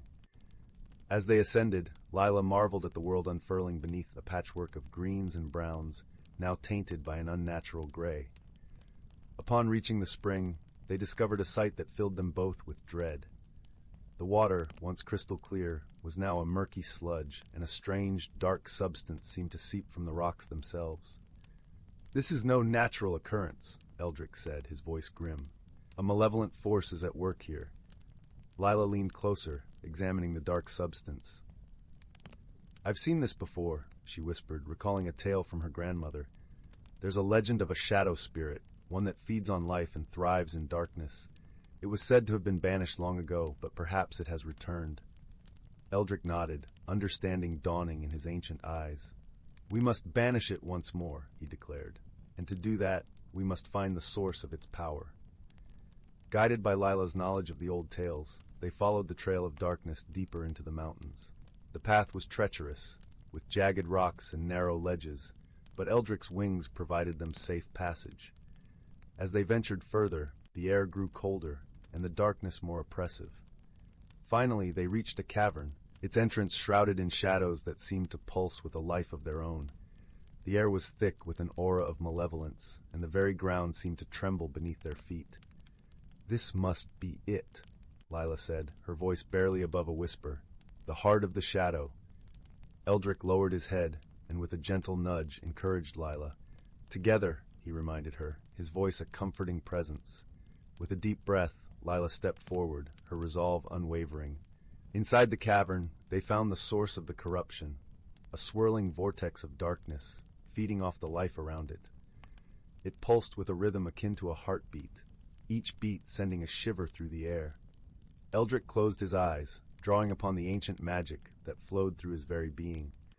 His scales glowed with a radiant light, casting the cavern in hues of gold and silver. Leela, standing beside him, called upon the knowledge and strength of her ancestors, her voice rising in a chant that echoed through the cavern. The shadow shrieked, recoiling from the light and song that filled the space. Eldrick's magic and Leila's voice intertwined, forming a barrier that pushed against the darkness. Slowly, the shadow began to unravel, its power waning under the combined might of dragon and human. With a final defiant roar, the shadow spirit was banished, its essence scattered to the winds. The light in the cavern grew blinding for a moment, then subsided, leaving behind a sense of peace and renewal. Leela and Eldrick emerged from the cavern victorious, the land around them already showing signs of recovery. The river began to flow once more, clear and pure, and the once withered trees seemed to breathe new life. As they returned to Eldergrove, the villagers greeted them with cheers and tears of joy. The bond between dragon and village had grown stronger, forged in the fires of adversity. Eldrick and Lila stood together, overlooking the village they had saved. The journey had taught them both valuable lessons about courage, unity, and the true meaning of guardianship. For Eldrick, it was a reaffirmation of his role as protector, and for Lila, it was a testament to the power of knowledge and the strength of the human spirit. In the quiet that followed, as the sun set behind the mountains, Eldrick spoke softly to Lila. "Our journey is but a chapter in the story of this land. Together, we have ensured that it continues to thrive." Lila nodded, her heart full of gratitude and hope. "And as long as we stand united, there is no challenge we cannot overcome." And so, in the village of Eldergrove, under the watchful eyes of their dragon guardian, life resumed its gentle rhythm. The land healed, the river sang, and the people flourished, ever mindful of the harmony that sustained them all. Story 73. In the quaint village of Elderwood, nestled at the edge of the Whispering Forest, there was a peculiar time of year known as the Harvest Moon Festival. This was not just any ordinary festival. It was a celebration of harmony between the villagers and the magical creatures of the forest. Each autumn, as the golden leaves began to fall and the nights grew longer, the people of Elderwood would prepare for the most enchanting night of the year. Elderwood was a place where magic lived in every nook and cranny. It was a village where the trees whispered secrets to those who listened, and the brooks sang lullabies to the passing breeze. The villagers had long lived in harmony with the creatures of the forest, who were as much a part of their lives as the sun and the rain. Among these creatures was a particularly beloved being named Ember, a gentle dragon with scales that shimmered like the autumn leaves. Ember was not like the dragons of old tales that breathed fire and hoarded gold. Instead, he had a heart as warm as his fiery breath, and he spent his days tending to the forest, ensuring the trees grew tall and strong and the rivers flowed clear and pure. His presence was a blessing to the village, and the villagers showed their gratitude by inviting him to join their celebrations each year. As the Harvest Moon Festival approached, the villagers bustled about, hanging lanterns made from hollowed-out gourds and weaving garlands of autumn leaves and berries. The aroma of spiced cider and honey cakes filled the air, mingling with the crisp scent of fallen leaves. Children giggled as they chased each other through the fields, their laughter echoing through the village like a song. At the heart of the preparations was a young woman named Alara. With hair as dark as the raven's wing and eyes that sparkled like the forest after rain, she was known for her kindness and gentle spirit. Alara had a special bond with the forest creatures, particularly Ember, whom she had known since she was a child. She often wandered the woods, listening to the stories carried by the wind and sharing them with Ember, who would rumble contentedly in response.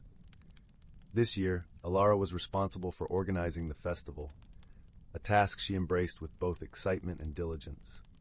Her days were filled with planning and crafting, her nights spent dreaming of the joyous festivities to come. Yet, despite the busyness, she found time each day to visit Ember, sharing her plans and seeking his advice. One crisp autumn afternoon, as Alara walked through the woods to meet Ember, she noticed something unusual. The forest, usually alive with the chatter of birds and the rustle of leaves, was eerily silent. A chill ran down her spine, and she quickened her pace, her heart pounding in her chest. When she reached Ember's clearing, she found him lying still, his normally bright eyes clouded with worry. "Ember, what's wrong?" she asked, kneeling beside him and gently touching his scaled cheek. Ember let out a soft sigh, his breath a warm gust that ruffled Alara's hair. "There is a disturbance in the forest, Alara," he replied in his deep, rumbling voice. "Something is amiss, and I fear it may affect the festival." Alara's brow furrowed with concern. "What can we do to help?" Ember closed his eyes, thinking deeply. "There is a tree, an ancient oak at the heart of the Whispering Forest. It is the source of much of the forest's magic. I fear something has upset its balance." Determined to protect both the festival and the harmony of the forest, Alara resolved to find the ancient oak and restore its balance. With Ember's blessing and guidance, she set off into the heart of the whispering forest, her path lit by the soft glow of the evening sun. The deeper Elara ventured into the forest, the more she felt the weight of the silence pressing down upon her. The usual symphony of nature was replaced by an unnerving stillness, broken only by the crunch of leaves underfoot. She followed the path Ember had described, her heart a beacon of courage and hope. As she neared the ancient oak, Elara felt a change in the air. There was a faint, humming energy, as if the very ground beneath her feet thrummed with life. She saw the great oak standing tall, its branches reaching for the sky like the arms of an ancient guardian. Yet something was undeniably wrong. The leaves, which should have been vibrant with autumn's colors, were dull and withering. Elara approached the oak, placing her hand gently on its bark. She closed her eyes, reaching out with her heart and her mind, seeking to understand what ailed the ancient tree. As she stood there, she felt a presence, soft and swirling, like the whisper of a forgotten dream. "Who are you?" Elara asked softly, sensing the spirit of the tree. A voice, gentle and ancient, filled her mind. "I am the spirit of the oak, and I am weary. There is a shadow that seeks to drain the forest of its magic." Alara's heart ached for the tree, for the forest she loved so dearly. "How can I help?" she asked, determination lacing her words. The spirit of the oak paused, as if considering her offer. "There is a crystal, deep in the caverns beneath the forest. It is a conduit of magic, a source of strength. If you can retrieve it, it may restore the balance." Without hesitation, Elara nodded. "I will find this crystal and bring it back to you." The spirit of the oak gave a soft, approving hum, and Elara felt a surge of warmth spread through her, as if the forest itself was lending her strength. She turned away from the oak, determination in her stride as she set off towards the caverns. The journey to the caverns was not an easy one. The forest, usually so welcoming, seemed to twist and turn, as if testing her resolve. Shadows danced between the trees, and the air grew cooler with every step. Yet Elara pressed on, her heart a steady drumbeat of faith and courage. After what felt like hours, she finally reached the mouth of the cavern, a dark maw opening into the earth. She hesitated for a moment, peering into the shadowy depths, before taking a deep breath and stepping inside. The cavern was cool and damp, the air thick with the scent of earth and stone. Elara felt her way along the walls, guided by the faint glow of luminescent fungi that dotted the cavern's ceiling like stars in a subterranean sky. As she ventured deeper, the path narrowed, and she had to squeeze through tight passages, her heart pounding in the silence. Finally, she emerged into a wide chamber, the heart of the cavern. There, in the center, was the crystal, a luminous shard of pure light that pulsed gently with magic. It was beautiful, casting a warm glow that chased away the shadows and filled the chamber with a serene light. Elara approached the crystal, reaching out to touch its smooth, cool surface. As her fingers brushed against it, she felt a surge of energy, a connection to the very fabric of the forest's magic. The crystal responded to her touch, its light brightening, as if recognizing her purpose. Carefully, Elara lifted the crystal from its resting place, cradling it in her arms. It was warm now, thrumming with life and light, and she felt a sense of peace wash over her. With the crystal secure, she retraced her steps, the journey back through the forest feeling quicker and lighter, as if the very trees were cheering her on. When Elara returned to the ancient oak, she found Ember waiting for her, his eyes bright with hope. She approached the oak, holding the crystal aloft, and as she did, a soft breeze rustled through the branches, carrying with it the murmur of the forest. With gentle reverence, Elara placed the crystal at the base of the oak. As it touched the ground, a wave of light spread outwards, bathing the forest in a warm, golden glow. The leaves of the oak shimmered, their colors returning in a vibrant cascade of reds, oranges, and golds. The forest sighed with relief, the balance restored.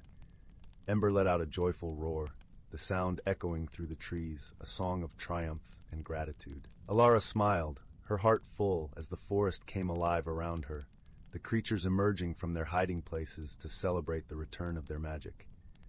With the balance restored, the Harvest Moon Festival was more magical than ever. The villagers danced beneath the glowing lanterns, their laughter mingling with the songs of the forest.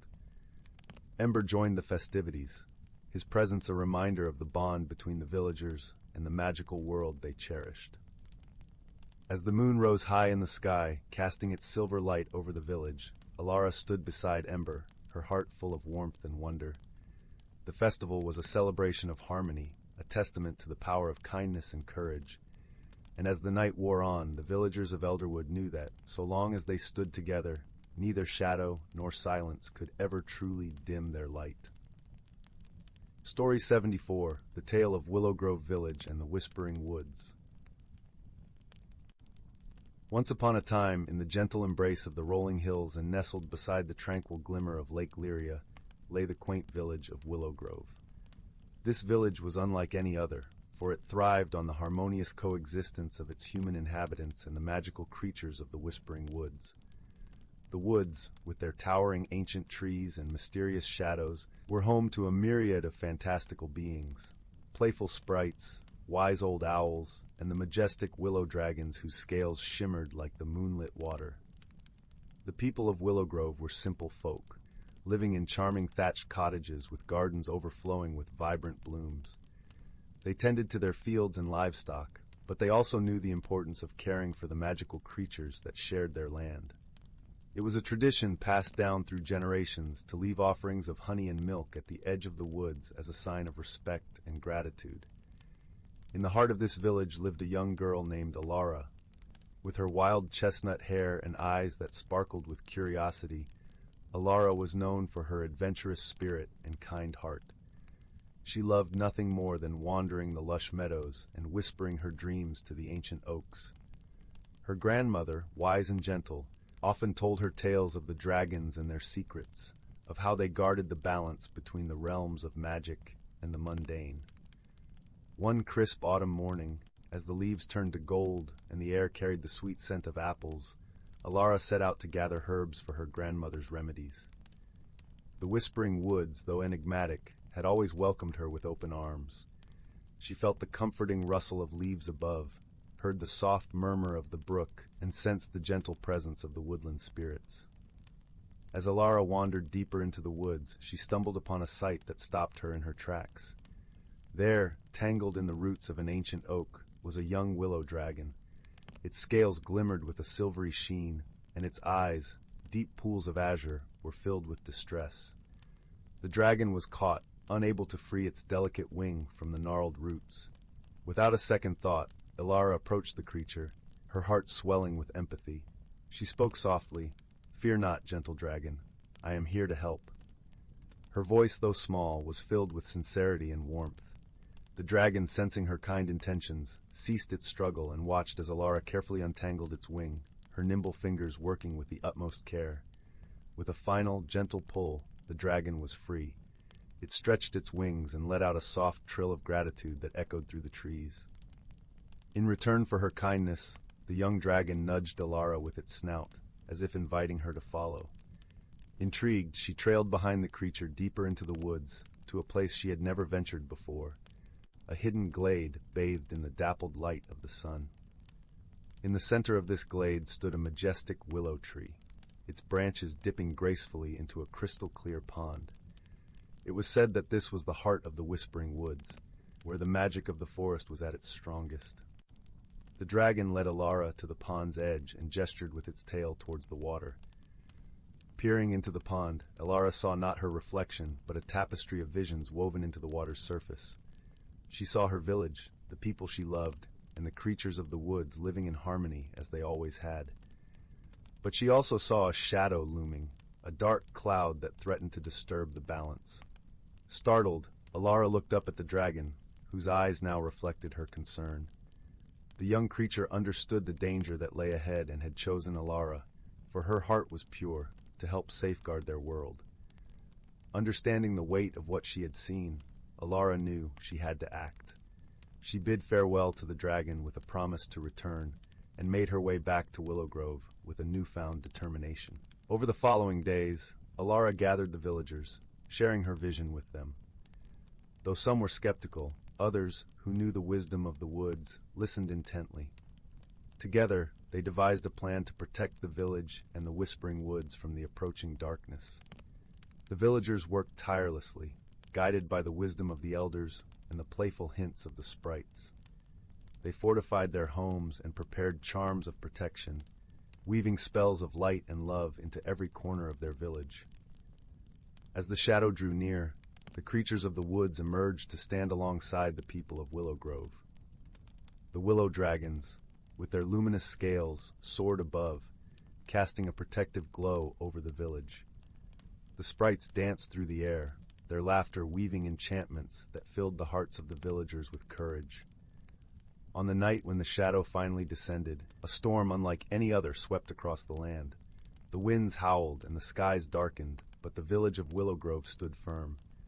United, the villagers and their magical allies faced the storm, their combined strength forming a barrier that the darkness could not penetrate. As dawn broke, the storm receded, and the village emerged, untouched and stronger than before. The shadow had been turned away, and the balance was restored. In gratitude, the willow dragons gifted the village with a seed from the ancient willow tree, a symbol of their eternal bond. The villagers planted the seed at the heart of the village, where it grew into a resplendent new willow, its branches whispering the tales of courage and friendship. Ilara, now a hero in the eyes of her people, continued to explore the woods, her heart forever intertwined with the magic of the land. She knew that as long as the bond between the villagers and the creatures of the Whispering Woods remained strong, their world would always be protected. And so the village of Willowgrove thrived, a beacon of hope and harmony, where magic and humanity walked hand in hoof, wing in hand, forevermore. And as the sun set over the rolling hills and the stars began to twinkle in the night sky, the gentle voice of the wind carried the stories of Willowgrove, whispering them to those who dared to listen and believe in the magic of unity and love. The end.